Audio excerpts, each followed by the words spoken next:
rages upon us, and yet the past refuses to rest in its shallow grave. For those who hide behind the false image of the Son of Man shall stand before God. It has begun, the beginning of the end. Yeah.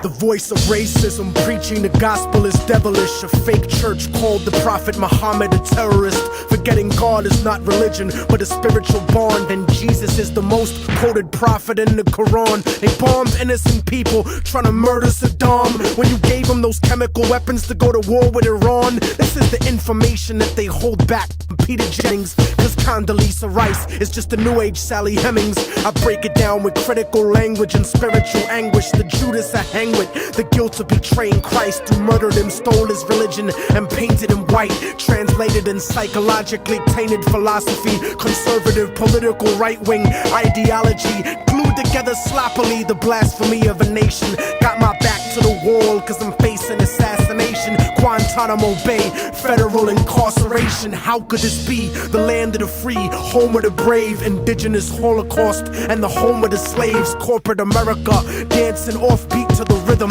You really think this country never sponsored terrorism? Human rights violations, we continue the saga. El Salvador and the Contras, Nicaragua, and on top of that you still wanna take me to prison just cause I won't trade humanity for patriotism. It's like MK Ultra controlling your brain, suggestive thinking causing your perspective to change. They wanna rearrange the whole point of view of the ghetto. The fourth branch of the government want us to settle. A bandana full of glittering generality, fighting for freedom and fighting terror, but what's reality?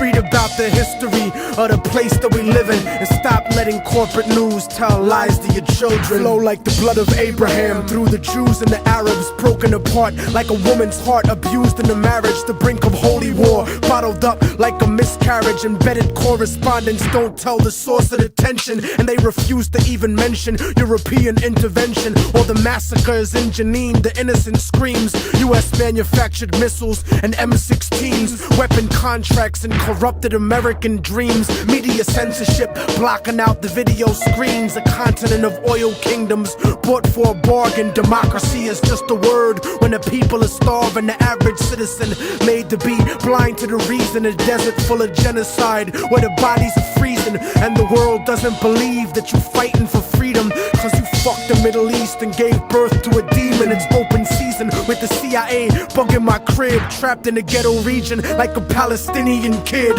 where nobody gives a fuck whether you die or you live. I'm trying to give the truth and I know the price is my life, but when I'm gone they'll sing a song about immortal technique, who beheaded the president and the princes and sheiks. You don't give a fuck about us. I can see through your facade like a fallen angel standing in the presence of God. Bitch niggas scared of the truth when it looks at you hard. It's like MK Ultra controlling your brain, suggestive thinking causing your perspective to change. They wanna rearrange the whole point of view in the ghetto. The fourth branch of the government want us to settle. A bandana full of glittering generality, fighting for freedom and fighting terror, but what's reality? Martial law is coming soon to the hood to kill yo while you hanging your flag out your project window.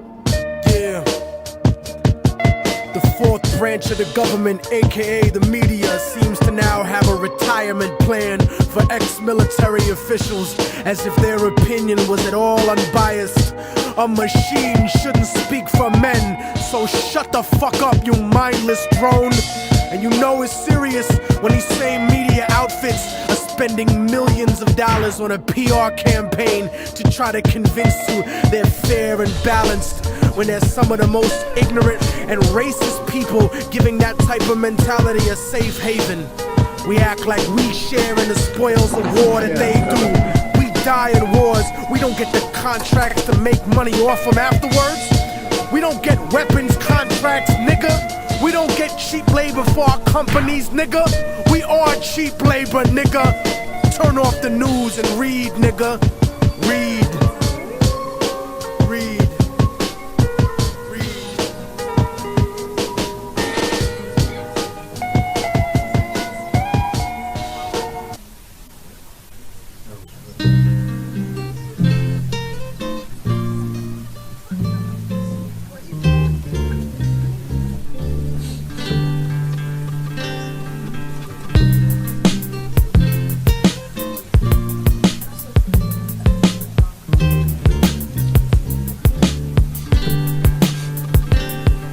told me I would never make it, I would never achieve it. Reality is nourishment, but people don't believe it. I guess it's hard to stomach the truth like a bulimic. It's a dirty game and nobody is willing to clean it. But this is for the paraplegic people dreaming and running. Ladies married to men who don't please them, dreaming of coming. Verbally murderous like David Berkowitz when I'm gunning. Some cowards on the internet didn't think I would sell. Scared to talk shit in person cause they stuck in a shell and couldn't understand the pain of being stuck in a cell. Hell is not a place you go if you're not a Christian. It's the failure of your life's greatest ambition. It's a bad decision to blindly follow any religion. I don't see the difference in between the wrong and the wrong. Soldiers emptying the clips at little kids and their moms are just like a desperate motherfucker strapped to a bomb. Humanity's gone, smoked up in a gravity bong by a Democrat, Republican, Cheech and Chong. Immortal technique, you never heard me preaching a song. I'm not controversial, I'm just speaking the facts. Put your hands in the air like you got the heat to your back and shake your body like a baby born addicted to crack. And since life's a gamble like the craps tables at Vegas, I freestyle my destiny. It's not written in pages.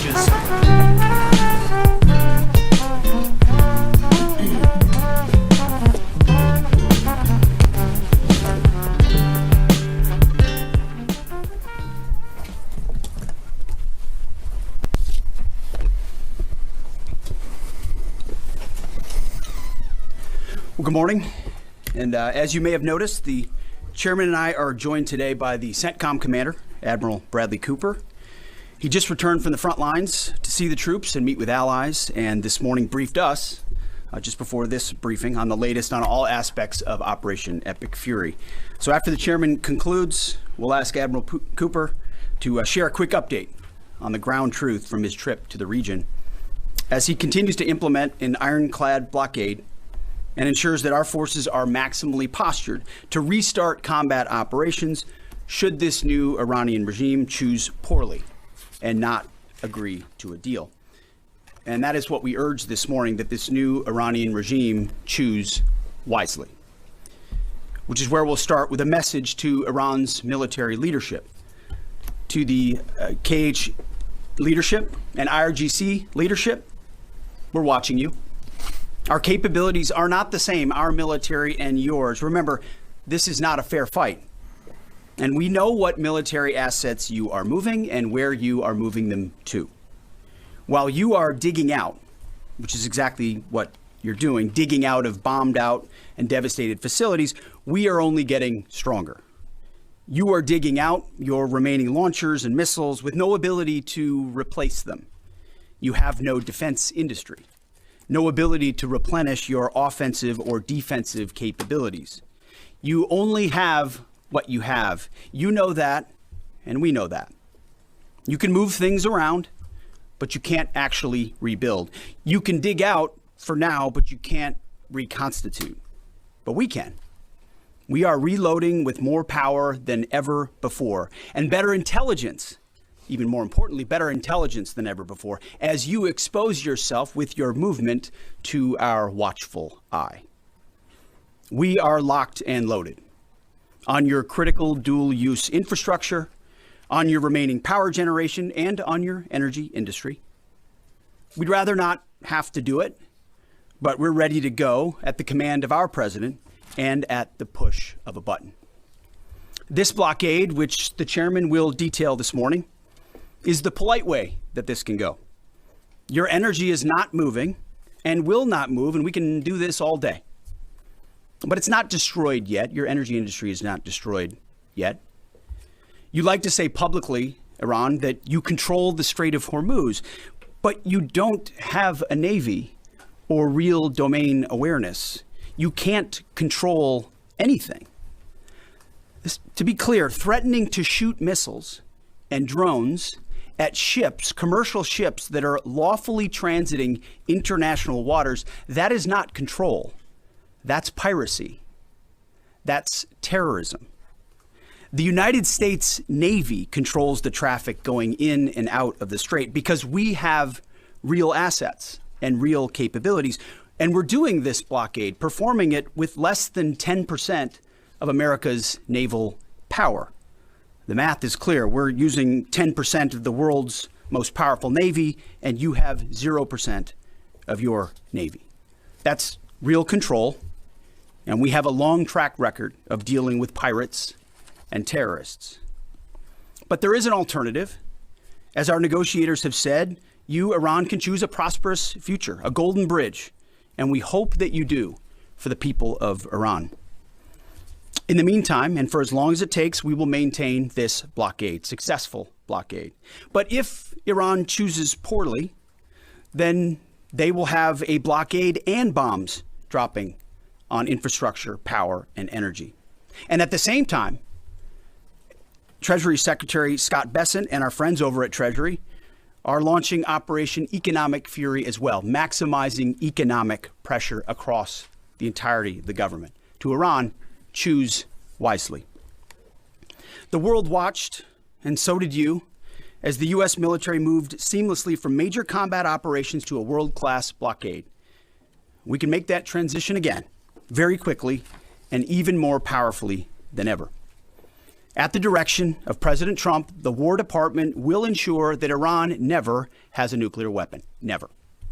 We'd prefer to do it the nice way, through a deal led by our great vice president and negotiating team, or we can do it the hard way. We urge this new regime to choose wisely. Speaking of choosing wisely, a note to the press corps, to the American media. As I just can't help but notice the endless stream of garbage, the relentlessly negative coverage, you cannot resist peddling, despite the historic and important success of this effort and the success of our troops. Sometimes it's hard to figure out what side some of you are actually on. It's incredibly unpatriotic.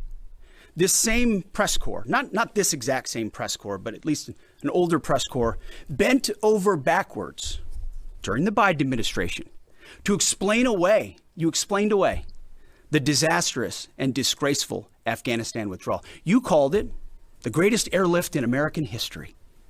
It's almost like you're cheering only for one side. This past Sunday, I was sitting in church with my family, and our minister preached from the book of Mark, the 3rd chapter. And in the passage, Jesus entered a synagogue and healed a man with a withered hand. The Pharisees came to watch. And as the scripture reads, they came to see whether Jesus, would heal him, or he would heal him on the Sabbath, so that they might accuse him. You see, the Pharisees, the so-called and self-appointed elites of their time, they were there to witness, to write everything down, to report. But their hearts were hardened. Even though they witnessed a literal miracle, it didn't matter. They were only there to explain away the goodness in pursuit of their agenda. As the passage ends, the Pharisees went out and immediately held counsel against him, how to destroy him. I sat there in church and I thought, our press are just like these Pharisees. Not all of you, but the legacy Trump-hating press. Your politically motivated animus for President Trump nearly completely blinds you from the brilliance of our American warriors. The Pharisees scrutinized every good act in order to find a violation, only looking for the negative. The hardened hearts of our press are calibrated only to impugn.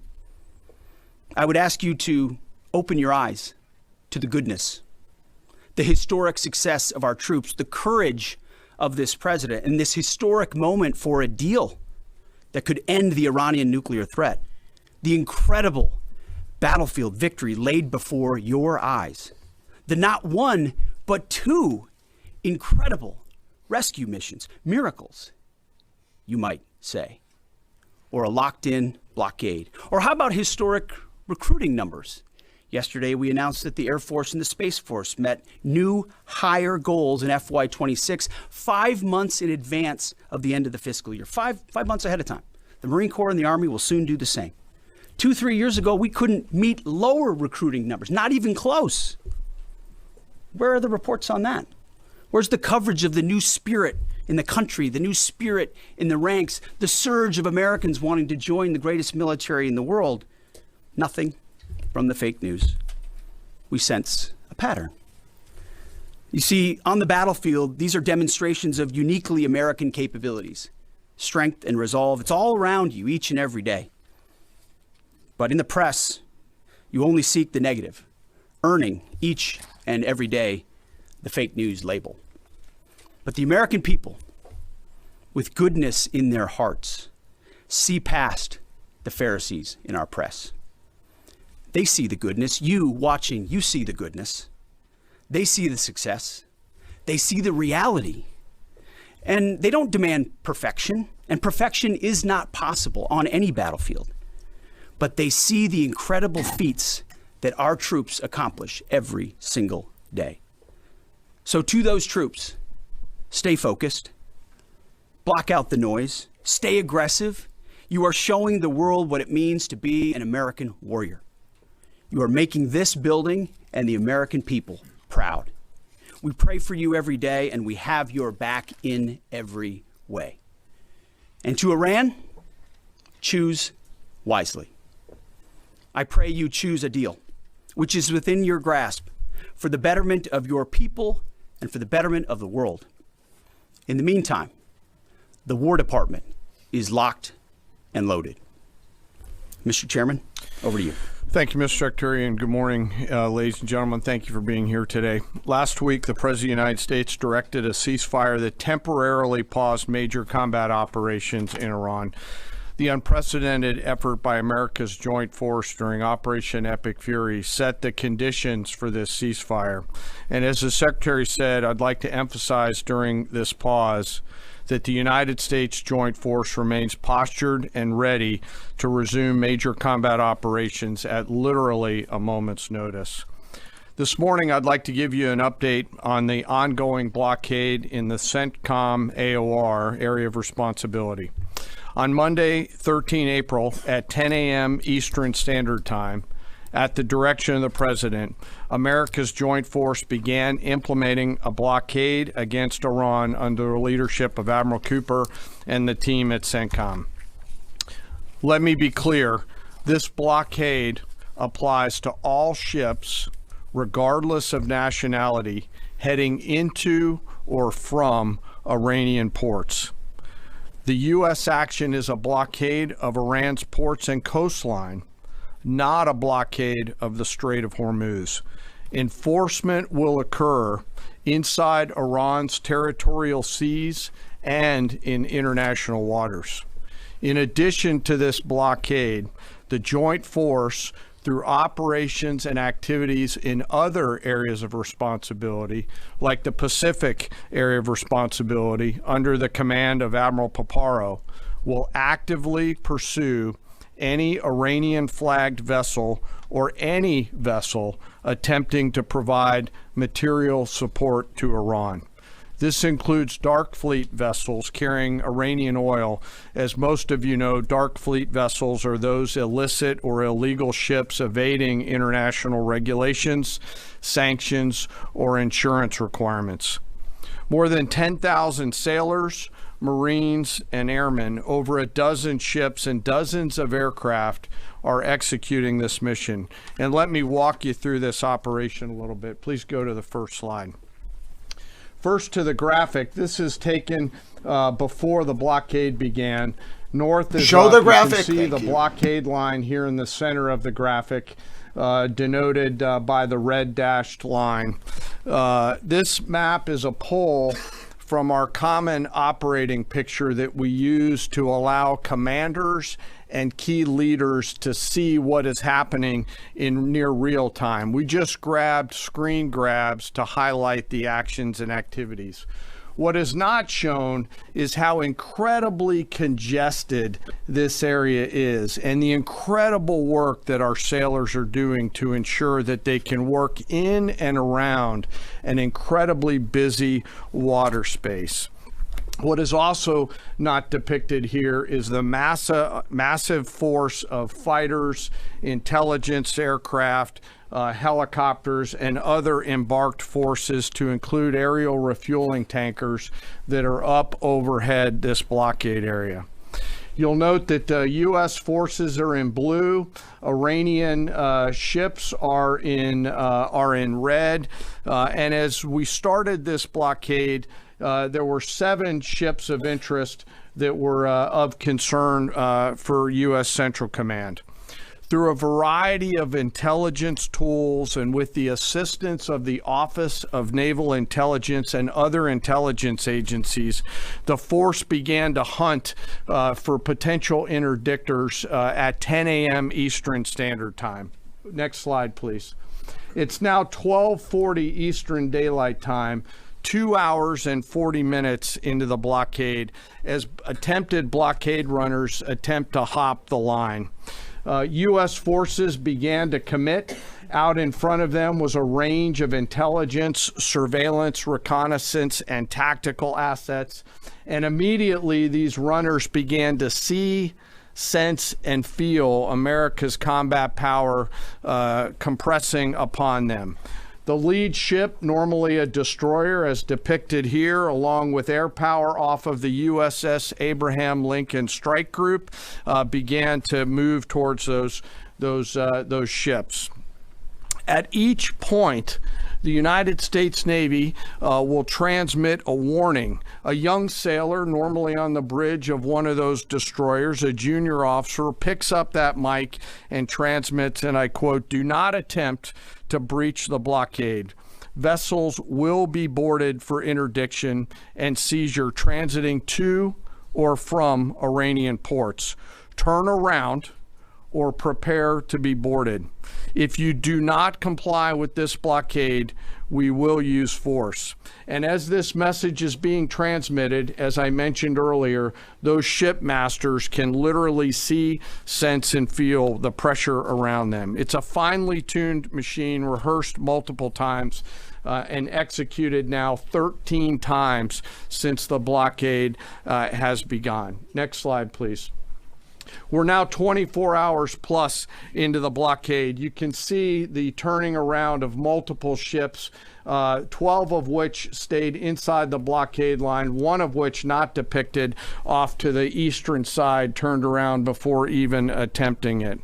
Any ship that would cross the blockade would result in our sailors executing pre-planned tactics designed to bring the force to that ship, if need be, board the ship and take her over. And that includes a series of escalated force options, which could include warning shots and others. Next slide.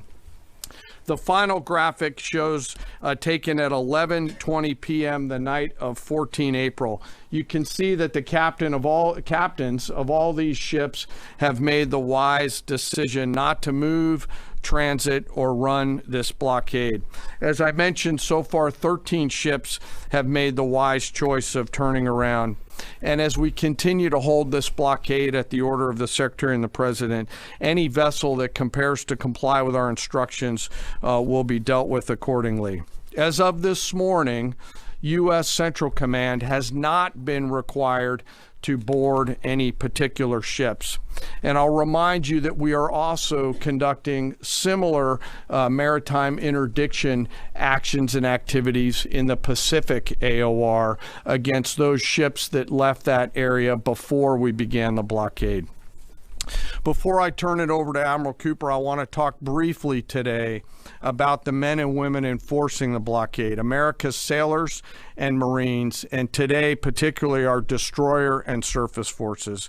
When we talk about an American destroyer, it's important that you and the American people understand their capabilities. An Arleigh Burke-class destroyer are the backbone of the United States Navy surface fleet. Over 500 feet long, they displace 9,000 tons, and it is the sports car of the United States Navy. From the keel to the mast, they stand nearly 10 stories tall, and their 4 gas turbine engines can drive the ship at 30-plus knots. These ships are armed to the teeth with surface-to-air missiles, land attack cruise missiles, anti-ship missiles, anti-submarine rockets, torpedoes, 5-inch naval guns, multiple electronic warfare systems, embarked helicopters, extending the reach and capability of each and every one of these destroyers. But far and away, the most important weapon on board these ships is the American sailor. Over 300 warfighters are the heart and soul of these warships.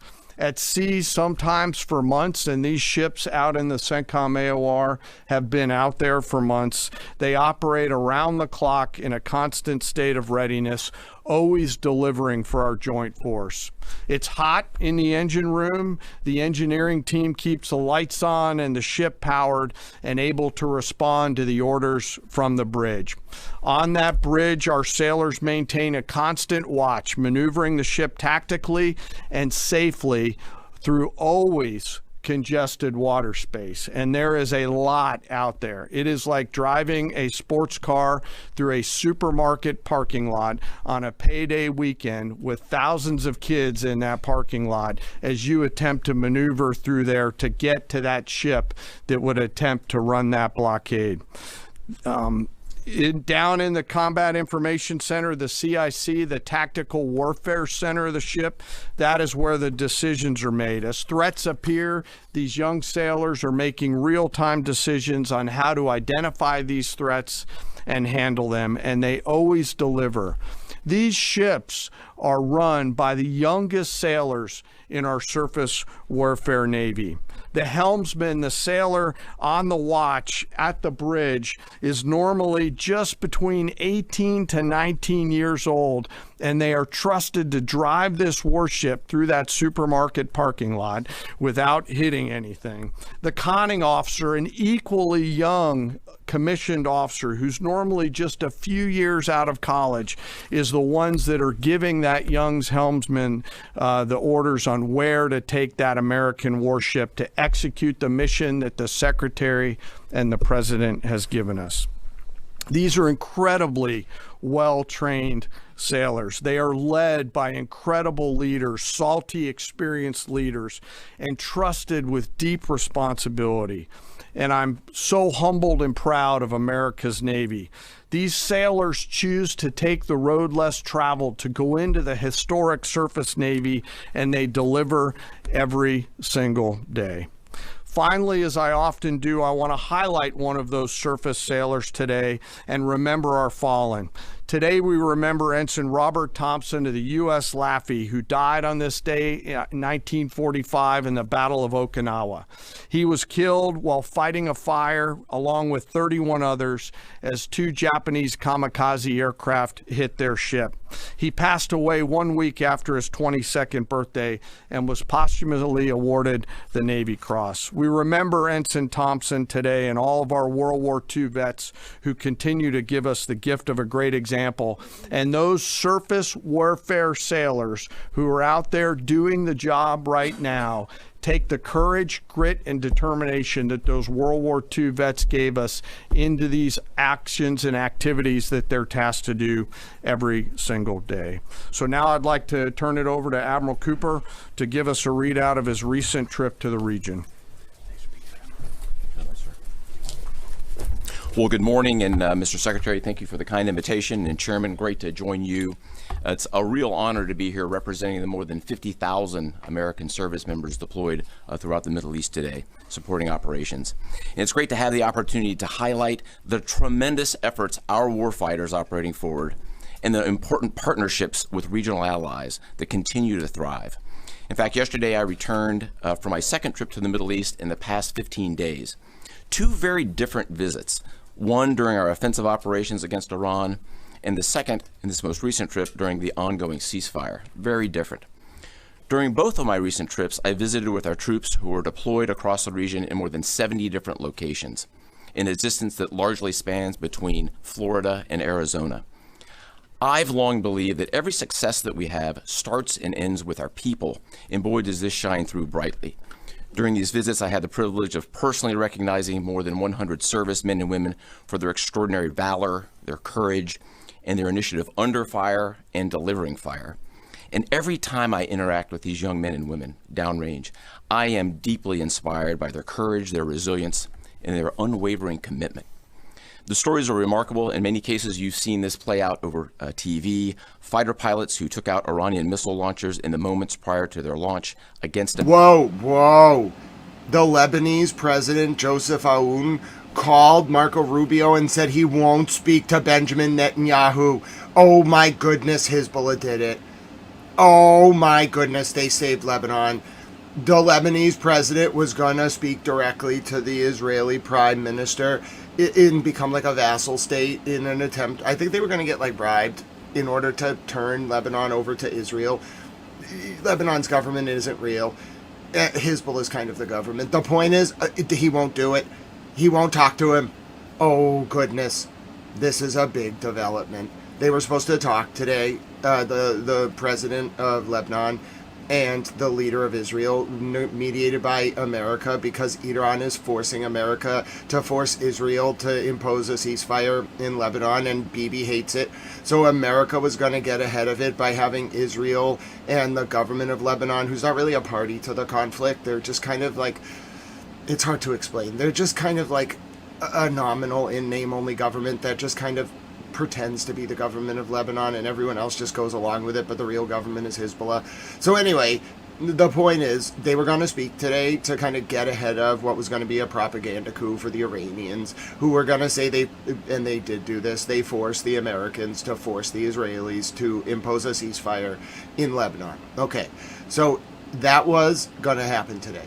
Bibi's plan, to save face, I think, was to go to the Lebanese president and make him like a supplicant and kind of take credit for a negotiated deal directly with the Lebanese state that would result in like the Lebanese state internally fighting a war with Hezbollah. The Lebanese state was not going to go into a state of civil war to save Bibi Netanyahu. I don't know who came up with this idea. Thank goodness the president of Lebanon came to his senses and refused to do this, because Iran can enforce, I believe, the U.S. to impose a ceasefire in Lebanon on Israel anyway. They did not need to make Lebanon a vassal state like Jordan. And they were about to, and he changed his mind at the last minute. He canceled the meeting. That's what the report said from Ariel Orsron. So I'm going with that. Ariel's a good journalist. He's with I-24. He canceled the meeting. He saved Lebanon. Hello, FM. Hola, ¿cómo estás? Bien días. Todos mis amigos en España.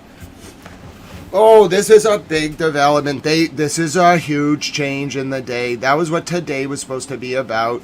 Whether or not Bibi was going to be able to get ahead of the imposed ceasefire by striking a deal directly with the nominal Lebanese government. And now Aoun is under so much pressure domestically. I think his government might have fallen if he did this. It was getting bad. The domestic polity, even the people who aren't.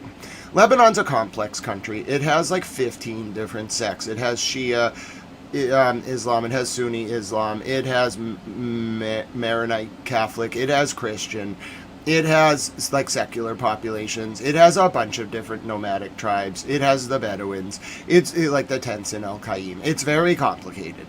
The point is, like, the people of Lebanon were gonna start marching on the streets and like overthrow their government and put Hezbollah as the government if the government of Lebanon tried to do this. And what's weird is it made no sense for Lebanon or the people of Lebanon, because they were gonna get a ceasefire no matter what, and Iran has a lot of hand here. So the fact that I really thought he was gonna sell out, I thought Aoun was just gonna sell his people out, and he changed his mind at the last minute. He saved Lebanon. I don't know who told him. Must have been the Pope. Somebody must have been like, listen, if you do this, it's not going to work. Like, whatever you think is going to happen is not going to happen. It's going to backfire. He gave up. Oh, that's a huge development. He refused to meet with Bibi. Bibi is so weak that the Lebanese president won't meet with him. Oh, my goodness. Oh, goodness. All right, back to the press conference. I just can't believe what I've just read on the wires. I'm almost stunned. He was going to do it. He was going to do the meeting today, mediated by the United States. Because what's happening is Iran won't meet with the U.S. in Islamabad. Iran has a lot of hand in this situation. Notwithstanding the blockade of the blockade. You can't blockade my blockade. You can't fight in here, gentlemen. This is the war room. Anyway, my point is, notwithstanding that absurd reducto ad blockadum, I invented a new term. It's not reducto ad absurdum. This state of war is a reducto ad blockadum. That's not even a word. I just made it up. It's very punny. It's a portmanteau. I know. I'm hilarious. Anyway, my point is, so Iran's precondition for peace negotiations in Islamabad tomorrow, the next day, sometime before the 21st, is that there has to be a ceasefire in Lebanon. The only person who doesn't want that is Bibi Netanyahu, who's losing his mind because he can't do anything to get out of this situation. Now, here's the thing. The President of the United States basically muzzled Bibi Netanyahu, the government of Israel. The people of Israel, I don't think, really like what's going on in terms of what their government is doing in their name. That's just my read of the situation. My point is, though, so the last week, right, as the ceasefire started, Bibi had a tantrum, literally. He's the only person I know that has a tantrum and kills hundreds of civilians. He's like a devil-worshipping demon, in my opinion. He's just a bad man. Anyway, so, Bibi murdered a bunch of civilians, personally. He committed a crime against humanity that upset basically the entire world. It caused Pakistan to, get really mad at the UN yesterday. Just the way Israel's been behaving. They're kind of the government of Israel's kind of like a petulant child who's kind of mad that they can't just do what they want anymore. It's kind of interesting. I personally think it's better for the world. But needless to say, the last step in the fall of the Bibi government is Lebanon had to get through the next 12 hours without their government capitulating to a weak Israeli government, and they almost did it. I think Israel was going to bribe the ever-loving heck out of the Lebanese president. It did not work. It's not going to work. And Bibi can't now get around a ceasefire. Mr. President Trump will impose it on him. Because Mr. President Trump wants this war over, it's decimating his domestic base. It's actually decimating the Republicans' base. It's going to cost them the midterms, and he needs to stop it. We can't have the Democrats in charge. It's not a good idea. It's a terrible idea. They're just terrible. All of them are horrible. There's 1 or 2 Democrats that know what they're doing. The rest of them are just kind of fascists. I don't know how to explain it. They're ideological fascists. You must have purple hair or you can't be in the discussion. It's no, stop, you young child. Go away. You can't let the Democrats govern. The point is this war has got to end. And if Bibi can't get hand by getting the Lebanese government to capitulate, then President Trump is going to force him into a ceasefire. And that's going to mean that Bibi is done. He will fall, and he will go to prison.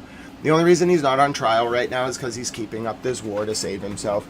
And I also think he kind of gets off murdering civilians, which is odd. He probably needs to be arrested for multiple things. He's kind of a criminal. No one likes him. I don't think anyone in the world likes Benjamin Netanyahu. He blackmailed too many people and killed a lot of children. He's probably he has more bodies on him than anyone in the United States. He has actually more bodies on him than anyone in the entire world.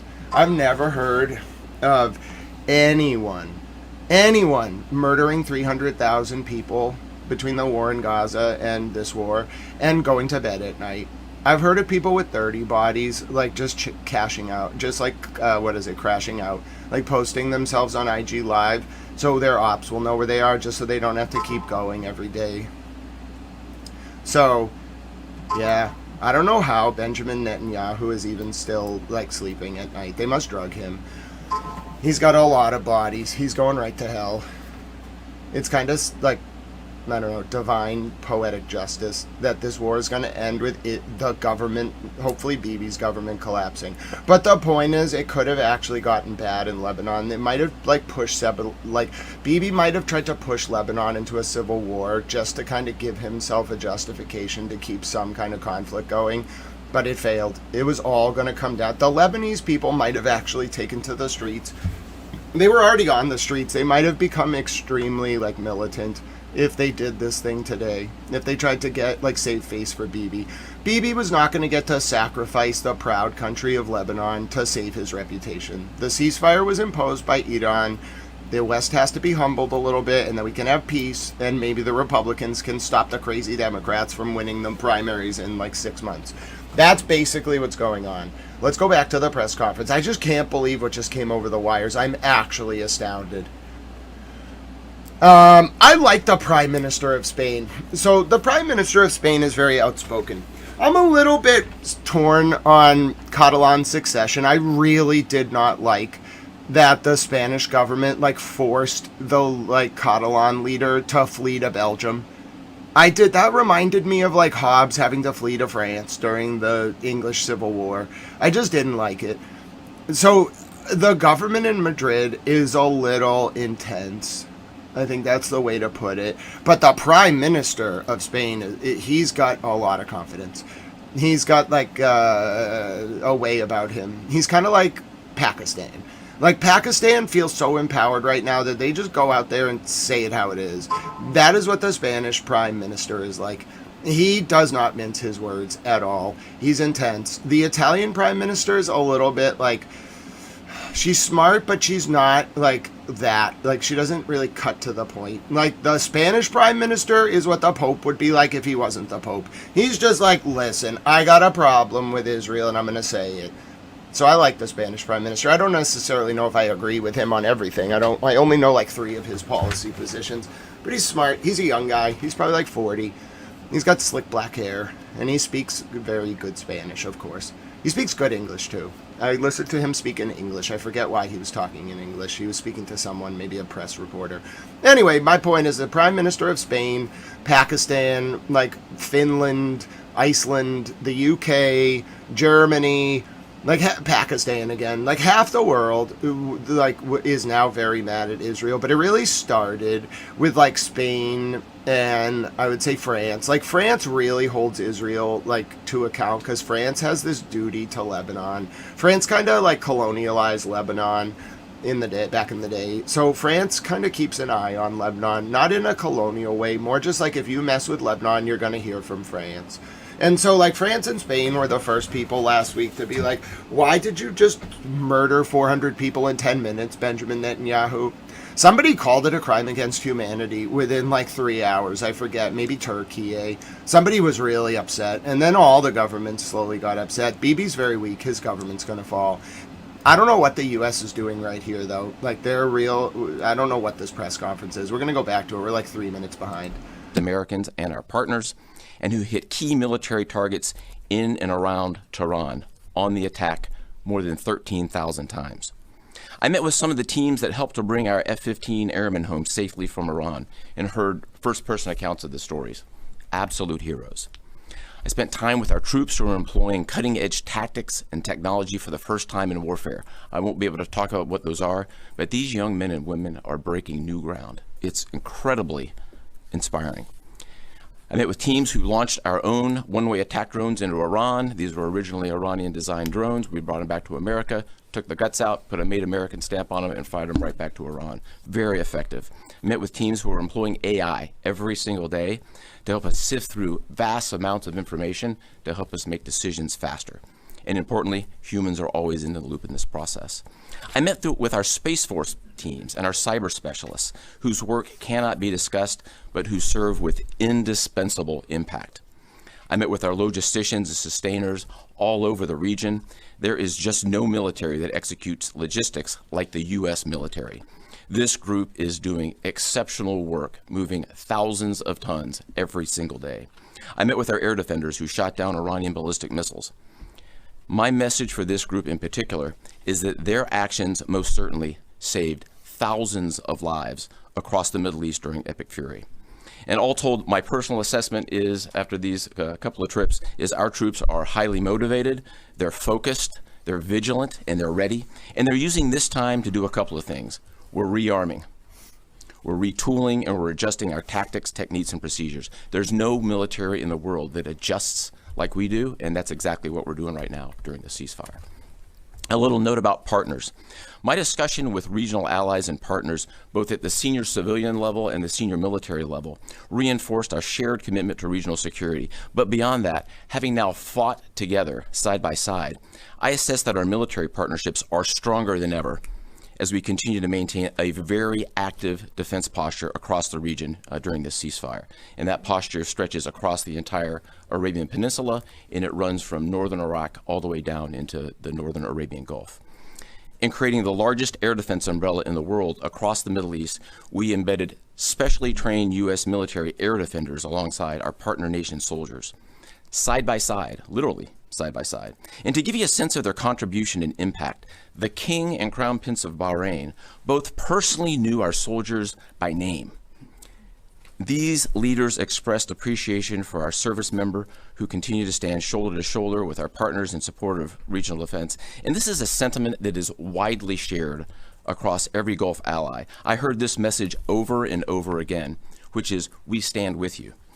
As the Secretary and the Chairman have said, Bahrain, UAE, Saudi Arabia, Qatar, Kuwait, and Jordan have been exceptional teammates. I had a chance to meet with both their senior leadership as well as their troops. Boy, equally inspiring and equally committed to mutual defense. They defended Americans and they defended their own country. It was inspiring. And there's been no better teammate than Israel.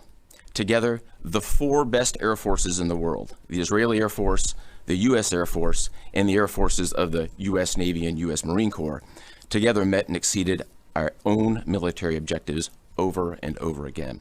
Twice in the past 2 weeks, I've met with the Israeli Chief of Defense to ensure that we remain closely aligned, and we do. And then finally, let me just close by saluting the brave men and women who are in uniform and who continue to answer the call with unrivaled lethality, great teamwork, and resolve. We've asked them to stay ready during this period, and that's exactly what they're doing. I couldn't be prouder, and I know that you and the American people share in that same pride. Thank you so much. All right, we'll take a few questions. Go ahead. Thank you. Alexandra Ingersoll, One American News. How is the Iranians' decimated command and control affecting the ceasefire at this juncture? Ergo, how are we enforcing a ceasefire with an enemy who has virtually no command and control? And then one other question about the Houthis being, have the Houthis been an issue in the Straits of Hormuz and the Bab al-Mandab Strait at the Red Sea? Or are we tracking that militarily? Appreciate that. On the ceasefire front, it's right.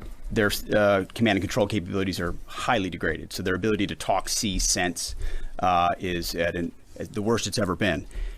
But their motivation to want to stay in the ceasefire is very high because they understand that a violation of that ceasefire means a commencement, once again, of Admiral Cooper's forces, which went very poorly for them. So they have a high incentive to maintain that ceasefire, even though they can't talk and organize as well as they'd like to. And then as far as the Houthis, thus far, they have stayed out of it, which, of course, we think is a good decision by them, and I think is a reflection of the fact that over a year ago in Operation Rough Rider, we had an ongoing and intense campaign that demonstrated American capabilities, which has them hesitating to want to do. They haven't blocked the strait, but they fired multiple times at South Israel. Something on that strait, which I think would be a poor choice. Right here. Good morning, Mr. Secretary, gentlemen. David Zier, Real America's Voice. As commercial shipping... Bro, no. I'm getting mad at this. You can't do this at press conferences. You gotta call on it's gotta be random. This pre-selected shit is nonsense. I hate it. I find it degrading to America. You're gonna pre-select who you're gonna call on and only pick One America News, One America Voice. This is absurd. Absurd. Nonsense. I don't even necessarily know a lot about either of those outlets other than that they're kind of like, they kind of like go in lockstep with the administration's sort of propaganda. I don't really care, though. You know what I'm saying? What I'm mad about is just the form of pre-selecting friendly questions. Nonsense. That's not a press conference. That's not America. I'm mad. I won't allow this. I won't allow any of my cabinet secretaries, if you elect me president, to pre-select who asks them questions. Nonsense. You go in there and you deal with them. It's supposed to be that way to keep you honest. I don't like it. I don't like it. I don't like it at all.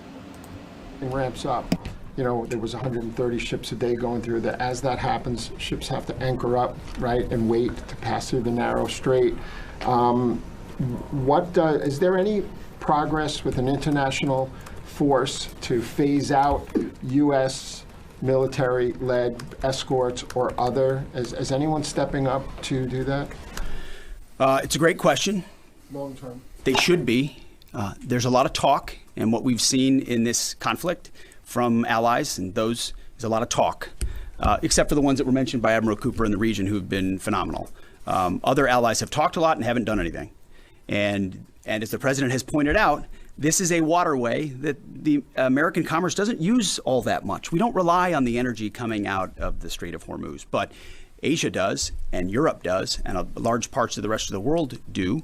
And so their ability to muster a collective defense or a clearing of the straits would be a wonderful thing. And we hear and see the talk about it, but when shots were fired and those countries were needed the most, they weren't there.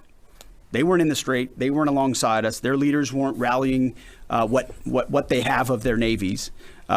If they decide after CENTCOM does the heavy lifting, which again, they should be able to do. We should live in a world where other countries can defend waterways, not just the United States Navy.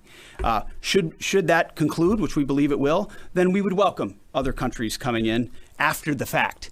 But you can't live in a world in perpetuity, and this is a message to the rest of the world and our allies, where you just rely on America to continually do the heavy lifting. Oh, Iran might get a nuclear bomb. Who's going to do something about it? America. And America only. What heavy lifting? You lost! Oh my goodness, he lives in a fantasy land. This is worse than reading Kafka. This dude, alright, at least the thing that made Orwell's Ministry of Truth scary is they were good at what they did. I don't know if this man understands the meaning of words. I think he lives in a fantasy land. He kayfabed himself. He worked himself so hard. He worked himself into a shoot. You can't be working yourself into a shoot. Brother, that's not, like Hulk Hogan would have told you that. Pete Hegseth worked himself into a shoot. So did Mr. President. Bro, the Iranians ruined them mentally. These people don't even know what's going on. I'm a little bit worried that they actually have, so when it gets really bad in a war, what sometimes will happen is the staff will withhold, like, bad information from the leaders to not break them. And then you get the leaders going out there just saying things that make them look very stupid. Not even stupid, just like, it would be like if there were just one guy at the Ministry of Truth and he were desperately drinking from a fire hose of popular resistance and he couldn't do anything to stop it. We're going to play the Pete Hegseth Lego video, but this man is not there. I'm sorry. He wasn't there in the beginning of the war. He doesn't have it. This administration doesn't have it. You lost. This is how you talk if you had wiped them out in a week. You lost. You're living in a fantasy land. Other allies need to invest in their capabilities so they can project power and do basic tasks like clearing a strait. So we're not counting on it, but it would be wonderful to see it if it ever materialized. Yes. Thank you, Mr. Secretary. Thank you all for your time. I have a couple questions. I know you said a few weeks ago that Iran's supreme leader was wounded and disfigured. Do you have an update on whether he's even alive at this point? And then another question for you. Iranian embassy accounts are sharing an AI video of Jesus Christ kind of bloodily killing President Donald Trump. Does the Pentagon have a response to this, including the fact that this AI... Dude, isn't that is not what they're showing. Listen, this is gonna make me mad. Oh my goodness, what is wrong with my freaking colleagues? I feel like my colleagues are incredibly dumb. Oh my goodness. No. Stop with the propaganda. That is not what they're showing. I'm showing this for news reporting purposes. I'm offended. You have offended me, colleagues. You have offended me. That is, how dare you propagandize my people? No. I'm gonna show you what, for the purposes of correcting my egregiously wrong colleagues, I am showing you what the Iranians actually are posting. They love Jesus. How dare you? Who just said that?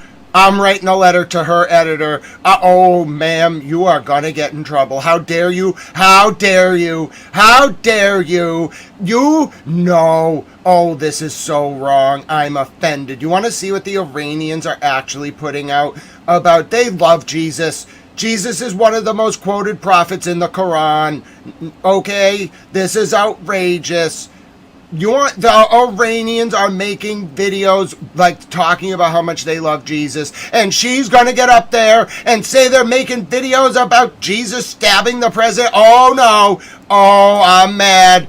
Oh, this is just offensive. This is egregious. Ida Tarbell is rolling over in her grave.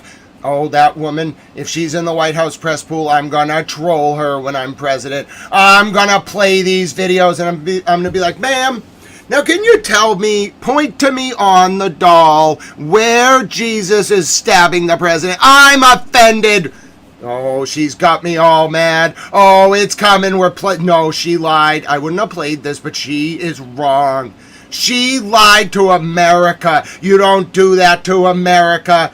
I'm mad. I have to compose myself. I'm not playing. I wouldn't have played this. She brought this upon herself. She misrepresented the Jesus video.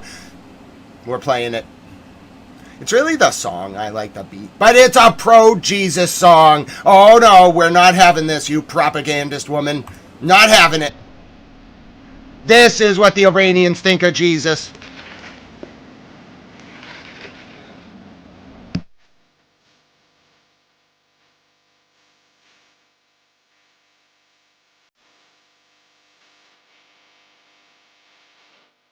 I know, she's going to pull up a video being like, oh, look at this video where some account posted this. No. The propaganda is that she is misrepresenting what most of the Lego videos or any of the Iranian videos were about. They love Jesus. They don't depict Jesus murdering people. That's outrageous. There might be one example, but the propaganda is suggesting that that's what the videos are about. No, they're pro-Jesus, and I'm going to use this as commentary to prove it.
Show some respect for the pro-Jesus rap song. Do you know how long I've waited for a decent pro-Jesus rap song or hip-hop song? It doesn't exist. Show me the decent pro-Jesus hip-hop music. That's great. I've seen a few people who are like independent artists that do pro-Jesus like hip-hop, but it's not very popular, and it doesn't have a beat like that. So how is that reporter gonna get up there and imply to the American people who love these videos, by the way, okay? I can understand if you don't. So the problem is that you have to flag them. If you are a news channel and you're reporting on it, it's fine. But if you are just uploading them, you have to flag them. They're made by AI. There's a rule about this. I don't know if the people who made them knew this or not, but you gotta know. You can make AI content, like if you're like a producer and you use it to like make visuals, it's just a way to kind of storyboard something, but you gotta flag it.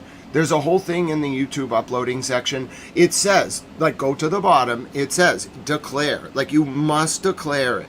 If you don't declare it, or you're not commenting on it, if you upload it as just a standalone piece of content and do not declare it as made with AI, they will remove it. It's a very, like, it seems like it's obvious if you do a lot of uploading, but it's actually not. You have to go to the bottom of the upload screen and you have to click the affirmative declaration, or that's the only way for a non-like news or commentary channel to be able to put up that kind of content. You must declare it. They didn't declare it. That's what I'm going to guess happened. I can't speak for YouTube. I have no idea what they actually got in trouble for, but none of their videos were declared AI. You have to declare it. It's this special thing. It doesn't seem obvious. It's not like this big warning at the upload screen where it says, like, if you have AI generated content, you must declare it. You have to go to the bottom and you have to affirmatively say there's a checkbox. And if you check that, it won't count against you. But if you upload just straight, not for commentary, not for news, if you upload just a 3-minute video that's AI on YouTube and you don't declare it, it's a violation of their policies. You must declare it. It's really easy to do too. You just click like one button and then it just kind of asks you to do a drop down, and then on your video at the bottom of the description, which is all they really want. This is, from what I understand, what they're like concerned about. It just tells the viewer, like, this was made partially with generated content or fully. But it's only if you're uploading it as a video itself. If you're uploading like the content as the creator, it's your affirmative job to tell other creators and the viewers that there was generated content. They probably didn't do that. It's not as obvious as you would think. But I can't imagine they were, quote, censored for their content. That's not how YouTube has all sorts of music and art. It's like radical, it's conservative, it's pro-Jesus, it's pro-Muhammad, peace be upon him.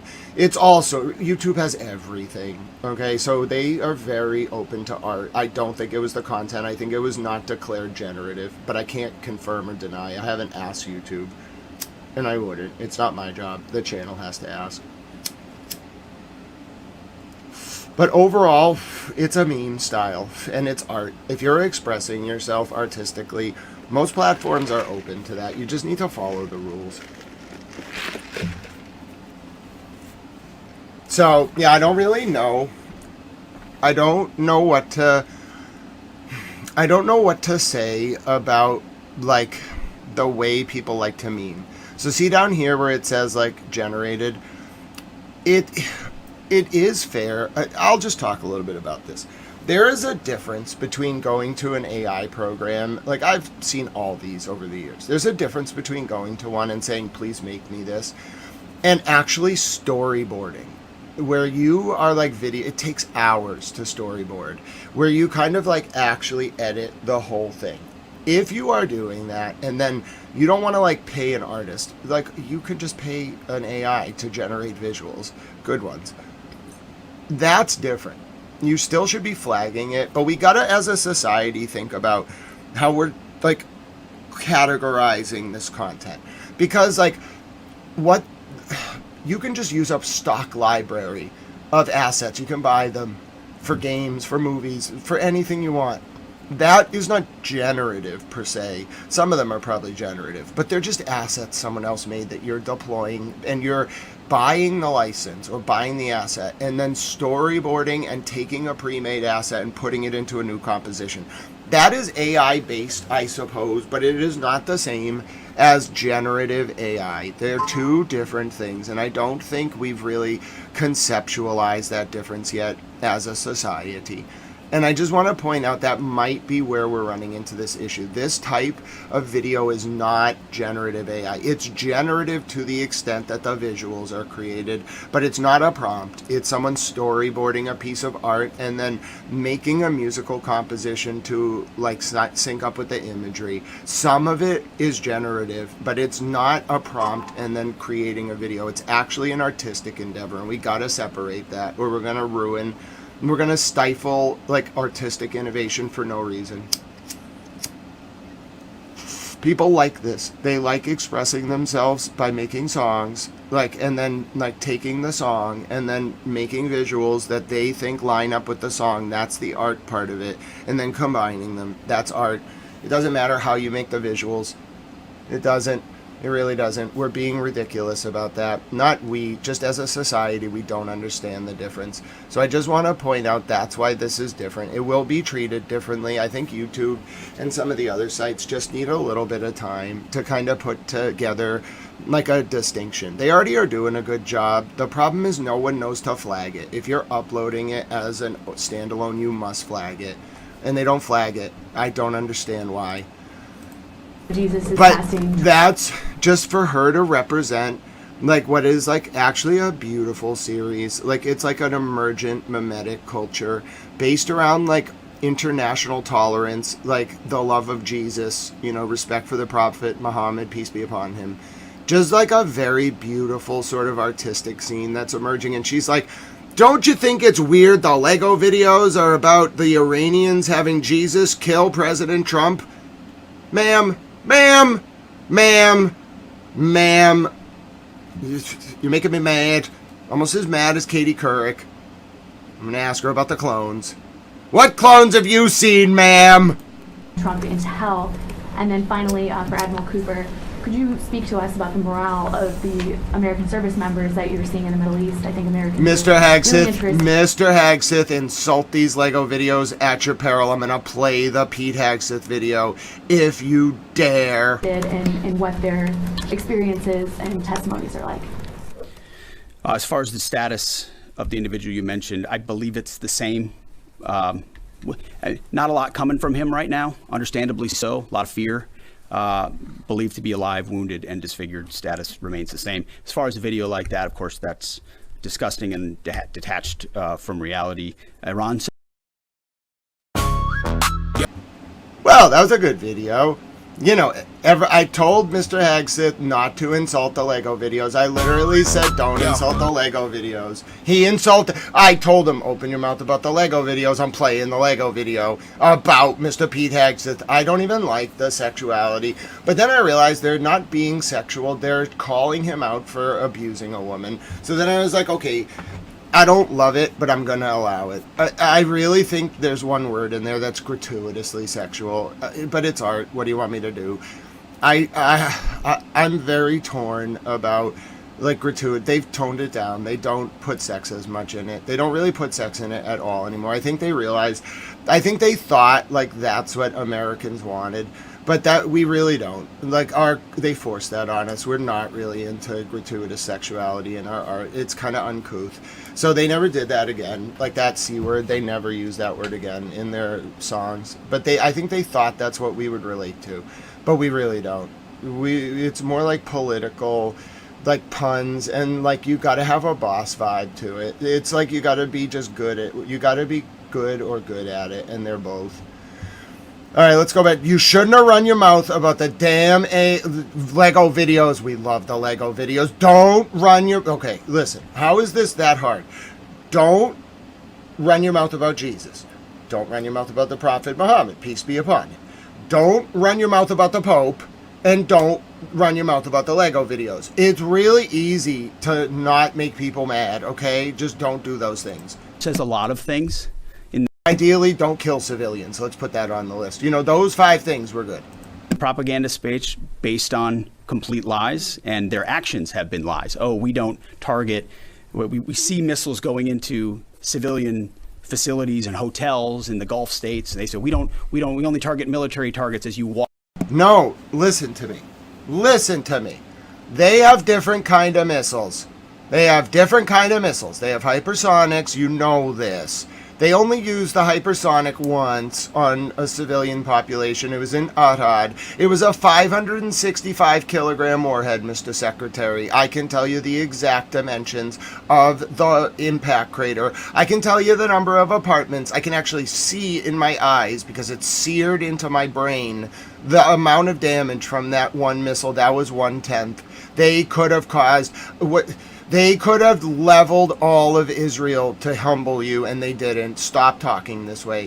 When they fire at civilian populations, first of all, there's an early warning. Second of all, they use Quorum Shahars. You want to talk? If you want to be legitimate about it, talk about a Quorum Shahar. I don't even know if you know what a fission cluster head munition is. I don't even know if you know what that is, Mr. Secretary. And if I asked you to describe the distinction between the Quorum Shahars that Iran fires at Tel Aviv and the hypersonic that hit in Ahad, I think you would tell me it's a matter of scale. That's not the answer. They're bomb blitz, okay? Yes, they have caused death and injuries, but the point is not to cause mass civilian death. It's to cause psychological trauma by keeping the alarms ringing and early warnings ringing so they never sleep and have to go to the shelters. Oh my goodness, it's like listening to a moron. I'm so upset. You could do it right if you just said, now, Iran might bifurcate the nature of the missiles that it fires at military and civilian targets, but the scope of its psychological warfare on the Israeli civilian population is tantamount to cruel, etc., etc. No! No, he's not even smart enough to do that. I don't know if he knows what a Qasem Shahar missile is. I'm upset. I'm mad. I'm going to play the video again. Drones and missiles go into. So they are going to misrepresent, lie, spin in a multitude of ways, which we are quite used to. Ultimately, they need to come to the table and make a deal. And I'll hand it over to Admiral Cooper for this. Yeah, I would just reiterate my previous comment. Morale is very high. And anyone in the military can take about 2 seconds to figure out what morale looks like by meeting around it with the people. And it is crystal clear. These are motivated young men and women. I had the wonderful privilege of writing a letter early on in the operation to the team forward. And I told them this was going to be a mission of extreme consequence. And serving at a time where you are making a difference, consequential, as the Secretary and the Chairman have described over and over again, is incredibly and deeply meaningful. And I think that's the key part of the drive, as well as being great teammates across the board. It's a privilege to watch. Jerry. Thank you. Jerry Dunleavy with Just the News. I have a couple of questions. First is some critics of the Trump administration policy, including former NCTC Director Joe Kent, have attempted to claim that... Bro, stop referencing Kent. Dude, you gotta look at what he was under investigation for like 8 to 10 months ago. What is the news doing? Bro, stop. Stop. Stop! It's argumentum ad authority. You don't need to cite to an authority. Just say that... I think that dude's in the intelligence community. The intelligence community needs to stay out of the media. I want them all out of the media. I'm ending Operation Mockingbird. If you are in the intelligence community and you're a member of the media, resign now. Because the second I get into office, I'm issuing an executive order banning all current and former members of the intelligence community from working in the media. You must get explicit permission from an office that I create to go on TV. I'm not doing this anymore. I want them out. I want you all to resign. If you're in the intelligence community and you're also a member of the media and you've been lying about it, resign now. I'm getting really upset about that in particular. They disgrace my profession. Get out of there now. Resign.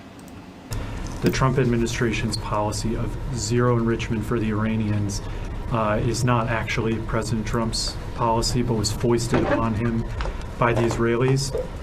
How dare you appropriate my position in a modified limited hangout and the position of a majority of the world and attribute it to some intelligence community lackey? Nonsense. How dare you? How dare you? I know what a modified limited hangout is. Looking back, doing a bit of a refresher for myself, I saw that zero enrichment was the Trump State Department's policy in the first admin. Just stop for a second. As someone who, unlike the individual you referenced, is in the presence of the president nearly every day and has been inside every single key meeting that has happened surrounding the idea of Operation Epic Fury, not a single thing has been foisted upon the President of the United States. President Trump makes his own decisions about the interests of this country and defending our interests, and then working with allies and partners, in this case, Israel, who's got a lot of will and a lot of capabilities, which we're grateful for. Nothing gets foisted on President Trump. So those people who were not in those meetings who like to say things about that are just flat wrong. That's it. That's it. You're getting another one. You are in this, Mr. Hegseth, Mr. Secretary of War. You're getting another one. Hey, Orange Pig. America first? Oops. Oh boy, that was the slogan you stole. But Bibi's pulling strings and your vote is getting cold. We're not just fighting for Iran, hear this clear. Your people's reached out to us. Yeah, we got the DMs here. If one nation's gonna stand against the Epstein regime's fear, it's us till the last breath. We've been doing it for years. We're standing here for everyone your system ever wrong. They've known all along the enemy was always you. The real threat wore a suit and sung a patriotic song while selling their own citizens and calling it strong. Stealing from your own people, making them bleed, taking tax dollars just to fund your own greed. They waking up to the lies, the illusions of burst. You screamed America first, nah, you put losers first. Make Israel great again. Your government is run by pedophiles. They ordered you to die for Israel. They ordered you to die for Israel. They lied to you all. We saw everything. If the public ever saw the files, man, the planet would shake. From the level of filth and the crimes in your wake. No wonder Jeff called you the worst, you degenerate snake. You claimed you never set foot. You went 40 plus times. You sick bastard, you cooked. We stepping up to the plate. Epstein regime gotta fall. You fake Christian elite sacrificing the ball. Demon, you talk real big for a man with tiny hands. Tiny hands, tiny thing, tiny everything. We saw everything, and word got out. The smallness kinda expands. No wonder all those rage tweets, all those desperate rants. Overcompensating bully, always causing a scene. You said you love losers. Well, look at your team. Your government is run by pedophiles. They ordered you to die for Israel. They ordered you to die for Israel. They lied to you all. One more time. Why not? Hey, Orange Pig. America first? Oops. Oh boy, that was the slogan you stole. But Bibi's pulling strings and your vote is getting cold. We're not just fighting for Iran, hear this clear. Your people reached out to us. Yeah, we got the DMs here. If one nation's gonna stand against the Epstein regime's fear, it's us till the last breath. We've been doing it for years. We're standing here for everyone your system ever wrong. They've known all along the enemy was always you. The real threat wore a suit and sung a patriotic song while selling their own citizens and calling it strong. Stealing from your own people, making them bleed, taking tax dollars just to fund your own greed. Ain't waking up to the lies, the illusions of burst. You screamed America first, nah, you put losers first. Make Israel great again. Your government is run by pedophiles. They ordered you to die for Israel. They ordered you to die for Israel. They lied to you all. We saw everything. If the public ever saw the files, man, the planet would shake. From the level of filth and the crimes in your wake. No wonder Jeff called you the worst, you degenerate snake. You claimed you never set foot. You went 40 plus times. You sick bastard, you cooked. We stepping up to the plate. Epstein regime gotta fall. You fake Christian elite sacrificing the ball. Demon, you talk real big for a man with tiny hands. Tiny hands, tiny thing, tiny everything. We saw everything, and word got out. The smallness kinda expands. No wonder all those rage tweets, all those desperate rants. Overcompensating bully, always causing a scene. You said you love losers. Well, look at your team. Your government is run by pedophiles. They ordered you to die for Israel. They ordered you to die for Israel. They lied to you all. So, yeah, I mean, keep talking, Mr. Secretary. Well, I got more. I'm going to use them as commentary. One for Admiral Cooper, if that's okay. Thank you, sir, and thank you for being here. So during Operation Epic Fury, 13 U.S. service members have lost their lives, some of them in an apparent aircraft refueling accident, and some of them from Iranian strikes, including a drone strike. I was wondering if you could share a little bit with us about how those Iranian strikes were able to be successful, and what lessons you've learned, and how you're applying those lessons in the future to make sure that we're able to defend a little bit better against that. So, sure, really broad question, but first, we will always honor the fallen, and the 13 who lost their lives really helped steel the resolve and congeal the motivation of the forces that are perturbed. I met many people who knew the fallen personally. I met many who were reported as wounded and are back. 90% of those who have been wounded have been back to duty. It gives you a sense of purpose and motivation. We have collected dozens, if not hundreds, of lessons learned. And as we sit here right now, the Joint Force across the board is taking them and very tactically applying them right now, right here, right now. If I think about a football analogy, if it's halftime or between the third and fourth quarter, great teams are always adjusting, and we are certainly a great team, and that's what we're doing right now, taking the lessons and applying them in a meaningful way. What those are, I'm not going to talk about. I'll say they extend also outside of CENTCOM and across the rest of the Joint Force. We are a learning organization, so adversaries around the world should recognize that and be aware of that. No doubt. And likewise, I mean, the chairman and I have had the opportunity to greet those 13 and their families at Dover, and it does steel our resolve. And I can just attest to the planning that went into every aspect of this, and force protection, ensuring that CENTCOM has whatever it needs and that they're taking the proper posture has always been a number one. in this effort. Last question. Thank you, Secretary Hegseth. There's reporting that says U.S. intelligence indicates China is preparing weapons shipments to Iran during this ceasefire. What's your reaction? Are these reports accurate, and what would be the consequences for the Chinese if they move forward with these shipments? Well, as you know, President Trump has a very strong and direct relationship with President Xi. And a lot of fire communicated on that. China has assured us that very that serious is not amounts going of to fire. happen. And in the spirit of the meeting they'll have next month. Thank you very much. Appreciate it. Thank you. Wow. Very serious amounts of fire from Hezbollah right now. I mean, they just did 4 waves back to back to back to back. They did drone, rocket, drone, rocket. This is now the 4th wave in 3 minutes. Back to back to back to back, all near Netanya and Shlomi in the north. I'm talking drone wave, then rocket wave while the drones were fired, then drone wave, then another rocket wave. You're still listening to the alerts. It's happening now. Hezbollah just launched they launched what are called like raid attacks, but they just launched a serious attack on Netanya. It was 4 waves in a row. Drones, and it wasn't one drone. It was enough to cover a large area.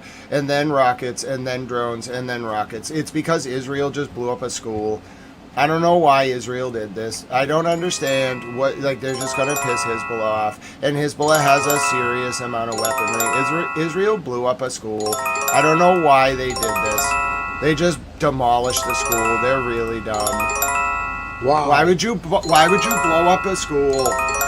The imagery is so bad. They blew up a school in southern Lebanon. Wow. What do you think's going to happen if you blow up a school? Of course, Hezbollah is going to freak out. You can't be blowing up a school. What are you doing? They blew up a school. Wow.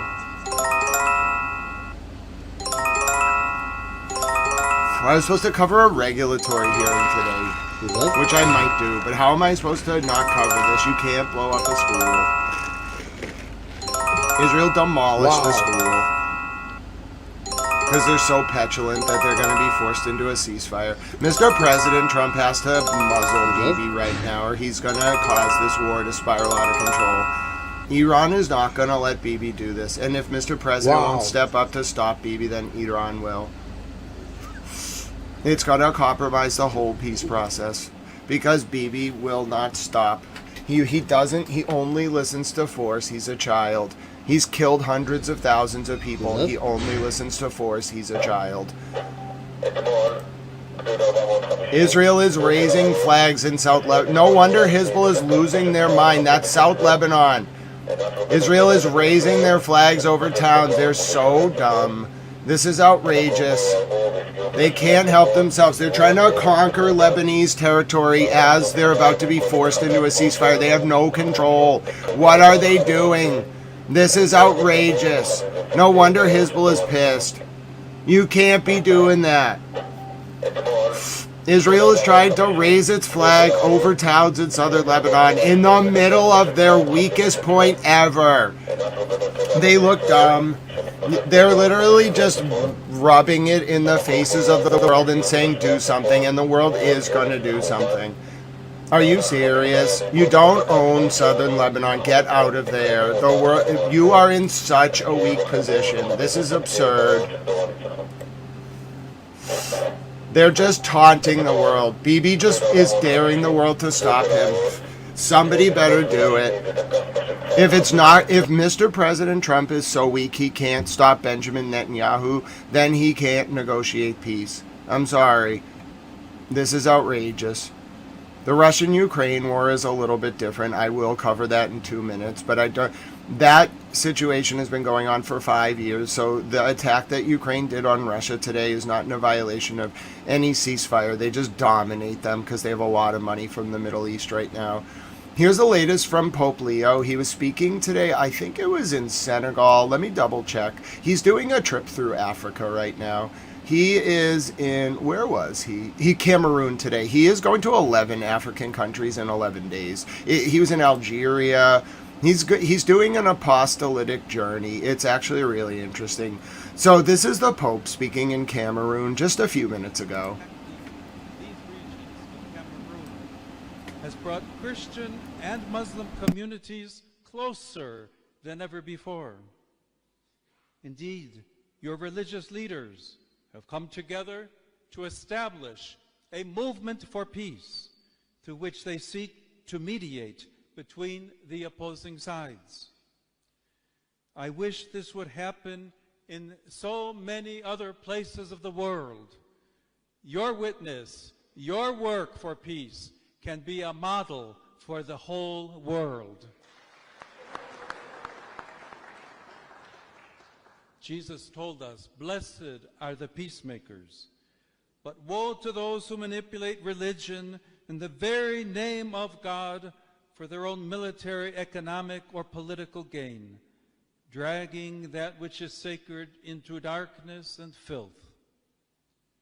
Yes, my dear sisters and brothers, you who hunger and thirst for justice, who are poor, merciful, meek, and pure of heart, you who have wept, you are the light of the world.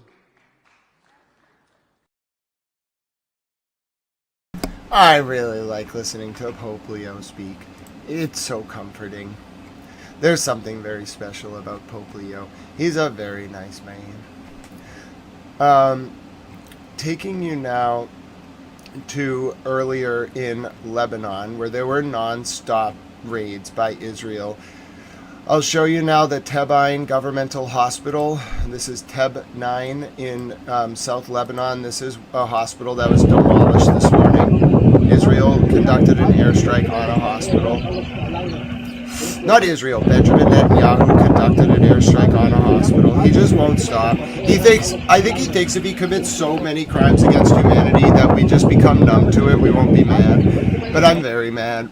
We are on the verge of peace, and this selfish man is trying to drag us backwards. It makes me very upset. Let me show you the latest from Naval in southern Lebanon 3 hours ago. Just non-stop bombing.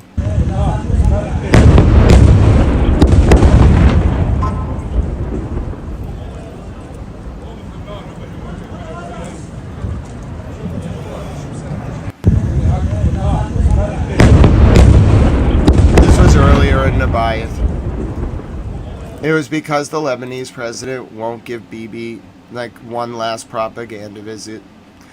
This is a strike on the Qassimiyat Bridge, the last crossing linking southern Lebanon to the north in the western sector.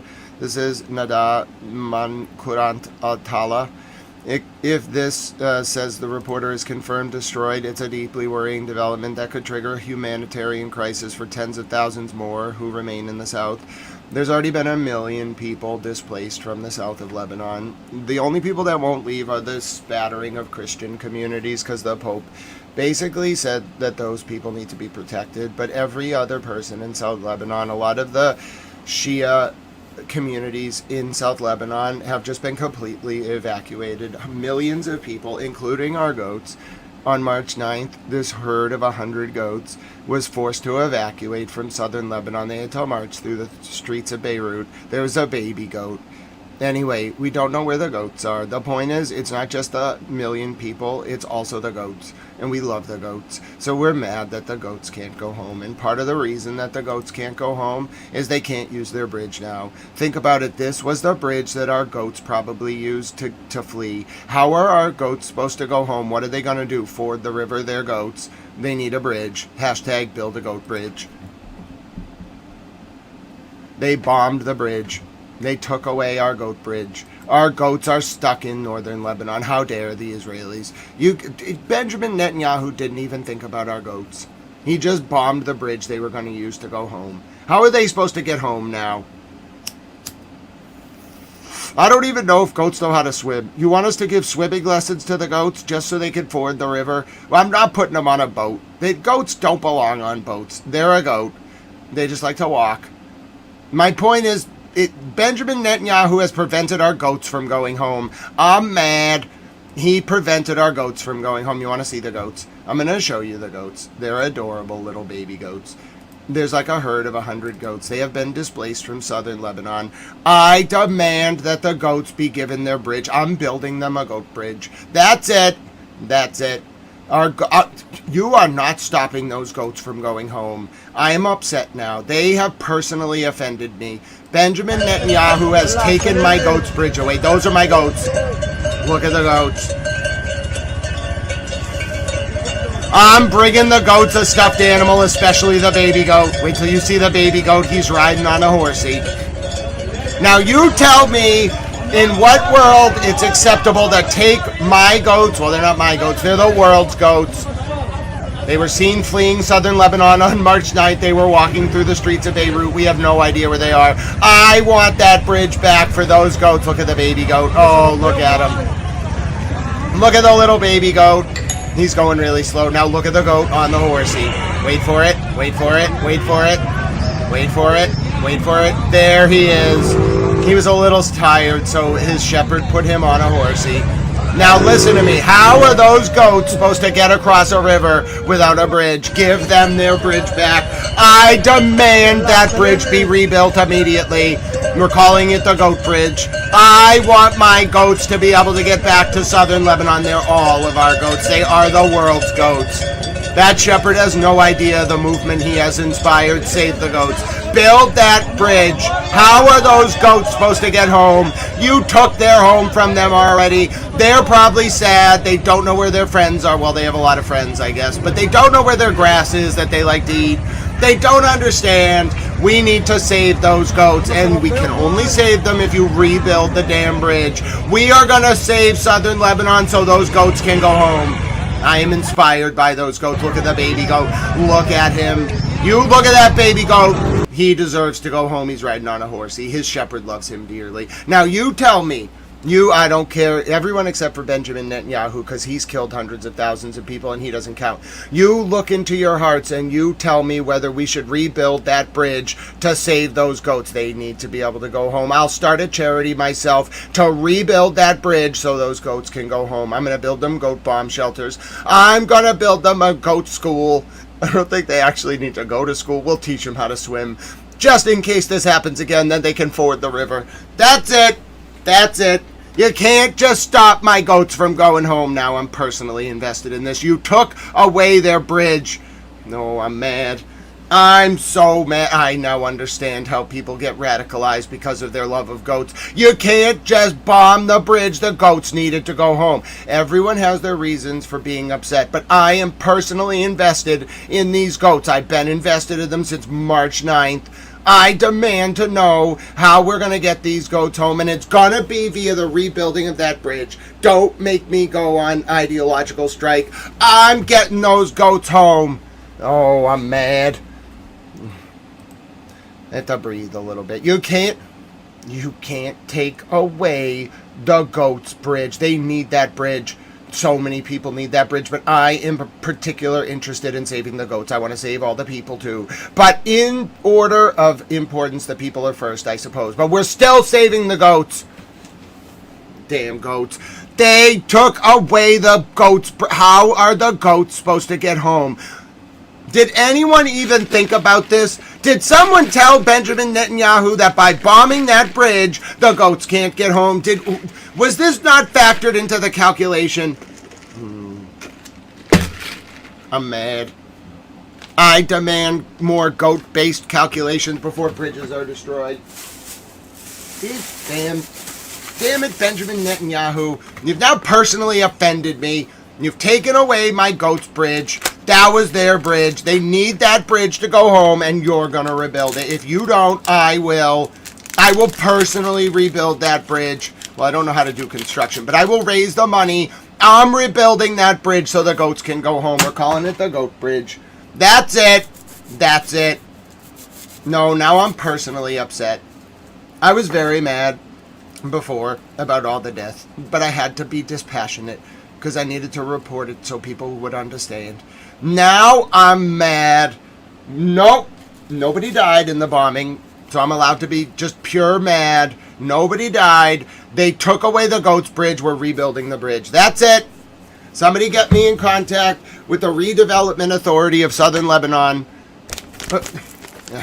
Here it comes. The point is we're rebuilding the Goat Bridge. We are rebuilding this bridge. No one's going to stop me. How dare they? How dare Benjamin Netanyahu take... The school was bad enough. He blew up a school. Then he took away my Goats Bridge. I'm mad. I'm taking Hezbollah off the terrorist list if you elect me. That's it. That's it. Nope. This is the final straw. I've had enough. Now I'm personally mad. Now I know how the Pope felt when he got involved. Listen, you can only do so many things. A reporter has his limits. And taking away my Goats Bridge is one step too far. I demand satisfaction. Yep, Benjamin Netanyahu has let his maximalist, accelerationist, strange dreams and his sick soul and conscience from killing all those innocent people, hundreds of thousands of them. He's led that to the destruction of the one thing that has made me personally mad. You took away my Goats Bridge. No, you don't understand. It's not just any bridge. It's not just any goats. Those are our goats. They inspired a worldwide Save the Goats movement. And you're going to take away their bridge, that specific herd of goats. Absolutely not. I am personally offended. I demand satisfaction. I'm bringing back the Colo de Duelo, whatever the hell it's called. That's it.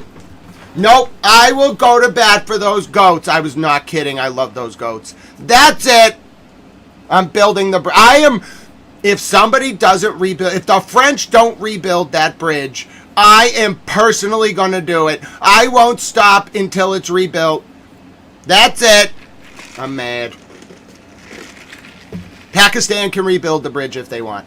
Let's go, Pakistan. I want that bridge. It's not for me. It's for the goats. I want that bridge rebuilt immediately. Immediately. How are they supposed to get home? How's the baby goat supposed... I'm not carrying them across the river. Nope. That's my red line. You took away the goat's ability to get home. Now I'm personally invested in this. Oh, you have no idea what you've done. You have no idea what... You don't know how much I love those goats. They need their bridge. Nope. We've crossed the line. Nope. I won't have it. I will report the news to you, but I am now personally radicalized based on my goat love. I love goats. Okay, they're just innocent little goats. Everybody's nice to them. Save the goats. Everybody loves that herd of goats. We have watched that goat video 150 times during the war to calm down. Everyone loves those goats, that specific herd of goats, and they need to get home. Build that bridge now. I want to see a press release from the French. I don't know who's in charge. Somebody give money to that municipality. I want that bridge rebuilt. I will raise the money myself if the French don't do it. Let's go. No, I need the Pope. I know he's busy. Just tell him we need money for a bridge. Let's go. No, we're rebuilding. Until that bridge is rebuilt, I'm going to talk about it every day. I demand that bridge be rebuilt. You can't take away my Goats Bridge. Nope. We're calling it the Goat Bridge. I demand it be rebuilt immediately. I'm going to build a statue of a goat on it. If I raise the money, you probably don't want me to do this. I'll do it personally. That's it. And if you touch that bridge after I rebuild it, I will be personally invested. I'm going to become president, and I'm going to visit that damn bridge.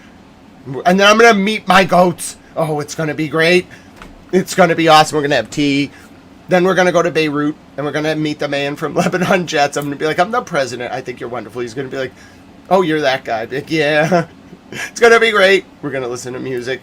I'm going to hang out with the goats. Can I bring the goats around Lebanon with me? They'll be my friendship goats. I'll walk around and be like, these are the goats. People will love it. Even Hezbollah is going to be adorable. They're going to be like, he's an American, but he's great. He's really wonderful. Then they're going to hang out with the goats. Hezbollah is going to be baffled. They're going to be like, why did you take us off the terrorist list without us even asking? I'll be like, well, I read your vibes. Like, I just got to know you a little bit, and I decided you don't have to be on the terrorist list. They're going to be like, that's cool. And I'll be like, yeah, I did it single-handedly, so you got to let me and the goats just kind of, like, do our thing. They're going to be like, bro, you can just walk around. And I'm going to be like, I know. You got any weed? They're going to be like, yeah. They'll be like, hash, probably. I'll be like, that's cool. I'm down with it, bro. I won't tell anyone. I got a plan. Oh, it's gonna be great. I'm gonna do a trip around Lebanon with goats, specifically those goats. I'm gonna give that shepherd, he gets to keep the goats, but I'm gonna give him lots of money. I'm gonna figure like some developmental aid package out for Lebanon, and specifically an earmark for that shepherd and those goats. Then I'm gonna build them a goat bomb shelter, just in case anything goes wrong. I don't really know how we're going to get them into the bomb shelter. I'm going to create some kind of grain elevator type device to put the goats in the bomb shelter. But the point is they're getting a goat bomb shelter so they don't have to leave their home. If humans can have bomb shelters so they don't have to leave, then so can the goats and the other animals. We're going to build the animals bomb shelters. It's a little gratuitous, but, you know, build one less plane or something. Who cares? And that's how I think about it. Save the goats. I'm really going to do this. You don't understand. If somebody doesn't rebuild that bridge, we're not making the people of Lebanon pay for it. Bibi did it, but he'll never pay for it. He kills people and doesn't care. If the French don't rebuild that damn bridge, I am going to do it personally. I want to see a press release from the French president being like, listen, that was a step too far. We, the French, are rebuilding the bridge. Damn right. Macron's got some apologizing to do. I know what you did in the 2019 general parliamentary elections for the European Parliament. I know what you did. How about a mea culpa? Somebody called a pope. I'm mad about that bridge. I needed a little decompression time.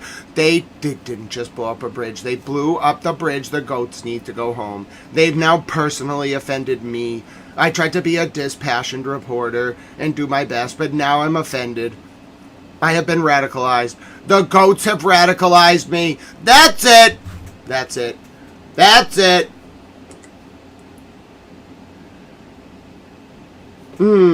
I see. I will consider alternative options. All right, so maybe we can't remove them entirely from the terrorist list. I might be a little reactionary right now about the bridge. It's really the bridge I'm offended about. I'm really thinking an IRA-like solution might be the best way to do it. Like, you know, Sinn Féin style. You can't just suppress them because they become stronger when you designate them a terrorist organization, because then people on the ground feel it's alienated from the reality. So we got to figure out a way to get rid of, like, the missiles, or at least, like, turn them into an accountable organization. How we do that, I don't know. I'll take lots of feedback on this, though, but I might be a little reactionary. Just disclaimer right now. I might be a little reactionary because of my very, very intense level of love for the goats. I'm not saying that I'm not human, right? I can't make policy decisions just because I really love these goats. I understand that. I just want you to know it's very authentic. I actually care about those goats. They're very important. Not just me. Mimi has a baby goat, okay? Other people in the channel have raised goats. We all care. Like, the world really likes goats. So I'm not saying because I love goats we have to remove Hezbollah from the terrorist organization list. That might be a step too far immediately, but we can definitely work on a path to peace that sees no more death, that respects sort of the position of these various groups so they stop, like, hurting innocents. That's my goal. How we get there, I'm open to suggestions. But yeah, we don't have to be super reactionary about, you know, removing them from the terrorist list. I just am very upset about that bridge and, like, those goats, you know, in particular, not being able to go home. But I understand, just because I really love the goats, that doesn't mean I can remove Hezbollah from the terrorist list. There's a middle ground there. It's a little bit of black and white thinking with my love for goats. But yes, I understand your feedback, okay? I'm listening to all of you. But you must understand my love for these goats. Not, like, I do love goats. They're great in general. Mimi loves goats. Other people on the channel have, like, raised herds of goats. I'm thrilled for all of you. All the people of the world seem to generally like goats. They're pretty unifying, like, sort of, they're just very nice. They just kind of walk around. They eat a lot of stuff. They're little goats. The point is, I understand you can't make international policy because you love goats. You might, like, really want to tell the world that it's important that goats are treated well, but you can't, like, actually make political policy solely and exclusively based on goats. It can weigh into the equation, but you can't have a you can't have a unanimously goat-based foreign policy. It kind of works for some things, but it doesn't really, it's not very rational.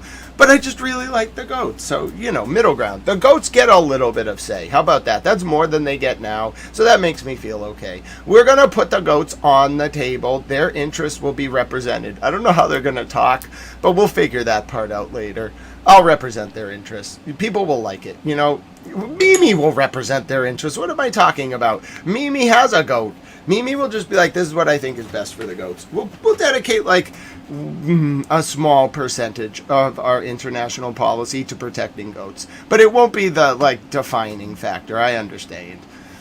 So anyway, that's how I would think it through. If I were going to make that order as president, you could imagine me in the Oval Office seeing that and just running, standing up and just bellowing at the various staff members, I want satisfaction. And then somebody, maybe, the First Lady, Governmental, is like, Grant, I don't know if we could do that over a bridge. Do you think maybe you're a little biased because you love the goats?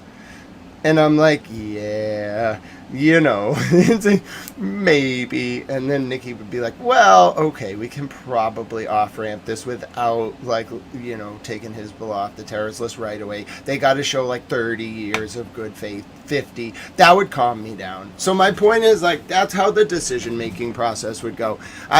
But not on every issue, just on issues, specifically related to that group of that herd of goats and that bridge. You'd have to talk me down. But I think Nikki could do it. So anyway, good job. We all did a good job. I think we solved that political crisis. I might have caused a bit of a kerfluffle by But I do have plans, okay? I do have plans to go to Lebanon, regardless of whether or not formally we do any one thing. I'm going to Lebanon. I'm getting a herd of goats, specifically that herd of goats. I'm not keeping them. I'm just going to ask if I can walk around with them. Then I'm going to walk around Lebanon with the goats and meet people and drink tea. It's going to be great.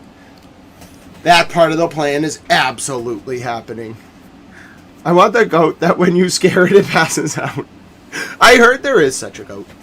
All right, that was a little goat-based sort of deviation. We actually have a regulatory hearing I'm going to put on at 10. It might be the last one ever. This was a regulatory agency I helped set up. It won't be the last one ever, but I don't think that they're going to be around for too much longer. So I'll show you a little bit of what's going on in Russia. Then I have to take a few minutes to watch opening comments. We can just watch it together. I'm not going to make you watch the licensing votes. Then they're going to talk about these, they're going to vote to stop the issuance of new cultivation licenses. I've thought about it more. I don't really know if this is necessary. I think that with the new credit delinquency list, it's a question of people not paying for their product. And it's also a question of, people overgrowing and then trying to withhold supply to artificially manipulate the market price. You can't control price as the government, but you really can't let companies centralize control and pull up the ladder. You got to read an analysis of the price of weed in 1791 by Adam Smith in The Wealth of Nations. Whatever you think about his ideological positions, his just analysis of market economies is very important. And as a regulator, this idea of stopping the issuance of new licenses because cultivators are not being able to make enough money on their wholesale transactions because of the retail price is absurd. That's market manipulation. That's worse than price fixing. It's government condoned price fixing. I understand companies will kick and scream and piss and moan like petulant children because they don't get more money. All right, that's not the point. You need to pay your executives less. I need look at your own internals. What are you spending money on? Stop trying to scrape dollars out of a market artificially through government intervention. I hate it. It's communism. It's disgusting. I'm not saying that the regulators aren't trying to be kind. They're trying to save jobs. They're probably going to vote in favor of it. I haven't talked to them about it. It's not really my job to tell them how to feel. I just have my opinions as someone who knows this agency well. But they're going to vote on 10 things. Of the 10 things, the temporary pause on issuing new cultivation licenses kind of upsets me.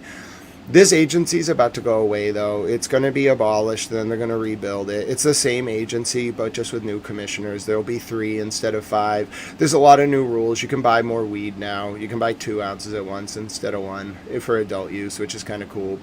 I guess as long as the price goes down, if you're buying in bulk and it's under 80, like an ounce for reasonable quality on the adult use market, I'm not going to complain too much. I have to keep an eye on the market, though, because I helped build it.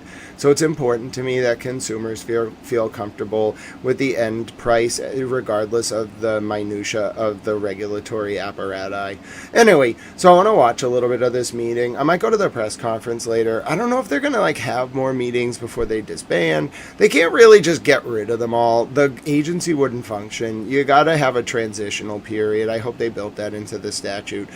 But I think it's 60 days. They're going to have to appoint new commissioners, and it can't be rudderless. You don't need interim commissioners, but I hope the governor does. So right now there's a tripartite oversight authority. It's like the governor appoints one commissioner, the treasurer appoints another, the attorney general appoints another. It's a regulatory agency in the state of Massachusetts, and then the other 2 commissioners are appointed by a majority vote of the 3 constitutional officers. The new commission's going to be 3 commissioners, independent, but appointed by the governor. I hope that the governor keeps Madam Chair, Shannon O'Brien, and Commissioner Roy. Commissioner Stebbins was fine, but when the cards were on the table, he made a lot of bad decisions. He was just loyal to the wrong people who were causing problems, and so I can't support him being reappointed. I liked the Commissioner Benedon from the Attorney General's office, but I kind of felt like she was a cop. She was there to just make sure no one screwed anything up as they did the reformatory legislative process in the State House. So she's cool. I just don't think she wants, she learned a lot. I guess if she wants to do it, I would reappoint her. You could do it with those 3. They'd be great. If you just let Shannon O'Brien, Commissioner Roy, and Commissioner Benedon loose on that agency, you will get the greatest regulatory agency in Massachusetts. I should call the governor. I might call her later. I'll just call her office and be like, listen, there are many people who have actually watched every hearing and written as much as I have. She knows who I am. I've asked her questions before. And I'll be like, listen, I think the best advice I can give you, if you're going to sign this bill, which I think you should, is just appoint, just for now, as a transitional administration, just appoint Shannon O'Brien, Commissioner Roy, and Commissioner Benedon. You cannot rebuild the wheel. You can't. If you bring in new people as commissioners, you're going to get the same cycle. The staff will end up controlling their own bosses because they'll become smarter than them very quickly.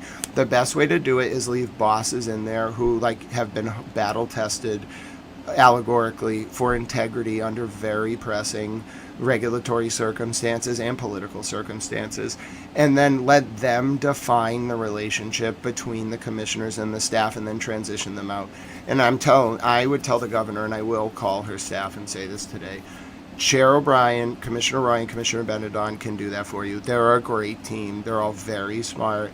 They're not there because of who they are, who they know. They're there because they earned it, and they're very intelligent in their own ways. Commissioner Roy is the only subject matter expert you are going to find on qPCR, PCR, and plating methodologies in the context of testing for biological contamination. You will never find another politician who's a subject matter expert in the various forms of testing methodologies for microbiological contaminations. It took her years.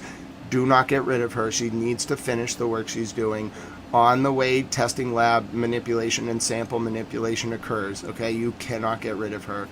Shannon O'Brien is the smartest politician Massachusetts has had in the past 25 years. She was the first woman to be elected to statewide office in 2003 as the treasurer. And she's the only person who understands the complex, nuanced socio-political dynamics involved in running this agency. It's generated $9 billion for the state in 7 years. It makes hundreds of millions of dollars in tax revenue. The companies are selfish. It's big market players. It's small companies. There's a lot of mistreatment of workers. There's a lot of inside baseball. You need Shannon O'Brien's institutional knowledge. She could definitely pass it off, but you need her. And Commissioner Benedon's cool because she picked it up so quickly. In 3 months, she knew everything. That was great. She's a quick learner. And I think she's she has a lot of integrity. We got to be a little careful because she comes from the AG's office. I'd want to know more about her independence. Like, she can't just be going to the AG and being like, that would create another situation with Sean Collins and the treasurer. You can't have a commissioner going to some other person and answering to them. But if she's independent and fiercely so and doesn't care and will just do what she thinks best, yeah, put her in there. She's very smart. That's what I think the governor should do. That's what I would do if I were governor. I'm going to call her. I won't call her directly, but I'll call her staff later and say that. I think that's the right thing to do. I'll be mad if that doesn't happen. I'd feel like all the work that they did and I did was for nothing if they get rid of them too.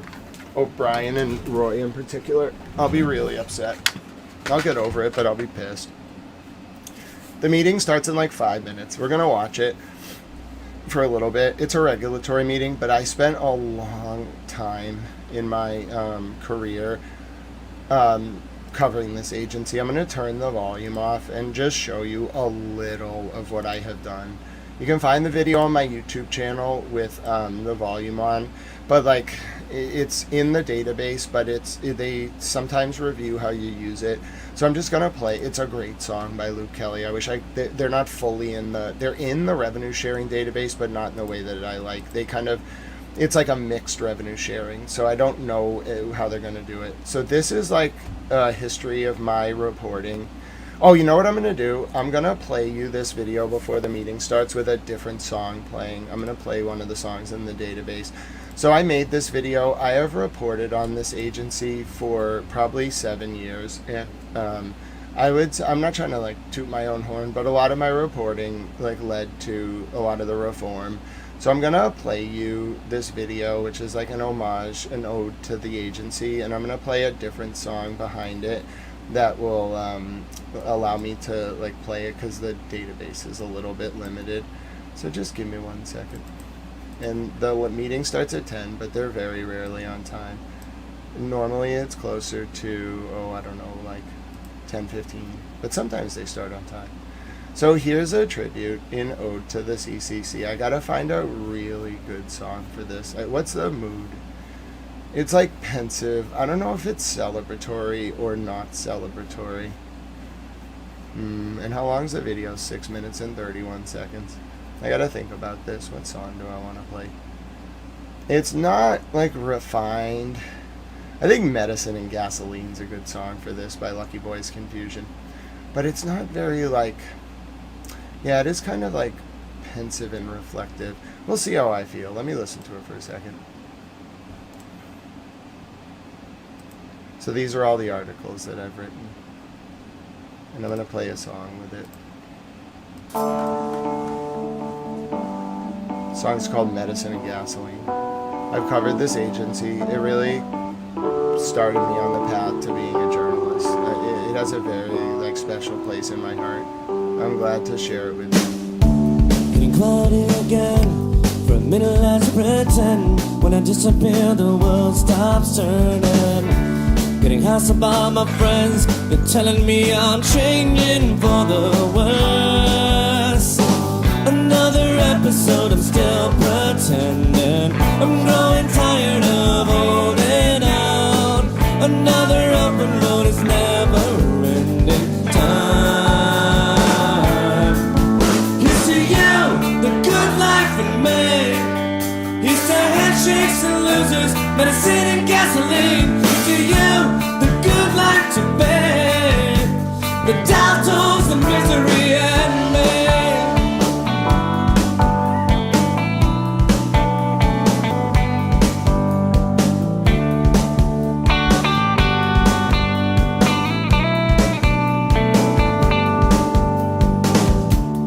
Questions are the same. Won't you question who's to blame? Or ask me when my fire starts burning.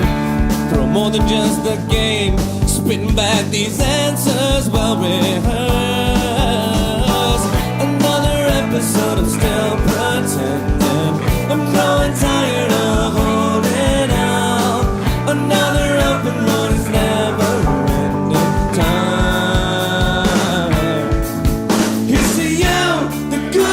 In me, here's to handshakes and losers, medicine and gasoline. Here's to you, the good life to bear. The doubts, the misery in me.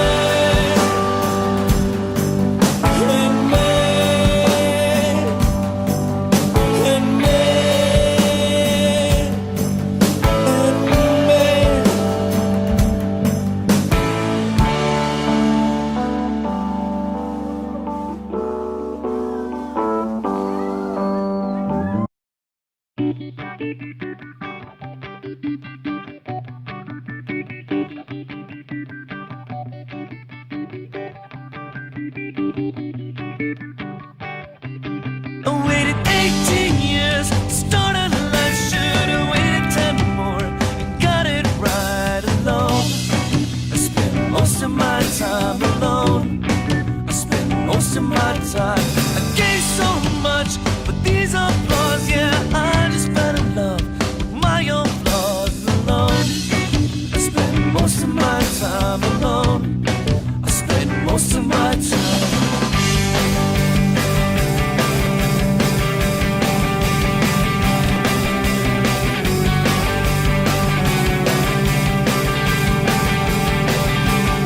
I swore at 18 years I'd break these chains. Yeah, I just fell apart and broke everything alone. I spent most of my time alone.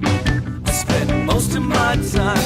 The cameras flash, they block the streets, wrap me in yellow tape for the world to see alone. Like my chalk outline alone. I spend most of my time. Go home, there's nothing to see. Move on, kids, nothing to see. Yeah. Go home, there's nothing to see. Move on, there's nothing to see. This way, at least I belong to something. This way, at least I will not waste a moment. And this way, at least I belong to something.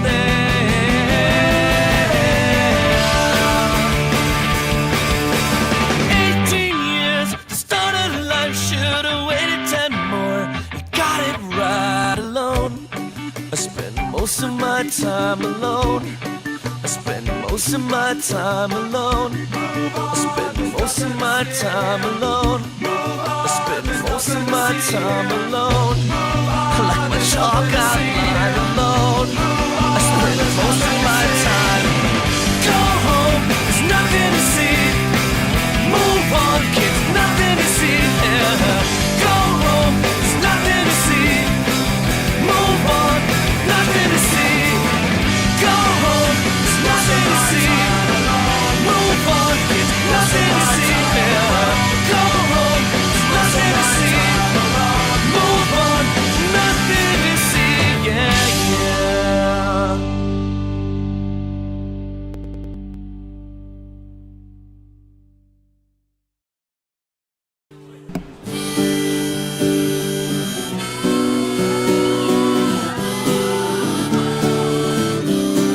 This one's for my father, he's here tonight.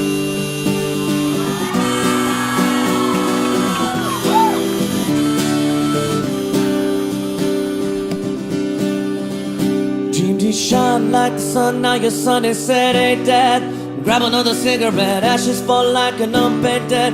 Come on everybody, place your bets. In 7th grade, he dug his grave, trying to be cool with the cool kids, hey. Follow everything they say, you might fit in if you misbehave. At 16, he promised he'd be clean. You didn't man, but you shouldn't leave. You do not deserve this. Hey, Mr. Wilmington, yeah, I heard about you, son. It's hard enough to hide your scars in small town USA. Sweet Mr. Wilmington, yeah, I read about you, son. Don't blame yourself, you raised him right. Remember that when you can't sleep at night. At 21, you find his gun.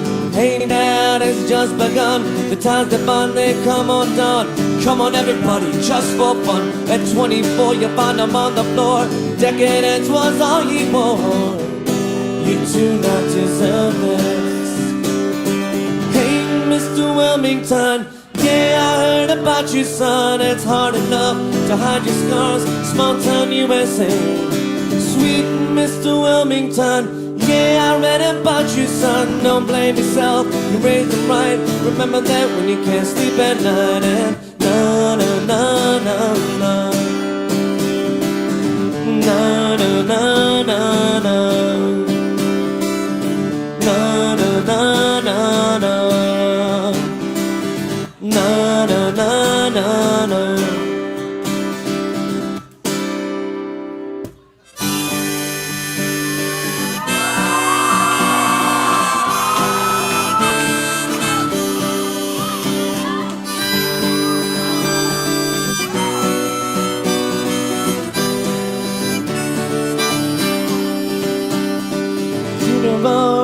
eulogy, insincere apologies.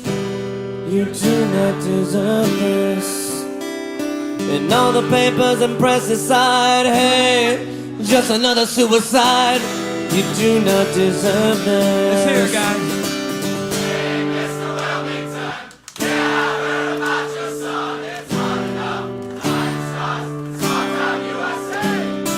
Sweet Mr. Wilmington, yeah, I read about your son. Don't blame yourself, you raised him right. Remember that when you can't sleep at night. And na na na na na.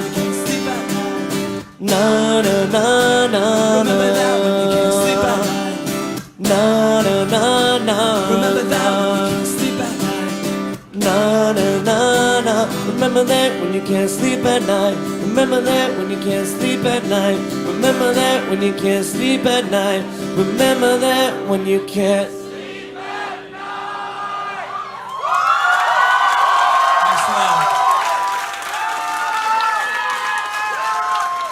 You guys sound great.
check. It's the last call, baby. What's good? Yeah, you know, remix just feels right, though. Before we get out of here, you gotta drop one last gem on them, though, fam. No question.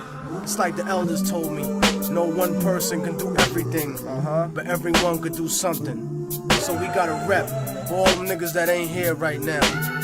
On the outro tip, the one remix. Yo, one enterprises comprises the artist and the sound. The pen and paper place my savior while I'm getting down. Pray for my neighbors as a favor for holding me down. Slave for my papers as I savor the weight that it pounds. It's underground, but the blatant vibrations while he found. Facing a nation, complacent radio stations now. Stop hesitating and contemplating the way we patient. So motivating and get them playing this shit we saying. Ain't no delaying in this war that we getting slated. Cause time's a wasting while we stand adjacent to abrasions. They fails is more than flagrant. And so I see the prince's cages while I pound the pavement. Looking for payment, saying fuck enslavement. Using the tools of old ancients. Announcing my engagement to this music that we making. Ain't no faking on tracks. And we don't never come whack. Immortal technique and a kid. Y'all niggas fear it's a rap. It's like one love, one music, one people, one movement, one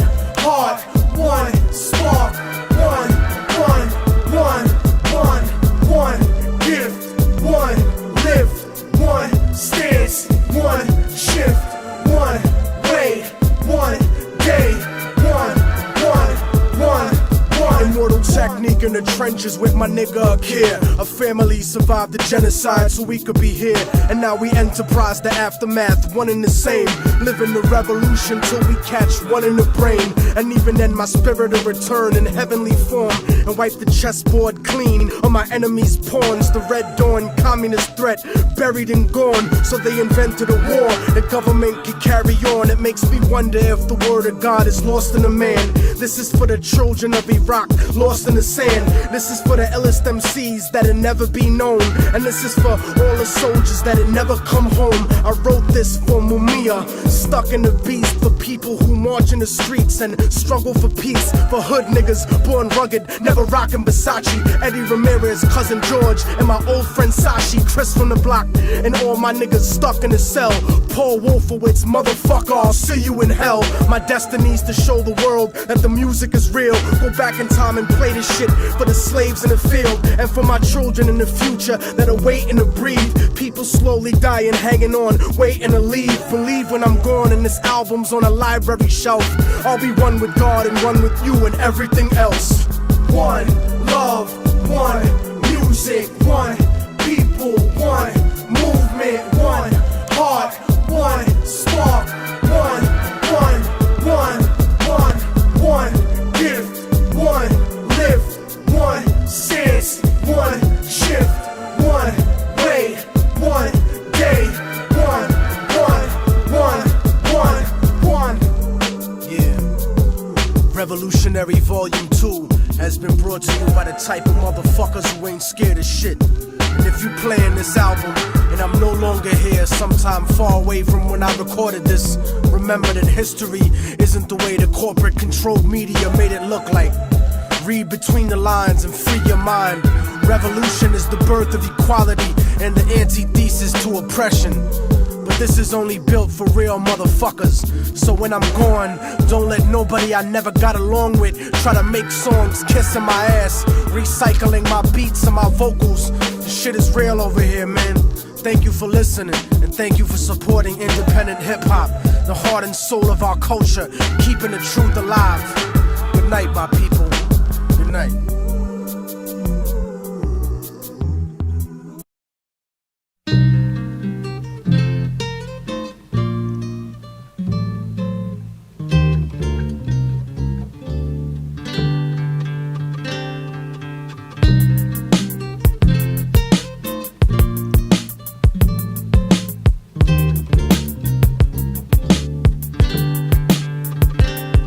Told me I would never make it, I would never achieve it. Reality is nourishment, but people don't believe it. I guess it's hard to stomach the truth like a bulimic. It's a dirty game and nobody is willing to clean it. But this is for the paraplegic people dreaming of running. Ladies married to men who don't please them, dreaming of coming. Verbally murderous like David Berkowitz when I'm gunning. Some cowards on the internet didn't think I would sell. Scared to talk shit in person cause they stuck in a shell and couldn't understand the pain of being stuck in a cell. Hell is not a place you go if you're not a Christian. It's the failure of your life's greatest ambition. It's a bad decision to blindly follow any religion. I don't see the difference in between the wrong and the wrong. Soldiers emptying the clips at little kids and their moms are just like a desperate motherfucker strapped to a bomb. Humanity's gone, smoked up in a gravity bong by a Democrat, Republican, cheat. 2026 meeting of the Cannabis Control Commission to order. This meeting is being held hybrid pursuant to Chapter 2 of the Acts of 2025 and is being recorded.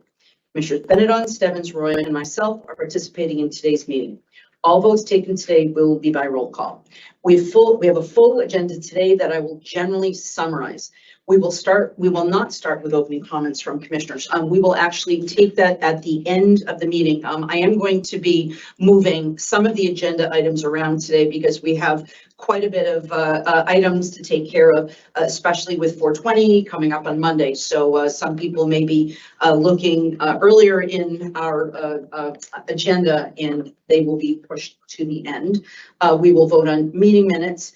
We will proceed to staff licensing recommendations, and then we will take up 3 change of ownership recommendations, 17 license renewal recommendations, 4 final license recommendations, and 6 provisional license recommendation. And then we have 10 items in the commission discussion and votes. And then at the end, we will have the executive director's report, which will include the presentation or any information about the public information on 420. So with that, we will begin with the approval of the minutes. I'm looking for a motion to approve the minutes for March 4th, 2026. Commissioner Roy, do I hear a motion to approve those minutes? Do I hear a second, Commissioner Stebbins? Second. Having been moved and seconded, I'll call the roll. Commissioner Roy? Aye. Commissioner Benedon? Aye. Commissioner Stebbins? Aye. Chair votes aye. They are approved unanimously. I will also, Commissioner Roy, I will entertain a motion to approve the March 12th, 2026 meeting minutes. Do I hear that motion? So moved. Do I hear a second, Commissioner Stebbins? Second. I will call the roll. Commissioner Benedon? Aye. Commissioner Roy? Aye. Commissioner Stebbins? Aye. Chair votes aye. They pass unanimously. We will now move to licensing recommendations, and I am told that Jamie Wakefield is presenting on behalf of, hey, Jamie, on behalf of licensing today. Again, you probably weren't ready to come up here this fast, but we're trying to make sure that we get to some important votes early on, so we appreciate that. Okay, so we start with Arrow Cultivate. Yes, thank you. There are 3 change of ownership applications for consideration today. The first licensee is Arrow Cultivate LLC. They are seeking a change of ownership and control over 1 adult use license and are requesting to add 2 individuals. Additional information is contained within the executive summary for the Commission's review and consideration. Commission staff have reviewed the application for compliance with applicable laws and regulations and are presenting it for the Commission's review and vote. Thank you. Are there any questions from FL commissioners? Hearing and seeing none, I will entertain a motion. Commissioner Benedon, will you move to approve the recommendation of change of ownership for Arrow Cultivate? So moved. Commissioner Stebbins, will you second that? Second. Having been moved and seconded, I'll call the roll. Commissioner Benedon? Aye. Commissioner Roy? Aye. Commissioner Stebbins? Aye. Chair votes aye. It passes unanimously. New England Regional Dispensary LLC. The licensee here is New England Regional Dispensary LLC. They are seeking a change of ownership and control over 1 adult use license and are requesting to add 3 individuals and 3 entities. Additional information is contained within the executive summary for the Commission's review and consideration. Commission staff have reviewed the application for compliance with applicable laws and regulations and are presenting it for the Commission's review and vote. Thank you. Do I have any questions or comments from my fellow commissioners? Hearing and seeing none, Commissioner Roy, will you move to approve the change of ownership of New England Regional Dispensary? So moved. Will you second that, Commissioner Stebbins? Second. Having been moved and seconded, I'll call the roll. Commissioner Benedon? Aye. Commissioner Roy? Aye. Commissioner Stebbins? Aye. Chair votes aye. Passes unanimously. On to Phytopia Incorporated. Phytopia Incorporated is seeking a change of ownership and control over 1 medical marijuana treatment center license and are requesting to add 2 individuals and 1 entity. Additional information is contained within the executive summary for the Commission's review and consideration. Commission staff have reviewed the application for compliance with applicable laws and regulations and are presenting it for the Commission's review and vote. Thank you so much. We will, there is one issue, and I would call up our general counsel because we did have a question that was raised by the attorneys from Ignited Culture. We will include that keep an eye on in today's more while this renewal is going license, on, but I but would it's a like very our important general counsel information. to explain, what is happening. Attorneys have raised some questions about paperwork and ownership and whether or not there have been some inaccurate filings that have been made. I don't want to be too specific, but I'm not asking you to testify. I'm just saying, Please turn the camera back on. Questions I about can't see paperwork the that was commissioners. submitted. We are inclined to allow this renewal to go through. There is an appeal process, but again, we'll ask the general counsel to explain this. Good morning, Madam Chair, Commissioners. Thank you for recognizing me, Madam Chair. I just to let you know, I just was recently brought into this matter, so just getting caught up to speed. But my understanding is that there is a civil suit pending regarding some ownership disputes that are going on between some of the existing owners of this business. I do not perceive that to be an impediment to going forward with the determination on the license renewal here today. And the civil case will proceed on its own, and obviously the commission will abide by whatever ruling comes out of that case. Have you had an opportunity to speak directly with the relevant parties? Well, I spoke with counsel who's here in the room today very, very briefly about this, so got some sort of highlights, but to the extent of it. Okay, thank you very much. Okay, Commissioner Roy. Thank you, Chair. To the Chair, to the General Counsel. Based on certain allegations made, I know it's going through the court of competent jurisdiction, but is the commission looking into any of these matters? I would have to defer to my colleagues in licensing to ask them, but I think we would, again, the packet is before you. All the relevant information for your consideration on the renewal is in your packets. To the extent that other information would be considered, I defer to licensing on that. But as I said before, I don't think so. I don't think it's necessary, but I think that'd be helpful. Again, we just want to make sure. It's my understanding that in the past that there has been at least one occasion that I've observed when there was some question about appropriateness of the transfer of equity ownership that did hold up a license. So I just want to make sure that we're on solid ground. Yeah, so in any such instances, licensing coordinates with the investigations team to look into matters further. So that's the due course of process. But if there aren't any questions about who owns what, it's still okay for us to proceed. Yes, typically in the course, that's been our process because, until the investigation concludes, we are not able to opine one way or another. So we wouldn't want to hold up any license progress without knowing the outcome of the investigation. Just understanding our options. This license, if it's not renewed, will expire. Is that accurate? Sorry, what? If this license not renewed will expire. Yes, by the board. Okay, and if we remanded it, that would jeopardize the license. That could force it into expiration too, correct? If we remanded this back. Correct. Yep. Okay, so just because there would be a renewal by the board doesn't mean that the commission ceases to do its due diligence into allegations. So two things can happen simultaneously. And a renewal doesn't jeopardize or cease an investigation. No, you're correct. Yeah. But if we've remanded it back, it could cause the licensee to expire, the license to expire. I believe they expire in May, so yeah, they would expire. They would expire. So to keep this license viable, this board has to renew, and then the commission and the enforcement team can do their investigation. Their due diligence, yes. Okay. Okay. I just want to understand the options. Thank you very much. Thank you. Okay, but we're all set. Thank you. So we'll move on with this. So anyway, we have I will entertain a motion to approve the renewal licenses 1 through 17 as recommended by the staff. Do I hear that motion, Commissioner Benedon? I don't know if you noticed, but it looks like council wants to speak, and I just wanted to flag in case you were inclined. If not, of course, your prerogative. Normally we Okay. don't. Well, no, if you're requesting that, I'm happy to accommodate that request. I simply didn't know if you saw the hand. Are you more comfortable if we hear from the attorney? Because I think that we've gotten a recommendation. I'll let the attorney, I don't normally do this, and I thought that I had stated that previously, but, if the attorney would like to come up, 3 minutes. Certainly, I'll be very brief.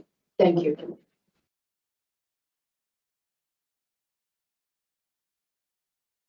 Madam Chair and members of the board. Thank you. My name is Kevin McRoy. I am counsel for Jonathan Bernier, who is a shareholder in Ignited Culture.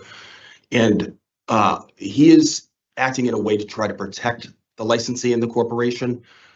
There have been a number of documents which have been submitted to this board and to the Commonwealth of Massachusetts that are not correct. We believe they are knowingly false, not just with regard to Wait. What?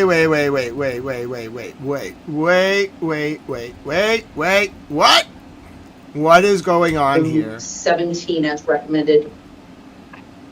You noticed? Hold on So, a second. to approve the renewal licenses 1 through 17 as recommended by the staff. Do I hear that motion, Commissioner Benedon? We're on the wrong screen. What renewal license is he getting up to talk It looks about? like council wants to speak, and I just wanted to flag in case you were inclined. If not, of course, your prerogative. What license does he want to talk about? This is very abnormal. Just because there would be Hold on 1 second. this license, if Want to hold up. Question about appropriateness of the transfer. What was the license? All the relevant information for your consideration on the renewal is What was the name of the license? of this business. To explain this. 1 second. That have been made in my question that was raised by the attorneys from Ignited Culture. We will raise What is Ignited Culture? the roll. Commissioner Benedon. Aye. Commissioner Roy. Aye. Commissioner Stebbins. Aye. Chair votes aye. Passes unanimously. On to Phytopia Incorporated. Oh, Mytopia okay. Incorporated is seeking a change of ownership and control over one medical marijuana treatment center license. Phytopia. Who do they own? I've never heard of them. This is pretty serious. Shareholder interests, which we I've never seen them do this during a meeting. The lawyer for the shareholder is accusing the business of committing fraud, and he's testifying to a government committee about it. This has never happened. I did not expect this. This was just supposed to be the last meeting of this regulatory agency before it kind of gets changed under the law. I have never seen a lawyer for a shareholder get up before the board during a license vote and accuse the company. So he's an investor in a private company. He's accusing the company of defrauding the regulatory Council wants to agency. speak, and I just wanted to flag in case you were inclined. If not, of course. I've but it looks like council wants to speak. I've never seen this. Listen, I'm going to do a clip. Hello, my name is Grant Smith Ellis, covering today's Massachusetts CCC hearing, and the agency is undergoing a lot of changes due to a law that just passed on Beacon Hill. It's going to reform the number of commissioners, change how the agency functions, could see some of the commissioners leave, who knows if some will get reappointed, changes who's in charge of the appointment authority. I'm covering this on Telenews, youtube.com/@GrantSmithEllis. I'm going to play you in a pretty incredible series of moments that are actually playing out live right now. The commission is considering the renewal of a company, a medical license called Phytopia Inc. Medical Dispensary. I'm not sure what they do business as. It was actually a proposed one in Massachusetts, but it apparently either surrendered or lost. They plan to open on Route 1 in Peabody. And it's unclear exactly what is about to be said by this lawyer for one of the investors. But as soon as this happened, I decided to make a video for you. This lawyer is about to get up there and talk about how his investor client, so it's not the owner of the company, it's an investor, apparently is making allegations that the company itself, which is separate from the investors, defrauded the CCC, the regulatory agency. He's about to, in a very rare moment, get up there and talk to the commissioners during the renewal vote. It almost never happens. And there's a lot of people watching this today because the agency's going under a lot of change. This is very weird. You noticed, but it looks like council wants to speak, and I just wanted to flag in case you were inclined. If not, of course, your prerogative. Normally we Okay. don't. Well, no, if you're requesting that, I'm happy to accommodate that request. I simply didn't know if you saw the hand. The chair isn't trying to censor him. It's just, it's out of protocol, so the commissioners have to agree on it to allow it to happen. It's very out of the norm. Are you more comfortable if we hear from the attorney? Because I think that we've gotten a recommendation. I'll let the attorney, I don't normally do this, and I thought that I had stated that previously, but if the attorney would like to come up, 3 minutes. Certainly, I'll be very brief. 3 minutes is the time you get a public comment. So she's letting him do it, but trying to be fair in how she does it. Thank you. Chair Shannon O'Brien. Madam Chair and members of the board. Thank you. My name is Kevin McRoy. I am counsel for Jonathan Bernier, who is a shareholder in Ignited Culture. And he is acting in a way to try to protect the licensee and the corporation. There have been a number of documents which have been submitted to this board and to the Commonwealth of Massachusetts that are not correct. We believe they are knowingly false, not just with regard to shareholder interests, which we have looked at the documents that have been filed. Those are not correct. It is our position they are not correct at all. We don't believe Ms. Bernier should be, Ms. Rouge should be a shareholder at all. There are originally 4 shareholders, all of whom own more than 10%. That information was changed without authority, without ability, and documents submitted to this board claiming that it was properly done. It is not. There are also other documents that we have been found that have been submitted to this board that are fraudulent, including a lease, which we question why it was done to begin with. It was backdated to a time before the corporation even existed. So we have problems with that. We also have problems with reported investments into this company. As far as I'm aware from the filings that have been made that I've been able to access on the system, it only indicates that Mr. Ruse has invested $1 million into this company. I have not seen one piece of paper that shows that he invested $1 in here. However, there are in excess of $4.2 million invested from other investors in this company that are not disclosed. So that's just the tip of the iceberg with this. There is a case that is pending in Bristol County Superior Court. There will be a hearing next week. And so I certainly understand it. My client is very concerned because this is an important field for him, that he is not wrapped up into the fraudulent trend. So this can be a problem because it seems like some of the investors who are not this investor might have, at least one guy, it was just accused of committing a federal crime. You can't do that. And the CCC works with interagency task force. They work with the feds to do enforcement. And he's basically saying, why are you, this guy needs to be criminally prosecuted. This is incredible. It's not something that has ever happened in 5 years of me covering this agency. It's very strange. This before Sure. not handled properly in another case. Okay. And so Chair O'Brien's a lawyer, so you can't get anything past her. She's basically a judge. So my question to you is, if we don't renew this license today, what does that do to your client's interest? Well, obviously, if the license is going to expire, we are trying to protect the company. We obviously do not want the license to expire.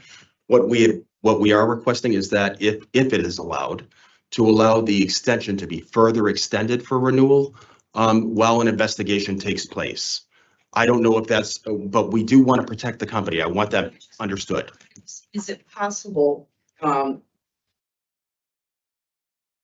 any sort of like when we have the host community agreements that are not legal. And we do have prorated. Is it possible for us to, on a month by month, could we temporarily extend this license? With the, because I want to make sure we don't throw out the baby with the bathwater. Right. I just want to make sure Yeah, that. I've seen this before. Can I ask, when did you first raise this when was this first raised with the commission and the investigations team? Mr. Bernier is here. Mr. Bernier, when was the first time you reached out to the CCC, sir? We reached out to our lead investigator back in December. Once I started putting pieces of the puzzle together on what was going on. Right. And so, No, go ahead. oh, okay. It just finished. So, the concern that we have is that this board does not stamp the approval that the owners are who they're purported to be in the filings. That is not true.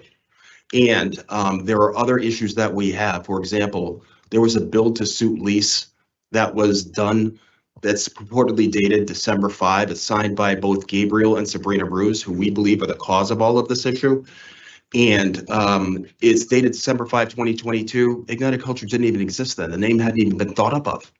And pause. Then you can't approve it. You can't do a temporary renewal. The only option is to make them go through it again. How are they supposed to approve a license that you've now given them like affirmative notice is fraudulent?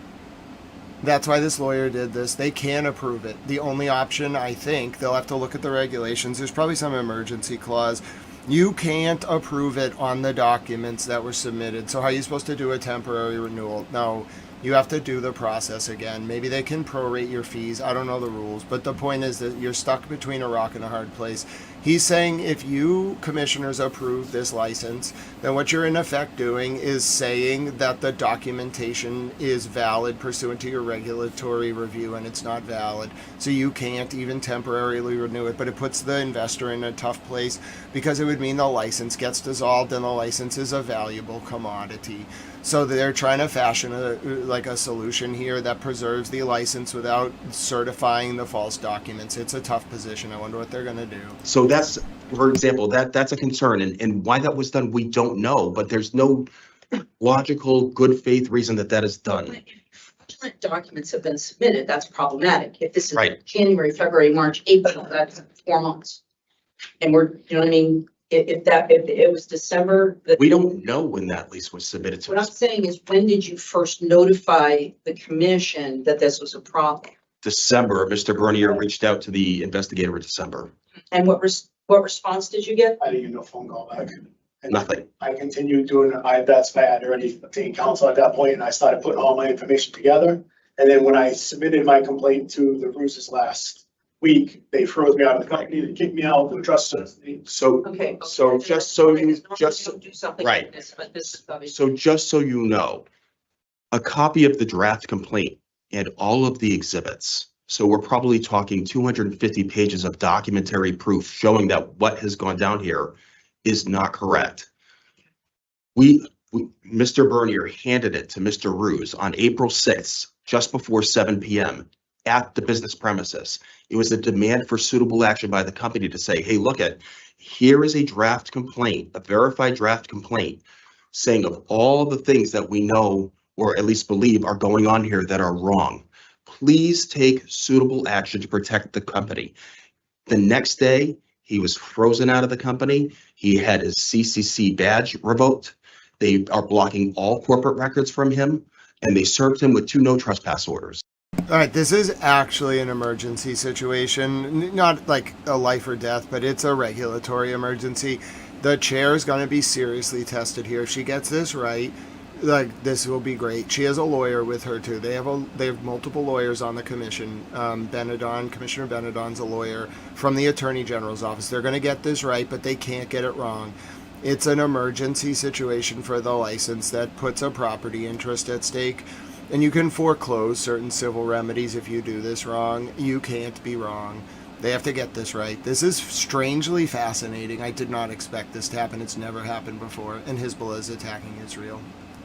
So who does that? I've seen this before where I had someone in a similar situation who was filing requests for information and we were giving it to them, and I was concerned and confused about that because it seemed that that's public information. Right.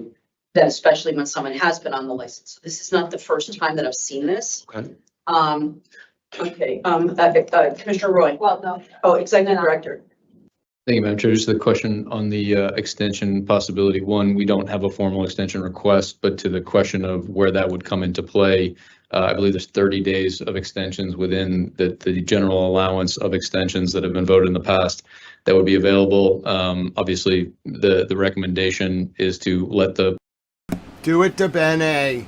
Do they have a mechanism to approve it to Bene? Approve it conditional on a review of the documents. process play out on the ownership.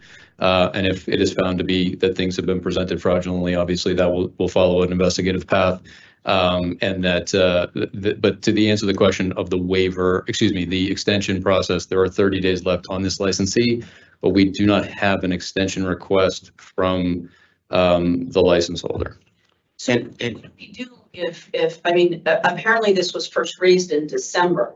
So could I ask the general counsel to come back up? Because if this was raised in December, then we've had notice and we've been completing this paperwork and we've had notice that this might be fraudulent.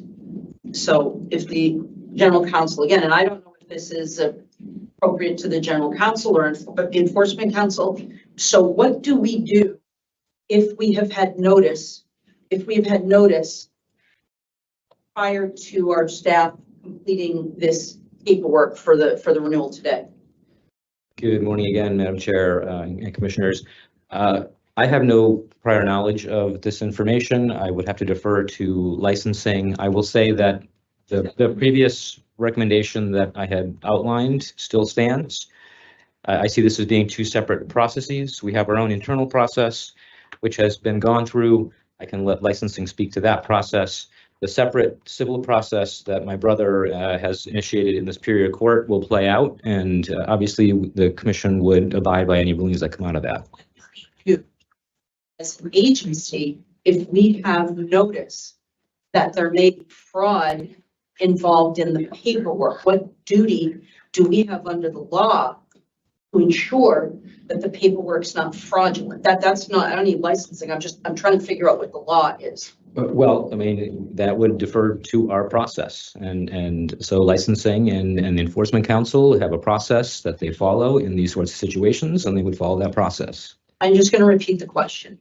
If we have notice, I understand there's a process, but in the course of completing that process and review, we now have notice that there may be fraud.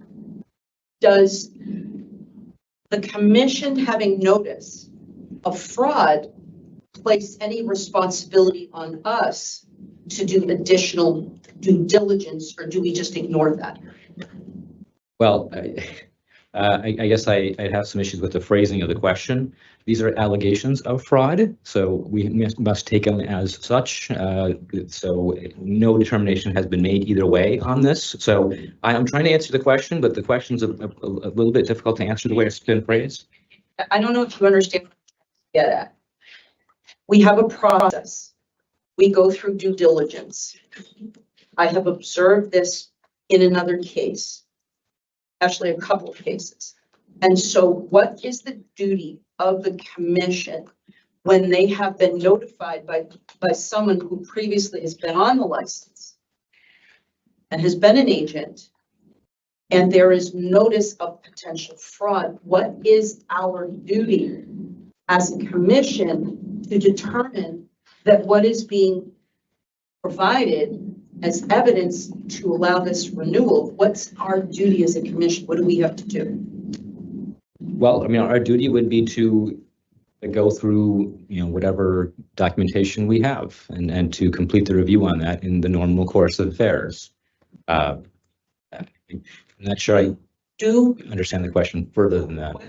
The question is, if we have notice that what has been submitted is potentially fraudulent, including lease information, it's all of the information that gets submitted is supposed to be submitted truthfully, right?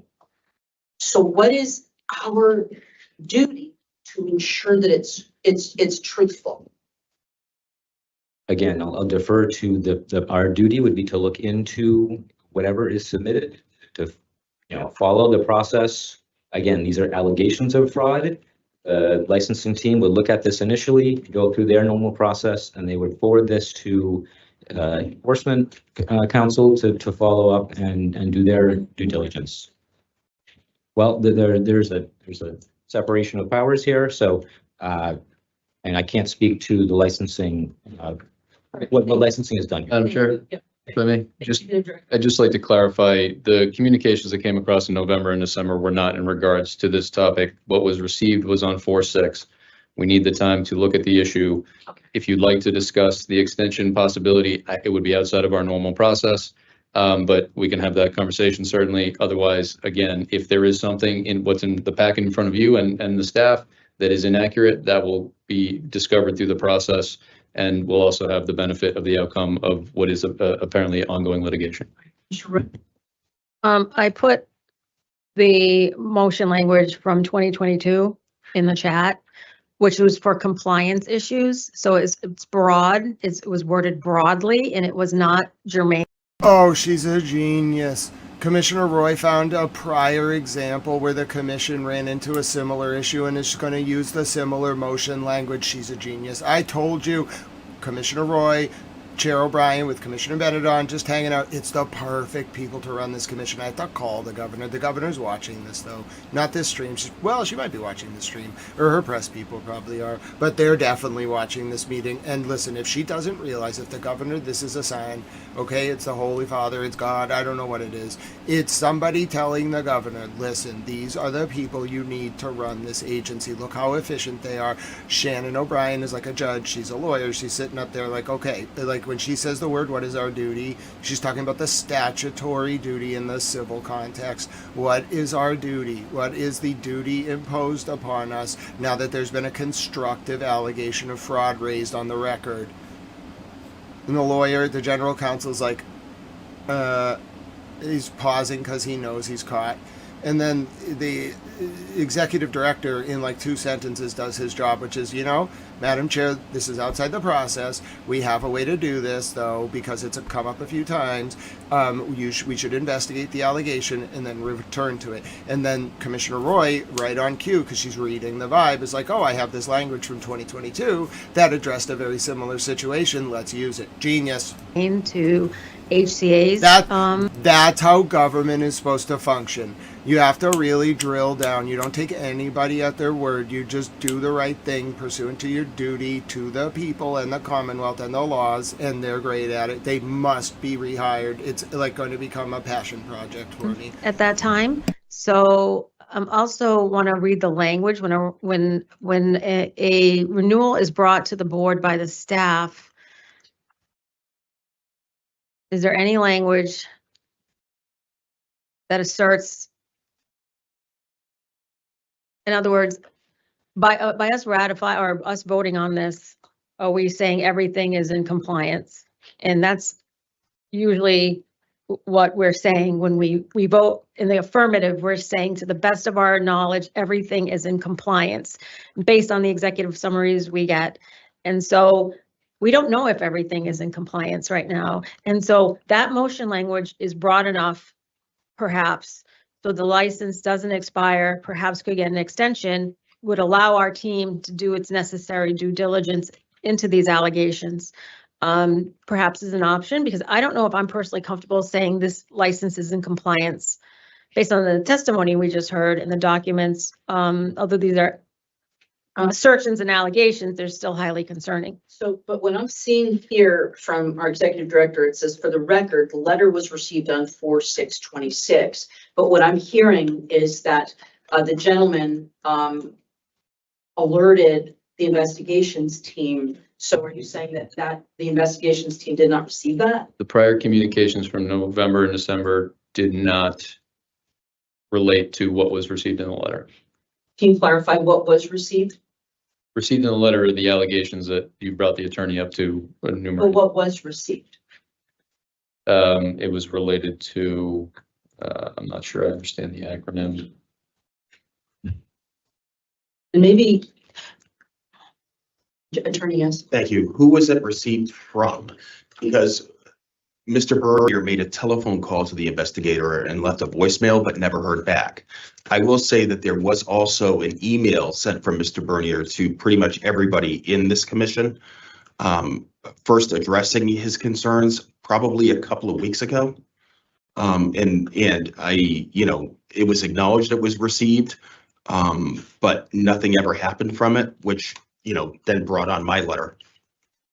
So just, I'm looking, I'm in the board book. I'm looking at the executive summary recommendation on a final license, and the language, the licensee has demonstrated compliance with the laws and regulations of the Commonwealth and suitability for licensure. Therefore, the license is recommended. This happens to be final one. As part of the approval of a final license, the commission authorizes staff to take all necessary actions to review compliance with the above referenced conditions and to approve the commencement of operation. Now, I don't have that language for a renewal, but one could surmise that the same threshold applies to renewals. The licensee has demonstrated compliance with the laws and regulations of the Commonwealth and suitability for licensure. Now, sounds like there perhaps is a question mark here. And we are saying, yes, they have by voting in the affirmative, we're saying they have demonstrated compliance with the laws and regulations of the Commonwealth.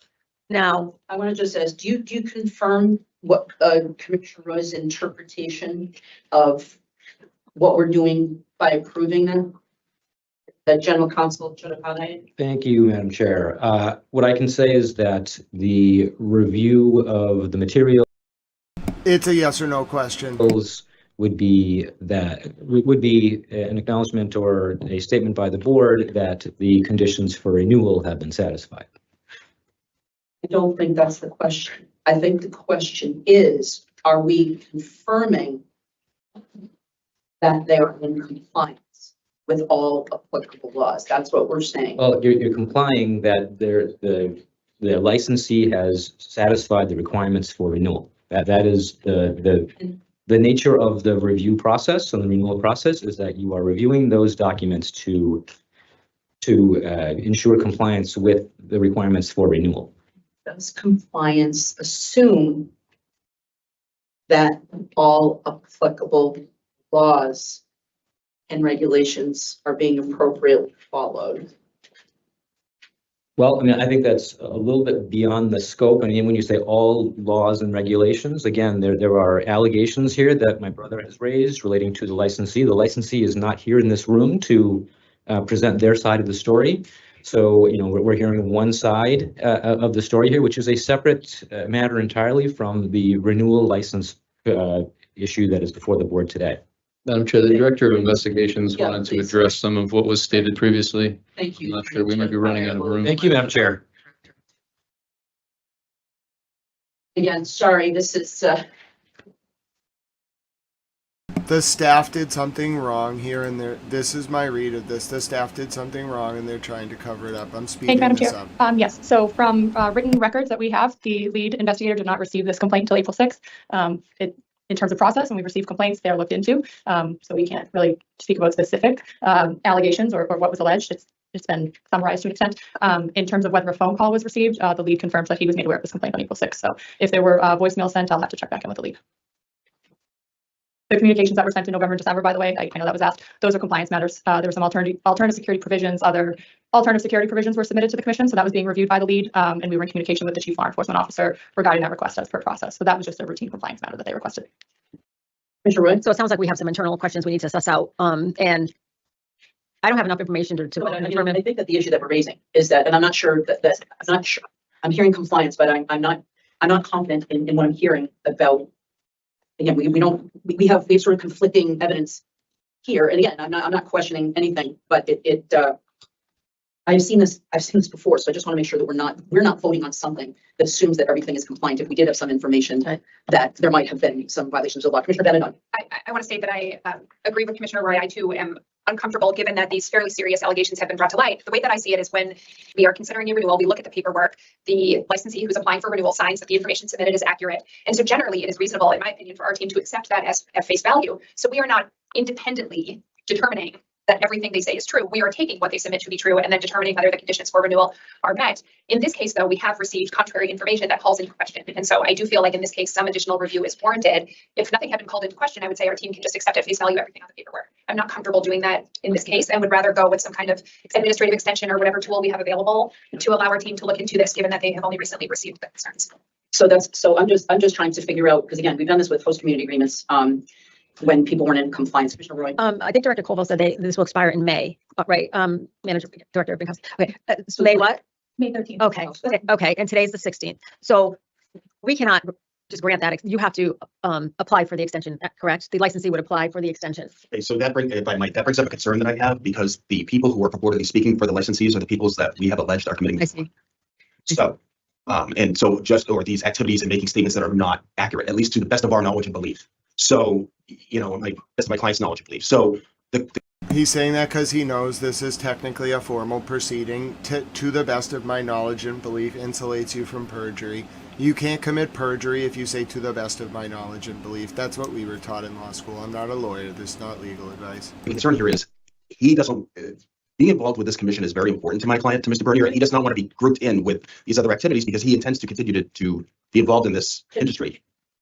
Can we extend this license pending a more fulsome investigation into I understand that there's a lawsuit, but I also understand that compliance aside, I understand that we as commissioners have an obligation to ensure that the facts that are submitted to us are accurate. And if we have some reason to believe that we've taken at face value something that may be fairly easy to figure out, right? Do we have the ability, I'll ask our general counsel, do we have the ability to approve the renewal of this license pending further investigation? Again, we're sort of handicapped here because we don't know what's going to happen with the new bill, the new law. So we want to make sure that we're not, doing anything that, it confuses things more than already. Commissioner Roy. Can we remand it with an extension pending an investigation? Genius. As opposed to approving and saying we're some way approving that it's compliant. If we remanded it with an extension pending an investigation, that means we're not approving because we don't know if it's compliant. We don't know if they're following the laws and the statutes. But that's what I'm saying. This board has remanded licenses and we have remanded in the past. So it's been done. But the thing that hasn't been done along with it is granting an administrative extension pending the investigation. Yeah, or could we? I'm trying to figure out how we get both things done. Well, motion, I'm sure we granted authority. It would be through motion language. Again, if we retain the judgment and we direct the executive director to the licensing, I'm just trying to figure out how we can. You're retaining, it's so smart. They're thinking like lawyers. Commissioner Roy's not even a lawyer. She's thinking like a lawyer. You retain jurisdiction, but you don't create a dependency by approving it. You remand it. Oh, and then you don't even have to make them the person apply for another extension. This is genius. They're being good governmental stewards. They're great. This was the perfect day for this to happen. I'm in heaven. My heart is singing. You don't understand. Not put this license in jeopardy, which is going to be expiring in a couple of weeks or 3 weeks. Yeah.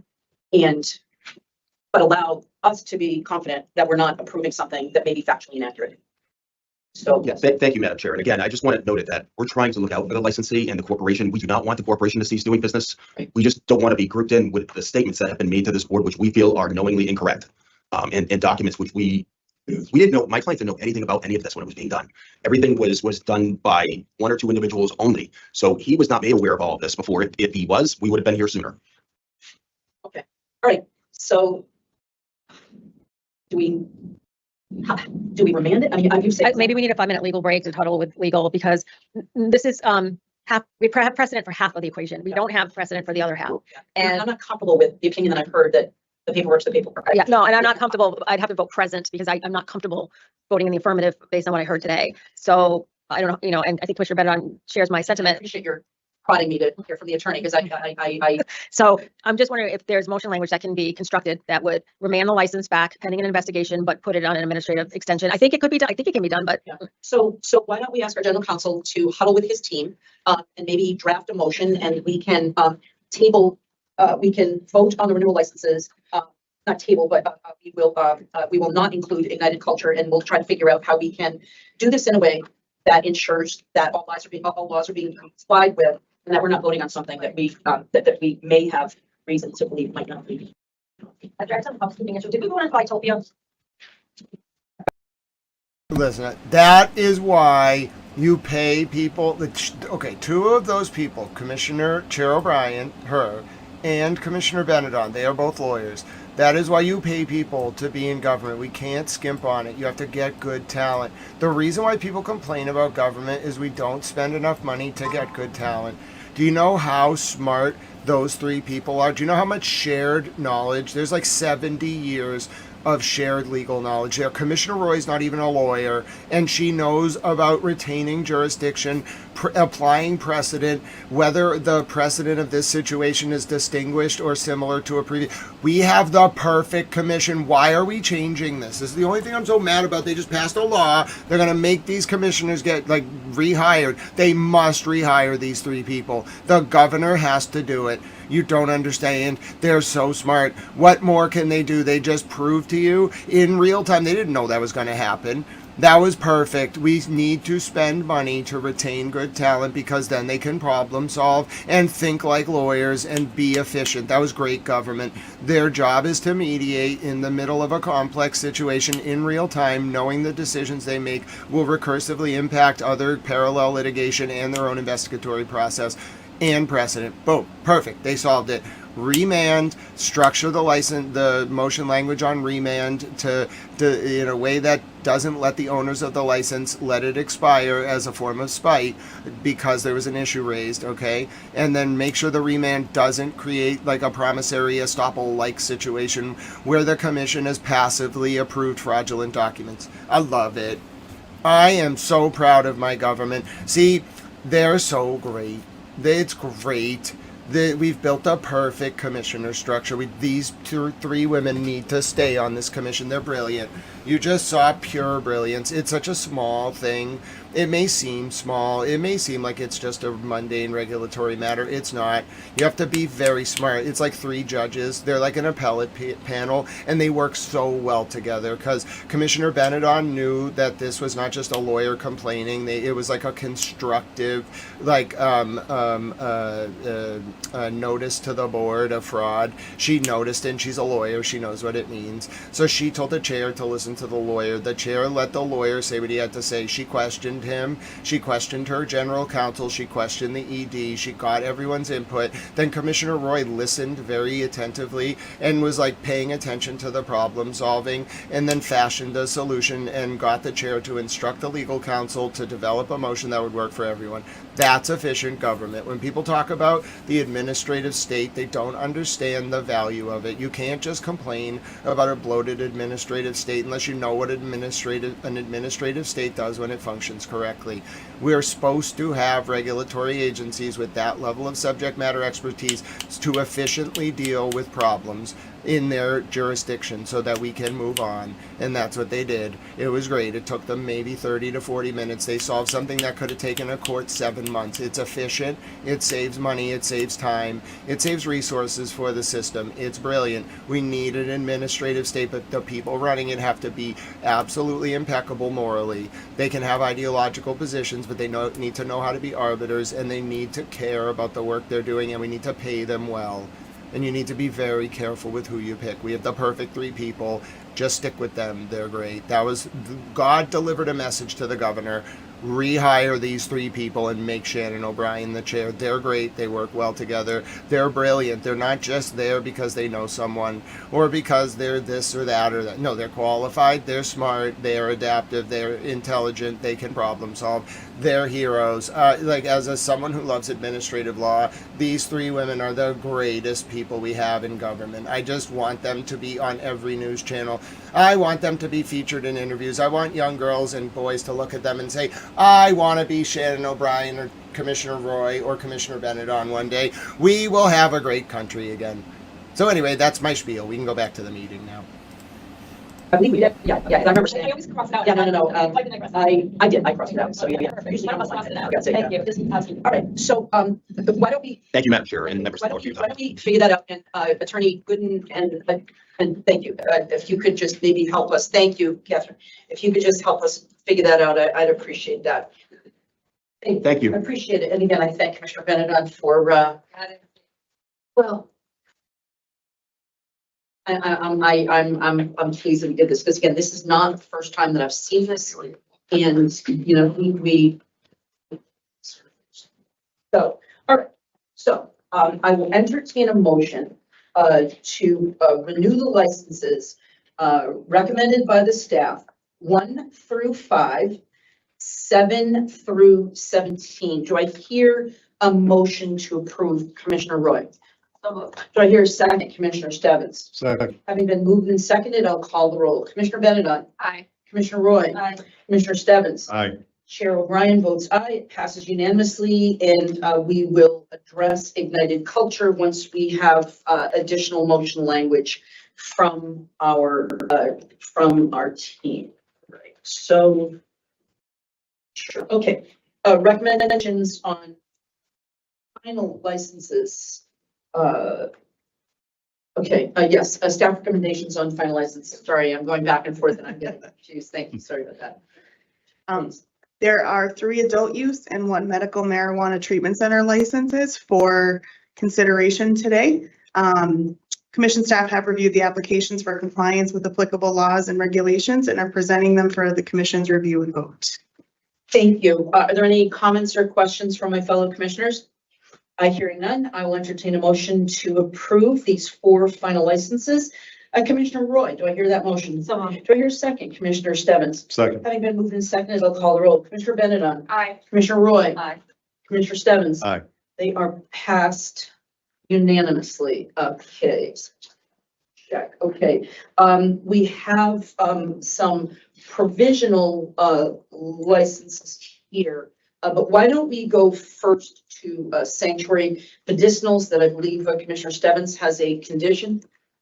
I do. Thank you, Chair. My proposed condition for sanctuary medicinals, MRN 285402, is prior to final application for licensure, consider revision to your positive impact plan goal number 2 and considering hiring or other strategies to impact disproportionately impacted area designated communities in closer proximity to the town of Saugus in accordance with 935 CMR 500-101-1A11, 935 CMR 500-1034B, and provide an update to the CCC licensing division. Again, just for consideration, this licensee would be opening up in Saugus. They've identified their interest in supporting DIAs of Lowell and Fitchburg, and just want them to have some consideration of perhaps supporting Lynn and Chelsea, which are in a little bit closer proximity. Does anyone have any questions or comments about the condition, or Mr. Roy? I just want to segue into red tape a little. We heard back that conditions are considered like red tape, adding red tape to licensees who are already overly burdened. There's talk about, although well-intended, they haven't had the full effect. Positive impact plans have not had the full effect that they were intended to have. And it literally have just become red tape for many folks. You know, and obviously with the new law, the intent was Commissioner Benedon and myself to work together to strategize on ways they would be more impactful. I'll just say, I don't support the condition, so I'll take a call of the roll. I just feel it's red tape at this point, and they're overly burdened already. If people would like to, I'm opposed to the condition. I'll call the roll. Commissioner Roy? No. Commissioner Stebbins? Yes. Commissioner Benedon? Yes. Okay, it does not pass. Okay, so we will now go directly to. We have to pass the license. Yes, no, we're going directly to the licensee. Yes. Okay, so going directly to the provisional license of sanctuary medicinals. Sorry, I'm screwing. The last applicant, this is Yes, the I sanctuary apologize. medicinals. That's okay. Okay. The proposed location is 181 Broadway in Saugus. They are seeking a marijuana retailer license, and the applicant received general review. Additional information is contained within the executive summary for the commission's review and consideration. Commission staff have reviewed the application for compliance with applicable laws and regulations and are presenting it for the commission's review and vote. Thank you. Are there any further questions or comments regarding sanctuary medicinals? provisional license? Hearing none, I will ask Commissioner Benedon, will you move to approve the provisional license of Sanctuary Medicinals? So moved. Do I hear a second? Commissioner Stebbins? Second. Having been moved and seconded, I'll call the roll. Commissioner Benedon? Aye. Commissioner Roy? Aye. Commissioner Stebbins? Aye. Chair votes aye. It passes unanimously. Now we'll get you back in order. Apotho Therapeutics, Dartmouth Manufacturing. Apotho Therapeutics, Dartmouth Manufacturing, Inc. Has a proposed location of 757 State Road in Dartmouth. They are seeking a marijuana product manufacturer license, and the applicant received general review. Additional information is contained within the executive summary for the Commission's review and consideration. Commission staff have reviewed the application for compliance with applicable laws and regulations and are presenting it for the Commission's review and vote. Thank you. Are there any questions or comments regarding this provisional license? Hearing and seeing none, Commissioner Roy, I'll entertain a motion to approve the provisional license of Apotho Therapeutics, Dartmouth Manufacturing. So moved. Do I hear a second? Commissioner Stebbins? Second. Having been moved and seconded, I'll call the roll. Commissioner Benedon? Aye. Commissioner Roy? Aye. Commissioner Stebbins? Aye. Chair votes aye. Passes unanimously. Moving on to Bullrush LLC. Bullrush LLC has a proposed location of 1 Cabot Street in Holyoke. They are seeking a marijuana microbusiness license, and the applicant received expedited review. Additional information is contained within the executive summary for the Commission's review and consideration. Commission staff have reviewed the application for compliance with applicable laws and regulations and are presenting it for the Commission's review and vote. Thank you. Are there any questions or comments on this recommended provisional license? Hearing and seeing none, Commissioner Roy, will you move to approve the provisional license of Bullrush LLC? So moved. Do I hear a second? Commissioner Stebbins? Second. Having been moved and seconded, I will call the roll. Commissioner Benedon? Aye. Commissioner Roy? Aye. Commissioner Stebbins? Aye. Chair votes aye. Passes unanimously, and I will note that there's a typo. LLC. Is that a? It's just an extra L. Okay. Passes unanimously. Moving on to Depkin Corp. The applicant here is Depkin Corp. The proposed location is 204 North Beacon Street in Boston. They're seeking a marijuana retailer license, and the applicant received general review. Additional information is contained within the executive summary for the Commission's review and consideration. Commission staff have reviewed the application for compliance with applicable laws and regulations and are presenting it for the Commission's review and vote. Thank you very much. Are there any questions or comments from my fellow commissioners regarding Depkin Corp? Hearing and seeing none, Commissioner Benedon, will you move to approve this provisional license? So moved. Commissioner Stebbins, will you second that? Second. Having been moved and seconded, I'll call the roll. Commissioner Benedon? Aye. Commissioner Roy? Aye. Commissioner Stebbins? Aye. Chair votes aye. It passes unanimously. Hudson Botanicals Processing. Hudson Botanical Processing LLC has a proposed location of 14 Kane Industrial Drive in Hudson. They are seeking a marijuana existing licensee transporter license, and the applicant received general review. Additional information is contained within the executive summary for the Commission's review and consideration. Commission staff have reviewed the application for compliance with applicable laws and regulations and are presenting it for the Commission's review and vote. Thank you. Are there any questions or comments regarding Hudson Botanicals Processing? Hearing none, Commissioner Roy, will you move to approve this provisional license? So moved. Commissioner Stebbins, will you second that? Second. Having been moved and seconded, I'll call the roll. Commissioner Benedon? Aye. Commissioner Roy? Aye. Commissioner Stebbins? Aye. Chair votes aye. It passes unanimously. Move on to J-BAM. The applicant here is J-BAM Incorporated, doing business as Firehouse. The proposed location is 71 Downing Industrial Parkway in Pittsfield. They're seeking a marijuana retailer license, and the applicant received general review. Additional information is contained within the executive summary for the Commission's review and consideration. Commission staff have reviewed the application for compliance with applicable laws and regulations and are presenting it for the Commission's review and vote. Thank you. Are there any questions or comments from my fellow commissioners? Having been none, I will entertain a motion to approve the provisional license of J-BAM. Commissioner Benedon, will you make that motion? So moved. Commissioner Roy, will you second that? Second. Having been moved and seconded, I'll call the roll. Commissioner Benedon? Aye. Commissioner Roy? Aye. Commissioner Stebbins? Aye. Chair votes aye. It passes unanimously. Chair, Yes. I still don't believe we voted on Vitopia. Okay, I will entertain a, I mean, unless the staff wants to go back and watch the, we'll take a, I will entertain. in my mind, we have not voted on I apologize. I crossed it off in the meeting. I will entertain a motion to. Well, should we go through? She already presented it. Well, maybe. Sorry, I can present to the. Yeah, let's just dot our i's and cross our t's. Let's present it again. Thank you. The licensee here is Phytopia Incorporated. They're seeking a change of ownership and control over one medical marijuana treatment center license and are requesting to add 2 individuals in 1 entity. Additional information is contained within the executive summary for the commission's review and consideration. Commission staff have reviewed the application for compliance with applicable laws and regulations and are presenting it for the commission's review and vote. Thank you. I will entertain a motion to approve the license for Phytopia. Commissioner Roy? So moved. Commissioner Stebbins, will you second that? Second. Having been moved and seconded, I'll call the roll. Commissioner Bennett? Aye. Commissioner Roy? Aye. Commissioner Stebbins? Aye. Chair votes aye. It passes unanimously. And again, my apologies. Thank you. Thank you. Thank you for raising that. Of course. Madam Chair, would you like to take a break and we'll bring back the other licensing item, or do you Yes. want that later in the day? I could use a break. Oh, please. Okay. Very good. I will entertain a motion for a brief recess until 11:15. Commissioner Roy, having been moved, Stebbins having seconded, all those in favor? Aye. We'll be back at 11:15. Thank you.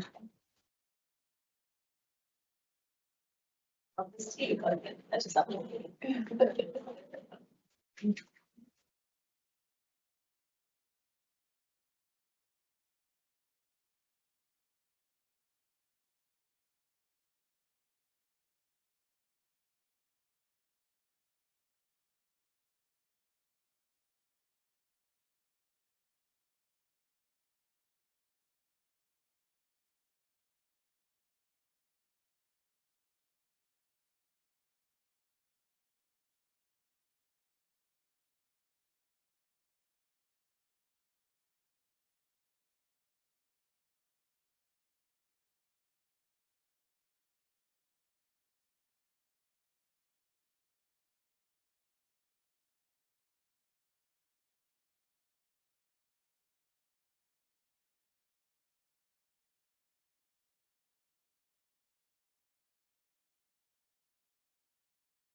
Obviously. No waiting for that. We want to go forward on that. Yeah, why don't we do that? Okay, I'll ask CFAO Lisa Schlegel and the executive director to talk about an update on the tip line. And I did want to note that worker activist Danny Carson had been on that. Yeah, why don't we do that? Okay, I'll ask Danny's my friend, so we have to do this update. I have to go to the store. Hi, Danny. If you're watching, Danny's wonderful. You should check out Danny Carson's work. The commission's about to talk about an update on the worker tip line. Danny's going to be thrilled. That's good. Hello. My name is Grant Smith Ellis. Danny Carson, the wonderful workers' rights activist in Massachusetts, who was dear friends with Lorna McMurray, who tragically passed away due to ground dust and air quality at Trua Leaves, an adult medical use operator that is in multiple states, now shuttered Holyoke cultivation facility a few years ago. Let's take a listen to the Massachusetts Cannabis Control Commission talk a little bit about an update on that worker tip line. And Danny Carson, you can check him out on Instagram, Danny Massachusetts. Danny, their work is absolutely excellent, and I recommend checking Danny out. So let's take a listen. CFAO Lisa Schlegel and the executive director to talk about an update on the tip line. And I did want to note that worker activist Danny Carson had been here earlier, and appreciate all of his work to bring this issue to the forefront over many years. So anyway, thank you. I don't know if the executive director or the CFAO, who's going to start here. Thank you, Madam Chair. I will just kick it off, but obviously the CFAO as well will go through some particulars in regards to this. I don't know, to be honest, if our slides are going to work for the audience. So I know that you have access to them. They should be in the packet, so I apologize. Locked online since we need to be in. No, I'm doing that right now. Oh, I just had a difficulty. Thank you, Bill. thanks for noticing. Thank you. And actually, let me just, as we come back to break too, we have the slide up as far as I can tell. So we are, if you're off camera, if you could just identify the speaker for the future of the minutes and for the public's interest. Obviously, we're having some technical issues with how we normally broadcast. People speak, we want them to identify themselves. If your camera's not on, if you could just identify. We're having a little technical issue trying to get Commissioner Roy. I was buffering. I think we're on now. All right, and right. So if you don't have a camera, I'll just obviously identify the speaker as best we can. Okay, so related to the tip line, I wanted to just give a brief update. We do have some slides the CFAO will go through in terms of upcoming procurement. I just want to highlight as well, obviously, we've been discussing this back to March at this point when the board authorized the creation of a position, which was eventually titled the Complaint Resolution Administrator position. That job description has been created, has not yet been posted, given the hiring freeze and a few other financial items that we'll talk about in the future here, but also will coincide with what we're talking about in terms of an upcoming procurement. Additionally, a workflow of how that position would work between a variety of different departments and potential tips that may come in through that line, and then generally re-coordinating all of the external lines that come into the commission is part of that workflow. So that has been developed and ready to go, which will be part of a procurement looking at software solutions and other options that would go through this process. So a project management team, PMT, was created, and it has changed slightly given language in the bill, which the CFAO, Lisa Schlegel, will give a quick summary on and then answer any questions. Thank you. CFAO Schlegel? Yes, so as ED stated, we did start, the first kickoff was March 31st. There was a discussion on whether to go with an RFI or go directly to RFR. After further information and seeing what's in the bill, It's decided to go to an RFR. We think we can get this processed and done. The goal is to have it done before June 30th of this year. The bill does, if it is signed, does allow for an anonymous complaint portal, which is exempt from public records disclosures. So that will all be built into this. And as I said, the team has already started to meet and is moving forward with that with a, like I said, hopefully by June 30th. So this is an RFR, and this is one of the things I'd raised some time ago because I'd been on the board of a bank, and we actually, I remember 4 years ago calling, one of these. So again, just for the public that's watching, I know they do this for banks, and then they divert the calls to the appropriate, if the executive director is committing fraud, they do the chair. If the chair is committing fraud, if a teller is doing something, it goes to different people. But could you just kind of explain, what that is, and just exactly what we're putting on a potential RFR for? Absolutely. There's a number of ways of intake on this, whether it's through a portal or through a hotline. Most likely there'll be both options. Again, we'll look what the RFR is and it will come through. We do have a flow chart of the type of complaint and where it would go, where it's directed. There'll be multiple avenues for that, and it'll come through based on a flow chart that's already been prepared by our CTIO. And again, in the RFQ, we can go directly off a state contract, but we wanted to cast a wider net and do the RFR to see what's available out there for vendors. Again, it's dependent on funding. Again, can you just, an RFQ means that we have the predetermined list of vendors that are already. An RFR would say the whole world can come, even if you're not on that pre-approved list, which lowers the barriers to be able to do business with them. Am I restating? Exactly. The state has existing contracts on combis. We can go RFQ and get quotes from anyone who's already contracted with the state under these contracts, or we can cast a wider net and do the RFR, which allows vendors who are not on state contract to submit a proposal. Again, we look at cost and comparisons before. And what have you seen? I mean, again, you obviously haven't said anything out, but I remember, when I initially was doing some homework on this, I remember being surprised. It was only about 20 grand a year.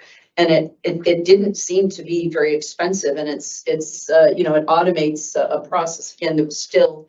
And I applaud the legislature for having allowed this not to be subject to public records request, because I've already had a number of people saying I'm waiting for that to be up, because I want to make sure that I can make some of these anonymous reports. So I know that there are a lot of people out there that are looking forward to this. So, but do you know ballpark? Have you seen ballpark what the numbers might be? We really don't. What we'll do is when we issue the RFR, we're going to include some numbers of estimates, and I think it would go to the number of complaints estimated, and it would probably be based on that, on the number of staff they require, and that could change. There'll probably be different tiers based on the number of complaints. Hello, you should ask me. I can tell you exactly how many people you should expect to be submitting these tips when I'm gone, being president, You should ask me. And the cost. So I think the 20,000 is probably a low estimate, a minimum, right? And that would be a minimum, and we would see what the RFRs come back with. It is for the public. You can spend $100,000 staffing the tip line. It's not a problem. All right. Tao's consulting on this. That's it. They need about $100,000 per year to staff it appropriately, which is reasonable. This industry generates hundreds of millions of dollars in tax revenue every year. $100,000 for anonymous tips is fine. Danny will be so thrilled. $100,000 minimum. We'll see how it goes. And it's all going to be overseen by Danny. Can we just hire Danny to do this? Danny would be great for this. Danny Carson would be so good at this. That's it. We're hiring Danny. Somebody hire Danny Carson and give him $100,000 a year. He'll figure it out. I do believe there was. But he answers directly to Shannon O'Brien and Kimberly Roy and Commissioner Benedon. We're not having new commissioners come in. Nonsense. Danny and those three women can do it. Let's do it. There'll be different thresholds based on the number of calls that came through or complaints that came. God bless you to Squirrel. Thank you for your kindness. Squirrel said thank you for your dedication and sent a super chat. You are so kind. I love your penguin emoji next to your name and your name. God bless you for your support. Sorry. Executive Director? Thank you, Madam Chair. Just going to add one note here on the anonymous nature. If we could just go to the next slide, just so people have as well the kind of timeline that we have here. Obviously, we are hoping that the cost will not be significant or a barrier, but this generally will align with the FY27 budget cycle. And then just on the note for the anonymous nature of what we will now be allowed under the proposed bill, which has not yet been signed, if it were to be, then that will now go into the the RFR as well. And then in that element, we've looked at a few other jurisdictions. Colorado, I know, is one, but there are some others as well that have existing processes in which. Yeah, so as a journalist, in limine said a tip line could become warfare. The job is not to just take it and assume it's fact. You gotta screen it. But yeah, it's just important. I'm not going to be around, so they need this system. And Danny's got to run it. I only trust Danny Carson to run it. They are allowed to have the anonymous tips in terms of the PRR process and those types of things to protect. So we will have those processes also aligned. And so all of this should be heading towards FY27. And so we will, as the board has done, continue to promote the need to fund these initiatives to make sure that they get to the finish line. Thank you. Thank you. Commissioner Roy, you had a question? Yes, I do. Reading the language from the legislature, it's more than just a tip line. The commission shall establish and maintain an online portal. So to the CFAO, to the chair, we probably need to do the same or work with Paul, our CTIO, because that's shall. The portal is shall in the statute, which is not synonymous with a tip line. They're different things. So it also says on line 272, the commission may, in addition, maintain a phone line or any other line of communication that it considers appropriate for the anonymous submission of complaints information. So we need to cast a net that includes how we're going to set up a portal in addition to the tip line. Right, and part of this is whether it's an in-house portal or something that's managed. Again, the portal will be there. We get the tracking information from that if it were to be outsourced. And we say portal, one tends to think digital on a computer, right? That's the intent, yes. Mm-hmm. But it would also have, in many cases, a hotline that goes with it as well. And if it was outsourced, that data would be input from the hotline into the portal. So is that baked into the current RFR? It will be. It will be baked in. Yes. Okay. Commissioner Benedict?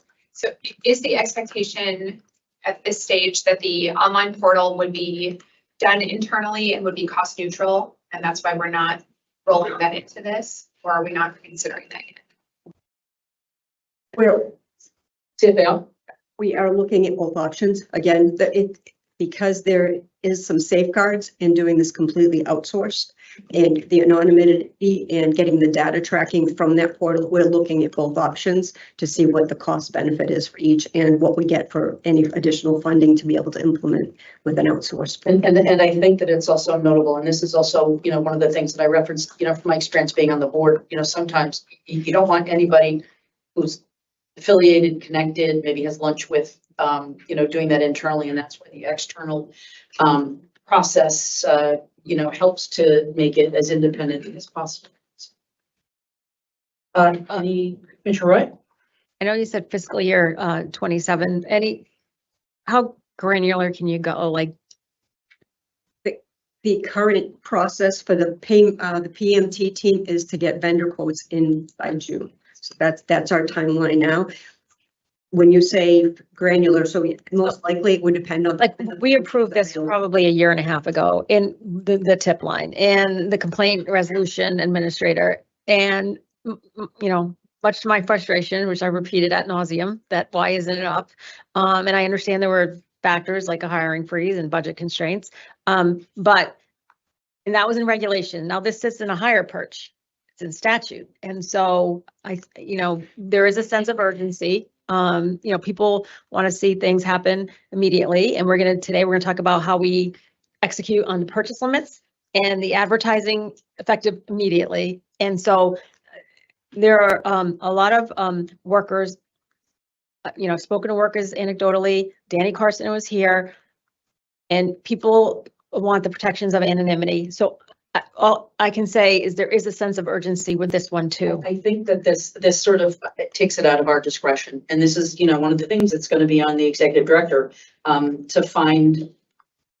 We just saw the House budget, I believe, came out with, in essence, $300,000 less than our current year appropriation. So this is going to put greater pressure again to do that management audit that I think is really, I mean, we don't need to hire anybody to do a management audit, but that probably is something that needs to be in process right now, because that's not going to be something that's discretionary. So, any other questions? And thank you. And again, you know, on behalf of every worker out there, I am, you know, imploring you to have a sense of urgency around this anonymous portal and tip line. And I know there are budget constraints, but it's in statute. And I know we have a year. My fear is it would go to a year, when I think there's an urgency to get it done sooner rather than later. So just wanted to share that. Thank you. Okay, I don't think there's any questions. And again, just acknowledging that Danny Carson was here, who worked with Lorna McMurray, and has been really pushing hard to make sure this has happened for almost 4 years. So I applaud his work. Thank you. And next, we're going to a discussion on progress on change of ownership process motion from our March 4th, 2026 meeting. Madam Chair, should we just do ignited and then the way? Oh, yes. Oh, is our general counsel? I know you have people here in the audience. Let's get it and then. Yes, thank you. Thank you for that.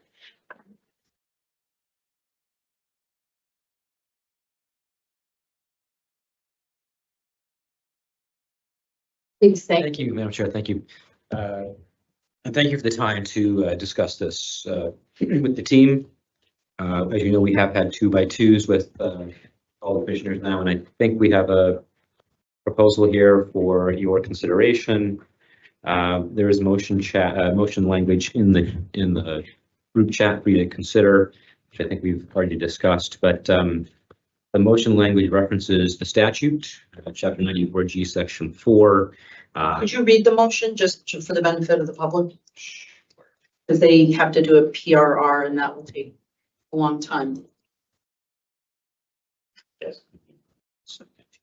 I can read it. So, Commissioner Roy, go ahead. Yeah, subject to Massachusetts General Law 94G, Section 4A6, move to renew the license subject to the outcome of the Commission's investigation into the allegations received on April 6, 2026. Just if I may. Please.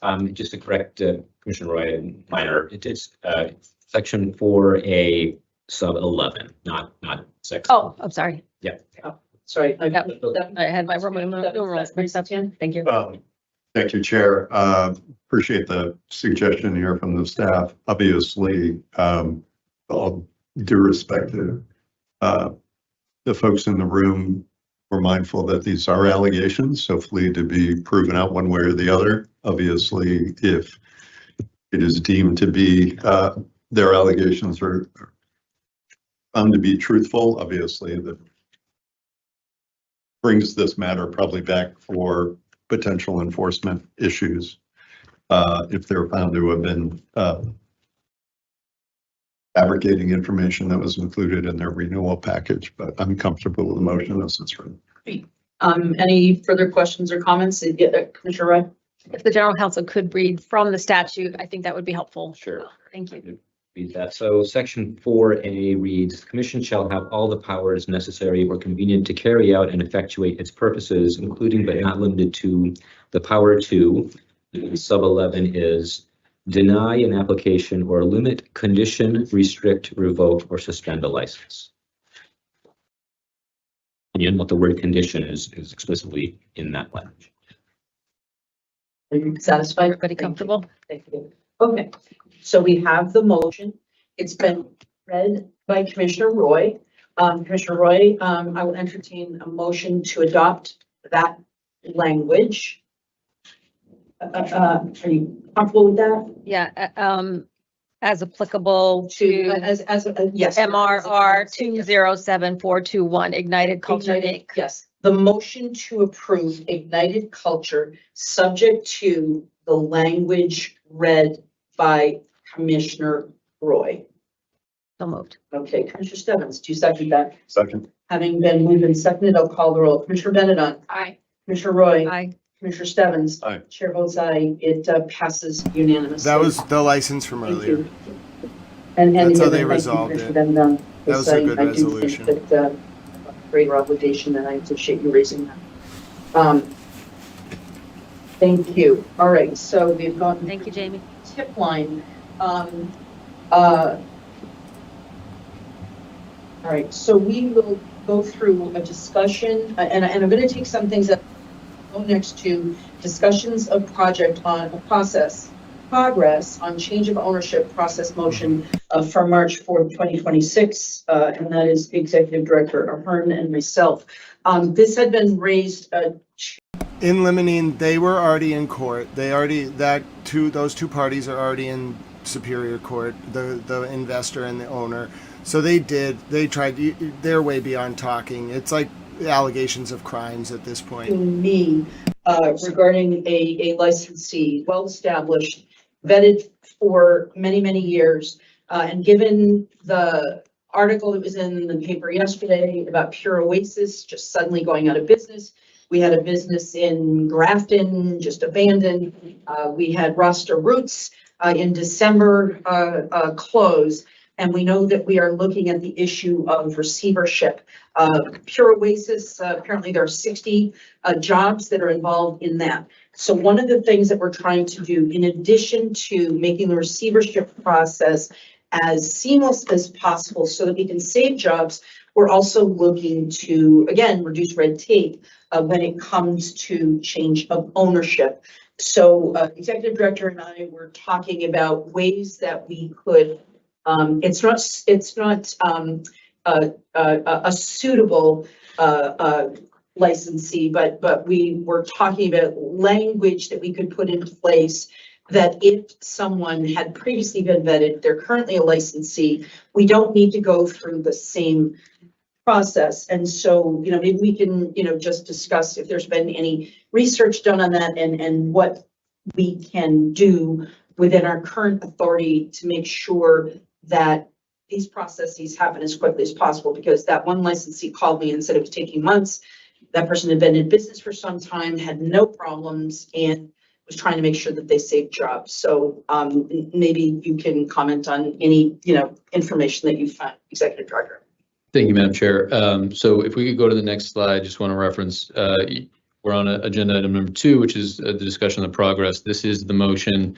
And so we did have this obviously lined up for May based on the bringing it back within 60 days. But as you just noted, item number 4 on the agenda is a little bit more nuanced within, I think, the discussion the chair and the staff would be looking to kind of get some direction from the board on, which is one of the requests that I think, it could certainly fall within red tape. It could certainly fall just within kind of direction from the board here is the point that was made from one of these licensees saying it's taking too long from their perspective on a change of ownership or a transfer of ownership is that we're in good standing. And so the point back on that is I think that is a term that is certainly used in a variety of different ways. We may want to consider a different term. Obviously, we have certificates of good standing that come from DOR. We have a variety of other items, but the intent, I think, is the discussion that the chair is looking to have with the board is if there is a desired process to say for somebody going through these types of processes, administrative processes that does not have any requirement or should potentially go through a different process, a less arduous process from our financial reviews, from our just background reviewing in general, that we would need direction from the board specifically to say what are the categories of yes or no that would allow us to say somebody is in good standing or an equivalent term that would allow us to go through a less complicated process. Obviously, there are some of these change of ownerships that are incredibly complicated, and some of them will always take time. Yeah. Right. So I think that is the intent of the conversation, and staff certainly would look for any direction that the board may have on what you would consider to be a licensee in good standing that we could then put into a definition and add to our processes. James Stebbins. Just a quick question. Thank you, Chair. The two, but they're related. So. No, I appreciate that. And this topic is come up reading through the motion from back on March 4th. I'm wondering if we can't also include consideration of a process when somebody is trying to make a change of ownership to an employee. Not sure what that does to a change of ownership process, but if you're adding employees, chances are most of them are not going to be reaching that current current target of 10% ownership, whether we might consider possibly even fold back into this motion to say, what can we do to streamline employee-owned But if they're not moving to an they're employee ownership? 10% threshold, does that even apply? That's a good question. What? That's a good question. I'm not, Yeah. The director. Director, If they have control, then Oh, that would be better. So they have control. 0% ownership, but if they're presenting that they have control over their license, they. So like a CEO that doesn't have equity, Correct. which doesn't Correct. generally happen, so. They've done it. They've done it. Israel and Lebanon have agreed to a 10-day ceasefire starting at 5 p.m. today. They did it. We have peace. We did it. Good job, everyone. Excellent job, Holy Father. Good job. We have peace. It doesn't start. We need 4 more hours and 52 minutes. We did it. Someone tell Mimi and the goats. Breaking news. President Trump has announced that there is a ceasefire between Lebanon and Israel. Israel got no territory. Hezbollah doesn't have to do anything. There is a 10-day ceasefire. They did it. We have peace. They did it. There's no more bombs falling. That was the last piece of the puzzle. The Strait of Hormuz probably has to be worked out. That's a money issue, though. All right. All right. We have peace. God bless the world. We have peace. We need to make it 4 hours and 57 minutes. And we have peace. As long as no one does anything stupid for 4 hours and 57 minutes, we get to have a peace celebration stream. It's tenuous. It's not a permanent peace. It's a 10-day ceasefire. I never thought... I told you President Trump was going to impose it on Bibi. He was screwed. I told you it was coming. I told you it was coming. I knew it. You can't agree to a ceasefire with Lebanon. You have to agree with Hezbollah. This better, Anoon better have the buy-in of Hezbollah and Iran for this. He better have it. Hezbollah will not just agree to a ceasefire with someone speaking for them. They better actually go along with this. It's not Hezbollah necessarily who, they will just respond to attacks. They're not going to break, like, if Israel just stops attacking, Hezbollah will not just attack. They only attack in response. So we can technically end this if Israel just is like, yeah, okay, like we agreed to a ceasefire with the government of Lebanon. We're just not going to fire any more weapons. Okay, that's good enough. That's good enough. The Hezbollah probably would have liked if it said there was a ceasefire with Hezbollah. But, like, I think they got to save a little face. So, as long as Israel just stops firing weapons and withdraws its troops from southern Lebanon at 5 p.m. Eastern today, which is midnight on Friday, April 17, 2026, we might have a tenuous, like, universal peace. Iran forced Israel to stop attacking Lebanon. We did it. That's all the world needed. We can get to peace from here permanently. We just had to get, like, this situation in Lebanon dealt with. Iran was not going to let Bibi do this. It's over. They did it. We need to make it 4 hours and 56 minutes. We might have peace. Not peace today. Not peace tomorrow. Not peace Tuesday. Peace today. It doesn't mean that it's permanent. It's a ceasefire. But it would be no more bombs dropping anywhere in the conflict area. I can't guarantee that countries who are doing other things like Russia and Ukraine probably need to... If the Pope could just get involved in that and solve that conflict too, we'd be good. But yeah, I can't guarantee no one is going to die anywhere on the earth from a bomb. I can't do that. But I can guarantee as long as Israel doesn't attack Hezbollah after 5 p.m. Eastern, we should have peace for at least a few days, maybe more. Universal peace in this conflict. I can't extend it to other regions of the world. They've done it. I can't believe they've done it. We just got to make it 4 hours and 55 minutes with nobody doing anything stupid. And then the bombs will not fall. We can do nightly recaps about peace. Everyone can relax. We can all kind of collect ourselves. That was a rough, I was not ready to call it. It has to get there, though. Hezbollah cannot reject this. As long as Hezbollah says that, as long as Israel doesn't attack, it doesn't matter what they say or who they say they made an agreement with, no one cares. And as long as they don't attack, that's really the bottom line. All right, there's a little saving face going on. We could be at peace, or we're going to have a peace dance party. Someone tell the goat. Someone tell Mimi. We're rebuilding that damn bridge. Somebody call the French. I want that bridge rebuilt. We may have reached peace. Oh, goodness. Oh, goodness. I'm not seeing it starting next week. I am seeing it at 5 p.m. Eastern today. Where are you seeing next week? Are you telling me the Truth Post is wrong? JRP, if I'm wrong about the Truth Post, I will correct myself, but I read it verbatim. Are you telling me the Truth Post is wrong? It says today. Did I read it completely wrong? I don't believe that's possible.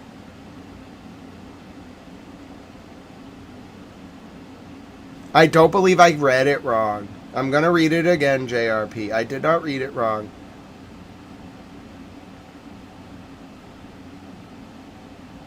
No, you read it wrong, JRP. You read it wrong. It begins today. That's a period after that sentence. It begins today. They are meeting on Tuesday.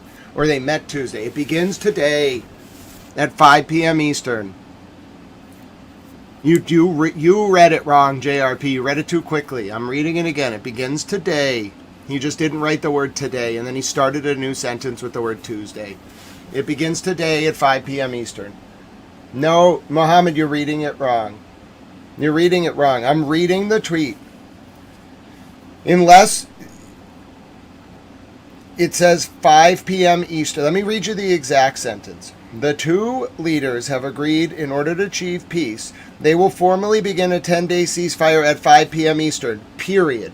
Then it starts a new sentence. On Tuesday, the two countries met for the first time in 34 years here in Washington, D.C. It's a new sentence. It's not Tuesday. Yeah, don't worry, Mohammed. And it's tough language. He doesn't write grammatically correct. That's the hardest thing about Mr. President, like learning about his style. He just doesn't write in a grammatically correct format. So when you're reading him, you really have to know his style, or like the syntax doesn't always, and it definitely doesn't translate to other language as well, because it's very informal English. But yeah, I'm telling you, it starts today, 5 p.m. Eastern. We are about to have peace. It's a tenuous ceasefire. It is not a peace deal. It is, but it's unilateral. It's everywhere, and Israel got nothing, and Hezbollah got nothing. But all they wanted was the bombs to stop. So we have peace. I can't formally declare that there is universal peace until 5 p.m. Eastern. So you got to wait 4 hours and 51 minutes. We're going to watch the commission. This is going to be peace day. We've done it. It's so close. They just have to get there. And it doesn't matter what Israel says or who they made a deal with. All that matters, it's a zero-sum equation, is that Israel not attack Lebanon. As long as they don't do that, Hezbollah won't attack Israel, and then there will be peace. We did. It's over. It's not over. Let me hedge. There will not be bombs falling in the conflict area anywhere after 5 p.m. for at least a few days. That's a start. It took a long time to get here, and Bibi Netanyahu had to really lose a lot of power and face. But we might be there. We might actually be there. No one wants to fight anymore except for Bibi, and no one wants him to have any influence over the situation. President Trump muzzled Benjamin Netanyahu, and we have peace. Well, President Trump will go down as a peacemaker. Not in a way I think a lot of people expected, but that's how you do it to him. Okay, so it's ownership or control. No, Joyce, he didn't. He refused. The Lebanese president refused to engage with the Israeli delegation. This is just a way, you got to think about the politics of it. They're saying it's a deal between Israel and Lebanon to let Bibi save face. What it really is Bibi's just going to stop attacking Hezbollah. It's just a different way of saying it, because politicians wrap their language in these weird coded sort of sentiments. No, it's a good sign. We just have to get there, and Hezbollah has to be okay with it. I can't speak for them, and neither can anyone else. They're either going to be, like, Iran's going to dictate the terms. So if Iran tells them that it's just Bibi saving face, but the real deal is that there's no more firing on Hezbollah, Hezbollah is not going to fire anymore. They're part of the axis of resistance. Like, they know Iran is working with Pakistan to get the U.S. to do this. It's very complicated, but it's basically done. It's no. And just so you know, the Lebanese president knew he couldn't talk directly to the Israelis. He will, maybe with Iran's blessing, or at least Iran's like passive acquiescence, but he couldn't. His people would have revolted. So that's not what happened. It was Mr. President Trump allowing Bibi to save a little face by saying he made a deal with Lebanon. All of that's really happening is Bibi was ordered to stop attacking Hezbollah. They're calling it a ceasefire between Israel and Lebanon, but that's not what it really is. I know, Joyce, I'm not saying I can't be 100% right. That's why the next few hours are intense. Hezbollah has to buy into this plan. If they just say that's not good enough and attack, then the whole thing breaks down. But if Iran tells them it's good enough, then they'll just stop attacking and we will have peace. For me, it's a zero-sum equation. There are bombs falling or there's not bombs falling. We're very close to no bombs falling. It just has to get there. We're like 4 hours away. Thank you. So that's someone who is responsible for the day-to-day operations of the policy. So what would you like to accomplish with that? I mean, again, I'm just concerned. So we have two different things going on here. Is we have the whole process and how do we, putting this on here, how do we, and maybe we can't do this on the fly today, but looking at the news articles, I am concerned about how we shorten that time. And I don't know whether we can provide direction to the staff. I mean, I don't know if it's non-enforcement, but it just feels like there are things that we could be doing to, in addition to evaluate the process. And this is a very long, Commissioner. I've given it some thought. I have possible are you looking for a definition to help guide yes, staff? Yes. We're looking for direction, Yes. I have given it some thought. Thank you. Okay.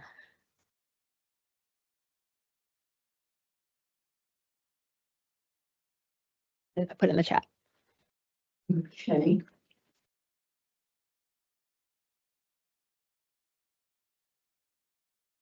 So can I read this out loud? Yep. Existing licensee in good standing means a marijuana establishment, medical marijuana treatment center, or other commission licensed entity that, as of the date of submission of a change of ownership or change of control application, A, holds a current and active license issued by the Cannabis Control Commission, B, has no unresolved notices of deficiency, orders to show cause, or pending enforcement actions that could materially affect its license status, C, is in compliance with all commission reporting, fee payment, and renewal obligations. D, has substantially satisfied all previously imposed conditions of licensure, including operational ownership or corrective action requirements. And E, has not been the subject of a final commission imposed disciplinary sanctions such as suspension, revocation, or monetary penalty within the preceding 12 months, unless specifically waived by the commission for good cause. Executive Director. Thank you, Madam Chair. And I think to Commissioner Roy's point here, so I mean, I think one of the things we would want to be really clear on is the intent of the board here. So unresolved notice of deficiencies, obviously you're aware of the process, right? Giving us, how they're going to address that NOD. It may take time, they may be granted time. So I mean, those types of timelines we would just want to be really clear on so that, somebody who may have a very simple notice of deficiency to fix or something within their notice of deficiency to fix isn't negatively impacted. So those types of things, again, I mean, intent is helpful. Obviously, language is helpful. So just wanted to flag that because I know we've discussed in the past, not everything, not all items within a notice of deficiency are equal, for example. So how you suggest? Oh, go ahead. Sure. Are you suggesting strike NOD and just leave orders to show cause? Are you saying that an NOD shouldn't be a death penalty on this definition, and so therefore strike the NOD completely? Exactly. Thank you, Madam Chair. I think I'm just trying to go off of the intent of the board here and in the past and say that I don't know that you want it to be that restrictive. If because there's a lot of reasons and there's timelines in which things. You're comfortable with that? I mean, Commissioner Benedict? 2 points. So I'm going to actually start with the second one, which is that if somebody does not meet the definition, perhaps because we have a very stringent definition of existing licensee in good standing for purposes of this more expedited, streamlined process that we're contemplating, nothing would prevent that person from still moving forward with a change of ownership. It just wouldn't be subject to the expedited review. And so assuming that that is the intent, and I think it is, that makes me less uncomfortable with having a more stringent definition. The whole idea is that we can kind of cut out steps that we in the past have found necessary. If somebody really meets this high standard, it doesn't mean that they can't proceed under the normal course. And so I actually would tend to be a little bit more stringent and say, we will have this expedited option and we encourage as many people as possible to use it, but it is there is a threshold there. And in particular, looking at the proposed definition, which has that materially language in unresolved NOD, which may materially impact. You think that to me sets an appropriate qualifying? You're saying using the language materially negates the potential that an NOD. Well, any open NOD could affect somebody's license, right? Because if they don't resolve it after some period of time, then it becomes an issue. Yeah, and to the executive director's point, not all NODs are equal. Some are more serious. Yeah. Others are very de minimis and some are more serious. And therefore, having that language perhaps, and I agree with Commissioner Bennett on having materially helps. So are you comfortable with the language as originally? Like to get the monopoly, what is it? Go past go, and I get to get that jail free. Yeah, to get that, you have to have that threshold to get that expedited review. So you're not in that choke point of it, and so I think we'd be splitting hairs if we take NOD, because then what counts? What's a serious NOD? Who determines what's more serious NOD than the other one, right? So I think it takes the ambiguity out of it by leaving it in, but that's just my thoughts. And some if I may, please, some NODs could implicate concerns of suitability and ownership, right? They're not all that. Hezbollah and Iran agreed to the ceasefire. They did it. Hezbollah says that they got information from the Iranian ambassador that they're part of the ceasefire. They did it. It was Iran and President Trump and Pakistan. Pakistan played such a key role in this. Listen, they've done it. I was talking to Towel Girlfriend Nikki today. She's beautiful. And I was talking to her about how this was 40 days and 40 nights. And now we're on the other side and it's happened. The world has changed. We have peace. You don't understand. Iran protected the people of Lebanon. It's going to be a very tenuous political process to wind this all out. In Lebanon in particular. Lebanon, surprisingly, the people of Lebanon are seen by the people of the world as kind of like almost heroes. They had to overcome this incredibly complex domestic political situation in order to get to the point where Iran could force, through Pakistan, the U.S. to get Bibi to stop attacking Hezbollah. And the people of Lebanon did it. They're great. I can't wait to go there. I'm going to Lebanon. I'm taking Nikki. Me and girlfriend, Towel Girlfriend, we're going to Lebanon. There's peace. I can't wait to meet them. We're not hanging out with Hezbollah. We can, I feel like Hezbollah has some news journalists. They know who I can talk to. I don't need to talk to Hezbollah. But I want to meet the people of Lebanon. I want to eat their food. I want to learn about them. I want to meet the Lebanon Jets guy and just look out over Beirut. I want to smoke hookah. I want to just experience it. I love the country of Lebanon. They're heroes. The people of Lebanon somehow, with everything on the line, brought peace. Really, Pakistan.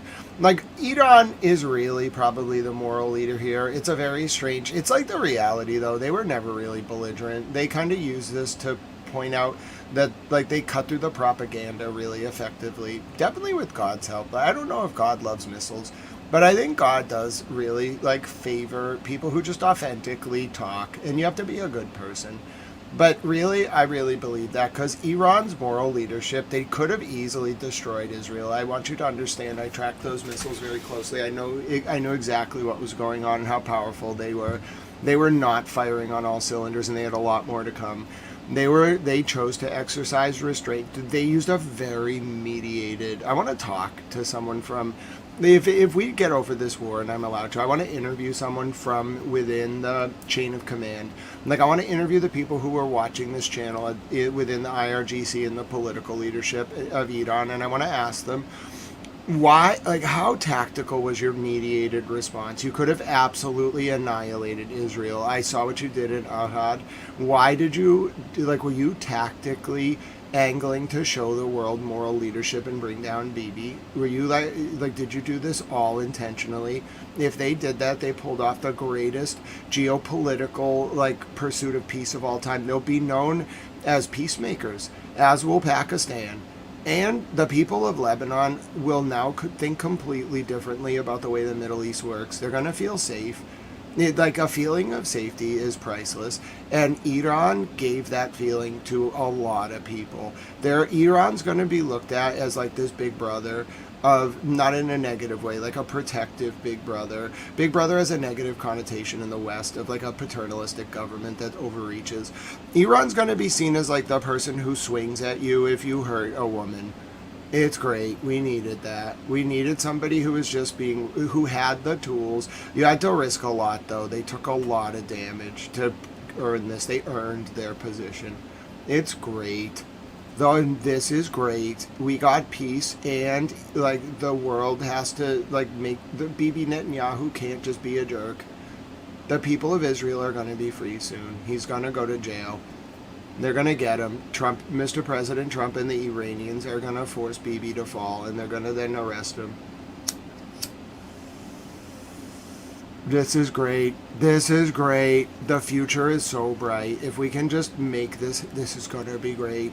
There's going to be like all these cross-cultural exchanges. Like the West and Iran are going to enjoy time together. We're going to have Persian-American friendship dances. I'm going to Iran. I'm going to meet Ali Hashim in Tehran. That's going to be great. It would be my honor. I have to, like, I would never invite myself somewhere, but I'm going to tell Ali Hashim, like, if this war ends, I would like to come to Tehran with Towel Girlfriend and meet you. He'll totally do it.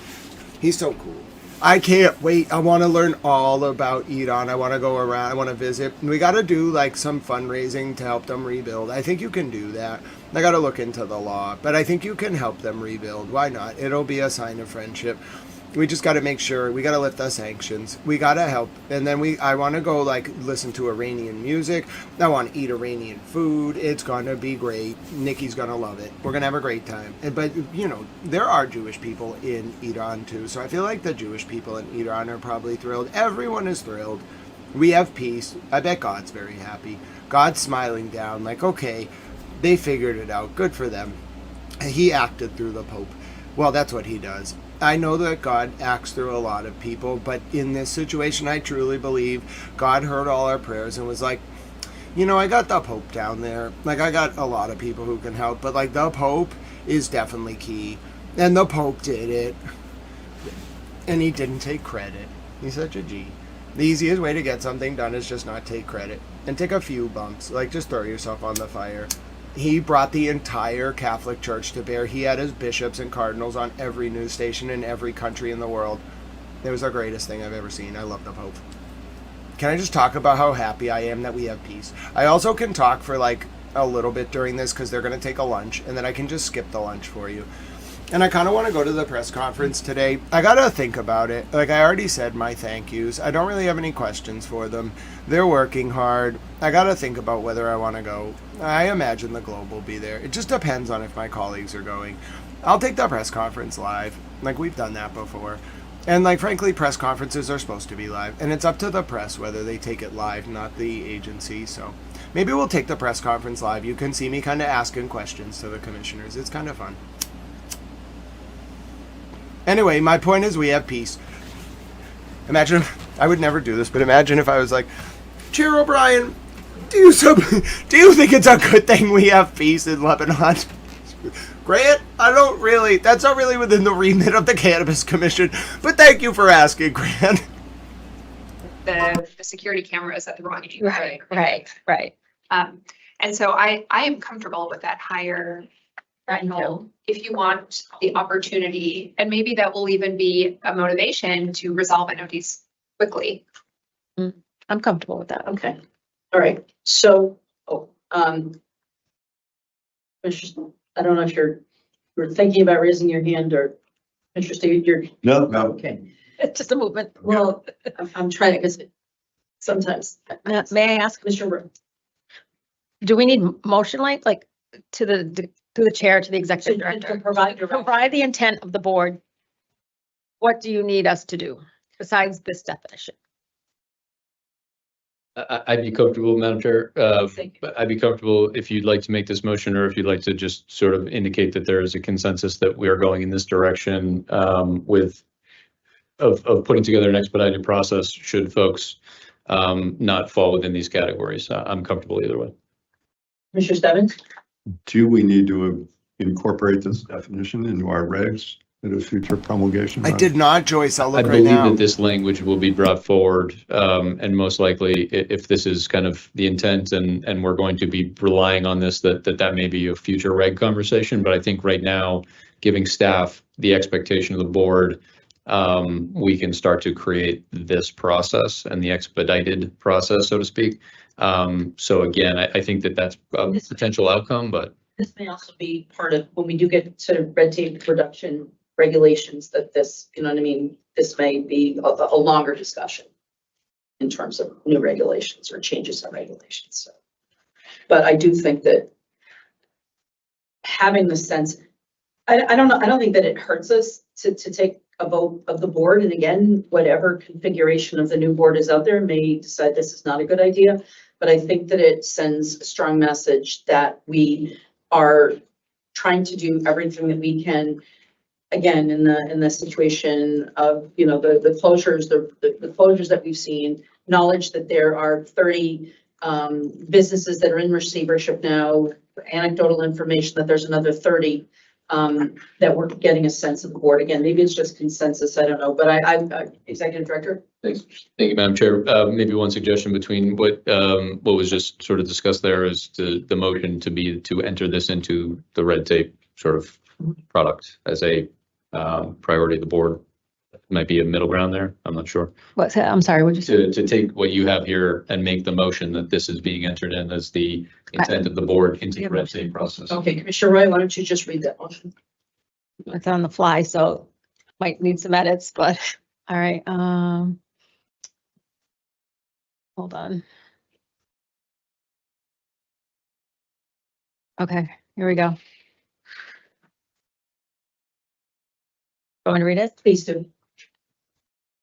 Move that the commission adopt the following definition of existing licensee in good standing for use in evaluating eligibility for streamlined or notice-based change of ownership or change of control review processes. Existing licensee in good standing means a marijuana establishment, medical marijuana treatment center, or other commission licensed entity that is of the date of submission of a change of ownership or change of control application, A, holds a current and active license issued by the Cannabis Control Commission. B, has no unresolved notices of deficiency, orders to show cause, or pending enforcement actions that could materially affect its license status. C, is in compliance with all commission reporting, fee payment, and renewal obligations. D, has substantially satisfied all previously imposed conditions of licensure, including operational ownership and corrective action requirements. And E, has not been subject to a final commission imposed disciplinary sanction such as suspension, revocation, or monetary penalty within the preceding 12 months, unless specifically waived by the commission for good cause. The commission directs staff to incorporate this definition into applicable policies, procedures, and guidance materials governing change of ownership and change of control applications, and to apply it when determining whether a licensee qualifies for an expedited review. Commissioner Stebbins, you have a question?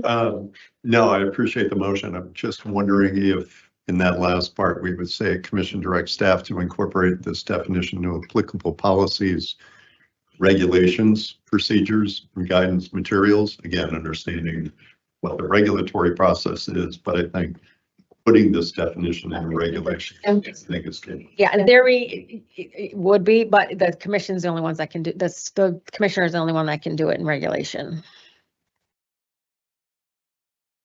I think that whomever is in whatever iteration of the commission, that this can be put into regulation, but staff can't do that.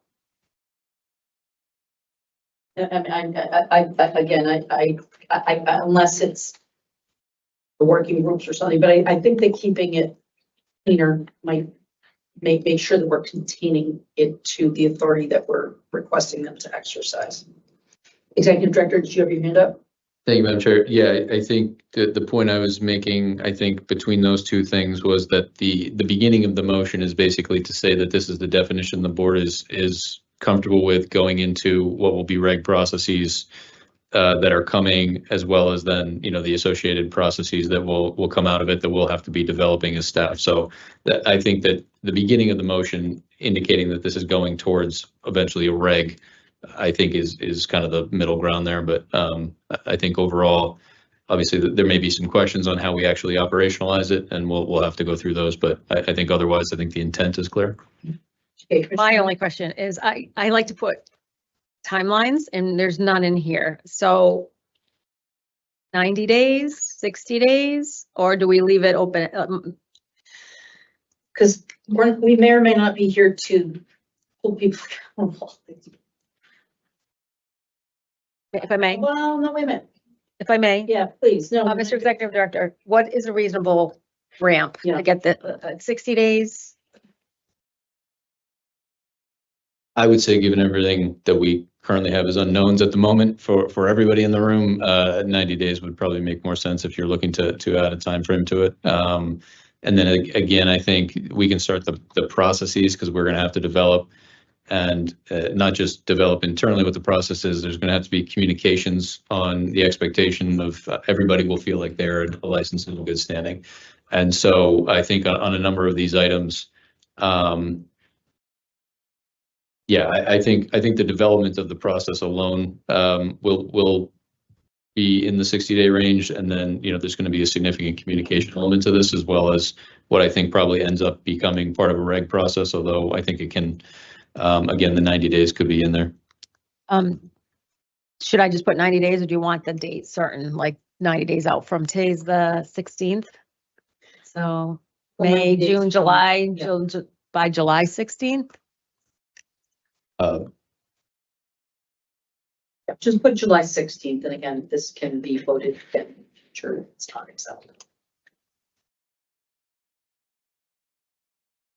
So again, I don't know if I'm saying this right way, but incorporating by reference the motion that Commissioner Roy just read, but adding to that language no later than July 16th, 2026. Is that accurate? Yeah. Commissioner Roy? It's not showing up when I do the edit. I'm just going to edit in a separate. Yeah. It's showing up. I see your edit. Oh, I don't see my own edit. I can see it. I see July 16th. Okay. There in that first paragraph. Oh, should I put it to the bottom? Okay. Okay, it's good. All right. All right. So the motion as read and written in the chat that we can see, but the public can't. Commissioner Roy, I'll entertain that motion to approve. So moved. Commissioner Stebbins, do I hear a second? Second. Having been moved and seconded, I'll call the roll. Commissioner Benedon. Aye. Commissioner Roy. Aye. Commissioner Stebbins. Aye. Chair votes aye. It passes unanimously. Okay, so I think we've kind of we dealt with 4, and I think we have discussed 2. All right. So, what I will take out of, because I want to be mindful of sort of the time and biology. Let us go. So, ask the general counsel. So we had asked, and I had been told that we would have it by this meeting, a data use agreement form. I have been told that has not been completed. If the general counsel could come up and let us know why that is not completed on the time frame that we requested.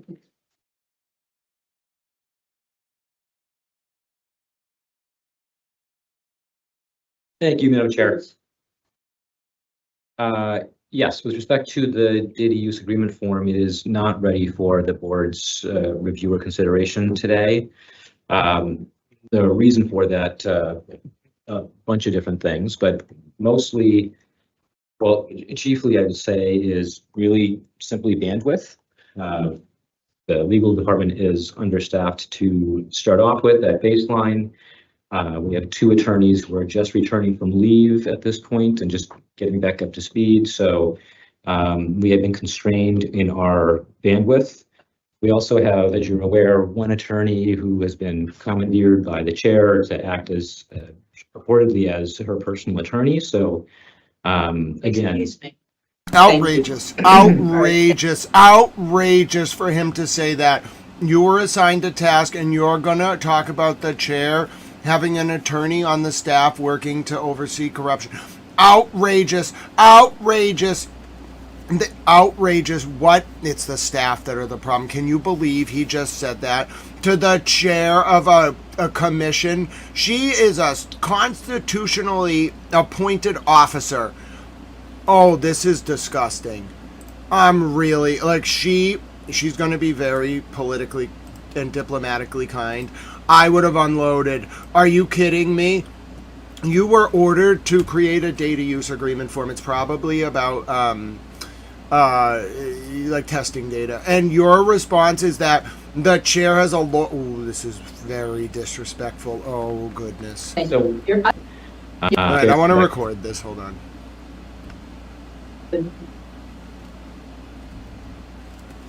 Form.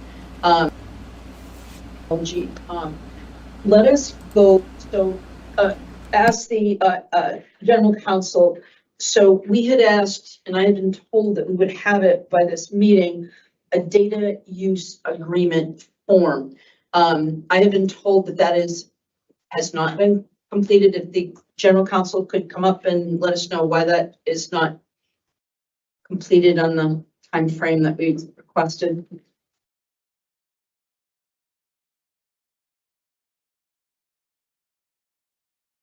thank you, Madam Chair.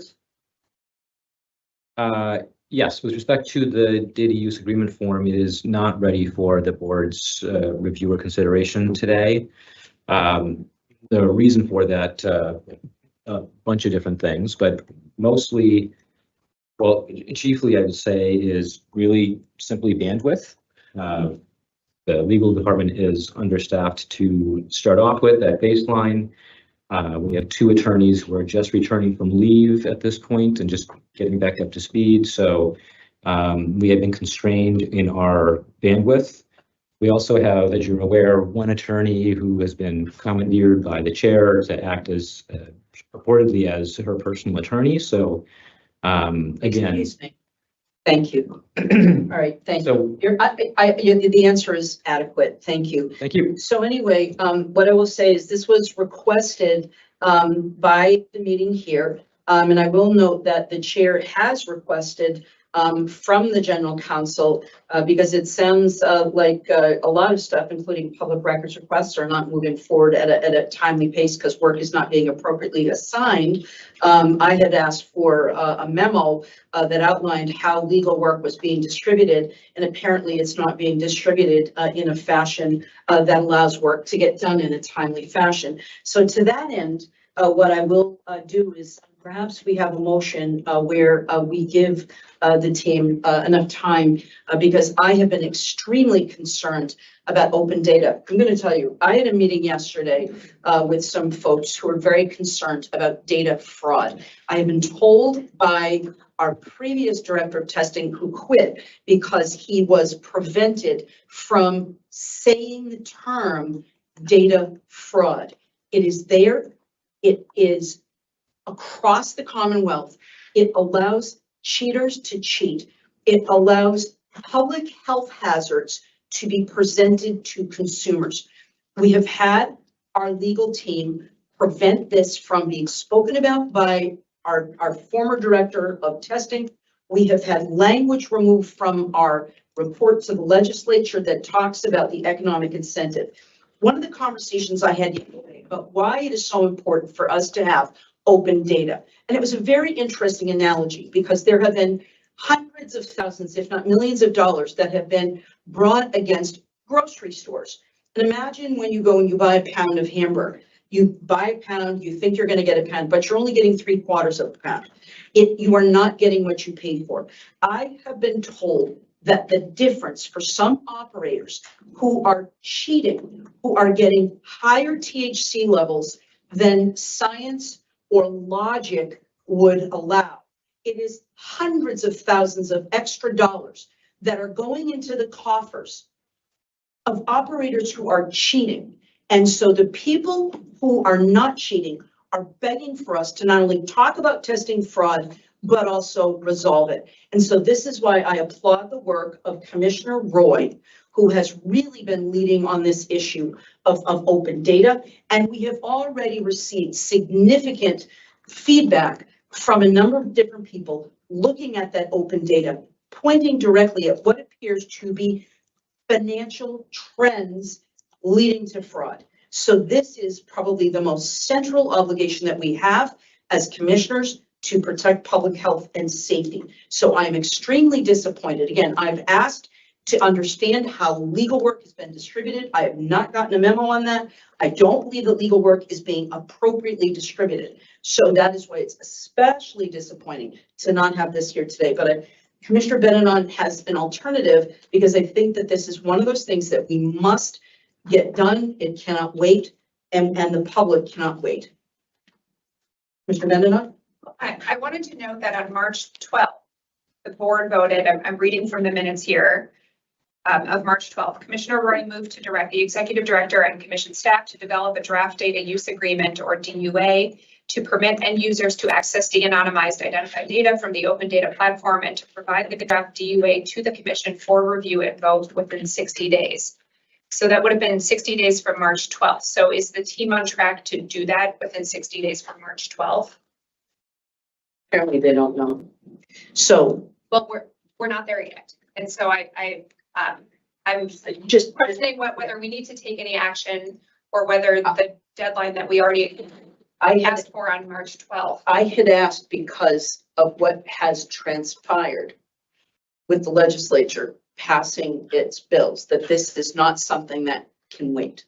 And again, I dispute how work is being distributed and this could be done. I was told not that long ago it would be done.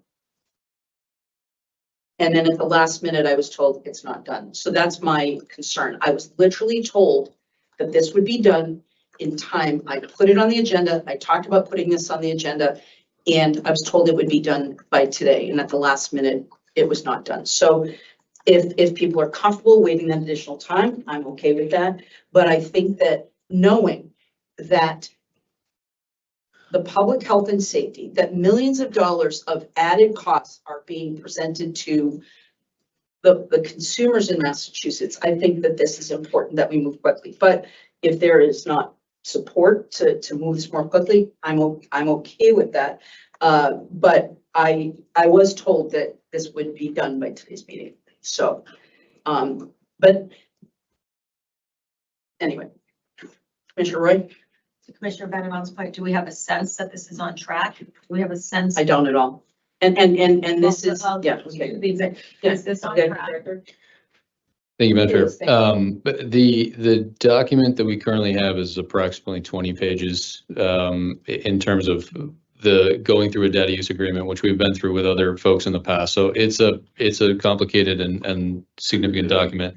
In terms of early May for that deadline, given where we are currently with unknowns in the legislature, we have a lot on our plate for our legal team and others. But I think at this point, there is a document. Whether that was ready to go for this meeting, the answer is it's not ready to go for this meeting. So it's a document that's been drafted.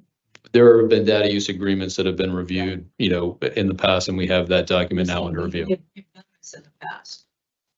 We actually, we did go through a data use agreement discussion with UMass Donahue on the exclusivity report, and ended up picking a different route due to the complications of the DUA that the UMass Donahue team was not comfortable with. So we found a different path forward with them. So yes, I mean, it's a complicated document. That this was a compromise. Commissioner Roy and I were talking, and there was pushback from our legal team that this creates a competitive disadvantage, which I disagree with that conclusion. And this was compromised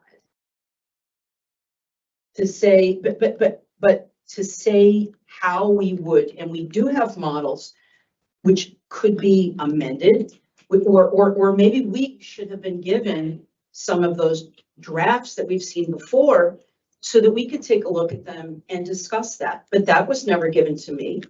And I was told there would be one ready today. Right. Thank you, Commissioner Roy. Just quickly to Please, through the thank chair. you.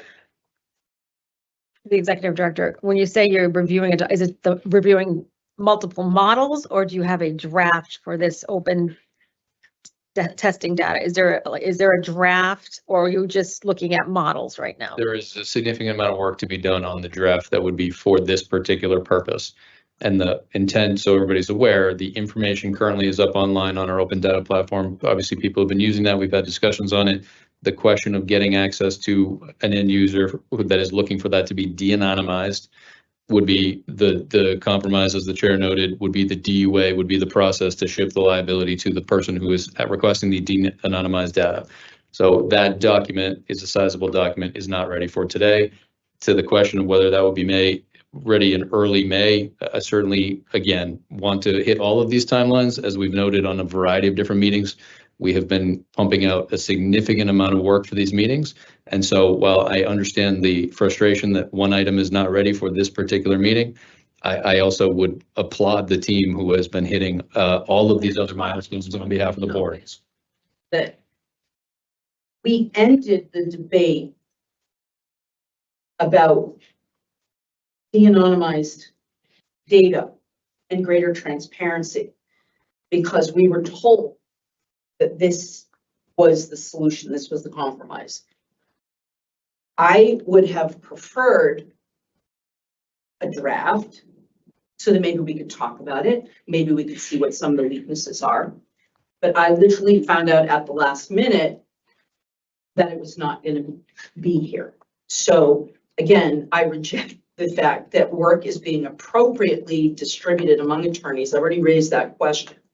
So I don't know if this requires further conversation, but I will just say that I grow skeptical because I have asked pointed questions about transparency, and I am told that we can't be more transparent because we're worried about liability. Yet I am pointing out today that I think that we have serious concern about future liability for the commission if we do not do more to provide transparency, to protect the public health, to protect consumers, and to ensure that we hold licensees that are gaming the system and earning money and putting honest competitors out of business.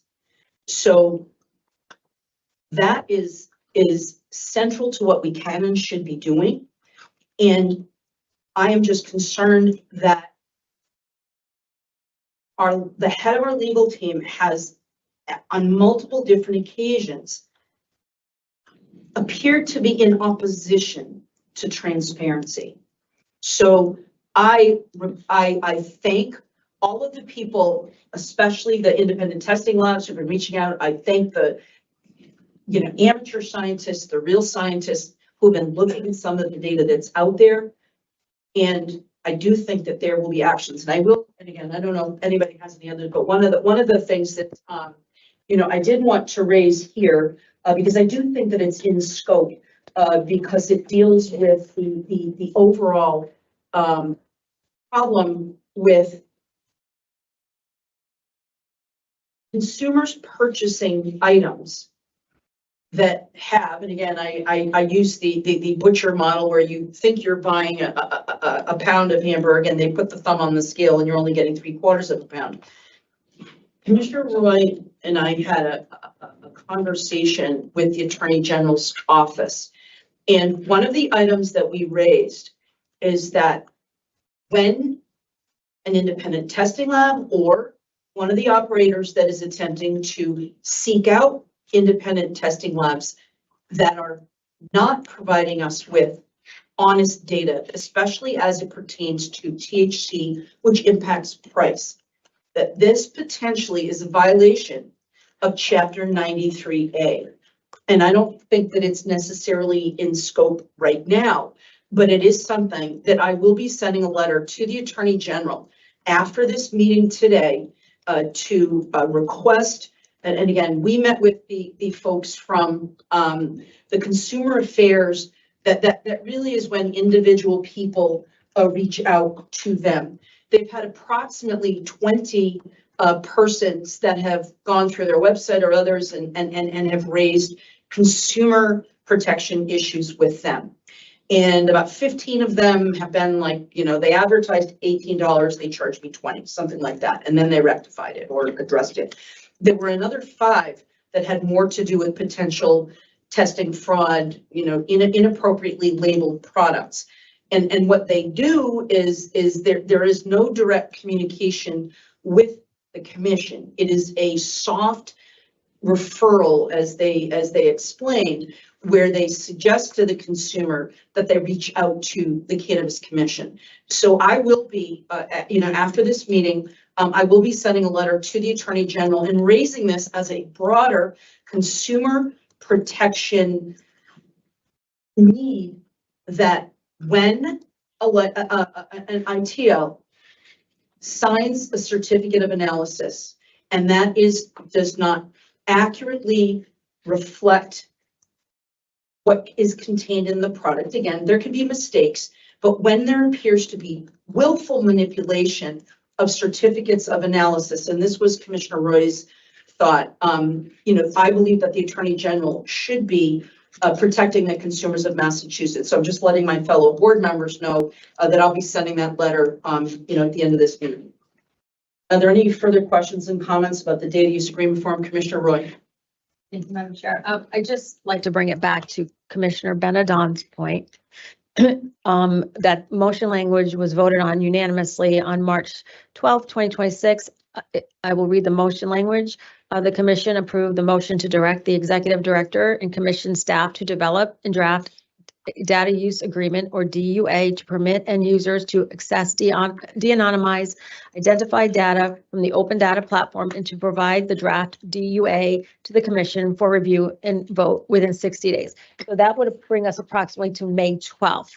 So my question through the chair to the executive director is, we don't know what the future portends for the construct of this board, but could we have a public assurance that it would be done in respect to this motion language and the intent of the board by May 12th, unless the new board rescinds that, this intent will be honored, I guess is my question. Executive Director? The intent is to get the DUA up online May 12th. I'm happy to say that will be our goal. To commit to it, I will do my best. I don't know what else to tell you. Yes, the intent is to have the DUA available. I'd like to again reiterate all of the information that's currently online is the majority of information with the exception of the de-anonymized section. So the information is being used for the public health and safety point that was made earlier. The intent is to have the DUA up and available to those folks who are requesting the de-anonymized data, to have the agreement to say that, you know, this is the appropriate use of the data, or that they are taking the data with the de-anonymized and understand the liability that exists for that. So that is the intent. Okay, so and I understand your precaution to indemnify the commission, and I understand that, and with respect to that, and so I appreciate the public assurance to honor the intent and the will of the board, unless the new board comes in and has a different intent. Then obviously that's a different story, but I appreciate that. And Commissioner Wright, if I can say, votes already been taken. And they have till May 12th. Right. So I believe, again, it's not what, this has been a vote that's been taken by the commissioners. So I just get worried that it is our intent to follow that vote. It's just an intent. I'm just clarifying, because I'm losing the thread here.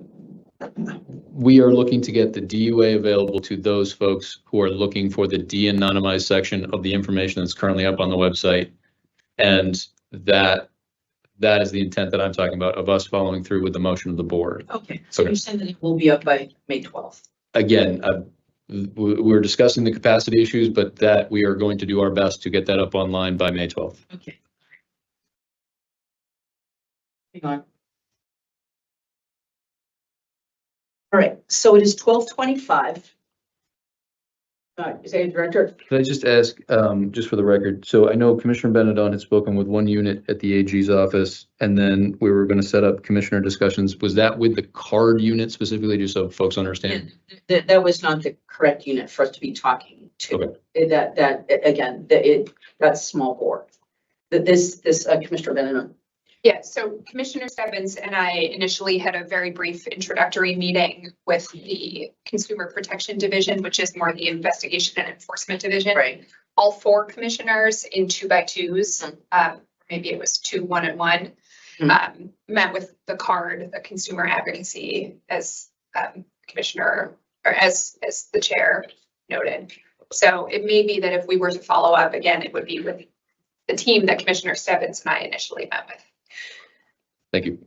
I hear what you're saying, but when we were talking to them, it did not feel that they had that the 93A, and you would know better than I, that 93A consumer protection, that I think that this is now serious enough, and the potential for a class action lawsuit is becoming more real every day, that I think that we as I am just saying that this is something that I intend to do. It's not an action of the board. I'm not asking for a vote, but it was after talking with the same group that you talked with, and it just, they hear issues of potential THC inflation, and all they would say is call the commission. So I don't know if people are or they're not.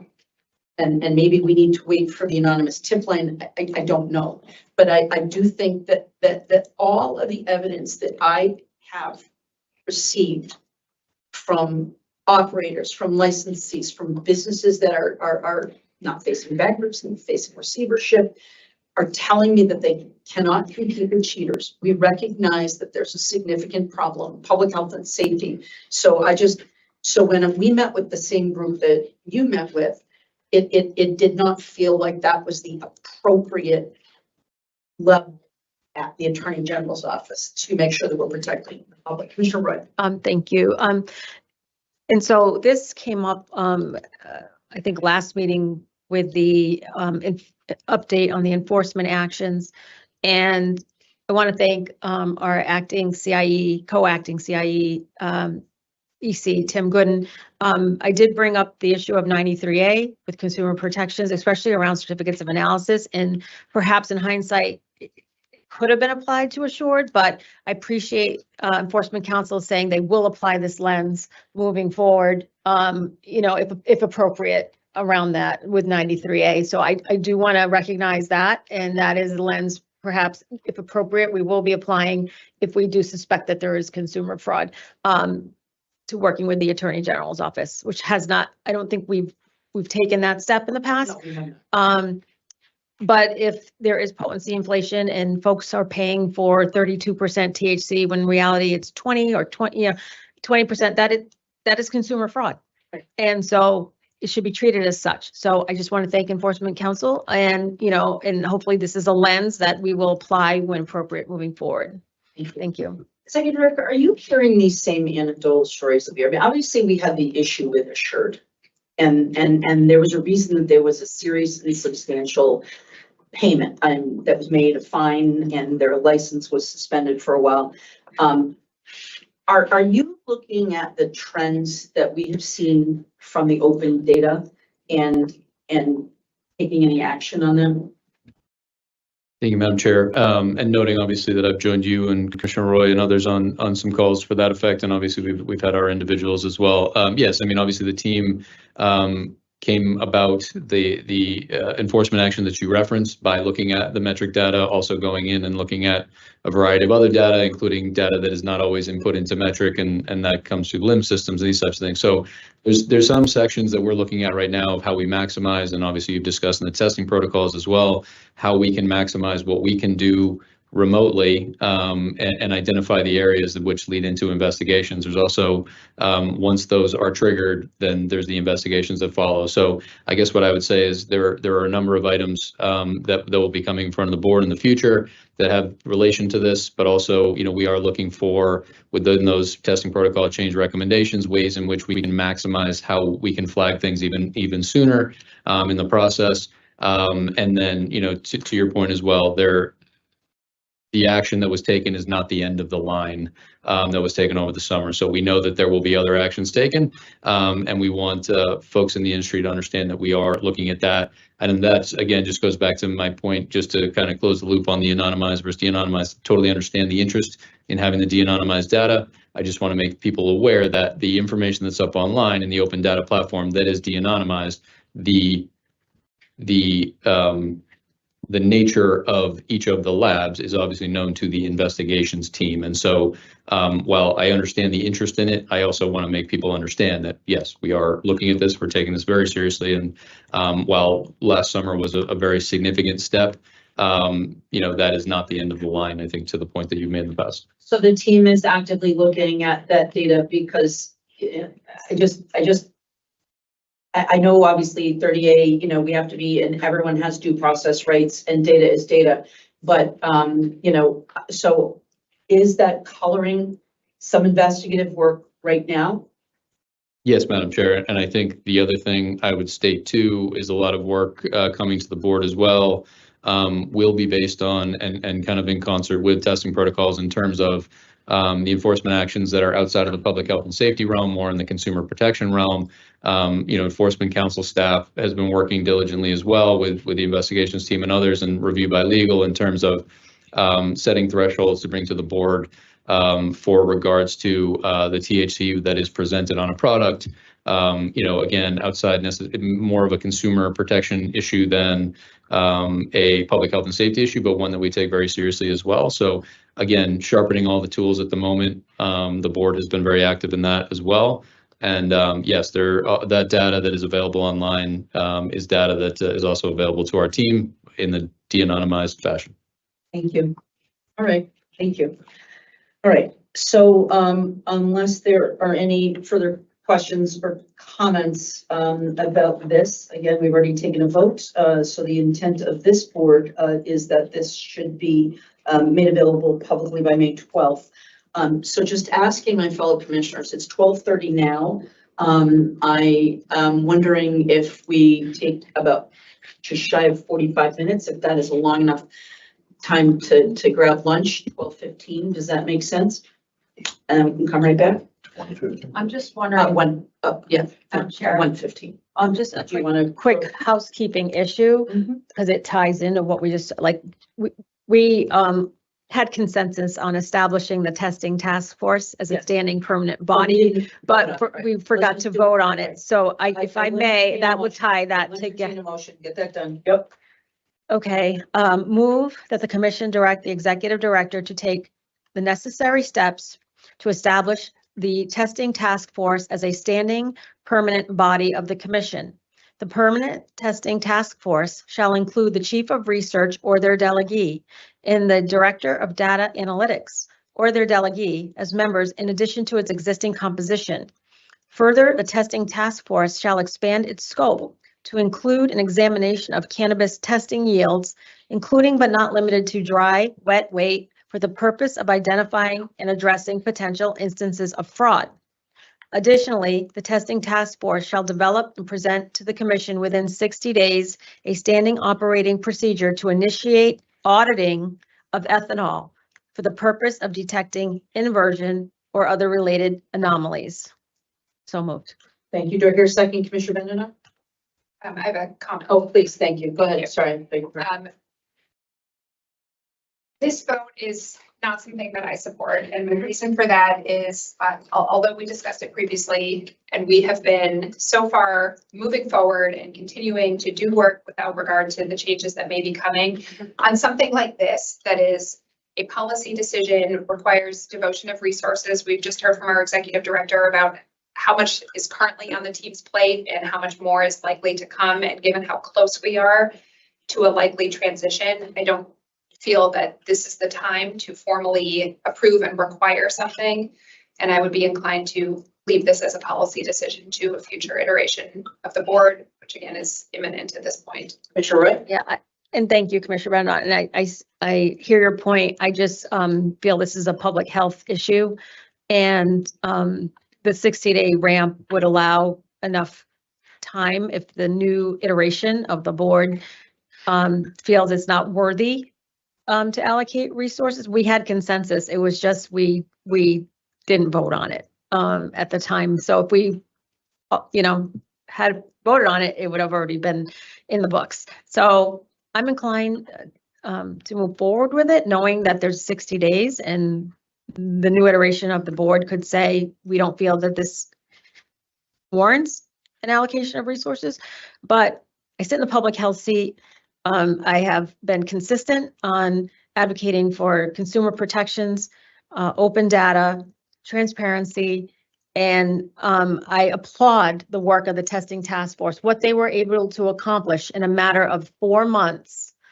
And I feel it's critical that they need to be a permanent body. And I'm hoping this motion language, which would establish that, would also help them gain resources. As we heard, many of them are doing, they have their regular full-time job in addition to the testing task force. So, and with the addition of research and data analytics, I think it would be incredible asset. So I understand if the vote goes down. I just feel on principle, I need to continue and be consistent. So thank you. Thank you. Executive Director. Thank you, Madam Chair. Not here nor there on the motion itself. Just wanted to note, as we have done, the board has obviously been pushing this as well.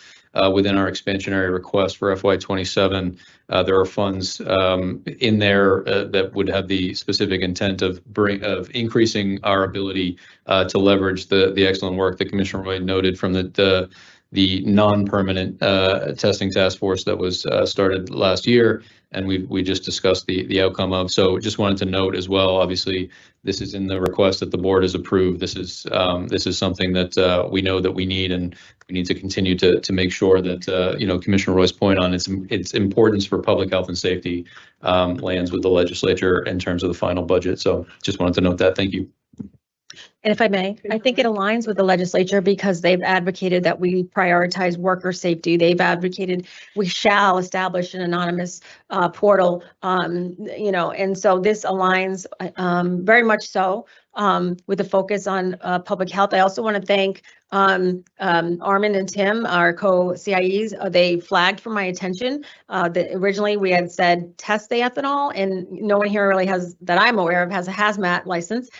So based on that consideration, I modified testing to auditing, so they can audit it when it comes from out of state. I think is more doable for the commission. So I heard them and I appreciate their feedback, and I did incorporate this. So I just think it's very important, and thank you, Mr. Executive Director. You see the necessity for this to be permanent as well, and I appreciate that. Thank you. So we can just, I'll second your motion. We can call the roll, and I understand people. I know, and I respect that, and I understand. So that's fine. So I'll call the roll. Commissioner Benedon. Yeah. Commissioner Roy. Aye. Commissioner Stebbins. Aye. Commissioner O'Brien votes aye. Okay, thank you. Thank you. And thank you. Yeah, thank you. All right. So it is. All right. So it is. Right. Yeah. So we will come back. All right. So we will come back, and we will. Do we want to quickly take a vote publication of the receivership reporting? Yeah, get as much done. I need a minute. Wait on that. Okay. All right. Okay. So we will take a break until 1:20. Is that enough time for You don't everybody? really need that long. 1:20. All right. Commissioner Roy so moves that we take. We have a lot more recess work to until do. 1:20. It's seconded by Commissioner Stebbins, and it's unanimously approved. Okay, that gives us 10 minutes to get ready. All right, so I left a long break so we could just skip the lunch. Regulatory hearings are fun, but the lunch does get boring. My name's Grant Smith Ellis. We've been covering this regulatory hearing. It's probably the last meeting of this agency in this form. There's going to be a press conference later. You might see me do it live. The thing, though, is we might have a ceasefire. Okay, so Hezbollah is willing to agree to this, according to a senior source who spoke to Al Jazeera. They're willing to agree to it, okay? But it must include, which is what a ceasefire is. Israel has to stop firing, Bibi has to stop firing at Lebanon, and entirely, all of Lebanon, and Israel cannot have freedom of movement. Their troops are not allowed to enter Lebanon during the ceasefire. Which, frankly, is what a ceasefire is. So, I'm not really sure what the problem is. And it's not really up to Bibi. This is Iran telling President Trump what to impose. It's really Iran that makes the call. And so if Hezbollah is saying that, it's because that's what Iran wants.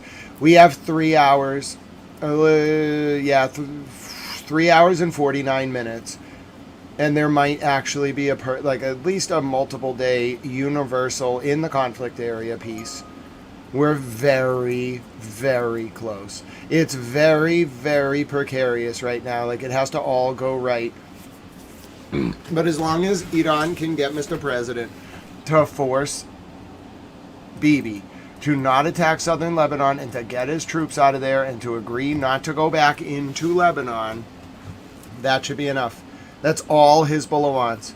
It's the easiest terms to comply with, and they know it too. You can't say no, and it's not really Bibi's call. It's Iran and Mr. President's call, and a little bit of Pakistan's call. Pakistan will be the one who determines, they'll relay the Iranian position to the Americans. And the Americans and the Iranians are probably on the same side about this. They don't want Bibi screwing up their peace deal. Bibi Netanyahu, the biggest loser of this war. He got nothing. He accomplished nothing. He's just going to lose his position in office. That's why they're dragging him kicking and screaming. He's going to get arrested because his trial's going to go forward and he's going to get convicted. Malema, the South African radical leader, got convicted and sentenced to 5 years in prison today. He's in jail already. He might get out. He can either apply for leave to appeal and get out through the magistrate, or he can go to a higher court in South Africa and get out. And the higher you go in courts in South Africa, the more politicized it is. I only know a little about this. I know someone who knows a little bit more about it. But in any event, so Malema, he fired a gun during a political rally. Fired two guns, a handgun and a rifle. And they belong to his private security, who did not give him permission to do it. And in turn, he's going to do jail time. He is a member of parliament, and since the conviction is for more than 12 months, he's constitutionally banned from, or he either was or is a member of parliament. He can't be in parliament. But the thing is, you don't get formally banned under the South African Constitution from being in parliament unless you actually go through the 4 levels of the appellate court and the highest court affirms the conviction. It has to be more than 12 months too. And there's a lot of things that can happen. With Bibi, it's a little different. He's in a lot of trouble. He's facing 3 separate indictments, and they're all for pretty serious crimes relating to bribery, fraud, manipulating state resources for personal gain, especially through like favorable media coverage, shutting down certain news outlets by favoring their competitors, a lot of very corrupt stuff. His wife got a bunch of furniture or something, I don't remember. His wife and him are in trouble, and he knows it. And so that's why they're dragging him kicking and screaming, but this is it. It's the final 3 hours. We're either going to have peace or we're not. Yeah, no, and so here's the thing. Just because Mr. President Trump got the Israelis, he didn't really, I think he kind of forced this on Bibi. It's really Iran that's doing it. This is the window. This will determine how the war plays out, this 3 hour and 45-minute window. It's a very simple term. Hezbollah knows how to negotiate. They've done this before with Israel. All they want is for Israel to stop firing and for Israel to, what's called, not have freedom of movement, which means they don't want Israel crossing the border with troops during the ceasefire, which is the easiest thing to agree to. They've set it up so Bibi's going to look like a monster. And it's not that Bibi has a choice in this. It's really, does Mr. President Trump and Iran think those are reasonable terms? And they are. But, you know, at the end of the day, it's about whether Iran and Iran, but it's whether Mr. President Trump will muzzle Bibi and get him to do this. I think he can. Mr. President Trump wants, even though he started this war, I think he wants a legacy of peace. So, he's, I don't know about being like, he's not, I hate to, it's going to crush him, but you can't be like a peacemaker when you start wars. You can't. You could be part of the fact that we got peace. You're going to be in the handshake, but there's a difference between being the guy who stands with the two people and like puts his hand on them while they shake hands. That's the peacemaker. The other two are combatants who made peace. You can't be both. It's like, it just doesn't make sense. You got to understand what you are as the American president. You're a combatant, a belligerent combatant who made peace. You're still part of the peace talks. You're still part of the peace. But it really comes down to, can Mr. President Trump muzzle Bibi? Pakistan is doing a good job. The world is with Pakistan on this one. It's just, can Mr. President Trump deliver the deal? Mr. President Trump, his whole life has been about the art of the deal. I don't think he ever thought he was going to have to work it on Bibi from this position with Iran kind of controlling terms. But like, if you're a deal maker, go sell it. Your job is to sell it. Close the deal. So it's all on Mr. President's shoulders. He is the one that can make if Mr. President says jump, Bibi says how high.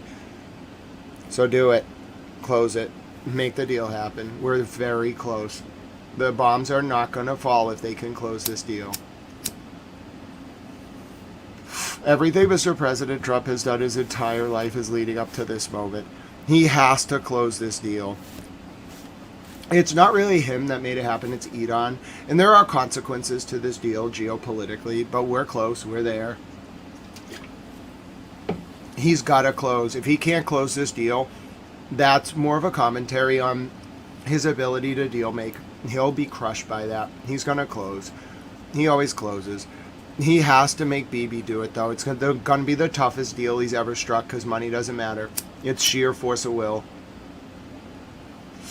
Who has the bigger brass tacks, you know what I'm saying? And I do think Mr. President Trump can go in there and tell Bibi how it is. I really do. They just don't have enough funding. They're losing a lot of money in Congress, like by the day. The state of Israel is suffering because of Bibi. So it's the perfect time. Bibi is weak and the world is against him. So move on him now. But he's got to do it. He has 3 hours and 41 minutes. Iran's got to hold him to it too, and they know he negotiates best under pressure. Iran's the one driving this. Don't mistake it. We'll watch the end of the CCC meeting, and then I'll either take I don't know. I think I want to record the press conference. Like they kind of seem like they're in like a mood, so I might let him speak live. We'll see. I mean, I'm the press after all, so I make the call. The CCC is about to come back, though. They just went to lunch. We're going to watch the end of this meeting. It's only going to go for a little bit more. They've done a lot of their work. They got to talk about the cultivation cap. They're going to, apologize, basically, to me. I mean, they're not going to say it directly, but they're going to be like, yeah, we're sorry. We have to do this. We looked at the economics. I trust their judgment. I told them to vote no, but, they're smarter than me. So if they really have thought about whether it's, a matter of corporate profit or if they've really studied it, and Shannon O'Brien and Commissioner Roy think that this is the best thing to do in terms of pausing cultivation licenses, then fine. They've earned that. I haven't had time to study the economics of it. I know how I feel about it on a policy position, but if they've really studied the economics, I'll defer to their judgment. Chevron deference. # bring back Chevron deference. Anyway, so this is going to be a tense 3 hours. I don't know what to tell you. Anything could happen. It really depends. It really, really, really, really depends.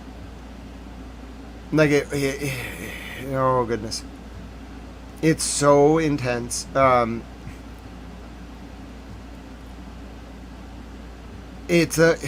goodness. They just have to, they are so close. What does this say?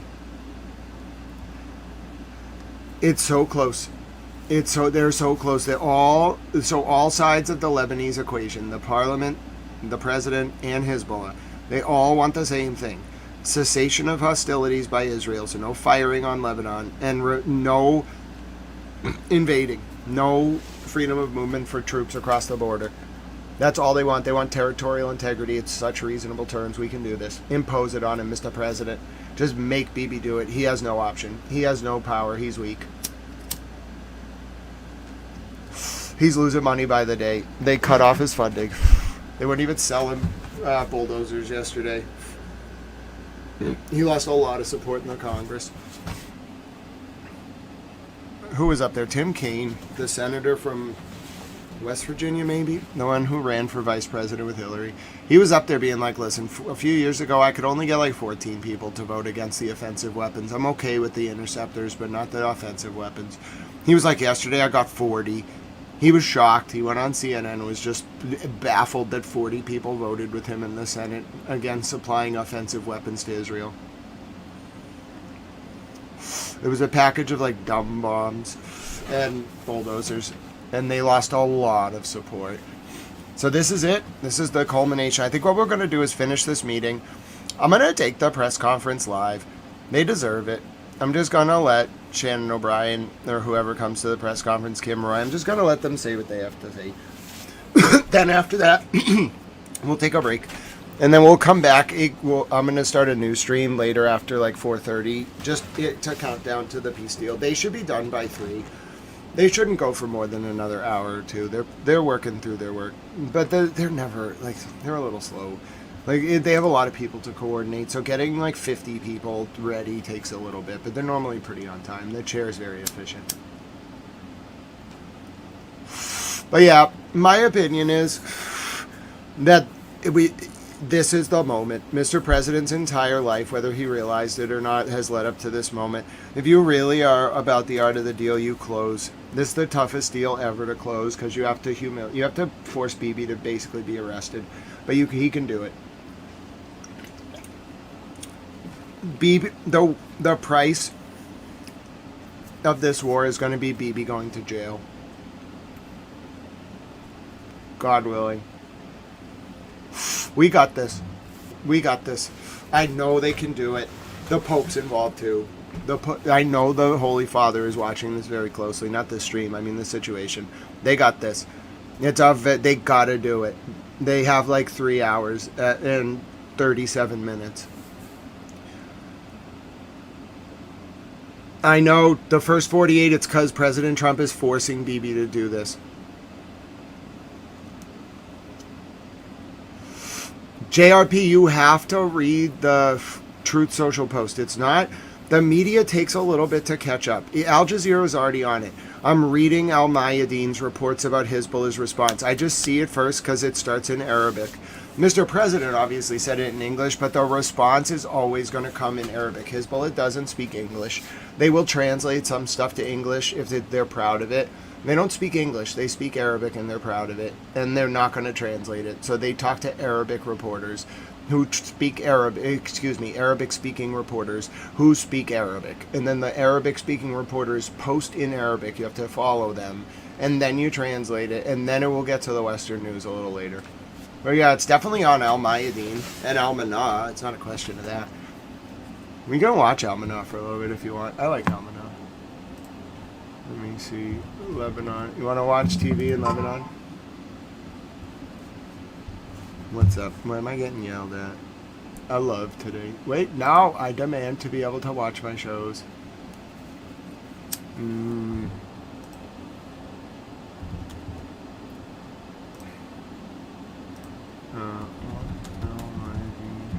I demand to be able to watch my shows. Give me Al Mayadeen. Their M3Us are working right now. I'm going to try to use their actual broadcast. It doesn't work all the time. Their M3U's down though. At least on the site that I like. They have an M3U feed. It's not working لا right تساوم now. عليه طهران. إذا نحن اليوم يمكن أن نقول أننا نقترب من This is Al-Mayadi. الذهاب لجولة 1 second. ثانية، ولكن لا يمكن القطع بها ويجب أن نراقب. زيارة يعني حينما نتحدث عن قائد الجيش الباكستاني عاصم منير كما ذكرت يمكن القول بأنها ساهمت في تقليص هذه الخلافات والفجوات الموجودة بين الطرفين. أشرت إلى المسألة النووية، ولكن أيضا هنالك نقاط يعني يتم التحدث عنها من قبل الأمريكيين، وهي مستقبل مضيق هرمز بشكل أساسي ورفض السيطرة الإيرانية عليه بالنسبة للأمريكيين.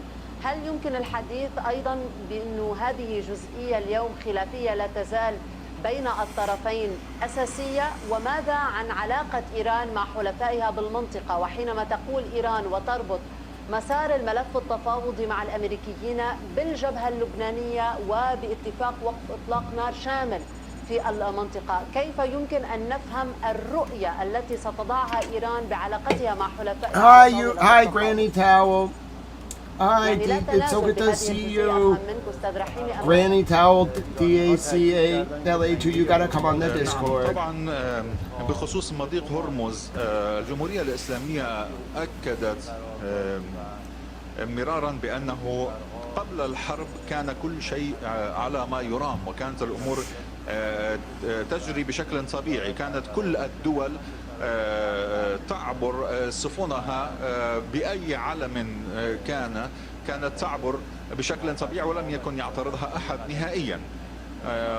ولكن الحماقة الأمريكية التي ارتكبها ترامب أدى إلى أن تتغير الأمور بالكامل. Oh, that's okay. DCLA, email me anytime and I will help.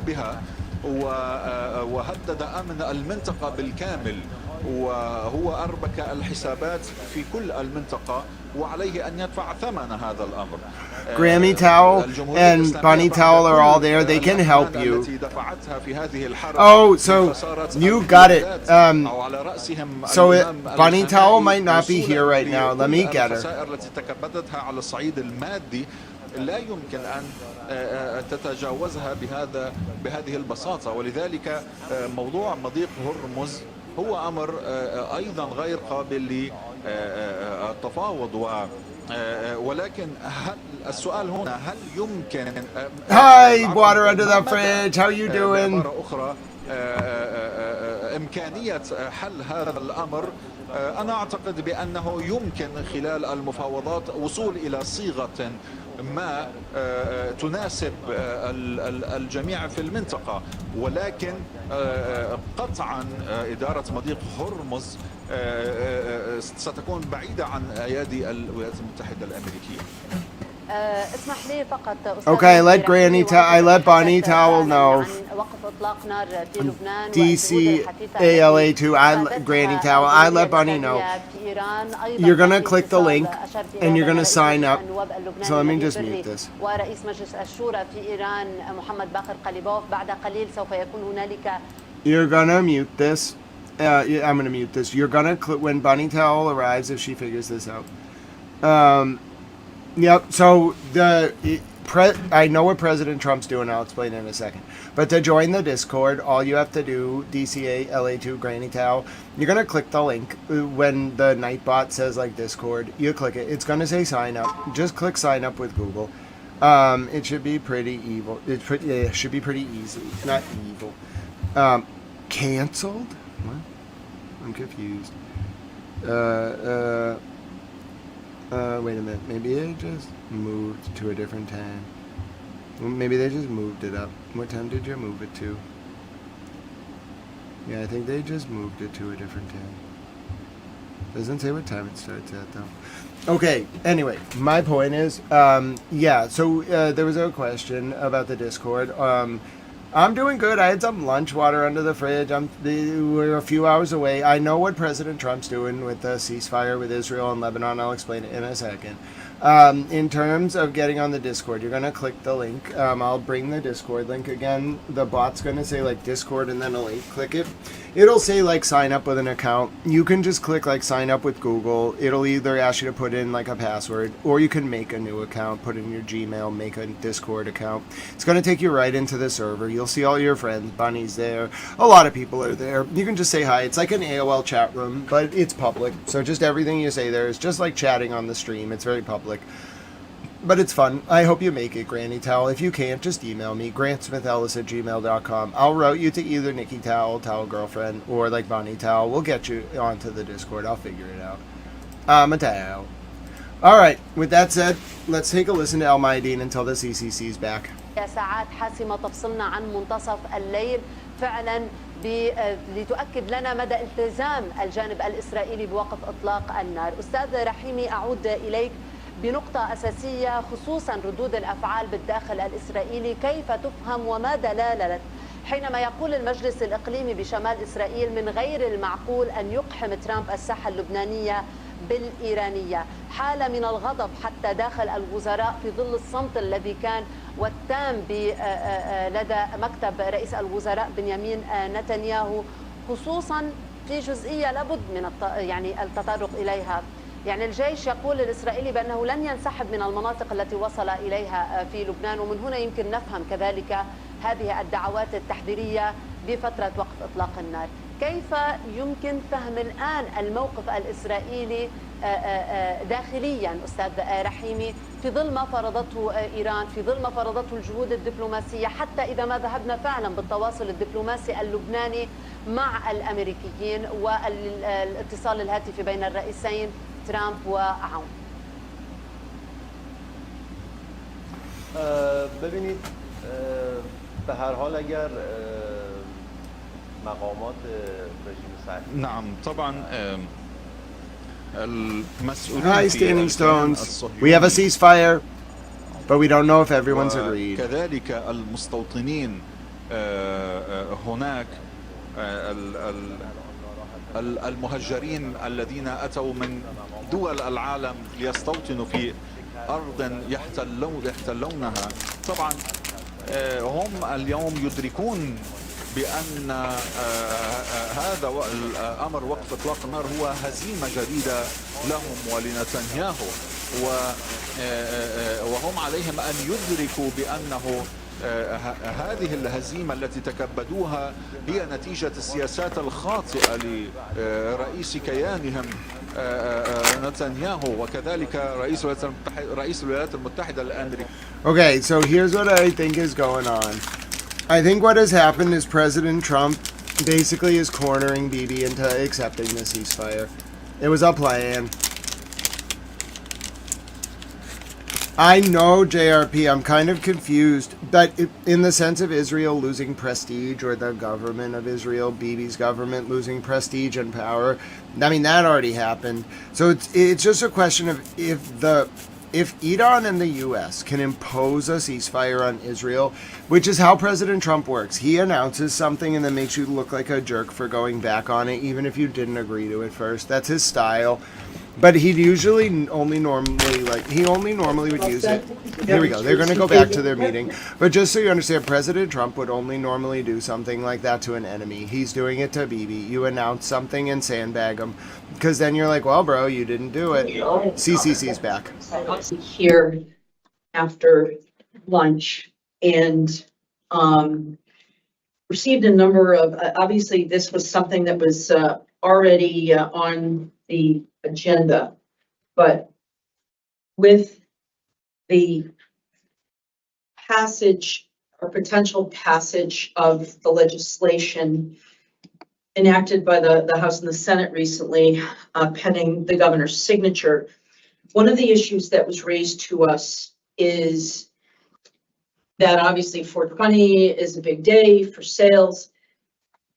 The language of the potential statute is very clear as it pertains to flour.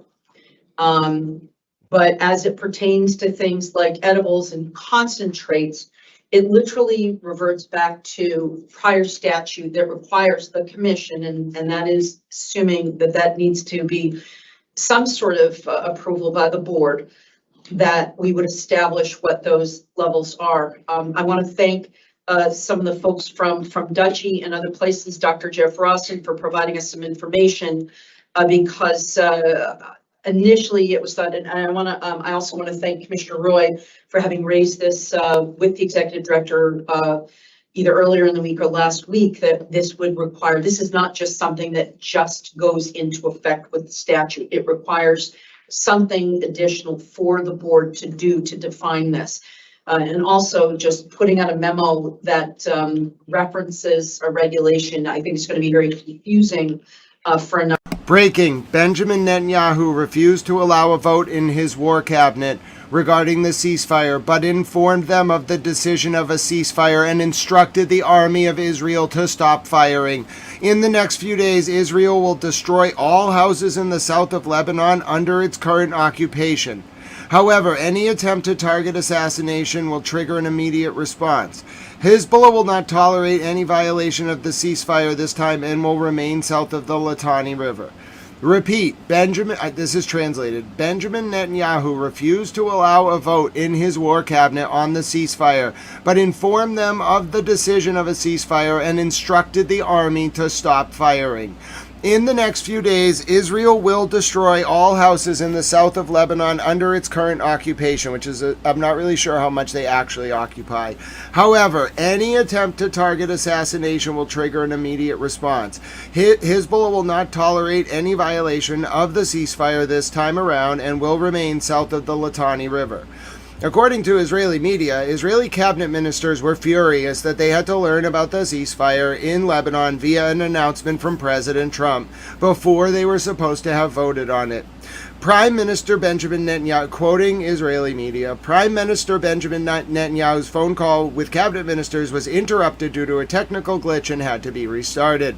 The ministers were furious because they learned about the ceasefire from U.S. President Donald Trump's announcement. Netanyahu informed them that a ceasefire had been agreed to at midnight, which is 5 p.m. Eastern, and they wondered how this was happening before they had confirmed it. Got him! Called it! Got him! For a number of licensees. So to that end, I know that Commissioner Roy has prepared language that will help clarify what we should do. You know, there were some questions because it's formulary and looking at, you know, THC and you know, whether or not this could just be a simple, just a doubling. If the legislature had just wanted to double, they would have just put double in there. So it does require us as commissioners to take some additional clarifying actions. So anyway, I will ask Commissioner Roy. She has put together some language that I think makes sure that we've dotted all our I's and crossed all our T's, and we're giving clear direction because in speaking with the representatives of one of these point of sale businesses, they noted that this can be done at the turn of a switch, so it is not a manual process on Monday, but that they do have to do some work and some coding to make this turnaround very quickly. And so again, I apologize because I had hoped I'd actually planned on getting to this earlier, and I should have taken this out of order sooner. So anyway, Commissioner Roy, if you want to share some of the work that you've done and how we hopefully can solve this quickly. Yeah. Thank you, Madam Chair. And I know licensees are, as you had stated, they're very anxious to be able to go from 1 to 2 ounces in the daily purchasing limits. We all know 420 is the biggest cannabis holiday, if you will, which is rapidly approaching. You know, and I guess the question here is where the board's comfort level sits, simply a bulletin or through an administrative order. And sub-regulatory guidance document. Bulletin does not have the same force and effect or binding enforcement that a bulletin. And why would that? You'd say, well, the statute supersedes the reg. Why would you bring that up? Because the statute is not applicable to 935 CMR 501. And so we do through an AO, through the executive director, This is binding. Administrative order. Yeah, sorry, administrative order, where if there are enforcement actions needed to be taken for an MTC who may be in violation, I just think this puts us on a little more sound legal footing than a bulletin. So I did share, and I know people want the equivalency outlined for edibles and concentrates, tinctures. So that is also highlighted in the motion language and would be in an administrative order issued through the executive director upon signature of the governor on the House bill. So I just think that because it's not applicable to medical, I think a bulletin, although we've issued many in the past, I just think an AO gets us a little more on legal sound footing, and we need to be, there are still a lot of questions. So we want to be expressly clear in whatever communication we send out, what the equivalency is, and so there's no ambiguity at all. So personally, I'm in favor of an administrative order. But it's where the board's, either way, something needs to come out upon signature. Again, I think it's more than just announcing, because that is not right. What the statute, you know what I mean? Yeah. It's, and to your point, we have formalized motion language today, which enumerates all of that. That will give clear intent to those listening, such as Dutchie, where this is going, and upon signature that an administrative order would take effect. To your point, I know there's work that needs to go into a point of sale system. I think metric is, from my understanding, metric is good to go. But I know licensees are anxious, excited for this opportunity. It's the intent of the legislature to see them be able to do transactions for 2 ounces. And I just think we should have something on sound legal footing and be expressly clear at the same time. So thank you, Madam Chair. yeah, thank you. And again, I think the question was, the language, and again, I don't have you probably in front of it, but the statute, the soon to potentially be statute didn't just say 2.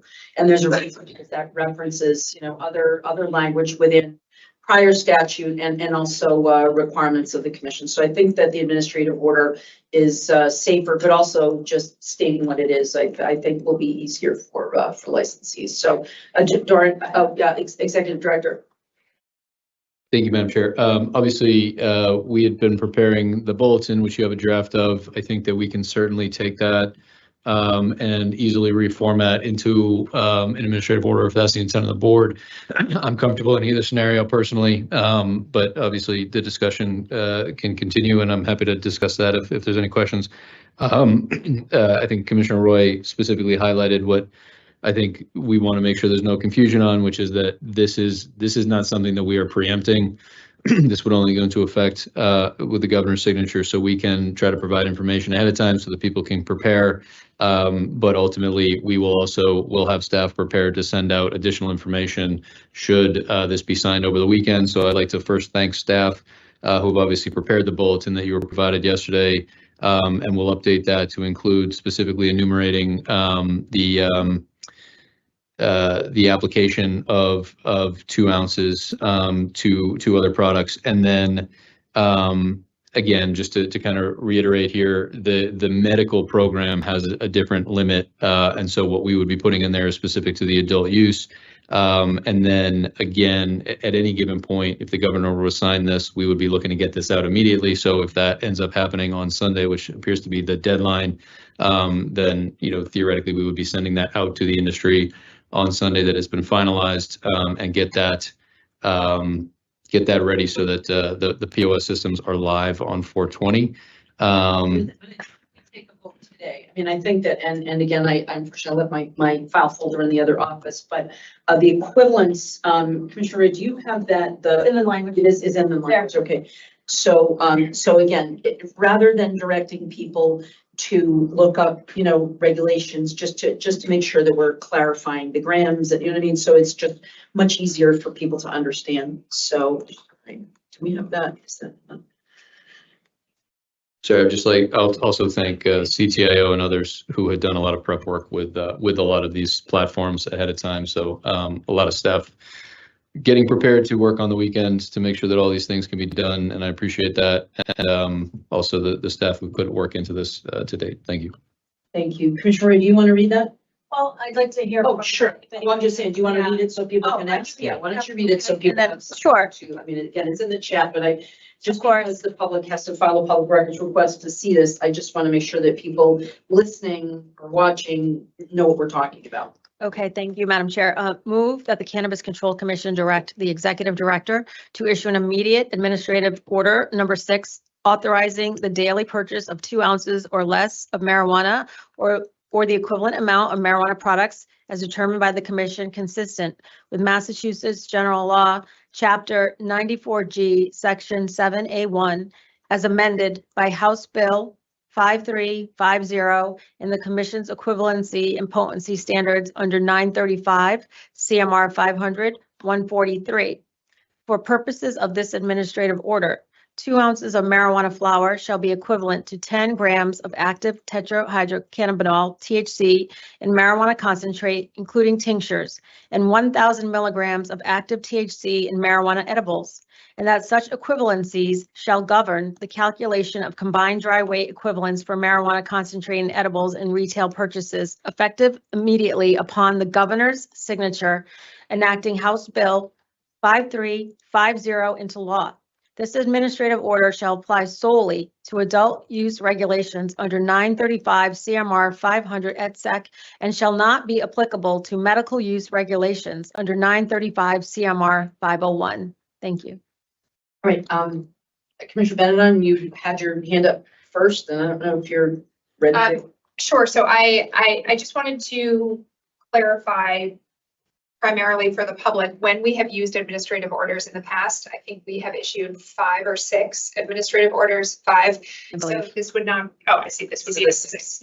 And so this is not something done frequently. I know one of them, I think the last one had to do with testing. Does anybody have at their fingertips kind of a? Yeah, so I believe 4 was the duplicate samples and pending duplicate samples. I think 5 was the certificates of analysis off the top of my head. I could, yeah. I mean, what?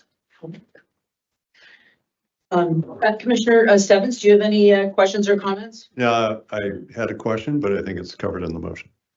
Okay, can we do this that quickly? One other question. So the intention is that the executive order would issue, that the executive director would issue the administrative order now? Well, I was almost going to strike immediately.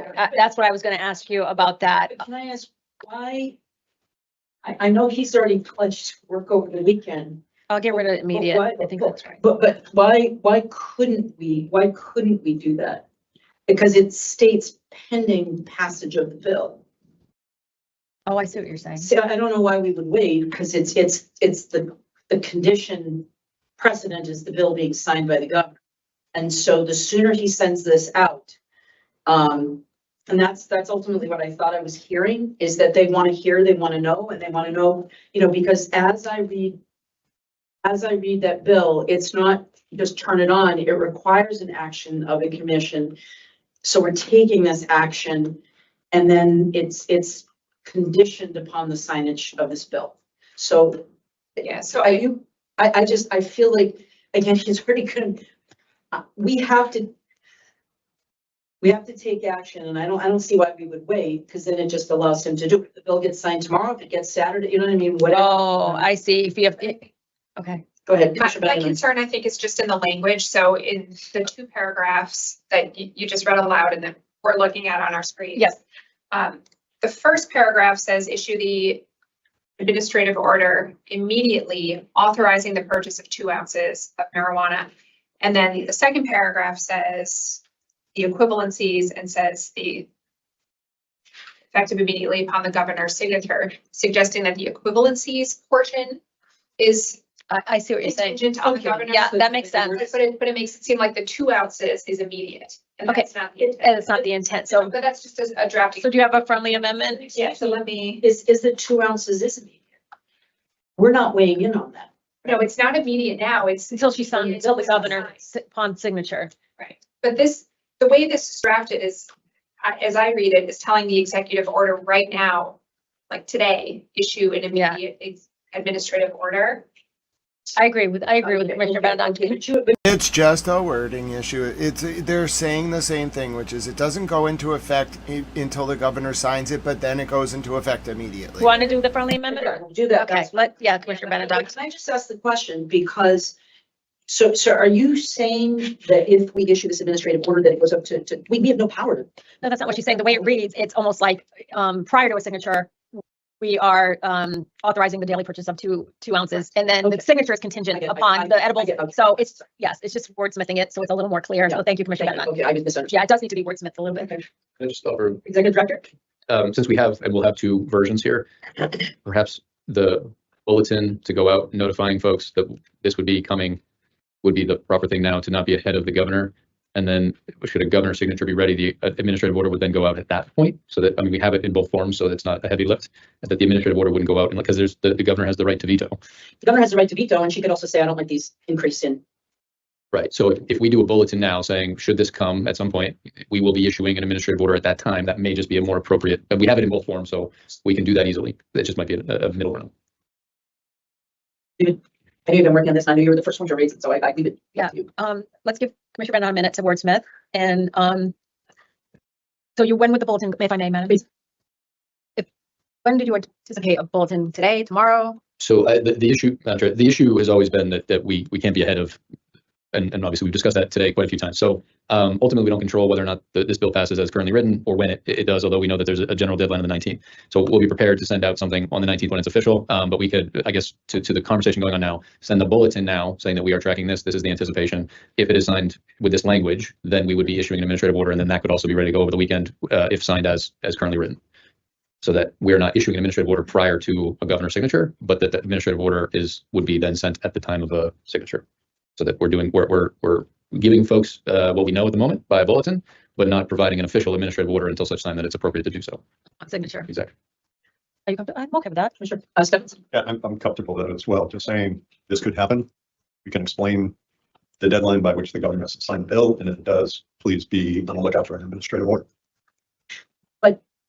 So I just want to clarify. So we are going to do an administrative order. Okay. But we're going to do both. But not to preempt the signature. We're just saying, anticipate this. Yeah. Gives, and then upon signature, you would issue the administrative order. Is that accurate? Correct. They'll both be ready to go, but the administrative order would not go until and unless the signature. So that the bulletin would say this is how this would be applied. So that if they want to plan ahead, but that is not an authorization, and then the administrative order could then theoretically be the authorization to say you were notified, so you could prepare, but this is the actual authorization. If I may. Okay, go ahead. I think to get that point, you need to be emphatically clear. My only concern is people would misconstrue the bulletin as an authorization. Right. So that needs to be like. Well, then the first sentence should be only upon or about. Yeah. But it's also not just the bill, because she could, because it's, just trying to think. I'm going to call reference to change for procedure, but I don't remember, but would it start with upon the governor signing the bill basis? I mean, is that the language you're thinking of? How For the bulletin, I'm just saying, I think that what you're saying is that the bulletin might, it's almost to a point, because it's really who we're talking to is the, it's Dutchy, because right now there's like a governor, there's like a, not governor, but like a car, you can't sell more, right? And so it's only, am I wrong? Well, if I may. Yeah. Dutchy does have the majority of the point of sale, but there are other companies. And so it's just talking to all of that universe. All point of sale. So I think we just need to be expressly clear, and a bulletin could be that for a salvo to say, this is what we anticipate coming, and but it's not an authorization to begin immediately. It's upon. But my point is that it's a small audience that we're talking to. Not really. No, it's the consumer. No, but my point is, it's the point that was raised is that this cannot be unilaterally. It's like you can't get around it, right? It's point of sale. It will stop you in store from purchasing. But if we're unclear, no, it could lead point of sale in a down the wrong path, and we don't want to do that. And we want to be expressly clear to point of sale, like the bulletin will lay out, this is what we anticipate. This is not an authorization to begin today. And then it's upon governor's signature, the administrative order will go out. I think it's just kind of. I think we're saying the same thing. I think we are. Yeah, we're saying the same thing. Okay. Mr. Stebbins. Thank you. Just a couple of quick questions. Gets back to point of sale operators. We obviously know Dutchy has the preponderance of the marketplace, but some new players have come into the marketplace. Do we know for sure that we have connected with all of the point of sale operators or point of sale platform operators? Executive Director. Thank you, Madam Chair. Yes, this has been in the works. The government affairs team flagged us right out of the gate, so we've been working on this. I think ultimately, again, the trick here is that we're preempting theoretically the decision of the commissioner. So we're just trying to walk that line. The bulletin and the plan to get information out on the weekend was to avoid that. I think I certainly would flag an administrative order to go out prior to a signature. I think is problematic, and we should avoid. I think the bulletin that we can, if the board's desire is to switch that to an administrative order, we could be prepared to do that quickly. But I think, again, the point here being people are looking for how we'll apply it, which is a relatively easy mathematical extrapolation of 1 ounce to 2 ounces, not just for flour, but for the equivalencies. And then, but we would want people to be clear on that as quickly as possible, but ultimately not send out until such time the governor has made her decision that the order is in place and people can update their systems. Again, there will be other ways that people would be able to do this. If they don't configure their systems, they could do 2 orders of a maximum 1 ounce, et cetera. But what we'd like to do is, if people want to plan ahead and the governor signs that we would not send out the formal notice that it's been signed until such time that it is actually signed, but that we could give people as much of a heads up as possible without preempting the governor's decision. Commissioner Stebbins? Is Commissioner Roy, is there a concern from what I'm hearing you say, folks might take a bulletin as kind of my concern is you want something that's enforceable, and we know this doesn't apply to medical use regulations. We also, and we also want to be on sound legal footing. Without going down this rabbit hole, we know there's a ballot question. We just want our licensees to be on sound legal footing as well. So I think the safest legal route is the administrative order in conjunction with the bulletin to provide clarity, and the administrative order, which is more legally binding. But I also think it was clarifying what the equivalencies are, and that's why we were talking. Yeah, that needed a clarification. The language was silent. It's silent in statute, and it tells us, the commission, it tells the commission, which is us, the board, to act.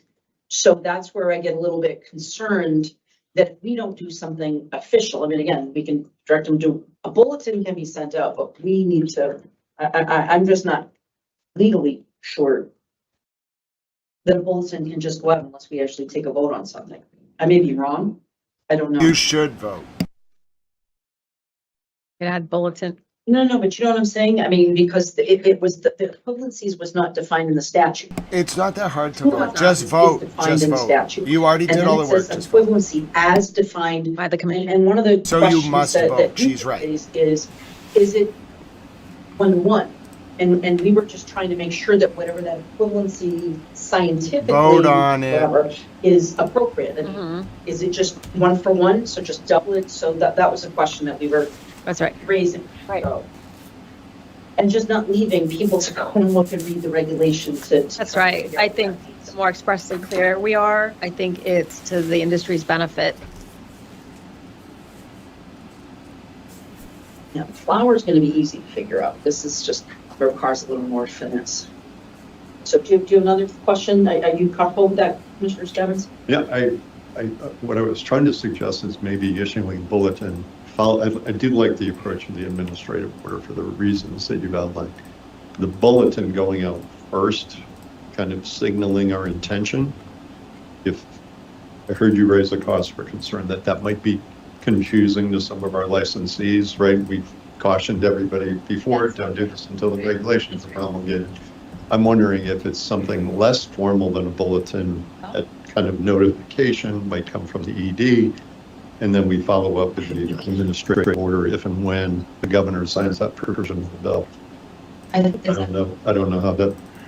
You're making this way too complicated. You would feel about that, but I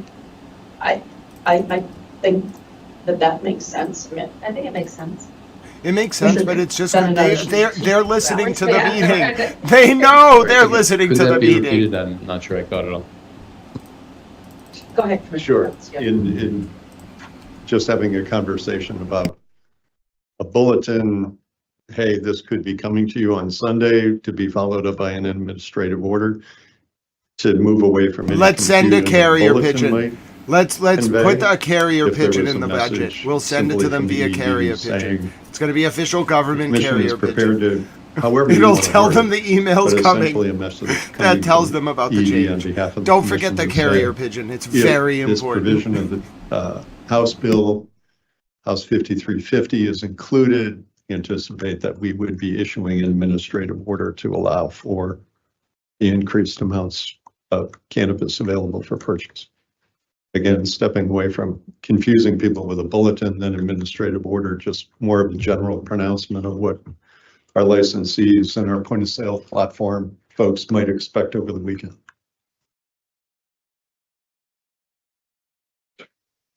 Understood. Mr. Benedon? Thank you. So a question for, through the chair to Commissioner Stebbins, are we proposing not a bulletin, but something more like a press release? I'm saying for the motion you have drafted, it would be an administrative order and not a bulletin. Mr. Roy? Which I'm saying, in lieu of the bulletin, that communication could be a press release. In other words, the executive director would issue a press release in lieu of the bulletin to avoid that possible confusion. Is that the communication? Would you be okay with that communication, a press release? Or however we want to do it, I turn to Okay. the ED for what he can do and what it is that, what he would prefer.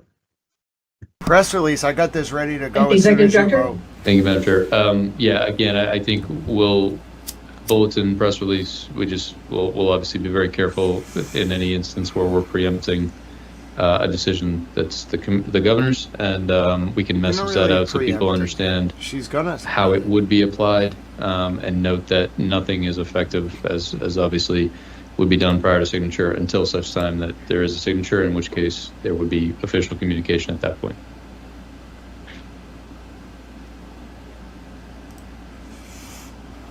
Yeah. That sounds good to me. Are you going to vote? You should vote. Yeah, so I just sent language. Good, you should vote. I read it aloud. Okay, we're still working on it. I know we're ready to look at it. Direct the executive director to issue a bulletin. Although we can decide if we want that to be something else. Press release? Well, all right. They can just write their own press Okay, release. issue a bulletin, but that's a placeholder word, no later than a date and time, whether that's today or tomorrow morning. Clarifying that if and when the governor signs House Bill 5350, increasing the daily purchase limit of marijuana flower to 2 ounces, a further administrative order will be forthcoming. The administrative order will provide that 2 ounces of marijuana flower shall be equivalent to 10 grams of active THC in marijuana concentrate, including tinctures, and 1,000 milligrams of active THC in marijuana edibles, and that such equivalencies shall govern the calculation of combined dry weight equivalents for marijuana concentrate and edibles in retail purchases. Further move that the Cannabis Control Commission direct the executive director to issue an administrative order number 6 immediately upon the governor signing House Bill 5350, authorizing the daily purchase of 2 ounces or less of marijuana or the equivalent amount of marijuana products as determined by the commission, consistent with MGL Chapter 94G, Section 7A1, as amended by House Bill 5350, and the commission's equivalency and potency standards under 935 CMR 500.140 sub 3. For purposes of the administrative order, 2 ounces of marijuana flower shall be equivalent to 10 grams of active THC in marijuana concentrate, including tinctures, and 1,000 milligrams of active THC in marijuana edibles, and that such equivalencies shall govern the calculation of combined dry weight equivalents for marijuana concentrates and edibles in retail purchases. The bulletin and administrative order shall apply solely to adult use regulations under 935 CMR 500 and shall not be applicable to medical use regulations under 935 CMR 501. Okay, so the only question is, do we want to include the bulletin? That's the question. I don't know if we need to do both. I mean, I think that if we, and actually, How about a public communication? yeah. Okay. No later than tomorrow. She is going to be a good first lady, Francine. I No agree. later than April 17th. No, yeah, 17th, 2026. Nikki is one. And May. Hi, Nikki. I mean, I don't say midday because, Yeah. I mean, my sense is that a lot of them are teed up to do this. I think that they're going to be listening to this, and once we take this vote, they're going to have the ability to go, okay, our coding is okay, and that they can put this in place. Commissioner Bennett? Commissioner Wright? The last sentence too, the public communication and administrator, to remove the word bulletin. Just the administrative word.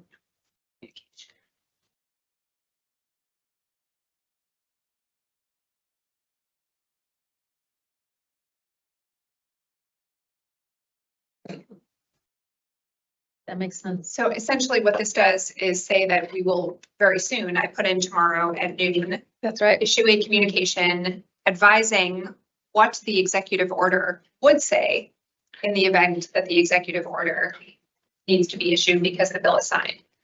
So it's giving advance notice without overstepping. That's right. I think that works for the administrative order. Yeah, and I do, yeah, okay, I think that this is great work. I really appreciate the work of all the staff that has gone to put this together, but, you know, thank the two commissioners for crafting this legal language, which is really important. Thanks. So moved, if she read it into the record. Okay, I let Commissioner Bennett on second that motion. Second. Having been moved and seconded, I will call the roll. Commissioner Bennett on. Aye. Commissioner Roy. Aye. Commissioner Stebbins. Aye. Chair votes aye. Unanimously passes. And maybe this saves you a little bit of time on Sunday, Mr. Executive Director. So, May we have a 5-minute break? yes, we may. Thank you. All right, we're playing music. They did it. Seconding, and we will be back at 2:50. Okay, we're going to play some dance music. We can buy 2 ounces of weed now. Who's ready to dance?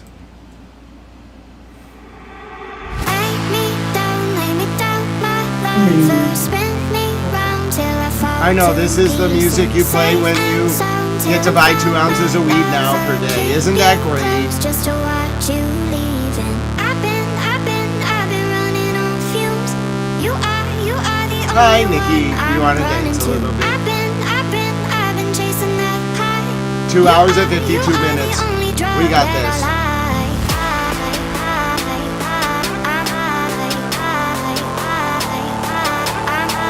Time to completely baffle the CCC. Dance party time. They don't know about our dance parties. Mary Alice is going to be like, fine, I'll dance with Grant. Let's do it, Mary Alice. She's the press secretary. Towel girlfriend's here, so we all got to dance.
This is the weekend to buy 2 ounces of weed now, so the next one's a little bolder, but we're doing it anyway.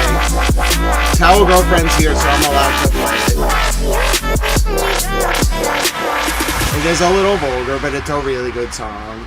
I mean, ironically, it's my favorite song. It's called Favorite Song, but it's a little vulgar. Just a little. Back to my favorite song. If I could, I would listen to it all night long. So turn No buying sex. Sex only for procreation. And you should love the person. Mary Alice is gonna start blushing. You can't make the government listen to these songs you don't understand. They're gonna lose their mind. The press team has to watch it.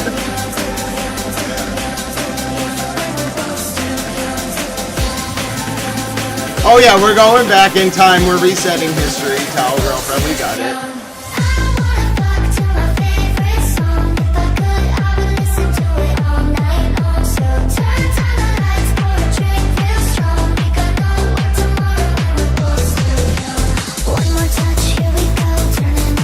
The government is so confused. I love confusing the government.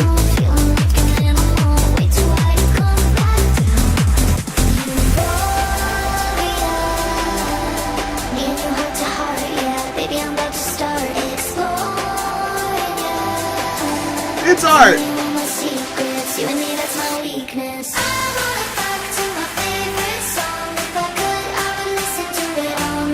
We could be playing the Lego songs. It could be worse. The government's got to start dancing with us. Come on, Commissioner Roy. It could be worse.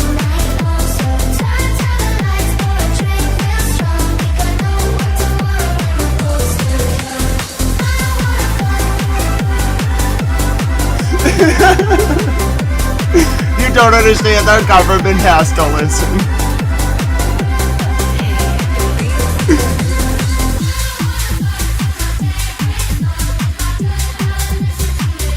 I'll give you one that's a little bit better. Oh no, Francine. Well, I'll pray for your back to feel better, and here's a very nice song called Scenic World. It's a little vulgar. The world is a scenic place when it's peaceful, isn't it? And you get to play songs for your girlfriend and the government at the same time. It's wonderful.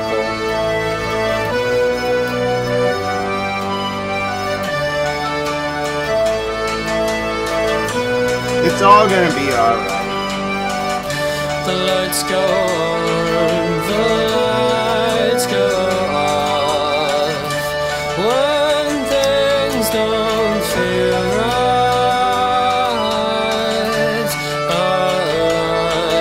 down like a tired dog, licking his wounds in the shade. You got it, Bunny.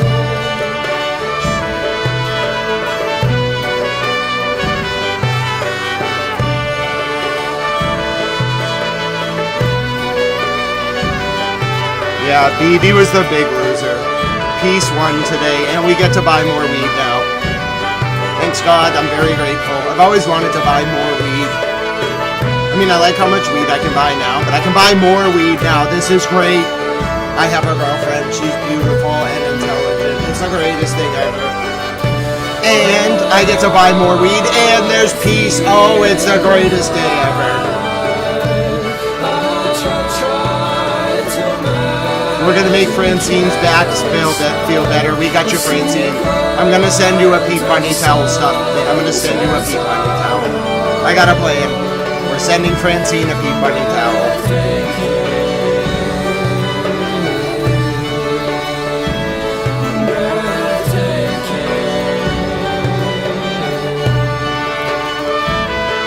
We're having a great day.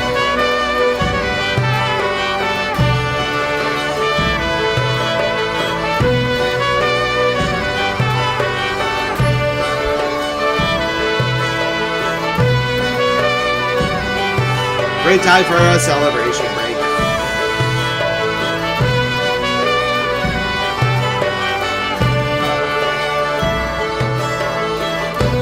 This is the song I listen to when I land in Amsterdam. It's my Amsterdam song. Schiphol is a very beautiful airport, but the crosswind sucks. You gotta catch it on the right day or you're gonna have a rough landing. You land at like 40 degrees, like sideways. Here's another song. Nikki likes this song.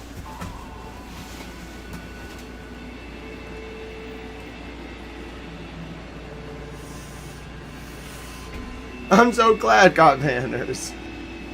We're having such a nice celebration. This song reminds me of being on a beach in Mykonos and longing for a feeling I didn't know but now understand. It's called Pakachu a Sunrise by Minus the Bear. It's a remix though, that's the only one that's in the sharing catalog.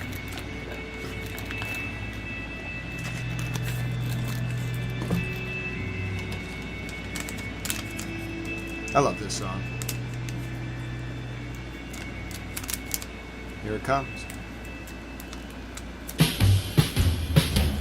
Midnight on a beach in the Mediterranean, and I miss you. Kingsley, 100. Kingsley, I am 100% independent. This is completely user-funded. I used to work for Juris. I'm a completely independent journalist with no support except for you. I did this all as myself. I have a computer, a lot of coding knowledge, like a good idea of how to like find news and a lot of sources. I did this by myself with no production team and just a lot of prayers and support from all of you and donations and kindness and God's blessing. It was just myself. It was one man with the support of an army, and I thank all of you for it. I was never paid by a single entity other than donations from friends and family, and I would never have accepted it anyway. The sand Thank you. silver carries the All right, moon so on a staying Good timing. on, I like that last number song though. We had them 10. all dancing, don't lie. Also, you know, we've had this conversation in a couple of different meetings. And obviously, you know, some of this preceded what, you know, has been a sped up process of passing the new law. Talking about, and we've done some research and have heard back some of the issues that have been raised about our the highest number of notices of deficiency. And one of them has to do with advertising. And this is also, just as we've just done this with purchasing limits, you know, one of the things that I would suggest is similar language. And I don't know, you know, I don't know how people feel about this, but I wanted to raise this. I recognize that there's language in the potentially new law that could take away some of the prohibitions of loyalty programs, things like that, discounts.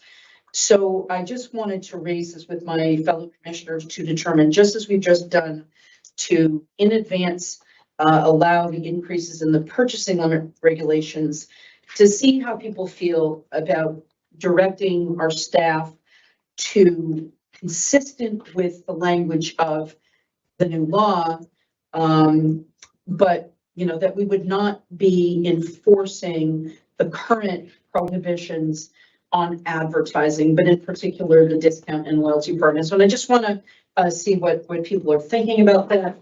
I think it might make some sense, but just asking, you know, folks for their feedback, whether or not it does make sense. Again, I just keep looking at the stories we've heard, you know, about Pure Oasis, you know, these businesses just going out of business. And this has been, I think, in terms of the red tape reduction, this was one of the #1 requests that we had from licensees to allow this to occur. It seems to be occurring in the breach on many occasions, and I think that this is a headache for our licensing and enforcement team as well. So anyway, Commissioner Roy? I think it would be helpful to have our co-CIEs come up and say what they need from us and enable them to be able to do this and execute on this. So whatever tools they need, I think it's important we hear from them. Yes.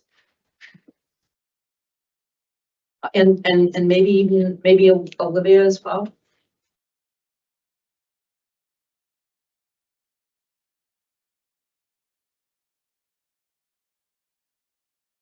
Chair, we're under 10 for advertising at this point? Non-enforcement of conflicting, if we had put both in, again, this has been something that we were anticipating previously, and again, with the emergency preamble, this kind of happened faster or is happening faster than we'd originally anticipated. Yeah, I guess, Madam Chair, if I may. Right. So my question is around 500-105-20. I'll read it.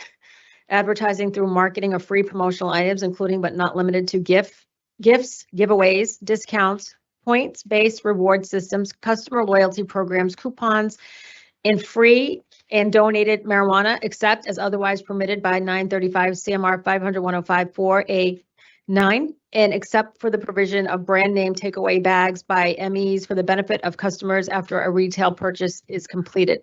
So in the House bill, it speaks to, I believe, discounts, loyalty programs, but it doesn't speak to gifts, giveaways. It speaks to some of the language in 500-105-20, but not all of the language in 500-105-20. So to selectively not enforce certain elements of it, what would you need from us based on the statute and based on our current regulation? How do we reconcile that? I'm gonna screw it up anyway. Catherine, I'm sorry, I'm still used to having you back at the table, so my apologies. Thank you. Thank you, Madam Chair. And Commissioner Royce is speaking with specific regard to the language that is in House Bill 5350. So that language does allow the commission to create or revise regulations to allow for in-store advertising of in-store discounts, as well as opt-in email marketing. I will note, just as a general practice, we have allowed and permitted that. The interpretation of the agency thus far has been that these are the following advertising activities that are prohibited, and our regulations define advertising as a sponsored, non-personal message. So as we've interpreted this, if somebody goes into the store, as if a consumer goes into the store, they are opting in or they are actively seeking out that information. So bud tenders have been able to communicate if the licensee has a promo discount, something along those lines. I will note, however, that we explicitly do not allow free or donated marijuana. So if there were any sort of discount program or something like that, it could not be reduced to free. Just make it a penny. In violation of the statutory language and the prohibition there. As so long that as has been it's a consistent penny, with our that's interpretation. With respect to opt-in email marketing, this is a longer standing interpretation of the department as well, is that in the agency, I should say, the prior commissioners in their conversations related to advertising, though they seem to be more focused on prohibiting unsolicited advertisements. So if there was some sort of mass marketing, unsolicited advertisements, we're thinking mailers that go out to folks, and they, I believe, specifically in the public meeting, if I'm remembering correctly, referred to telemarketing calls and pop-up ads on the internet. So, and as well as social media marketing campaigns. So the original intent, from my understanding, was to prohibit that. So in essence, if a consumer now has, or over the past several years, if they specifically. I hate to have to break in, but we got to look at what the Israeli Prime Minister just said. He's going to try to screw this up. I mean, as he is wont to do, but he's going to try to screw it up. Bibi just released a statement, so I'm going to show it to you. Then we'll go back to the CCC. I want to make the press conference though. So here's Bibi's statement. He just put it out. Then we'll go right back to the regulatory agency hearing. He put this out like a minute ago. It just happened. I translated it to English. It's in Hebrew. Here's the captions. Let me give you a full screen. Give me a second. I gotta go do some things and make adjustments. Alright, let's do it. We're watching our regulatory hearing. It wasn't even supposed to be this, but then everything happened really quickly in Lebanon. Here you go. This is Bibi. Let me put the volume on. Bibi speaking minutes ago. This is the English captions. יש לנו הזדמנות לעשות הסכם שלום היסטורי עם לבנון. הנשיא טראמפ מתכוון להזמין אותי ואת נשיא לבנון כדי לנסות לקדם את ההסכם הזה. ההזדמנות הזאת קיימת משום שמאז מלחמת התקומה אנחנו שינינו עד היסוד את מאזן הכוחות בלבנון. אנחנו הפעלנו את הביפרים, אנחנו חיסלנו את מצבור הנשק העצום של 150,000 רקטות וטילים שנסראללה הכין להחריב את ערי ישראל. אנחנו חיסלנו את נסראללה. והמאזן הזה השתנה בצורה כזאת שהתחלנו לקבל קריאות מלבנון בחודש האחרון, לקיים שיחות שלום ישירות בינינו לבינם, דבר שלא היה למעלה מ-40 שנה. אני נעניתי לקריאה הזאת, והסכמתי לפסק זמן, או יותר נכון, להפסקת אש זמנית של 10 ימים, כדי לנסות לקדם את ההסכם שהתחלנו לדון בו עם פגישת השגרירים בוושינגטון. לשיחות השלום האלה יש לנו 2 דרישות יסודיות. 1, פירוק חיזבאללה מנשקו. 2, הסכם שלום בר קיימא, שלום מתוך עוצמה. כדי להשיג את הפסקת האש, חיזבאללה התעקש על 2 תנאים. התנאי הראשון, ישראל חייבת לסגת מכל שטחה של לבנון, עד הגבול הבינלאומי. תנאי שני, הפסקת אש במתכונת שקט תמורת שקט. לא הסכמתי לא לזה ולא לזה, ואכן 2 התנאים האלה אינם מתקיימים. אנחנו נשארים בלבנון ברצועת ביטחון מעובה. זה לא 5 הנקודות שהיו לפני שהגעת הערים. זה רצועת ביטחון שמתחילה בים וממשיכה עד הר דוב ומבואות החרמון עד גבול סוריה. רצועת ביטחון של 10 קילומטר עובי, שהיא הרבה יותר חזקה, הרבה יותר עצימה, הרבה יותר רצופה והרבה יותר מוצקה ממה שהיה לנו קודם לכן. שם אנחנו נמצאים, אנחנו לא יוצאים. זה מאפשר לנו קודם כל לבלום את סכנת הפלישה לתוך היישובים שלנו, ושנית, זה מאפשר לנו למנוע ירי של נונטט ישיר לתוך היישובים. היישובים עכשיו מוגנים משתי הסכנות הללו. כמובן, יש עוד בעיות. יש עוד טילים שאנחנו צריכים, או יותר נכון רקטות שעדיין נשארו להם, גם בזה נצטרך לטפל, כחלק מאותה התקדמות להסכם ביטחון והסכם שלום רציף. אבל יש דבר נוסף, ואני רוצה להגיד לכם מהו. אני דיברתי עם הנשיא טראמפ עכשיו ביומיים האלה, והוא אמר לי שהוא נחוש בצורה אדירה להמשיך גם את המצור הימי, וגם להביא לפירוק יכולת הגרעין של איראן, מה שנותר ממנה. הוא לא מוותר על זה, הוא בטוח שיכול לסלק את האיום הזה אחת ולתמיד, בהמשך לדברים הגדולים שעשינו יחד. כמובן, גם באיום הטילים, גם ביכולת ההשערה, אני לא מפרט.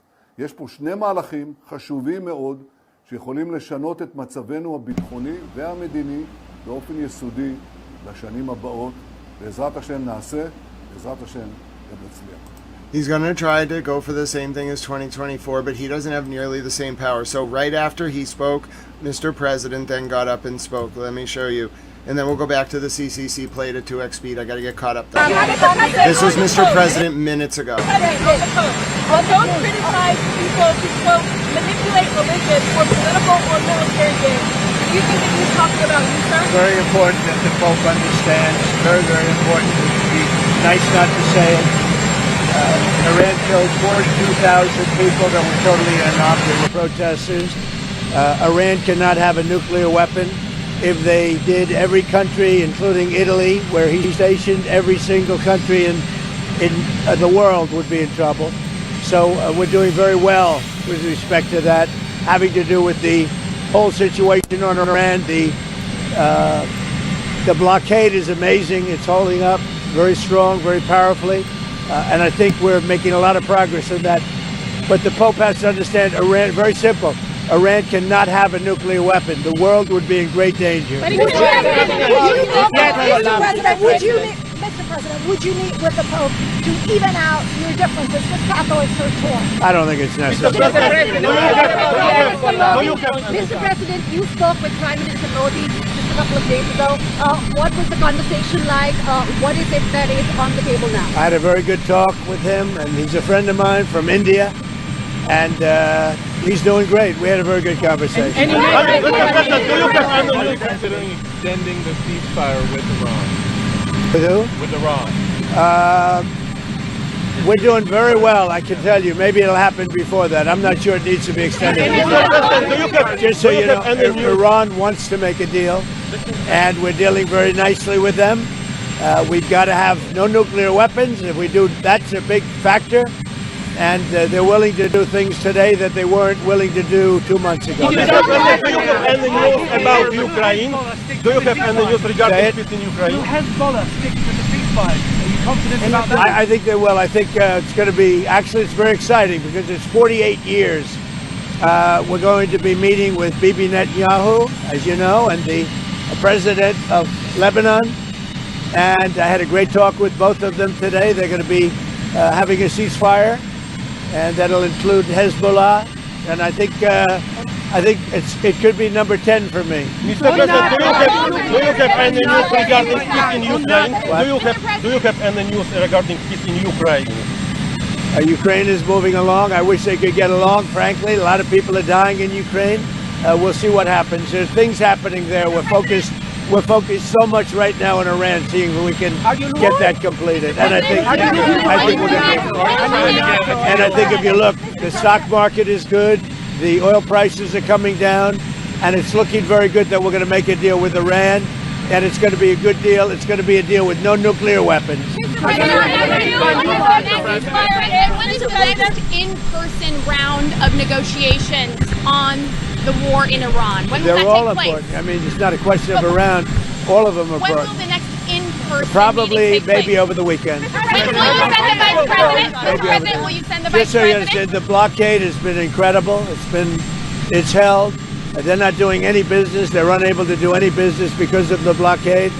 And so the combination of having no Navy, having no Air Force, having no anti-aircraft equipment, they have nothing. Everything is gone, including their leaders. Now they have a... Are you considering extending the ceasefire with Iran? With who? With Iran. We're Hold doing on, they very just well. cut- I they mean, just cut it's not it a back. question of around, including their leaders. Now they have a new set of leaders, and we find them very reasonable. And Mr. President, on the 20-year minimum to stop enriching uranium, would you? Well, would we that be haven't agreed to acceptable any. you? We Would haven't that be agreed to any. acceptable to you, sir, if that's the final sticking point? What Would we you be have is comfortable we have a statement, very powerful statement, that they will not have beyond 20 years, that they will not have nuclear weapons. That's beyond. There's no 20-year limit. Mr. Anyone interested? Can you please give us more information on it? They'll go against the weapon. I think that Todd Blanche is doing a very good job, from what I'm seeing. All I can say thus far, I think Todd Blanche is doing a very good job. If there's no deal, would you be willing to extend the ceasefire, or will the fighting resume, Mr. President? I would say the fighting. If there's no deal, fighting resume. Okay, and then on gas prices, how much longer will Americans continue to see these high gas prices? Well, they're not very high. If you look at what they were supposed to be in order to get rid of a nuclear weapon, with the danger that entails. So the gas prices have come down very much over the last 3-4 days. I know, and that's what ABC says. But the fact is that if you look at the stock market's up, everything's doing really well.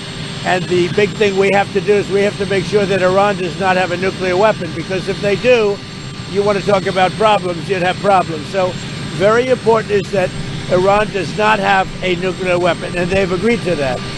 Iran's agreed to that, and they've agreed to it very powerfully. They've agreed to give us back the nuclear dust that's way underground because of the attack we made with the B-2 bomber. So we have a lot of agreement with Iran, and I think something's going to happen very positive.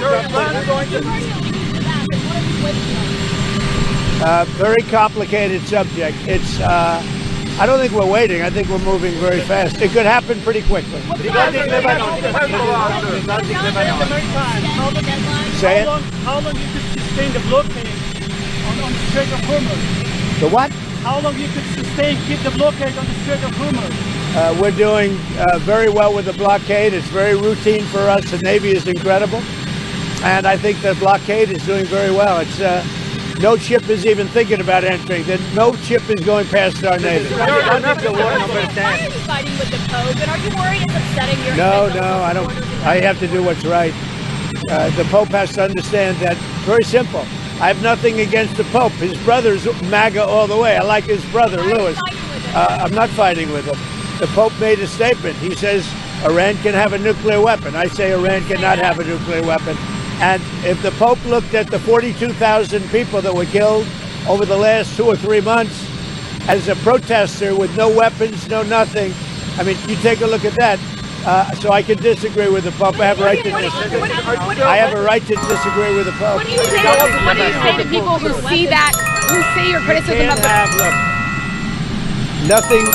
I have no disagreement with the fact the Pope can say what he wants, and I want him to say what he wants, but I can disagree.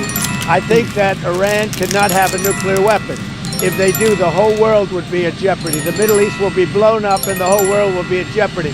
We're very close to making a deal. That'll be a great thing. The Pope has to understand, Iran has killed more than 42,000 people over the last few months. Think of it, protesters without guns, without anything. They were totally unarmed protesters. Yeah, that didn't work out well for him. We gotta go back to this meeting. This is becoming absurd. Hezbollah still has to, they're gonna expect a lot of rocket fire until the ceasefire starts. They expect both sides to just light each other up. Requested to be included on an email list, then we have generally permitted that, or we have not taken an action against that specifically. So since you're talking about advertising with respect to the rest of these items, I do just want to note that the statute does explicitly prohibit some of these items. The commission also went further than what is specifically articulated in the statute as well. So if there was to be any kind of change with respect to that, that's something that the board could consider, but I definitely want to defer to the rest of my colleagues up here as well. And thank you, Enforcement Counsel. What we've heard is that your team spends a lot of time around advertising. Heard that, right?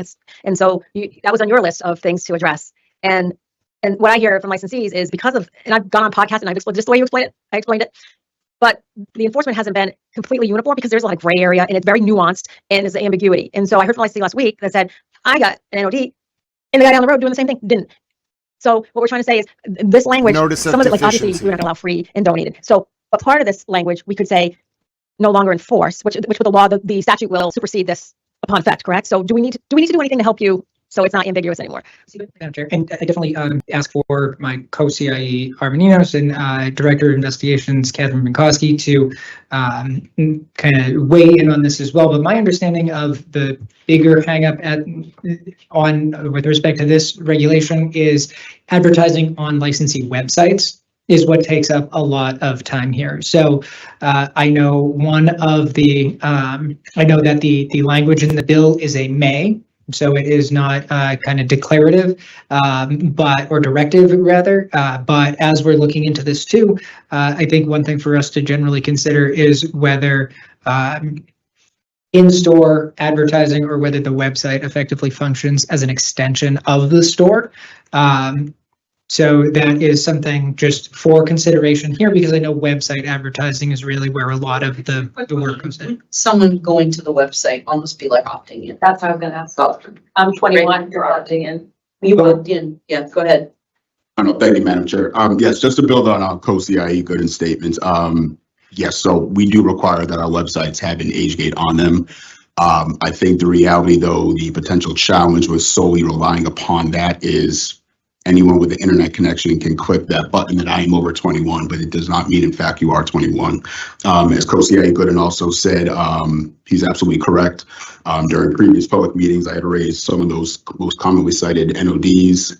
Website advertising is by far one of the top, and I would certainly allow Director Binkowski to kind of elaborate on that. But as we have said before, her team does spend a lot of time. But is this not going to be authorized under the new law?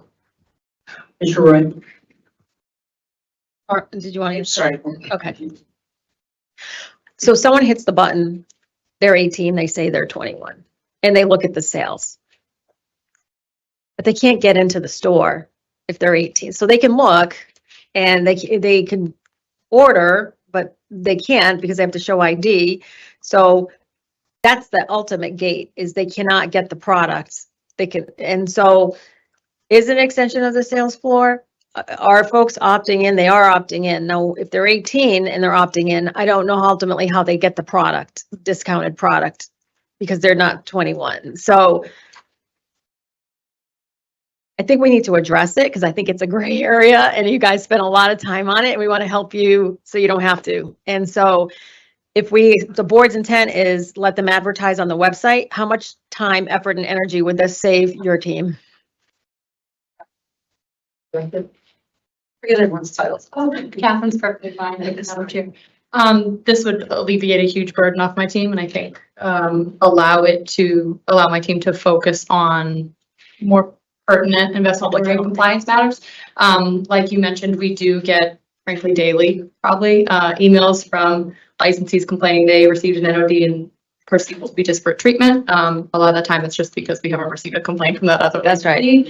And it's really serving as police and sometimes looking at the nuances of words such as special, promo. Will they put special price? Is that the same thing? So if the new statutory language, if the interpretation was that the website was an extension of the store and that included in that was equal to opting in, that would be a huge burden off my team. If I may. Sure. So would you agree that if we allow that, and yes, I mean, you access a lot of stuff online, and they say, yes, they're 18, and would you agree they have no easier path to get the products because we allow a discount online because they can't get through without the proper ID to purchase the products. So it's not going to avail products to minors physically, right?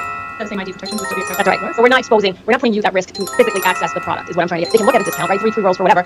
But can, at the end of the day, can they get their hands on the free rolls by ordering it and going in directly? And by us saying they could advertise that online, I don't think we're putting you at risk. And unless somebody can, someone raised a joke, you know what I mean? But this is not like broad advertising. This is you kind of have to go there, you have to walk in, you have to, you know what I mean? It's a little bit different than widely broadcasting a message or making something necessarily look enticing to really young kids. So I do think that there is especially. I just want to, did anybody on your team see any problems or have any objections to this board allowing folks to advertise their discounts online? Is there anything we're not thinking of that you see as problematic? Or is it you're opting in and it's going to allow your team to focus on things, other compliance, where they're getting bogged down substantially? And I'm not saying that's the only reason to do it, but it is a factor. And is there any public health issue that you can think of that would be problematic for us to say, because I can't see one right now unless there's one I'm not thinking of? No, I don't have any public health concerns. I can't think of any my team has raised. I know in terms of reducing the stigma, it's also been brought up as other industries are allowed to advertise their product on their websites, right. Kind of further prohibiting marijuana in a way that other substances aren't, further stigmatized it.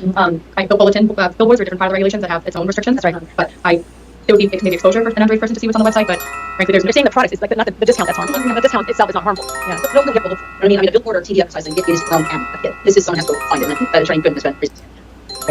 So just not specifically with respect to public health and safety or youth access, but one thing for the board to consider for future consideration as well is kind of additional guidance or clarification in terms of what discounts might be allowed or what discounts the board might disagree with. So I know we mentioned like 3 free rolls for X amount of dollars, but to kind of build off of Catherine's point earlier as well, identifying specials or promos or anything along those lines. So really I think part of the difficulty here as well is that a discount can take a form or can take many different forms. So at times what we've seen is a licensee had a product on for a price and then they will strike through that price and add a new price. Yeah, and so we've definitely received complaints on that. This is a bit of a game of whack-a-mole though, where as soon as an NOD is issued for one thing, the licensee kind of changes up what that looks like and they will add something else on there. So we have had areas or instances where something is identified as a sale or a discount. When we identify that through an NOD, they will then say, okay, well, we've put a strike through on that. That is no longer advertised as a sale or discount. Then when we try to take an action based on that, then the licensee tries to put that onto a second page on their website with an additional age verification to try to identify that or try to kind of couch it into another drop-in because they're couching it as opting in. Generally speaking, as has been discussed here, anybody can access a public website. So that is part of the concern that this is generally advertising. It is non-personal in the sense that it is broadcast out widely. However, we do understand the point that is being made here that a website does not just pop up on your computer. You have to actively navigate to that website. So just as the board is considering this as well, kind of considering what does a discount look like or what would be an allowable discount versus a disallowed discount or promo. Is there any kind of limit where the board would say this is no longer acceptable? I heard you say earlier that you were not, that the loyalty programs are okay. Just clarify because I'm not sure I'm understanding what you're doing now with your ad. Could you just explain that you run up? Yeah, I guess so. In essence, is there kind of a maximum discount allowed? So can a licensee discount something to 50%? And now the legislation allows the board to consider advertising of discounts within a marijuana establishment or through an opt-in email list and branding, advertising, marketing, and branding of sales discounts and customer loyalty programs within an establishment or through an opt-in email list. So really kind of thinking about or adding additional clarification in terms of what is there a maximum discount that the board would want to allow? Perhaps there isn't, but just out of curiosity in terms of allowing too much of a discount, you could argue could potentially lead to a diversion risk. Well, also, I get that you're saying this, and I'm starting to argue against myself, especially in terms of the conversations that I've had with licensees who told me, again, because of the inversion issue, and that I'm hearing some licensees say that they cannot compete on price with people who are cheating. So I'm now thinking a little bit about, you're making me think about that because I worry, I don't want to provide too much incentive if there are those folks out there that we're still getting our arms around inversion and what's happening and how are people inflating THC, how are people, I mean, there's wild diversity in terms of pricing. So I'm now arguing against myself. Yes, go ahead. Just thank you, Madam Chair. Just really quickly too, I want to be clear that I'm not suggesting that there's anything nefarious going on here. I'm just saying, like, to the point or the discussion as well, just some clarity in terms of what is allowed, what is not allowed. I think that would be helpful both internally for our team to assess and determine compliance, but also as a general expectation for the industry in terms of this is how much you are allowed to advertise as a discount or sale within your store or through an opt-in email campaign as well. That could just add some additional clarity so that we know where the right line is in essence. I'm not saying that you're saying that there's anything inappropriate with offering these discounts, but you understand what's happening, right? And this is why you're raising that raises a question for me. about, I think I can help. yeah, Commissioner, go ahead. You know, I'm trying to sort of thread the needle here, making sure that we can reduce the number of enemies. And it feels like the website advertising is one thing, but the discount thing is. So the intent was regulate this like alcohol. Yeah. So what applies to alcohol with that for discounts? And key alcohol restrictions in Massachusetts: no happy hours, no discounted drinks, half price cocktails, 2-for-1 deals. Consistent pricing: prices cannot be lowered for a few hours, even for a day. They must remain the same all week. Below cost sales: retailers are banned from using loss leaders selling below cost. Limited promotions: free, right? Free is generally forbidden, except for authorized like tastings. And permitted exceptions: establishments can offer free food. Blah blah blah. So how do we need to like translate that into cannabis? So with social consumption, I think the happy hour conversation is actually relevant because I could see that popping up in a social consumption establishment. So for retail pricing restrictions, to Enforcement Council's point, prohibition on happy hour discounts. Number 2, consistent weekly pricing. Number 3, below cost sales ban. And number 4, and number 4, limited promotions. Free cannabis samples or giveaways are forbidden except authorized by the Commission for Compliance Testing or Events. And no cannabis items, food may be bundled if compliant with social consumption rules. So I think we can glean from alcohol. If we're going to regulate cannabis like alcohol and apply, because to COCIU's point, you need some direction on what a discount can look like or shouldn't look like. So I think those are some safeguards. But also thinking that there is a difference with alcohol and THC. It's literally, this is a little more like gasoline, like, the ethanol, you know what I mean, the higher quality, and people seeking price. I think that's why the below cost. No, but I think that the below cost, that is like a fire sale thing. How do we try to think of how we enforce it? I don't know how they enforce with the ABCC. How they enforce below cost? I don't know if anybody knows that. But this is one of the concerns that I do have is protecting some of the little guys, right? And we have seen in the state of Ohio that the Attorney General, brought a lawsuit as price fixing, like raising the price. We have the opposite problem here in Massachusetts. And again, the anecdotal information that I'm hearing is that there may be selling products below cost to create those competitive pressures against smaller businesses that won't be able to compete. So I'm probably just throwing that point out there, and we may not be able to get this done today. It was my hope, but I do think that. But I would ask to see how the ABCC does that. How do they enforce that? How do they look at what's below cost? Because again, and I apologize for keeping on, but it's just getting so much feedback from licensees who are, and I told you, I've been near tears, talking to people who are in tears about my house, my family, and I just want to make sure that we're protecting the honest players, but also this is also a little bit of red tape. How do we remove this red tape to allow them to be more profitable? So, Commissioner Roy, you think question. So when the House Bill 5350 becomes law, how do you now what happens with your team? Because that's the statute will supersede the current reg. So how are you going to approach it? Madam Chair, since the statute really is in line with what our current practice is, I think for in-store advertising as well as opt-in email campaigns, that is not going to create much of a change.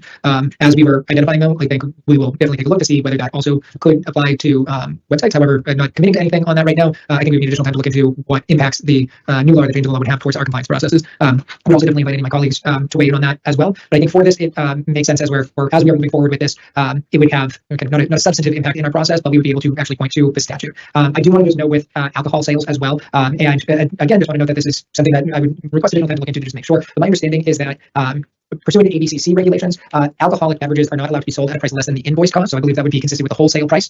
So that's my understanding of the standard on the Alcoholic Beverage Control Commission side of things. And I imagine that they would monitor compliance by identifying whether there are sales. Now with marijuana, we have sale tracking, obviously. So we would have to kind of figure out what the process looks like for monitoring and auditing. But when we're talking about kind of guidance in terms of what kind of discount would be allowed, with no guidance right now, licensees can discount something 99% potentially, which may or may not be the discretion of the board. However, when we're looking at, if we're trying to draw those comparisons, the Alcoholic Beverage Control Commission, at least looking at some of their regulations, that is kind of tied to the wholesale price as well. So the invoice cost that the business actually has. So this is something for consideration. So if I'm hearing correctly, there's no issue with on the enforcement side of the ledger. If the future boards or this board, the future board's intent is to allow discounts on their websites. The issue is putting the safeguards and parameters in place of what constitutes a discount. Is that what I'm hearing?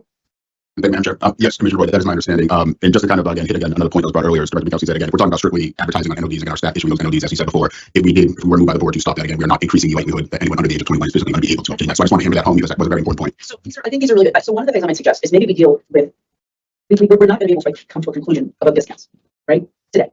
Oh, I'm sorry. I did. I just wanted to point out that the language that is in the bill is permissive, not mandatory. It just says that the commission may authorize these certain forms of advertising. And so I don't see this as something that requires immediate action because of a conflict. There's no conflict. We could decide to do nothing and to never allow this advertising, and it would never conflict with the bill. So it's not even something we have to take up. I would be inclined to take it up or for the next board to take it up, but we are not leaving retailers or our enforcement team in a position where there's a conflict that now they have to deal with. They just have all the usual challenges that they've always had with these issues.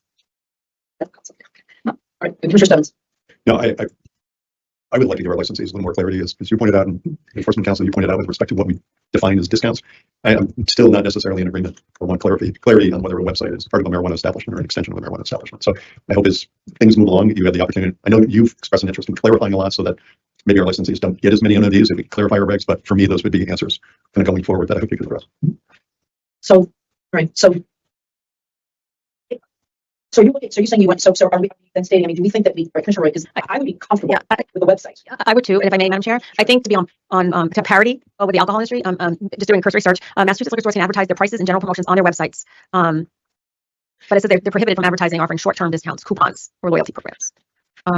So I think we need to maybe look to see what the alcohol industry is doing and how that translates, and also knowing that social consumption is on the horizon sooner rather than later, and how that translates to that, especially with the happy hours. So I don't think we can solve this. I'm inclined to say yes, let them discount on their website, and but I don't think we can solve it today. But I think but they can they can't discount on their website, but they can discount for people who in the store. But so just clarify for me again, is there anything short of us today having to review what the ADCC does that we could take a burden off of you and get rid of some of these NODs, or do you think that we still need to? I mean, trying to figure out what we can do to smile. Director Enos? Thank you, Madam Chair. May I invite any of my colleagues to kind of chime in here, kind of just throwing something for the board's consideration. I see these as all interrelated matters, and I see how, obviously, the consumer side and then the employee side, we have to think about that as well. I do think there is room, though, if the board wanted to, in immediacy, kind of move that we, as a staff, for the time being, do not issue these kind of violations, to allow us time to look into it and have you come back to the board. And again, that is just, again, with the idea of just knowing how much time Catherine's staff, I think that's what we're trying to get to. That's, I think, exactly. I think we could split this up, Madam Chair. I think we could do this in a couple phases, but I think if the board wanted to consider for today's purposes a potential motion to direct staff for the time being to stop issuing NODs for violations observed on licensees' websites regarding prohibited discount product. I just, are you? I'd like to hear from Enforcement Council in terms of, that might be your level of work. Good. Thank you, Madam Chair. I mean, I think Chief Enos' suggestion could make sense here. I think as a general matter, I think it does make sense to kind of pause a kind of further direction if we're talking specifically with respect to what is in the bill. That would, I think, make good sense, considering that seems to be the direction that the legislature is leaning in. That seems to be the direction generally that the board is leaning in as well. If you wanted to, I just want to know websites isn't included in that bill language, but to the points that we're raising here, websites do say that is the area or the sticking point generally. But I do think that as a broader point, time to look into the advertising, time to look into or perform analysis on whether websites can be construed as an extension of the store there, whether that makes sense. I think some additional time to look into those particular areas would also make sense. So how might you frame something like this? After Rick, maybe like 4 minutes. Okay. I would push back on it. No, I mean, I feel like it's not such a simple thing for us to sit here and do today, decide what we are going to not enforce or not issue NODs that have about it. But I would be inclined to make sure that we're being thoughtful and not rushed in doing that. All right.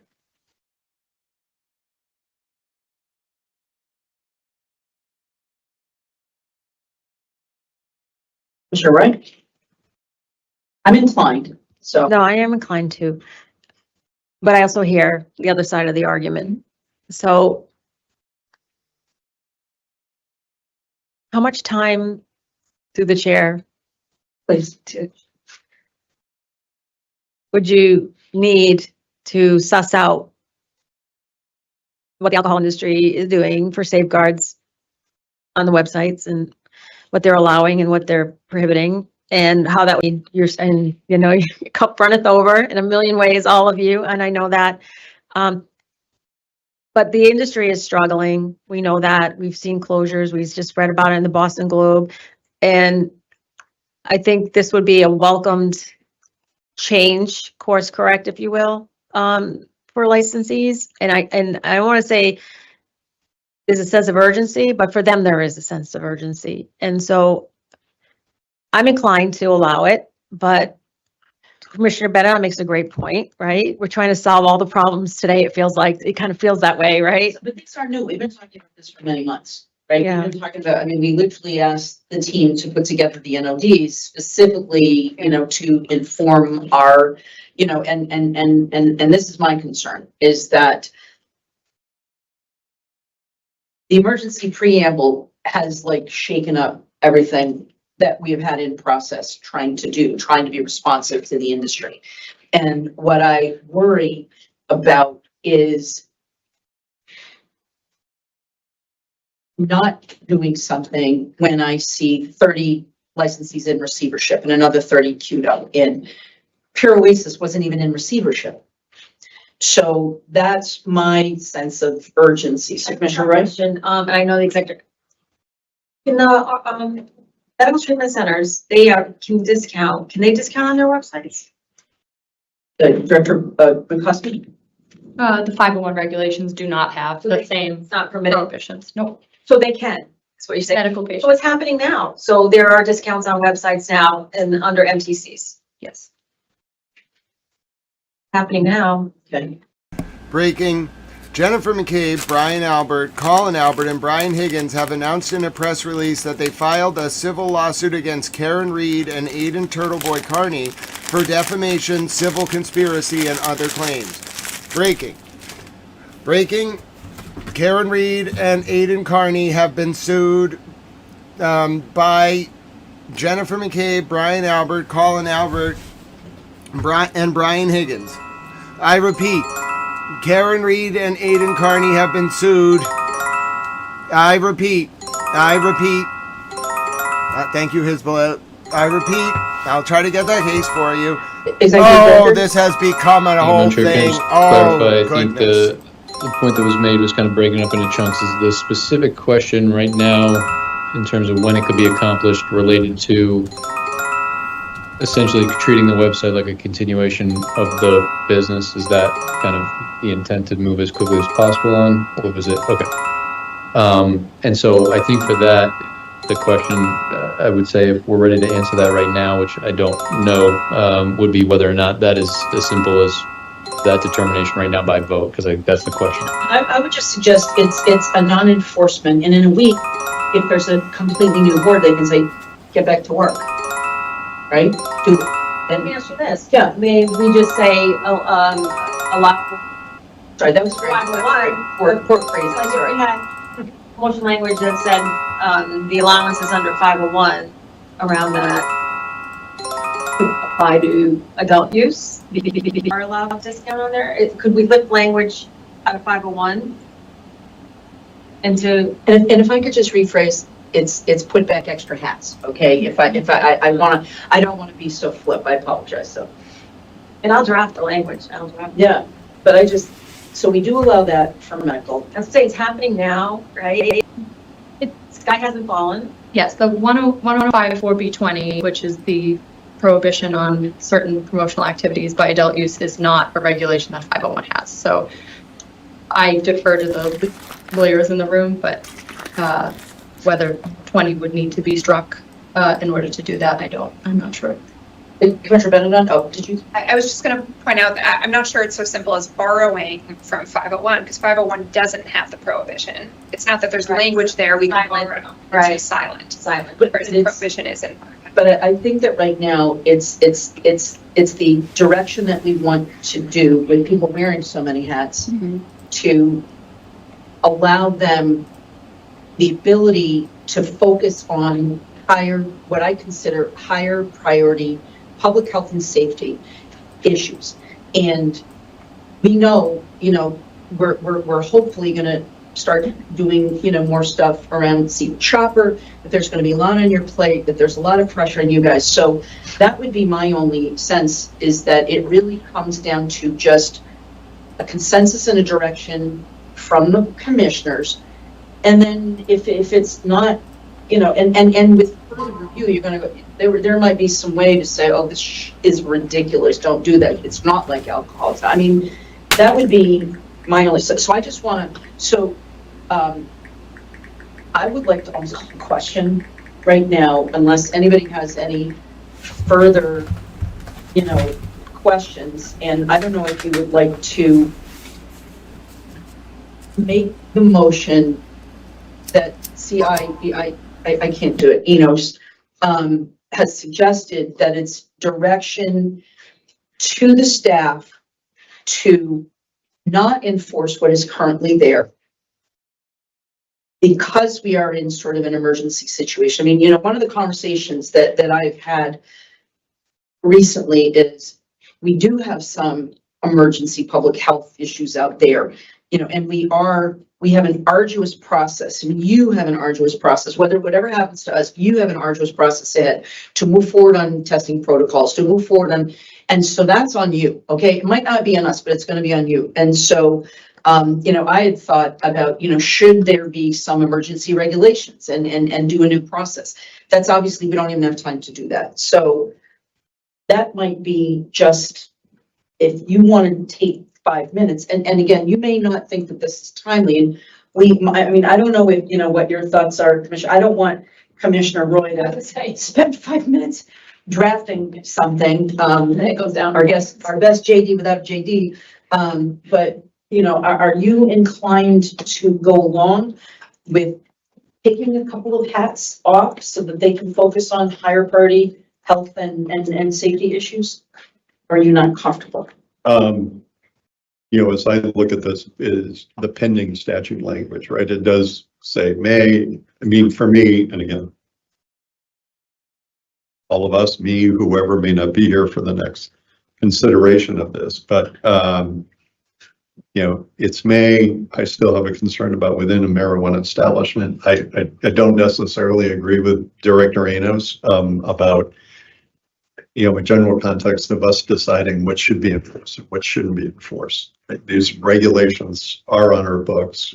I know we've had many conversations about that, but for this board to necessarily take a vote and say, we're asking you not to enforce this, I have a problem. Okay, then, all right. If I may, Commissioner Roy? And thank you, I appreciate that. And there are two coins to the other side of the coin. I just, because it's happening now, it's not new terrain. It's happening now with medical treatment centers. So there is an existing practice. And so I think they're bogged down in these NODs. And I don't think I've spent my career on youth prevention, and I'd be the first one to vote no if I thought this was going to subject youth to these, you know, products underage. And I don't see how it does. And so I just feel this is something we could positively do, not only for our staff, but for our licensees without, I mean, I think the concern is youth exposure or youth, you know, access. And I don't see how it increases youth access. And I'd be the first one to vote no vociferously if I thought it did.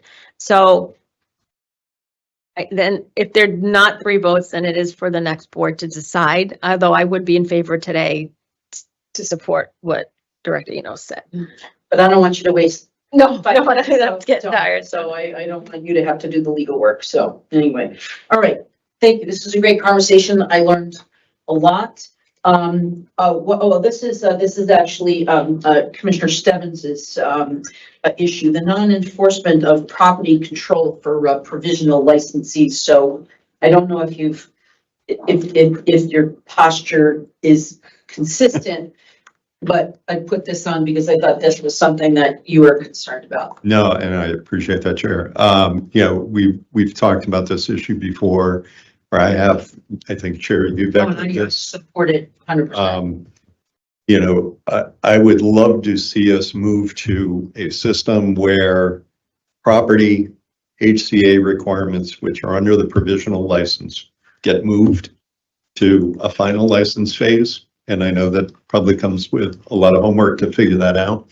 But we've all been exposed to the stories of, I've been in the provisional phase by trying to raise capital to get to the next phase, and I'm holding property that I'm not using. Chances are a lot of these licensees have kind of paid a green tax on what that rent probably was. And as we look at, you know, I looked at some cultivators who have been in that provisional phase for years. I would love to see us change it. It's shall in the regulations, so I don't think it is as simple as the solution we would hope for to just say, scrap that part of it. But I hope that, you know, we can send a message loud and clear that this is a big anchor around the neck. Have you had a chance? One of the things that we put this, have you had a chance to sort of look at the impact? I know that you were, you know, thinking about that. So again, I put this on because I thought this was something you wanted us to do. So are you not in? I was exploring not necessarily the non-enforcement of it. I was looking at, can we make a change? And knowing that the language in the reg says shall, I don't, from my perspective, and again, I'm not a JD, from my perspective, I don't think it's something that we can overlook necessarily, but hopefully, you know, sending a strong message for And I think about this with respect to social consumption, where we have a lot of equity players who are thinking about what property they might take. Right. Love to be able to send the signal to them that hopefully the next iteration of commissioners will move this to a final license phase. And Again, this is one of the reasons that I support it, is because I think it has also it's a disproportionate impact on social equity applicants. So anyway, Commissioner Roy. Are we truly boxed in though? I mean, it's in regards to the application of intent, number 7. If the board gave a directive to not, yeah, like in the reg, 500-101, number 7, documentation of property interest in the proposed address. The proposed marijuana establishment shall be identified in the documentation as the entity that has the property interest. Interest may be demonstrated by one of the following: A, B, C, D. We didn't enforce tier relegation. It's on the books, and we're probably glad we didn't, because we realize maybe it's not an effective tool. So my point is, if there was a directive from the board saying under 500-101-7 A through D to no longer require that on the application of intent, and then later, and when we go back into regulation, we can fix the shall to a may. Can we do that? Do we have the authority to say in the application of intent, you do not have to enforce number 7? Attorney Good. Thank you, Madam Chair. And Commissioner Roy, just not specifically identifying on the shall or the may, although I do want to note to your point there that with respect to tier relegation, that was permissive language, that was a may. Shall is the directive language, which that is why we have consistently required that as part of the application. I would definitely ask Director Koval, also as the Director of Licensing, to speak to some of that, but I do want to just identify a few other related regulations that also are kind of contingent on that specific property area. And so want to thank Director Koval and your team, in particular, Licensing Manager Defoe, who I believe compiled some of this. I'm sure Licensing Manager Moriarty and the rest of the team also contributed too, so we don't want to leave anyone out necessarily there. So in addition to that documentation identifying the property interest that is required in the application, there is also a requirement that the applicant has conducted a community outreach meeting. That, generally speaking, and speaking to my experience working within the city of Boston, but in order to conduct a community outreach meeting, you generally need to provide notice to abutters within a certain area. That requires a specific property location to identify those abutters, as well as it's redundant, because you have to do that already with zoning and with property. And you have to do it very well might be. I'm more so just saying, and in Greenfield, you not only have to do the host community agreement and you have to notify your abutters, but when you're going to be applying for any sort of local, use for business, you have to go to. Yes, and Madam Chair, in addition to kind of the community outreach meeting there and identifying the abutters, our team also does a buffer zone analysis as well, and that requires a specific location. So if a licensee is moving forward with a provisional license, they identify that particular area, we identify whether it complies with that buffer zone too. So not to say that the suggestions here to shift that location requirement to a final license does not make sense. I think generally speaking, like from what we've thought about so far, that very well could make sense. However, just wanted to note that there are a number of other interrelated regulatory requirements that we utilize that property location to ensure compliance with otherwise. And just also noting the documentation of evidence or permission to use the premises. That's really just to identify that a licensee isn't using a placeholder. If a licensee said, I'm going to be located at Disneyland, they are obviously not allowed to use that location. So we want to make sure that they actually have the ability to utilize the location that they're identifying in their application, so that we can then complete our assessment on the community outreach meeting as well as the buffer zone in accordance with that location. Yeah, thank you. Thank you, Chair. Thank you, EC. I started off talking about the property, but yes, I fully acknowledge there are other components tied to the property that are part of that initial original application. We've had some conversations about those local meetings and how they could be better carried out, but it wasn't just suggesting that the property location. 7, 8, 9, 10, I think under that 101 I would prefer to see shifted over. Again, I think it's not so much the location, it's the ownership interest. And it's having to pay a lease. You know, and again, I often, which is boring, but use my own experiences. I was very lucky that I partnered with a farmer, and that was his contribution to the venture, which was he owned the land. So we didn't have to, while we were going through, months and months and months of application process and everything, we didn't have to pay rent because that was part of his contribution. And, we've all gotten emails from social equity applicants who are concerned, and, it also is tied to, although apparently it may not be as tied, right now, but tied to the ability to access funds from the Cannabis Trust Fund. And so we've had concrete evidence from at least one and possibly two social equity applicants who are trying to get, and we saw that with in another case where we hadn't been able to approve a provisional license, or we had someone who wasn't in compliance with their provisional license, and they were trying to get money from the fund, which is the biggest barrier for social equity. And so this is what I see: is it's a cascading effect. It's not only it's not only all of the things you're saying in terms of identifying this for the community, but it's really what is that ownership interest. Lease ownership, there could be an agreement without it, but it's I see this as one of the most significant barriers for social equity applicants to literally being able to stand up to the plate. But we can't do it today. We can't do it today. So, but thank you very much. Commissioner Benedict? I want to add, in addition to the things that EC Gooden noted, when social consumption comes online in particular, there will be additional things that are linked to the specific location, the transportation plan, the security plan, which has to be reviewed and discussed with local police. So those things are going to be very location dependent. And so I think in the future, the thing that is really worth considering is not should you be able to proceed without having a location determined. I think all of these things you have to have a location, but maybe additional methods short of paying rent. And I know there are 4 different ways, but that's something that can be considered down the road, as well as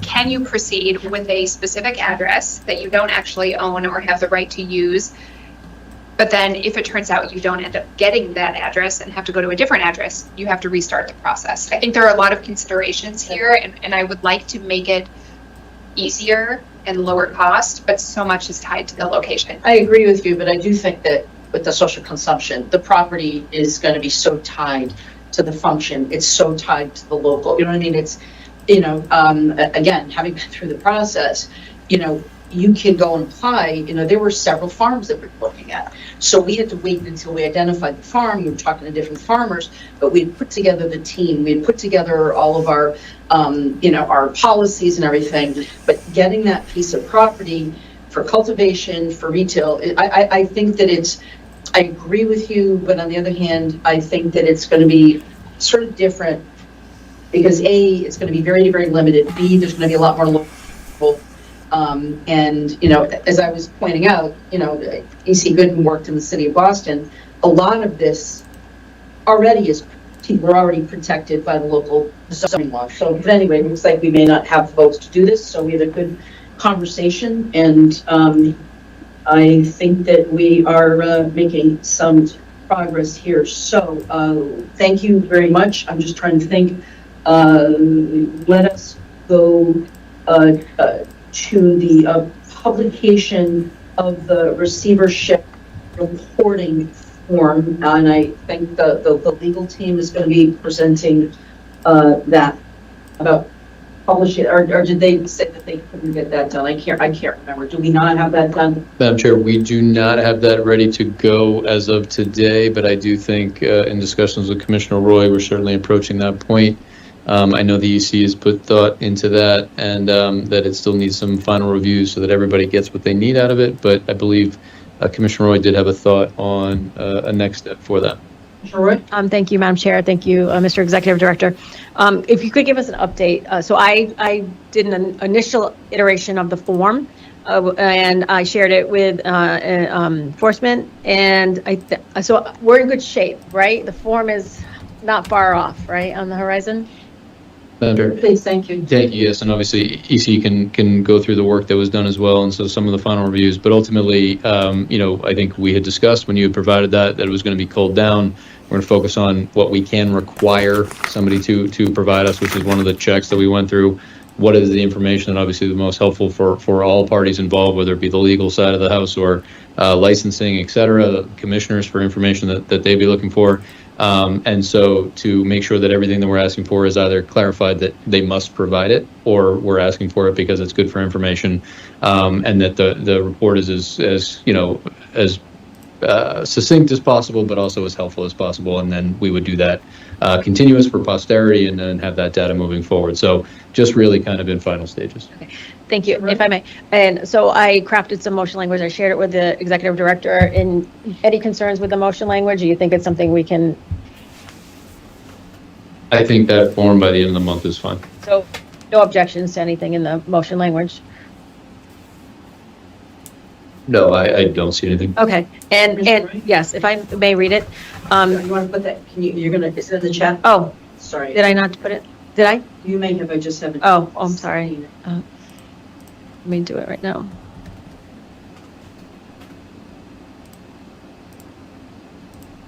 So since the first original motion language for bandwidth issues was not adhered to, I think it's critical to keep this on track. And the form seems to be in fairly good shape. It's almost ready. So if I may, Madam Chair. Yes, thank you.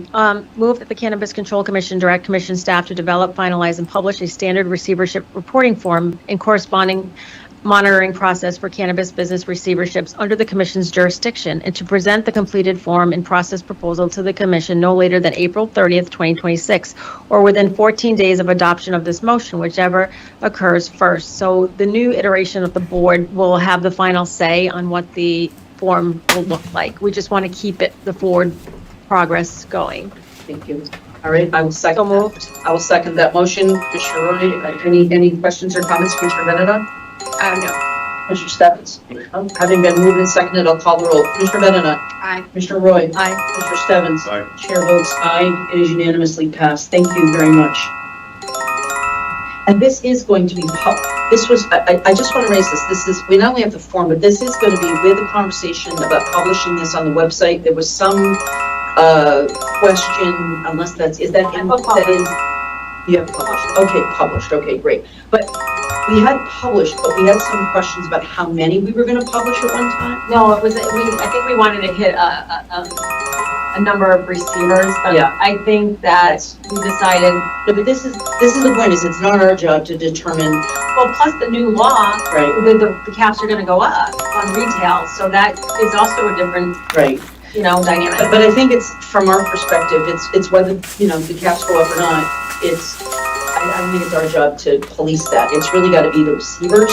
And this is also, when you finalize, when that is finalized, one of the things I would suggest is that the receivers have an affirmative burden, duty, whatever, to make sure that they are clarifying, again, there's going to be more room, but whether or not they're abiding by the cap rule. So that we don't have to follow it. The court doesn't have to follow it. It's the actual receivers that are doing that. So I don't have a lot of time, but I'll show you what I was working on. This is what I was working on. British reporter, take it away. Tell the people what's good. Conversation.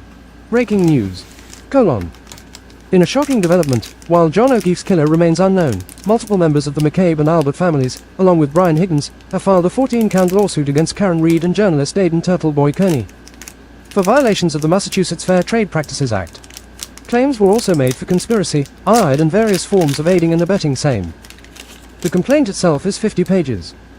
The document submitted to the court, however, is a jaw-dropping 2,500 pages. Read the file in full here. Alright, here's the case. It's in Barnstable Superior Court. It's case number 2672 CV00125. It's styled as et al. Versus Karen Reed. It's very interesting. Hezbollah's got like an hour left of the ceasefire before ceasefire 2, and they are both going to shell each other until 5. It's going to be like November 11th for the war of the First World War.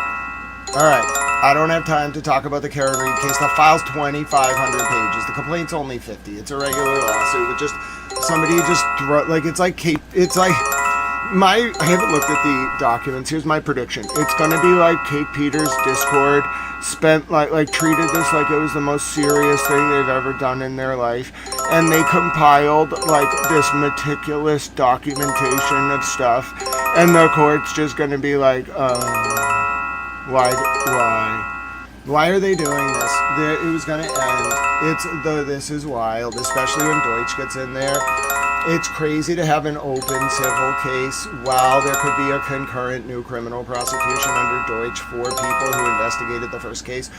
This is wild. This is the craziest thing I've ever seen. I've never seen anything like it in my life. I can't believe it's happened. Adam Deutsch is going to become Norfolk DA. Oh my goodness. This is going to become like a serious federal issue. I think the feds might start arresting people. Oh no. This was not a good idea. Listen, Leah Foley, I get the sense that U.S. Attorney Leah Foley has had it up to here with this nonsense. She's going to find the people who killed John O'Keefe, and so is Adam Deutsch. This was a terrible idea. Who did this? I don't know. I'll have to look into the lawyer. There's a lawyer in Boston. Maybe he was local counsel. I didn't see who actually filed it. I'll look into it. To do this, the lawyer either the lawyer didn't know, maybe the lawyer did know, and it's just but listen, to do this while Adam Deutsch has 90-something% in the polls and is going to take over the Norfolk DA, and you got U.S. Attorney Leah Foley breathing down the backs of the state police, and you got state police resigning left and right. Oh, wow. I can't believe this. What an unforced error. It was all going to go away. They might have even been able to this might have mostly gone away with just the state police taking hits. This is crazy. Oh, wow. My analysis, my opinion, is that this is the worst unforced error since Serena Williams tried to win a 24th Grand Slam. Oh, my word. Oh my word. Oh no.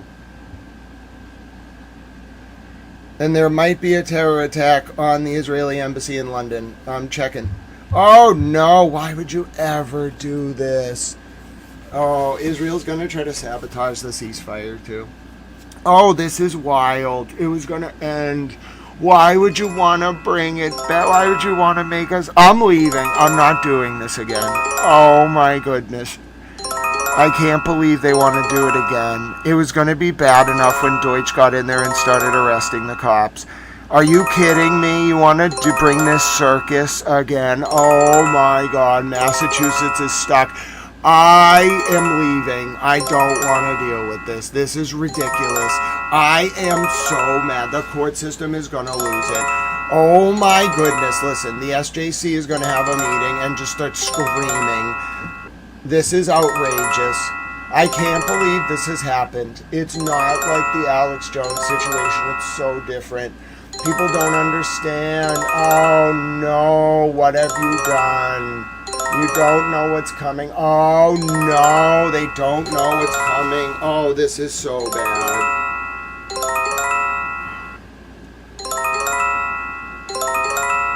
How can we have so much? Oh, this is a test of whether I can manage to report on 40 things at once. I can't believe they've done this.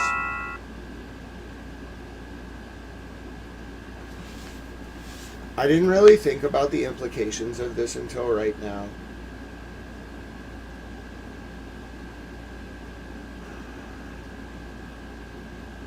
Oh my goodness. What have they done?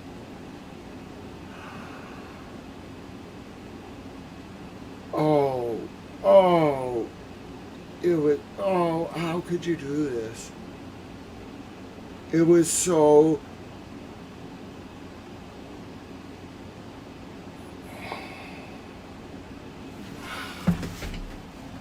I need a few minutes. That's outrageous. That's wild. That's I've never seen such an unforced error in my life. They must not know what the feds are doing. That's my opinion. That's what I think I was wild. previously.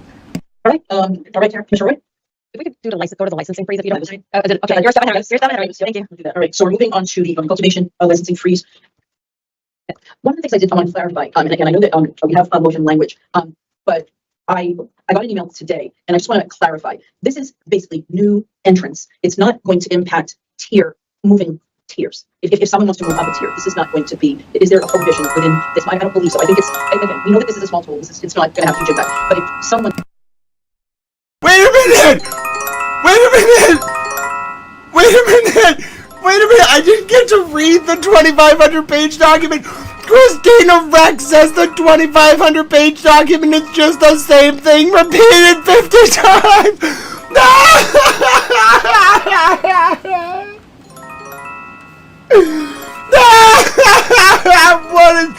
That's it. That's it. I live in a theater of no, it is not the same thing. Repeated 50 times. This is absurd. Listen to me. Listen to me. I was going to be able to hold it together if it was exhibits or something. I got really excited.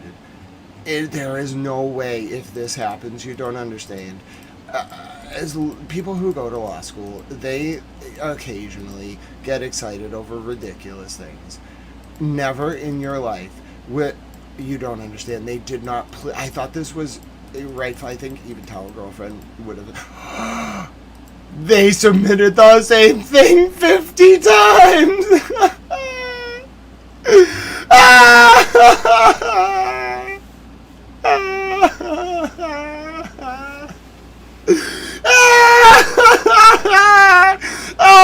Oh, this is the greatest day of my life. Oh my goodness. Oh, this is glorious. They submitted it 50, not just twice, not just 3 times. They submitted the same document 50 times to the court. It's 2,500 pages.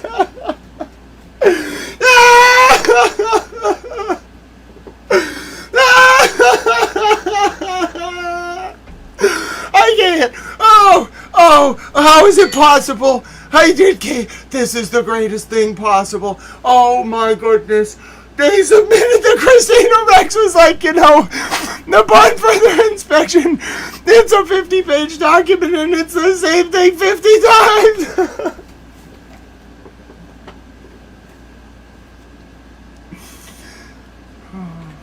Oh, God is good. Oh, God has a sense of humor. Oh, talking about tripping over yourself at the starting gate. Again, no, this did not just happen. This is the greatest moment of my life. Every stream is going to say the same thing. Oh, my God, no one's even going to care what it says. They uploaded the same document 50 times. It's 2,500 pages of the same stuff. The judge is going to be pissed. Ma'am, you made my clerk print out 2,500 pages of the same material. That's it. Oh, goodness. No, I'm having the best day. Oh, Towel Girlfriend is going to be in heaven. I am in heaven. Oh, listen, they broke me. Oh, goodness, here's why this is so great. Okay, when you do something like this, it's called like a speaking complaint. Okay, you're like doing it for the public. You know all these channels are going to read it. Bro. All these content creators are going to have to download a 2,500 page document. Okay, when they get done with it, they're going to realize it's the same document 50 times. That's all they're just going to laugh. You're going to be out. Oh, listen. Emily C is going to make a compilation. She's my friend, Emily C. She's wonderful. She likes penguins. All sorts of anything that lives on the sea, Emily C is all about. She loves sea creatures. She's wonderful. Okay, so listen. She's going to make a compilation video every time a content creator realizes is just 2,500 pages of the same document repeated 50 times. Oh, my goodness. God is good. You know, if there's a God, which there is, in my opinion, I'm not going to force it on people. I realize you got to let people, you got to meet them where they're at. But I believe in God. And God is very good. I just Hitting want there to tell you, 100% and God would like is to increase this. I just want to clarify that is not going to have that impact. Because I did get an email from someone and I said that is not my understanding, but I just want to, yes, right, that's it. Yes. So, Commissioner Roy. Bear with me 1 second, Madam Chair. Just opening another tab. So I want to thank my colleagues when I brought this up a few months back, and we moved swiftly to hold a public hearing, listen to stakeholders, and I say resoundingly, I think there were maybe 2 or 3 folks that opposed, but overwhelmingly, stakeholders, folks, licensees were in support of a cultivation freeze. We've even heard through editorials in the Boston Business Journal, the Boston Globe. We all know the significant challenges, price compression being one of them. There's an oversaturation of flower. We have over 4 million approximately square feet of flower, not even including medical, already in the pipeline. This is a supply and demand issue. We looked at other jurisdictions to see what they have done to help alleviate this. The support has been overwhelming in support of this. And so how do we evaluate? And I want to thank our CTIO, Paul Clark, and I want to thank Dr. Sarkis, our Director of Analytics, who we can't just throw the switch and do a freeze and not evaluate it. And so they took the time to construct very thoughtful metrics on how we evaluate the effectiveness of a cultivation freeze. And so I want to thank them. It's in the board book. Is that public facing? So anyone can look at them to see what those metrics are. I want to thank our legal team, Attorney AGC Bruno, who got some drafts off the ground for motion language. And so I took the liberty to kind of combine them, and I shared that with the executive director. I put that in the chat. And for carve-out, I think what makes the most logical sense is a microbusiness for SEP and EEA. It is the most lucrative, has the most optionality. A tier 1 is a tier 1, but microbusiness is a tier 1 with the option of product manufacture, with the option to get a delivery endorsement, with the option to apply for supplemental social consumption, where also with the microbusiness, the application fees are waived, licensing fees are in half. It is by far the most lucrative, and you can scale. Thank you, Commissioner Stebbins, I worked together on that, where you're able to scale. And so it makes the most sense for, if there is a carve-out, for it to be, for SEP, EEA, to be microbusiness. And so I propose that in the motion in the chat. Commissioner Bennett and I have a check-in, and obviously there will be a new board in some fashion, and we want to give them enough of a runway if they want to make adjustments. But the message has been resoundingly clear from licensees and from people who are watching us and watching this industry and watching the folks go out of business and the challenges in the receiverships, that this is not only necessary, it's overdue. This is overdue. So if there are 3 of us inclined to vote in the affirmative, I have proposed motion language where this would be coming in effect in 60 days. So I don't know if there are any questions or any discussion or deliberation, but when it's appropriate, I'd be more than happy to read. Please read it so that. Does anybody have before? I think it's helpful to read it. Okay. And so that we have, again, so the public understands what we're talking about. Okay. And again, thank you, Attorney Bruno. Let's say, move that the Commission, pursuant to its authority under Massachusetts General Law, Chapter 94G, Section 4, and 935 CMR 500-100, and based on its assessment of current market conditions and the need to support a stable and sustainable regulated marijuana market, shall temporarily suspend the acceptance of indoor and/or outdoor marijuana cultivator license applications effective June 16th, 2026. This suspension shall not apply to applications already deemed complete as of June 16th, 2026, which shall continue to be processed in accordance with Massachusetts General Law, Chapter 94G, Section 5A, and 935 CMR 500-1022. This suspension shall not apply to microbusiness license applications submitted by eligible social equity program SEP participants or economic empowerment applicants EEA as defined in 935 CMR 500-002, nor to cultivator operations conducted pursuant to such microbusiness licenses. The Commission shall review the suspension no later than 90 or 120 days, we have to decide that, after the effective date to determine whether continuation, modification, or termination of the suspension is warranted. Thank you. Any questions or comments? Mike, Commissioner Stones? Do you want to Go ahead. Okay.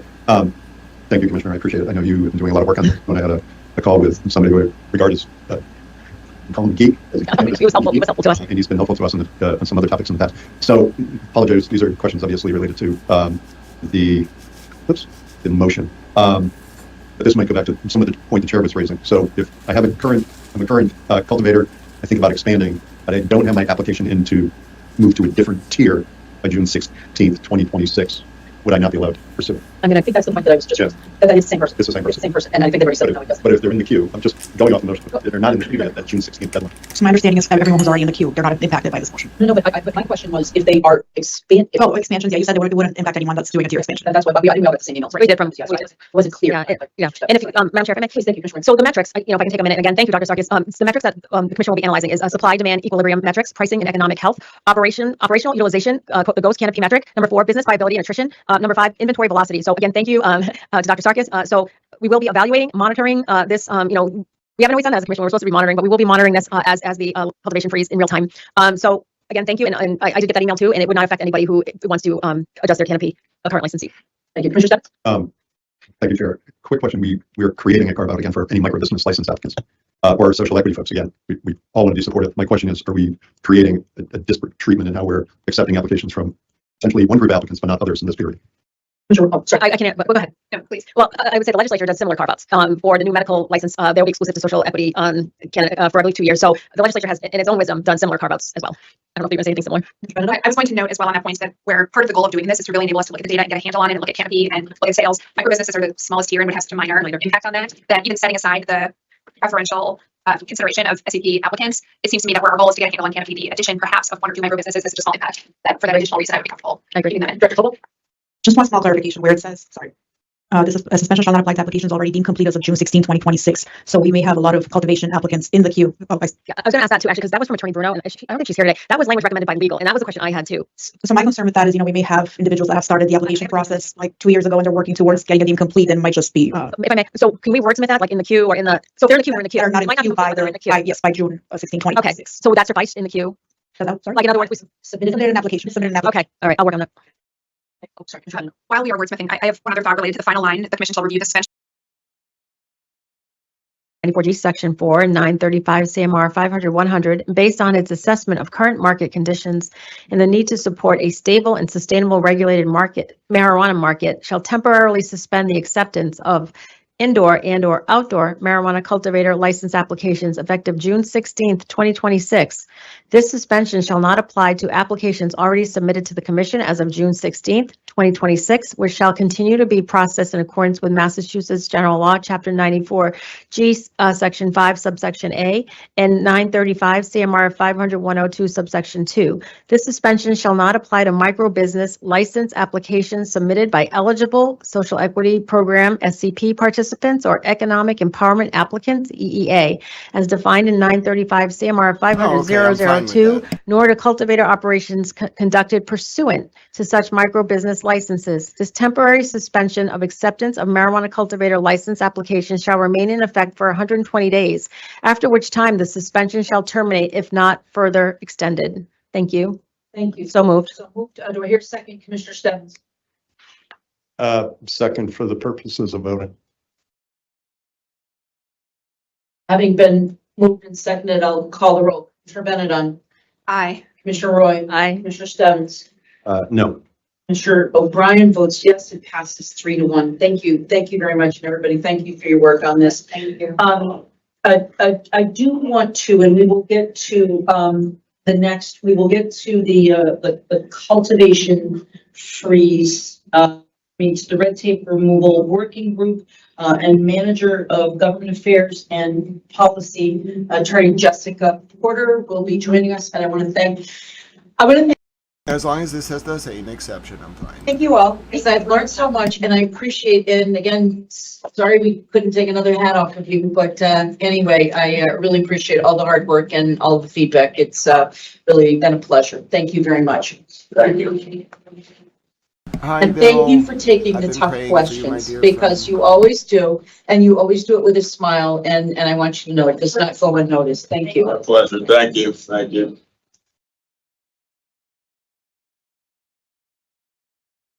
Oh, Jessica, you have done. By the way, all right, can I just point out, all right? Commissioner Benedon is a math whiz, and we notice her on the fly, and apparently she is also a math team competitive coach.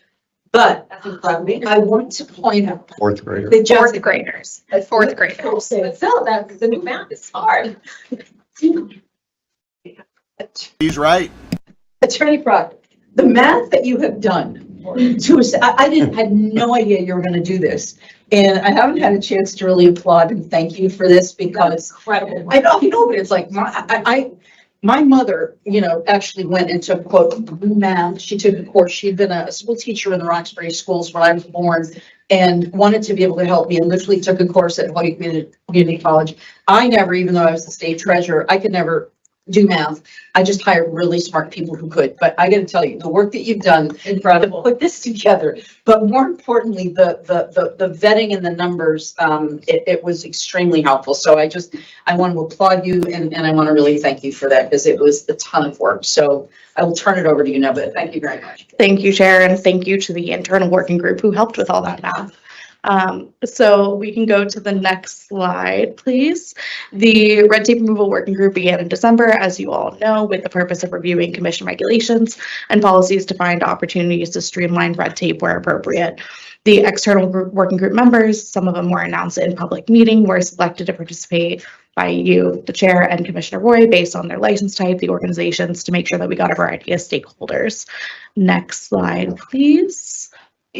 These are all the members who were part of the external working group. I'd like to thank all of them for their insight and recommendations, and also a special thank you to the internal staff who were on the working group, who did this in addition to their existing priorities and workloads. And I'm going to just quickly read their names because we just gotten so much great support. Ryan Dominguez, Kevin Gilnick, Dave O'Brien, Megan Drogo, Chris Godala, Caroline Frankel, Nike John, Victor Chang, Meg Sanders, Jeffrey Harold, Armani White, Devin Alexander, Chris Fevry, Alyssa Nowak, Ulysses Youngblood, John Napoli, Dominic Schelsey, Matt Allen, Cheryl McGuire, John Pisecki, Angela Brown, Kristen Rogers, Brian Adams, Matt Gamble, Steve Riley, Ed Dowd, Dave Noble, Jennifer Keeley, and Rob DeFazio.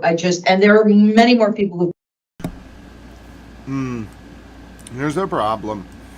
Every single person that you consulted has a vested interest. Remember the section commissioners of Adam Smith that we read in 1791? Let me just actually bring this up. I think I want to read this one more time. This is my parting message to the regulatory bodies of the Commonwealth. It's very important to me that you understand. So I'm going to get this for you. I really like this Adam Smith quote, but here's the problem with this. Like, by doing an external consultative process that is just entrenched with, like, market actors, there's not one person in there who is not an entrenched market actor. So I gotta get I hate to do it, but I gotta pull Adam Smith out on him. Alright? I gotta do it. I gotta do it to him. Where's my Adam Smith quote? He's talking about the price of wheat. Where is it here? You don't use the word wheat very often on Twitter, so that's the easiest way to find it. Where's my Adam Smith post about wheat? Don't make me find it.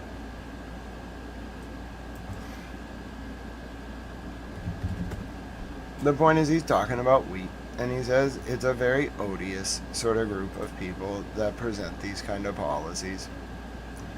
Alright? So when they do so, you really gotta, like, think about the impact of their propositions. And I can't find the exact quote, but in, like, 1791, Adam Smith looks at the price of wheat, and he says, that's basically what happens when you let, like, market actors, like, make recommendations. You can't just take what they say. When you have, like, literally a self-referential sort of hive mind, it's going to tell you the same thing. It's going to just encourage its own interests. That's why I don't like this whole idea. You asked a bunch of people who want there to be less competition if there should be less competition. Because that was very helpful. I'm mad. Absolutely, and all of their participation throughout all the phases. I don't care. I'm made. Team prioritizing them and the internal team. Oh, wait a minute. What's this? Maybe that group wasn't just about doing that. See, I'm mad about the stopping of new licenses for cultivation. That's mostly what I'm mad about. So maybe this was about more than that. So with these 14 tiers, it was. Oh, it was. So it was more. It was more than just the one thing I'm mad about. But if they supported that, I'm still going to be the mad. Average of score.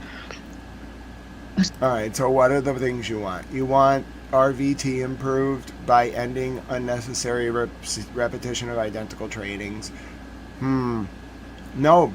You're trying to destroy the RVT trainers. I think that's unfair to Ellen. I should talk to Ellen Brown about this and see what she says. Or I guess she could just do more clients. Continuing legal education is 20 credits a year. Change it to a credit system. 3 years is ridiculous. No, you have to pay RVT every year, but change it to a credit system. And have the RVT offer classes, and different classes are different credits. You choose how you meet the credit requirement. And you don't have to buy all, just make it like continuing legal education. We're overthinking this. No, that's stupid though. Once every 3 years, ridiculous. You gotta balance that better. Who's speaking up for the RVT trainers? It's an independent, standalone business. Did they even have one on the working group? Ridiculous. Allow Discord. Yeah, we're already working on the advertising thing. RVT. Change RVT. I know. No. We're not doing every 3 years, but we can change it to a credit system. Allow deficiencies to be corrected during inspections. Fine.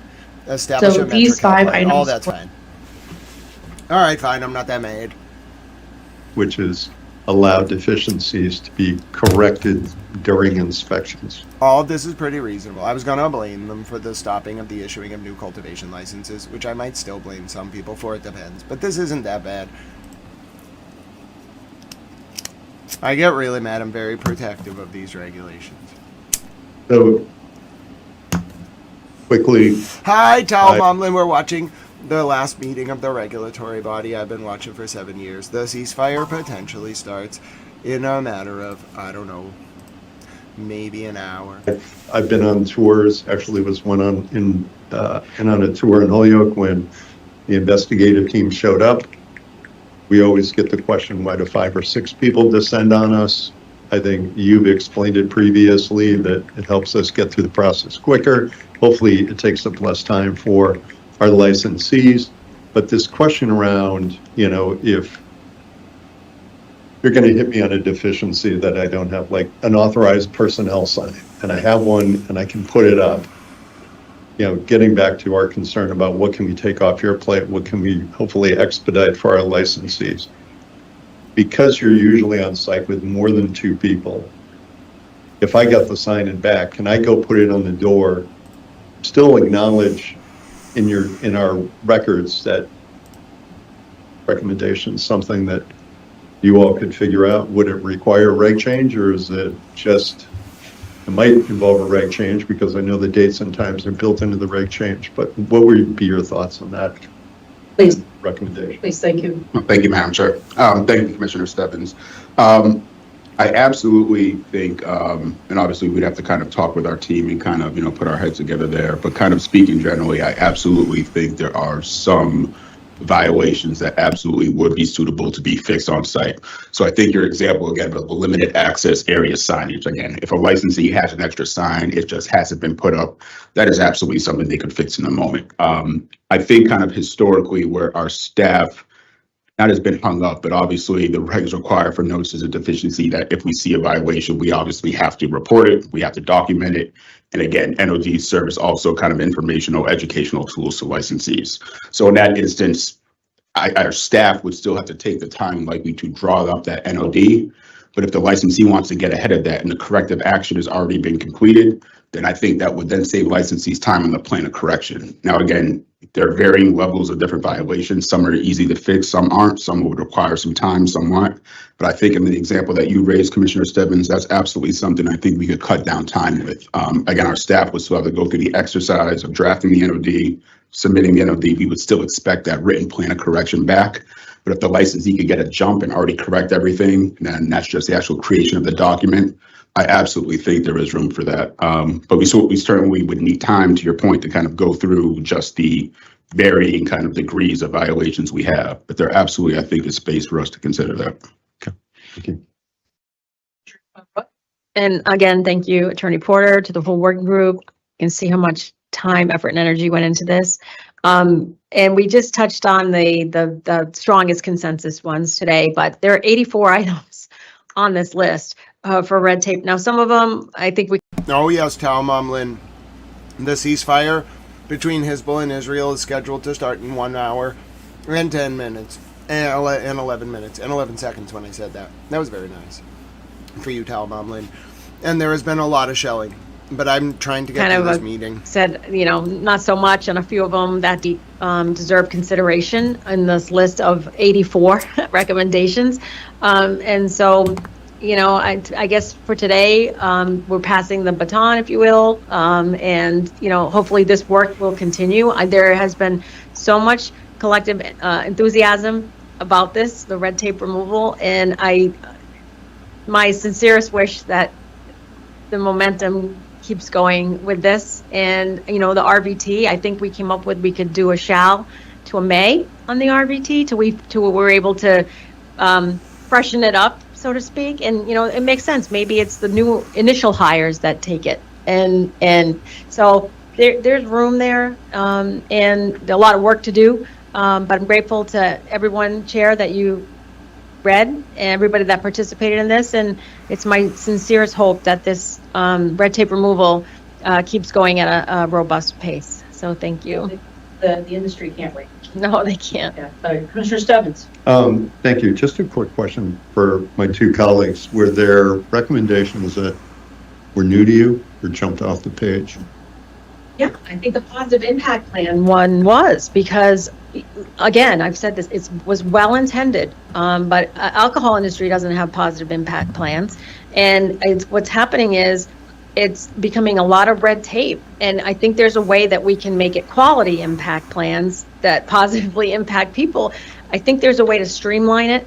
And so that was newer. And, obviously, badging is, and I know that's had your attention with badging. I think people would like to see the badge follow the employee. I think there's a lot of things we could tie that into our equity career hub. Along with a positive impact plan, it could be when you need a butt tender, you need to post on that equity career, equity work. We had not mentioned equity career hub yet today. Yes, you're welcome. Yeah. So, a few of them did stand out, and again, there's 80 some odd on the list, and I think some are absolutely worthy to remove that red tape. And one of the points I would like to raise is a number, especially when it comes to positive impact plans, a number of social equity applicants are almost the most frustrated by this because they literally are working positive impact businesses. And so, and so that additional paperwork and work that they have to do, again, it's making sure that we are getting rid of unnecessary red tape, focusing on public health and safety, taking a few hats off of the folks who are wearing multiple hats and doing more than one job. So again, I appreciate the work that everyone has done. Again, because I don't think we're going to be able to vote on this today. So it really is just thank you very much. Commissioner Benedon, if you have any comments before we can move on. Here's a statement from Hezbollah. Hezbollah has released a statement. Okay, Hezbollah has released a statement. I will show you that statement now. I repeat, Hezbollah has released a statement. Okay, I expect you're going to hear more ringing now. Expect the firing to continue for the next hour, but Hezbollah has released a statement. I'm going to have it read for you now. I repeat, Hezbollah has released a statement. Here it is. Go ahead, British reporter towel, over the ring of the firing. Go ahead. Conversation. Urgent. Statement issued by Hezbollah. To our dearest people of the resistance. With the announcement of the ceasefire, and in the face of a treacherous enemy accustomed to violating covenants and agreements, we call upon you to hold back and refrain from heading to the targeted areas in the south, the Bekaa, and the southern suburbs of Beirut, until the course of events becomes fully clear. We understand the depth of your longing to return to your villages and homes, and we appreciate the patience and steadfastness you have shown to the entire world. However, we urge you, out of concern for your safety and your precious lives, to exercise patience and endurance. God willing, you will return to your villages with your heads held high, as honored as you have always been. May God preserve you and protect you and grant you victory, O our brothers in southern Lebanon. My soul is a ransom for you. May Allah protect all the Mujahideen and everyone who resists in the face of occupation and America. Alright, so that's the latest from Hezbollah. They're going to accept the ceasefire, but they have one more hour of rockets, and they're going to use it. I just want to reiterate that this is and Fiona and the rest of the team that have put together the campaign for 420. I direct people to go to our website. They can again revert, and the team, they've really done a fabulous job. This is public education, make sure that people enjoy, what is the high holiday, if you will, to enjoy it responsibly. So all of these videos will be on our website. Again, my apologies because we've just had so much substantive work to get done today. So again, I thank the team, I acknowledge their work, and I direct people, and we will be putting out, things on our Instagram and our X or Twitter or whatever we call it anymore. We will be putting that all out there. But again, I thank the team for the work that they've done on that. Just quickly, just asking the executive director, just a real quick update Just thinking, I'm just making sure I'm not missing anything here. We've gotten through all of the commission votes.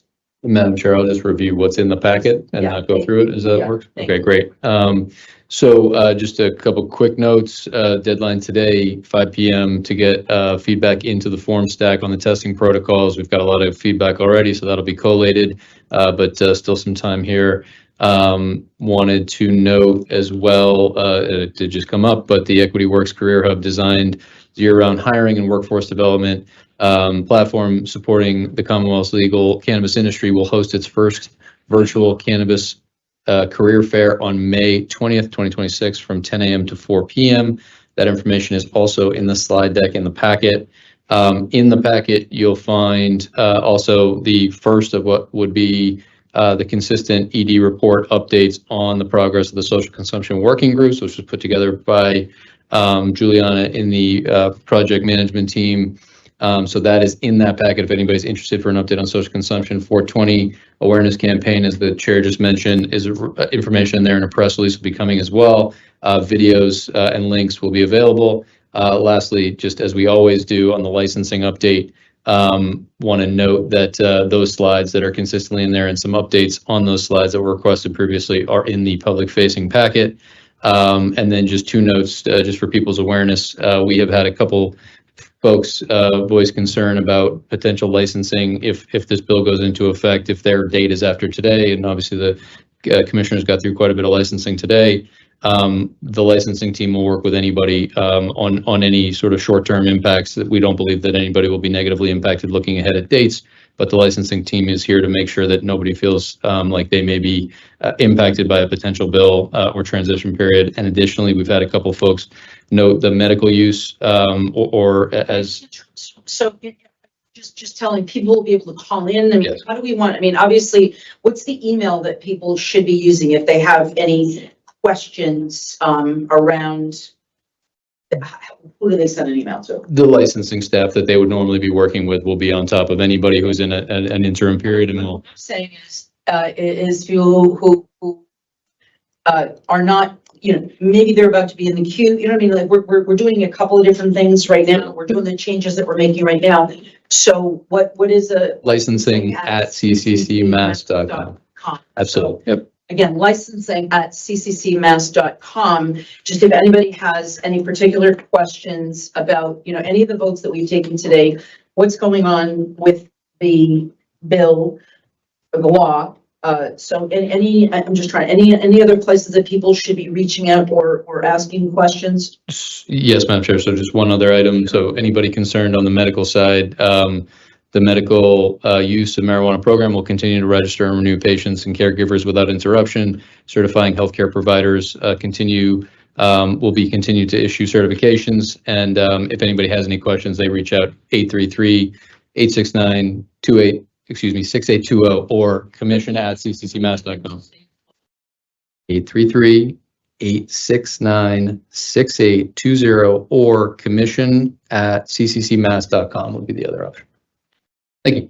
Anything else? I mean, obviously, you know, we don't know what's going to happen. I wanted to make sure we were getting, and again, you know, if people would like to continue having conversations and if there are any, I did not have opening comments, so I don't know if anybody has anything that they would like to add at this point. Commissioner Bennett, could I have like 45 seconds? Wait, oh no, I'm just saying, I know we have some, again, sometimes we all have, I don't have a hard stop, but I have to drive into Boston. I don't want to kill anybody, so just want to. Sure.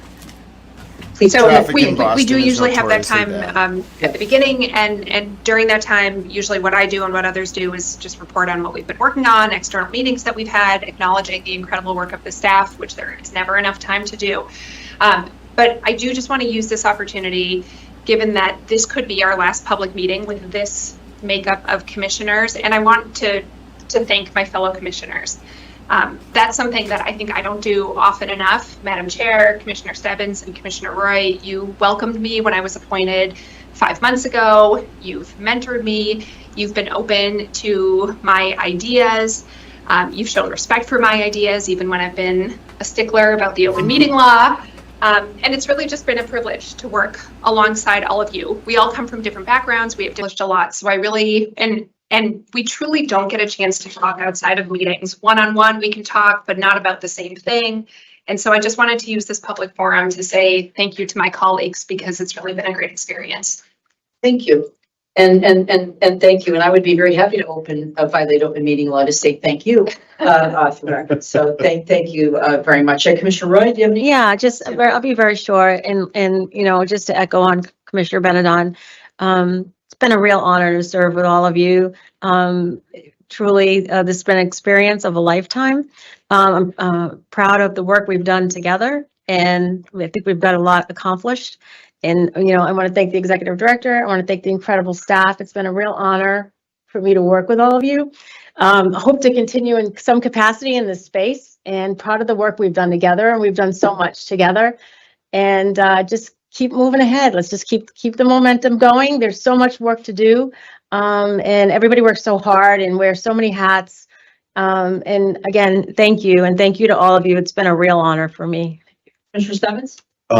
Thank you, Chair. I wanted to give one quick update, which I think is helpful. I had a chance to mention this to Danny Carson when he was here earlier. The Chief of Staff and I had a chance to talk with a great guy by the name of Michael Fiore. He is a program supervisor of the state's Safety Works program under the Executive Office of Labor and Workforce Development. They offered free consultation services to small businesses, which I'm assuming most of our licensees would qualify for. They come in, do a free confidential assessment of workplace and health safety issues. They will provide that service, again, free of cost. It's all all confidential. If a licensee has union representation, union rep is allowed to join and be part of that process. So hopefully encourage the ED and perhaps our comms team to reach out to Michael and provide information on his program so our licensees have the chance to take advantage of that. Finally, I'll echo my colleagues. I feel it appropriate to express thanks to all my current colleagues. It's been a pleasure to work with all of you. And even express my thanks to our former members of the commission, both previous commissioners and staff, who helped build the regulatory foundations for this industry. Some folks have obviously moved on to other careers and other opportunities, but I think everybody contributed something to the foundation for this industry. And though it oftentimes is not always going smoothly, that's expected to be the case for organizations, especially new ones who are chartered to do new things with a new industry. But greatly appreciate the opportunity to work with all of you, and thanks. Thank you. And again, echoing, I also want to thank the staff. And I think that in particular, just noting what Commissioner Benedon said, that we can often disagree and be very robust. And I think I especially pointed out to the folks in licensing and enforcement, we've been particularly pointed in getting them to do a number of very, very difficult things. We've gotten a lot accomplished. Obviously, my tenure here was briefly interrupted, but I'm especially thankful for all the people over the course of the last, 7-8 months that I've been back here. I think that this has probably been one of the most productive stretches of time that we've had at the commission, short of the initial group of commissioners who had to stand up this industry. So I'm very grateful to all of my fellow commissioners, to the executive director. But again, thanking you all very, very much. This has not always been easy, but it's been wonderful to be a public servant. And one of the things I will say that regardless of what happens in the future, one of my goals is to establish a Center for Cannabis Research Excellence. So that will be something that either in the future working with the commission or also working with outside persons to make that a reality. So that is something we didn't talk about today, but it's something that's important again. So right now we are technically scheduled to meet on April 30th at 10 o'clock in the morning. And so I will entertain a motion to adjourn until April 30th at 10 o'clock. Do I hear a motion, Commissioner Roy? So moved. Do I hear a second, Commissioner Stebbins? Second. Having been moved and seconded, I'll call the roll. Commissioner Benedon? Aye. Commissioner Roy? Aye. Commissioner Stebbins? Aye. Chair votes aye. And that's how it ended. What an inauspicious end. That's how it ended. I don't even think they're having a presser. I think they canceled Somebody the will be presser. here April 30th. Meeting adjourned. Oh, it's Thank you back. very much.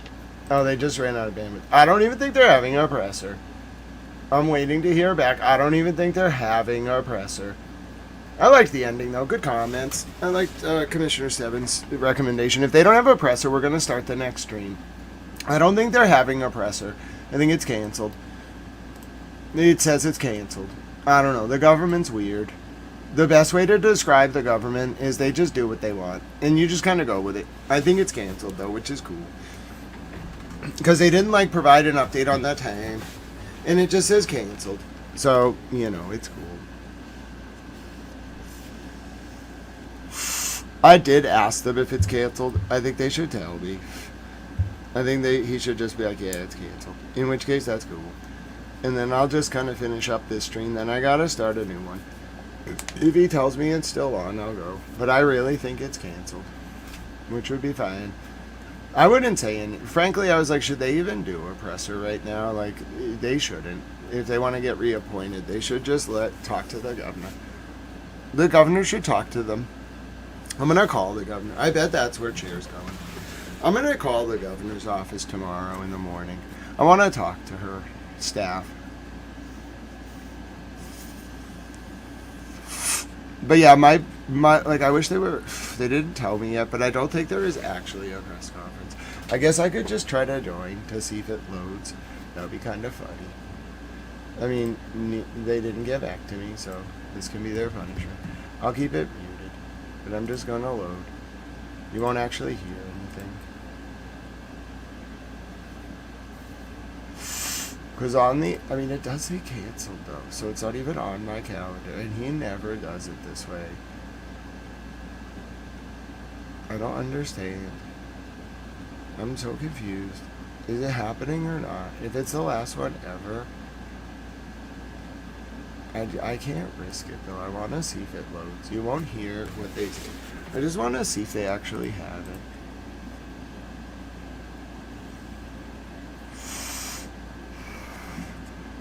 They said it was canceled though, but I asked him. I'm not risking it being canceled though. If they actually, I'm not risking them having it. Well, just maybe they claim it was a click error. I'm gonna try to go into it. Normally he like updates the like invitation though, so I don't know. I'm just gonna try to go in.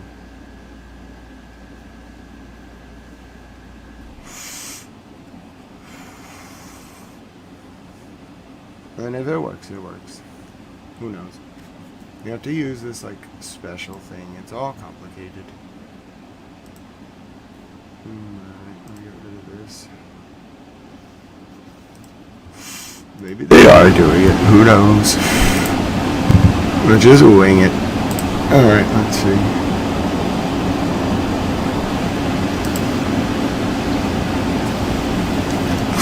I don't think they're having one. I did ask the staff. I'm just gonna sit here. I'm not missing the presser if they have it and being told after the fact, oh, there was just like an issue with how we set it up. No, I'm gonna sit here and wait. I turned the volume off, so until I determine what's going on, you won't hear anything. But I'm here. I refuse to just, I assume there just isn't one. Cause normally they don't just say cancel. I kind of feel like they all kind of just threw in the proverbial towel. They did a lot of hard work to get to this meeting. I hope the governor reappoints the staff. Thank you all so much for watching this regulatory hearing. Could you tell I put a lot of years into covering this agency? I don't think they're gonna have a meeting today. But like, I wish he just would have, like, they look tired. And I don't think the commissioners, like, it's really up to the commissioners whether there's a press avail. And I guess they probably wouldn't, like, they don't really need to do a press avail. Like, let your work speak for itself. But I'm not just gonna let it, like, be the type of thing where there was, like, a misunderstanding. So I'm just gonna monitor for a few minutes. Or until he gets back to me. I mean, it would be nice if he got back to me. Because I have to stay around. I'll show you what's been going on in Lebanon, too. But we might start a new stream for that. Because this was supposed to be our breakfast stream. It's now 4 in the afternoon. Hola! Francisco, hoy tenemos la paz en 50 minutos. Posiblemente. Es posible. Si tenemos la paz. Voy a usar una stream nueva en más o menos 10 minutos porque tenemos que usar el stream nueva por el ceasefire.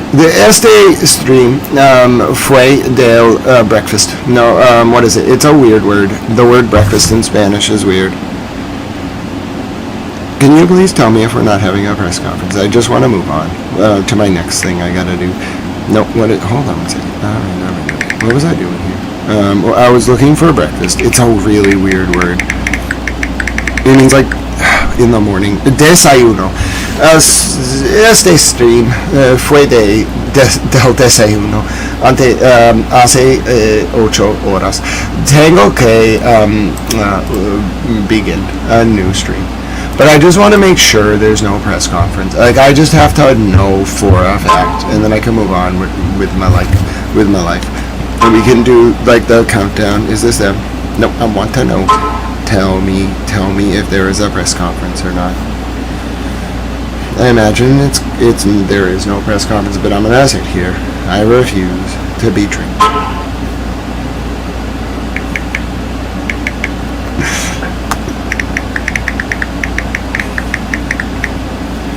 Alright, come on now.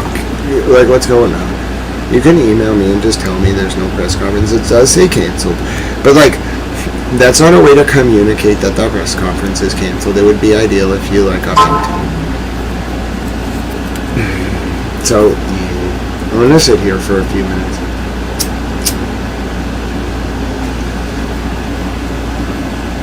Right. I'm not taking any ceasefire announcement for granted. I'll set up the next stream.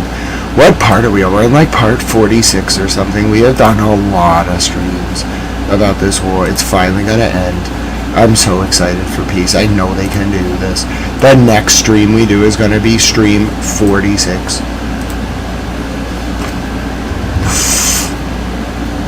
Hi, towel girlfriend. I hope you're having a wonderful night. You are a towel. I am also a towel. Isn't that wonderful? Alright, so actually, yeah, that was the breakfast stream too. I guess we can call this part 47, the next one. I'll start it at 4:45. They have like 10 minutes. Then I'm giving up. I think they just gave up and went home. They were like, well, that was nice. Could you just tell me though if there's no press conference? I mean, that would be nice. I guess you kinda did, but that was, like, they didn't really. They just kinda did. Alright, so, hold on. I'm gonna do this, then I'm gonna go over here, I'm gonna do this. I gotta get the new Discord link. We're gonna start a new stream in like 2 seconds. I'll play you out with a nice song, because we can buy more weed now. They did a bunch of really good work at the end of that stream. That was impressive. That was a lot of good government today. I was pleased. On a scale of 1 to 10, I was pleased. Alright. This is part 46. Is it part 46 or part 47? That's gonna be part 46, I think. Yeah, part 46. This has been a lot of streams. No, we're gonna call it part 47. And that's gonna be the nightly news cap. And then I'll do the Karen Reed document during that. People are going to be confused. We'll do that after the ceasefire happens. I'll read that 50-page document and laugh. I'm sure it's going to be absurd.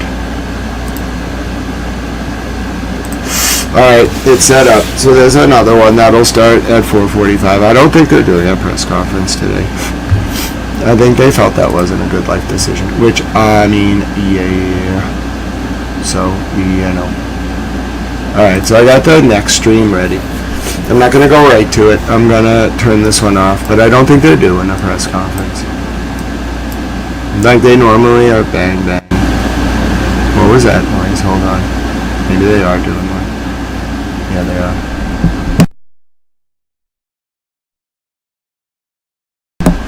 Yes, we can hear you.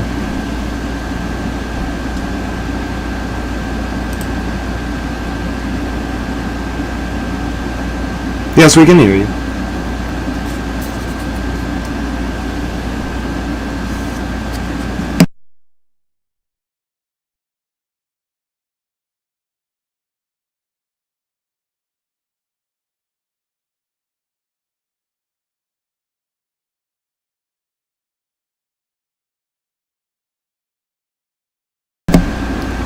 Yes.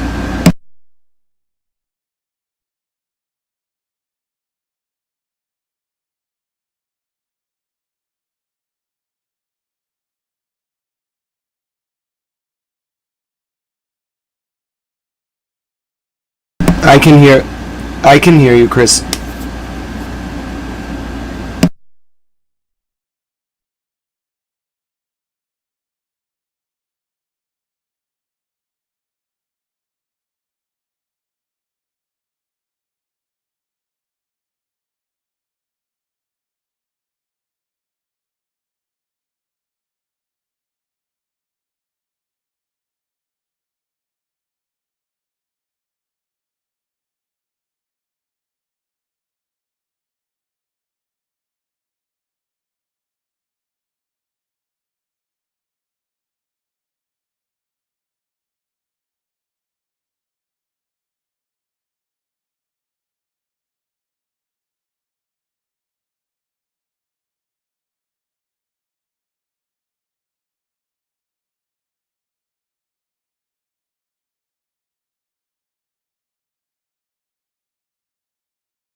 Oh, thank you. And just for the record, I'm recording and going to broadcast this live.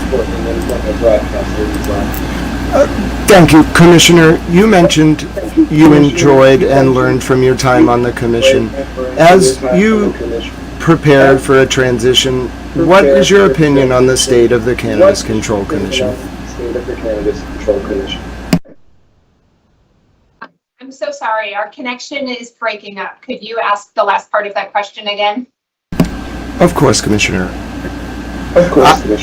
I was just asking, what is your opinion on the state of the Cannabis Control Commission? I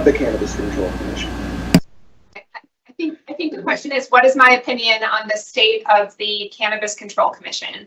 And I can only speak for my time here. I've been here for 5 months, and I have found a group of commissioners that, for the most part, have worked very well together. We've worked respectfully together. We have disagreed, but we have done it respectfully. I think that we've made a lot of progress in terms of making policy changes where appropriate, moving forward, research and studies that have supported our efforts and our policy initiatives. And we, of course, are always reliant on the legislature to fund us adequately and other external forces, market forces. But I think that the commission as a whole, with our executive director, our senior leadership, our staff, are really well situated to continue to carry out the work, regardless of who the next batch of commissioners might be. Thank you, Commissioner. Just one follow-up. On that next. Are you asking about Oh, sorry. your questions about the cannabis issue? Sorry, what were you asking? Are you going to ask about the canopy? You were asking me earlier about the canopy. I'm just asking if that's good. Is that going to be your question for the commissioner?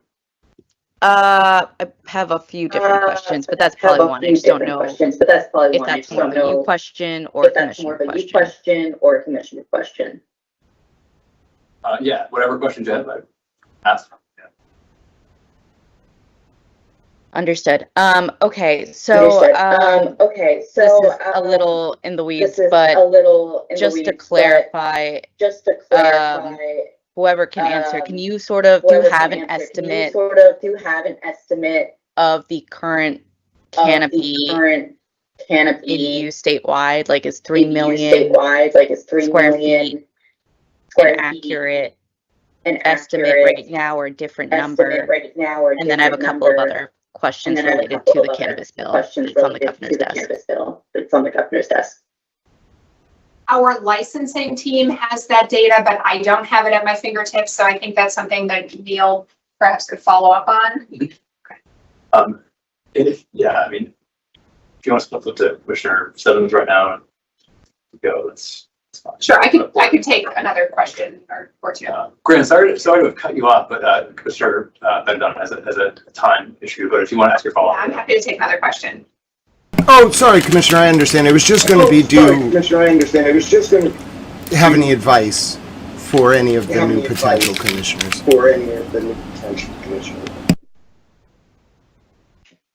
That's a great question. Do I have any advice for the new commissioners? I think this is advice that perhaps doesn't even need to be said, because whoever is appointed will be a steadfast professional and will be dedicated to the job. But I would just say that in order to get anything done, the commissioners have to work together. They always need, with 3, they will need 2 votes. And so I would say the most important thing is to remain focused on the big picture, making sure that we have a strong and safe industry, and keep that big picture in mind when carrying out the work. Thank you, Commissioner. Okay, I want to flip to Commissioner Stebbins. Sure.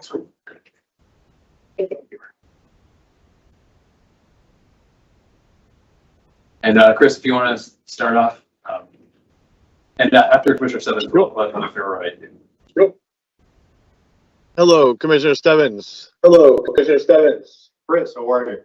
Well. So obviously, social consumption is something you've been very connected to. I was wondering. Yep. I haven't really had the time to go through these 3 pages about the working groups, but I'm kind of wondering your reaction. Things that maybe, wow, we didn't think of that, or what's coming up now. I know the law exists, but what are we seeing from the working groups and progress moving forward? It's kind of a weird time, right? Yeah, no. It's a good question. I can answer it with respect to my working group, which is the RVT working group. I didn't cover it in my notes, but we had a meeting on Friday. Last Friday, a 2-hour brainstorming session with a lot of our outside stakeholders. Some good suggestions, even questions raised about should we design training for the kind of front of house people versus training requirements maybe for management. So that work continues. We're compiling all the notes from that brainstorming session. Hopefully can zero in on an actual training program here pretty quickly. The other thing, related to social consumption, you might have heard it come up a little bit in our discussion about the red tape working group, and issues around holding property while our licensees go through that provisional license phase. For me, I would be interested, hopefully, again, the next iteration of this commission, that we work hard to move the kind of property-based requirements to a final license phase and not have it as part of the provisional phase, because we know there are people holding on to property for years paying rent on space that they can't use. So for our equity applicants for a social consumption license, giving them a little bit of relief in that context would be awesome. Thank you. And I get one more question on that. Which is considering how much you looked to other states in writing them, but then in what we've seen since, I mean, it's not like anybody really knew what they were doing, in my opinion. So we're moving forward. How much are you looking to other states? Is it kind of piece by piece? Is there anything in particular that you really like as a model? Yeah, it's a good question. As you know, when we were doing our work building out the framework, we talked to just about any other jurisdiction that was either ahead of us or kind of coming up behind us and what they were thinking. We learned from New Jersey that you should be able to at least access some food and water. New Mexico, I think, is the only other state out there with a social consumption training program. So our entire team looked at that. But again, and for folks like you and Grant, who have been covering us for so long, we were a new jurisdiction and everything kind of related to cannabis. So being able to draw on some models where we can do it is great. But sometimes we're out there kind of being creative on our own. Thank you. Actually, one more quick one. Sorry. I see a lot of this is also figuring out how the CCC is going to manage this new responsibility. Any general comment about that? Yeah, I mean, there is an internal implementation working group that needs to obviously set up, the application process. There's communications we need to make out to cities and towns as to the procedure to opt in. Making, I don't want to sound like a broken record, but making sure our IT system can handle all the new applications appropriately. So there's a lot going on behind the scenes. I know that ED was going to get to that in his report. We ran out of time, and hopefully, my update for you on the working group that I'm working with was helpful. Thank you. Yeah. Thank you. Thanks, Chris. On to Grant. Thank you. Hello, Commissioner. After your time serving on the commission, and thank you for your service. What is your opinion of the current state? Of the commission? And what advice do you have for any potential new commissioners? Thank you. Thanks, Grant, for that question. From what I've learned, I would encourage folks who have the privilege of serving in the new iteration of the commissioners, whoever they may be, work respectfully with your colleagues, work respectfully with your staff, with this incredible team that's here. Be mindful that you're not always going to agree on everything. Try to navigate the open meeting law without violating it. And again, be curious. This is still a relatively new industry, not only to Massachusetts, but nationally. There's a whole flood of issues that are constantly percolating up. So, be diligent, ask questions, be creative when it comes to different approaches, because there's really not another job in state government that's really similar to this right now. Thank you, Commissioner, and Godspeed. Thanks, Greg. Go ahead, Steph. Thanks. Thank you for taking the time, Commissioner. Could you discuss a little bit your thinking behind your vote on the freeze? Sure. A few things kind of come to mind. I was hoping we could have, it's great that we can track a lot of data, and it was great that our data team pulled it out. We want to be clear, not so much for the reason that we would institute the freeze, but what direction, and again, it's part of this strange transition period, but what message would we want to send to whatever the new iteration of commissioners looks like as to what would be their reason for lifting the freeze?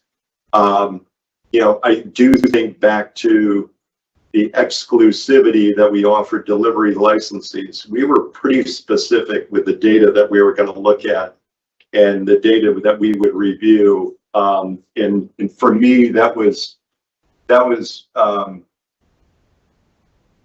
kind of missing for me in this discussion, to a point that I didn't feel comfortable with supporting the motion. I'm fully aware of price compression. I'm fully aware of what folks might consider oversaturation of the market. I'm also mindful of the fact that this bill may now, may allow more retail. We're thinking about social consumption. So a lot of factors that pull into that. And again, as I expressed, I had some concerns about, saying there's a freeze, but then allowing a carve out for micro business applicants. So for those reasons, among some that I'll share with you, was some of my major concerns. So You wouldn't happen to have a recollection of the latest estimate of canopy in use. Would you? I know you asked that question of Commissioner Benedon. I don't have it. We'll get it to you. I think the number to keep in mind is that, folks in different tiers don't necessarily grow up to their full tier size. So that's why it's tough to really nail a number down for you. Okay, Katie.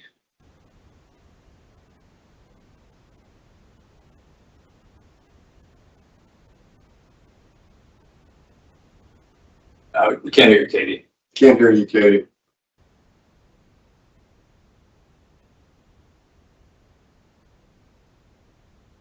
Nope. You type your question in the chat if you.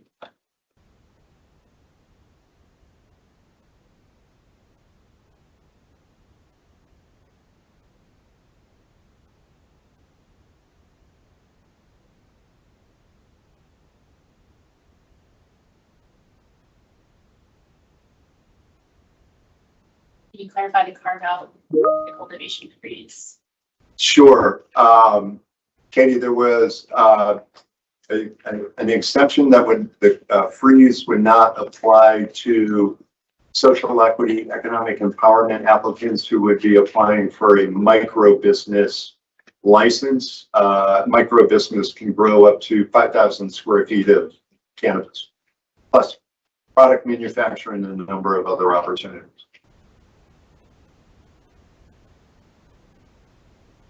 Are you all set, Katie? Oh, no, another one coming in. Okay. Switch to Commissioner Ray. All right, everybody good? Great to see you all. Thank you. Thank you for covering us. Thank you. Yeah, we've got Commissioner Roy come up. She will be the last commissioner to.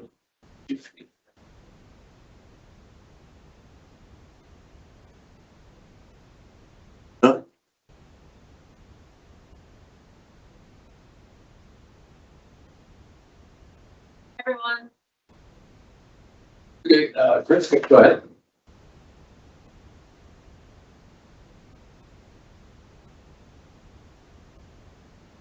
All right, come back to you, Chris. Grant, go ahead.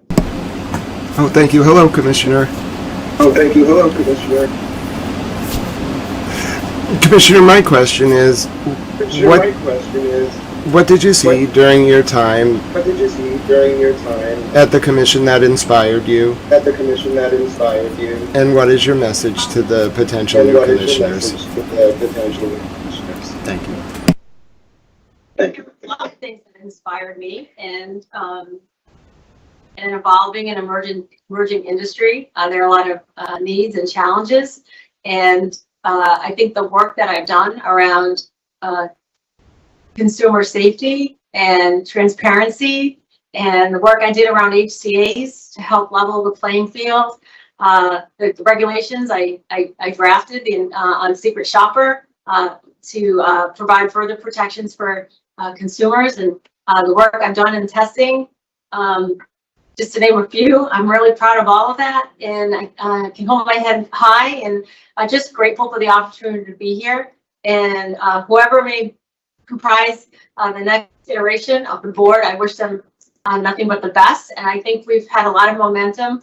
Look what we did today alone, around receivership oversight, around, making sure there's momentum with the red tape removal, with the cultivation freeze, just to name a few, data use agreement for an open, more transparent testing portal. I've got much to be proud of. I'm so grateful for the opportunity to work with past and present colleagues and the staff who we put an enormous amount of work on with our directives. So it's been an experience of a lifetime, and I'm truly honored to have served as a commissioner and had that faith instilled in me to be able to do this job. Thank you and Godspeed, Commissioner. Thank you and Godspeed, Commissioner. Okay, Steph, go ahead. Hi, thank you very much, Commissioner. Hi, thank you very much, Commissioner. Can you share what you would like to see the CCC, however it looks like, in the next year, prioritize considering there's the implementation of this bill the governor will likely sign. You have social consumption coming online, a variety of other issues. And what is realistic given what the House and the governor proposed so far in the budget when it comes to funding the agency? Well, I think there are a lot of items in the bill that the industry is applauding. We talked about them today with the increased purchasing limits, the relaxation of prohibition on certain kinds of advertising. And, you know, there is a lot, you're right, to prioritize. We have social consumption implementation. We have testing protocols that desperately need to be updated, our testing regulations and protocols. The red tape removal, that in a way is equally important because there are so many layers of red tape that our licensees are struggling with every day. So I think there's so many, and a lot of them are of equal importance, and that's where the real juggle is. And, you know, we have to live within the means that the legislature allocated to us, and I'm confident we'll be able to do that. You know, I've been meeting with the executive director about having certain staff cross-trained in other areas, which provides them professional development and opportunities as well. So we have had talks, myself and Commissioner Benedon with the executive director, and how we can take the resources we have and maximize them, and also provide people with professional opportunity, development as well. So I'm quite confident. We've done it before. We live within our means, and we're going to do it again. And you don't have any sort of initial thoughts on what might need to be cut if the funding level stayed the same throughout the budget debates. Well, ultimately, I think that will be the decision of the next board and of the executive director. What I can say is, like any agency, there is attrition, which does free up resources. And when that happens, if it's a position that we can decide that it's not critical to fill, that would free up resources in other areas, whether it's confirmatory testing. We can always use more attorneys here. Honestly, there are so many regulations still that need to be written or revised. Licensing, think about the influx when social consumption portal opens, the influx of licensing work that will need to be done there. They could always use additional resources. So I think, honestly, to prioritize within the agency, I think our I&E team, which encompasses a lot, probably needs the influx of resources if I had to prioritize within the agency. Okay, Katie, if you want to type your question or maybe try again if you want to talk to them. I got one too. Yeah, we're going to go to Katie and then we'll go to Chris. Katie's all set. Thank you, Okay. Katie. All right, go ahead, Chris. Hi, Chris. Hi, Commissioner. It's a strange time to ask a detailed question. To get the format, So you and all the commissioners, obviously, been great covering you, and hope we can continue in some way. But as far as the detail, so you read it that language for an immediate administrative order, and then there was a discussion, and I kind of lost track. From what I understand, wound up having something ready to rock and roll. But is that going to be an administrative order, and was the language changed at all from your initial reading? No, thank you. And so we find ourselves in a unique scenario, if you will. We have a House Bill 5350 and under an emergency preamble. So upon the signature of the governor, it becomes immediately into law. And the industry is highly anxious and excited about certain aspects of the bill, including the purchasing limits. And so we have a confluence of events. We have an emergency preamble, and we have the biggest cannabis holiday coming up on Monday.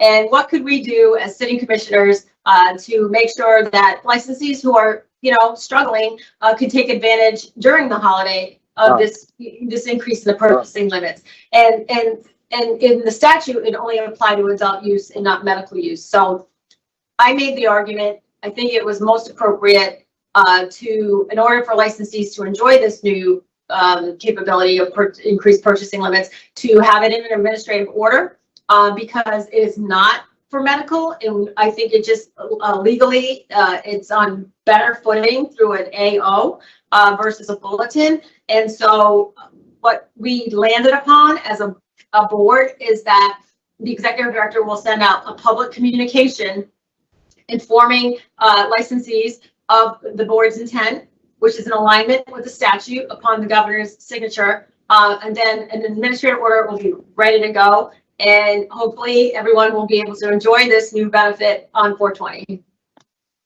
Thank you. I did not get that. I'm glad I asked. Oh, good. Great. Thanks. Anything else, Chris? No, I'm good for now. Thank you. Thanks, Chris. Thank you. Thank you. Okay, Seth, go ahead. Can you clarify or elaborate on the issues or maybe the wrinkles you wanted to work out regarding the tip line you had advocated for so long, and the online portal with the option of a phone line in the bill that ended up in the bill? And how does that complicate things? Sure.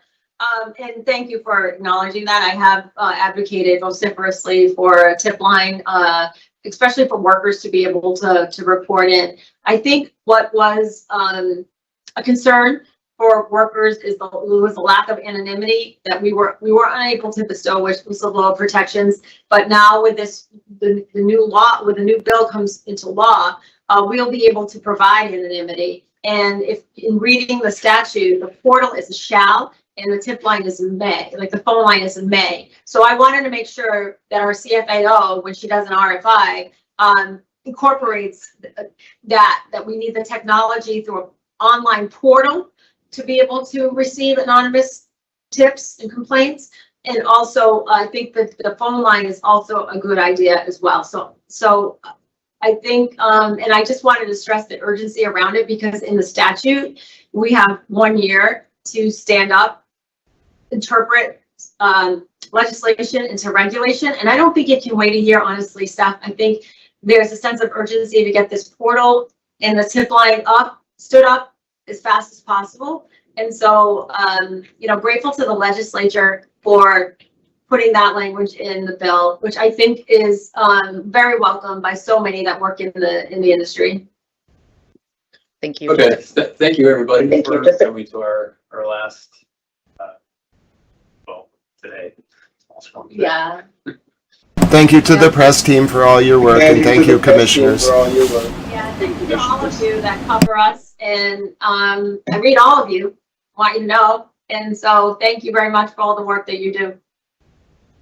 Thank you.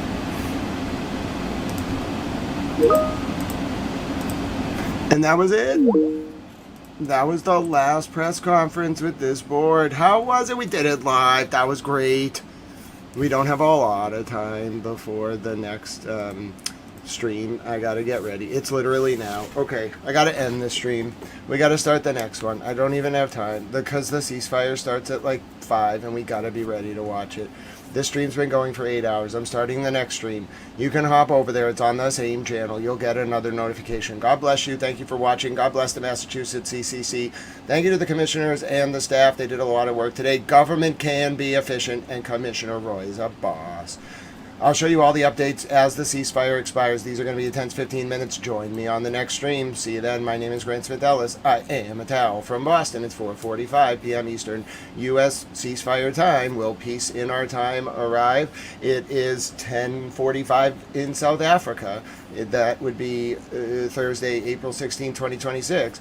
It's 11:45 in Tel Aviv, and it's 12:15 a.m. in Tehran, Iran, Friday, April 17, 2025. How's it going to play out? Nobody knows. See you on the next stream. God bless all of you. God bless the CCC. I hope the governor reappoints at least Commissioner Roy and Chair O'Brien. And Commissioner Benedon. I think Commissioner Stebbins was fine. But, politics. He was cool. I said thank you for his service. So, I pray that the governor does that. I would be so happy. I'll call her staff in the morning. Thanks for watching Towel News. YouTube.com/@GrantSmithEllis. See you on the next stream in just a few.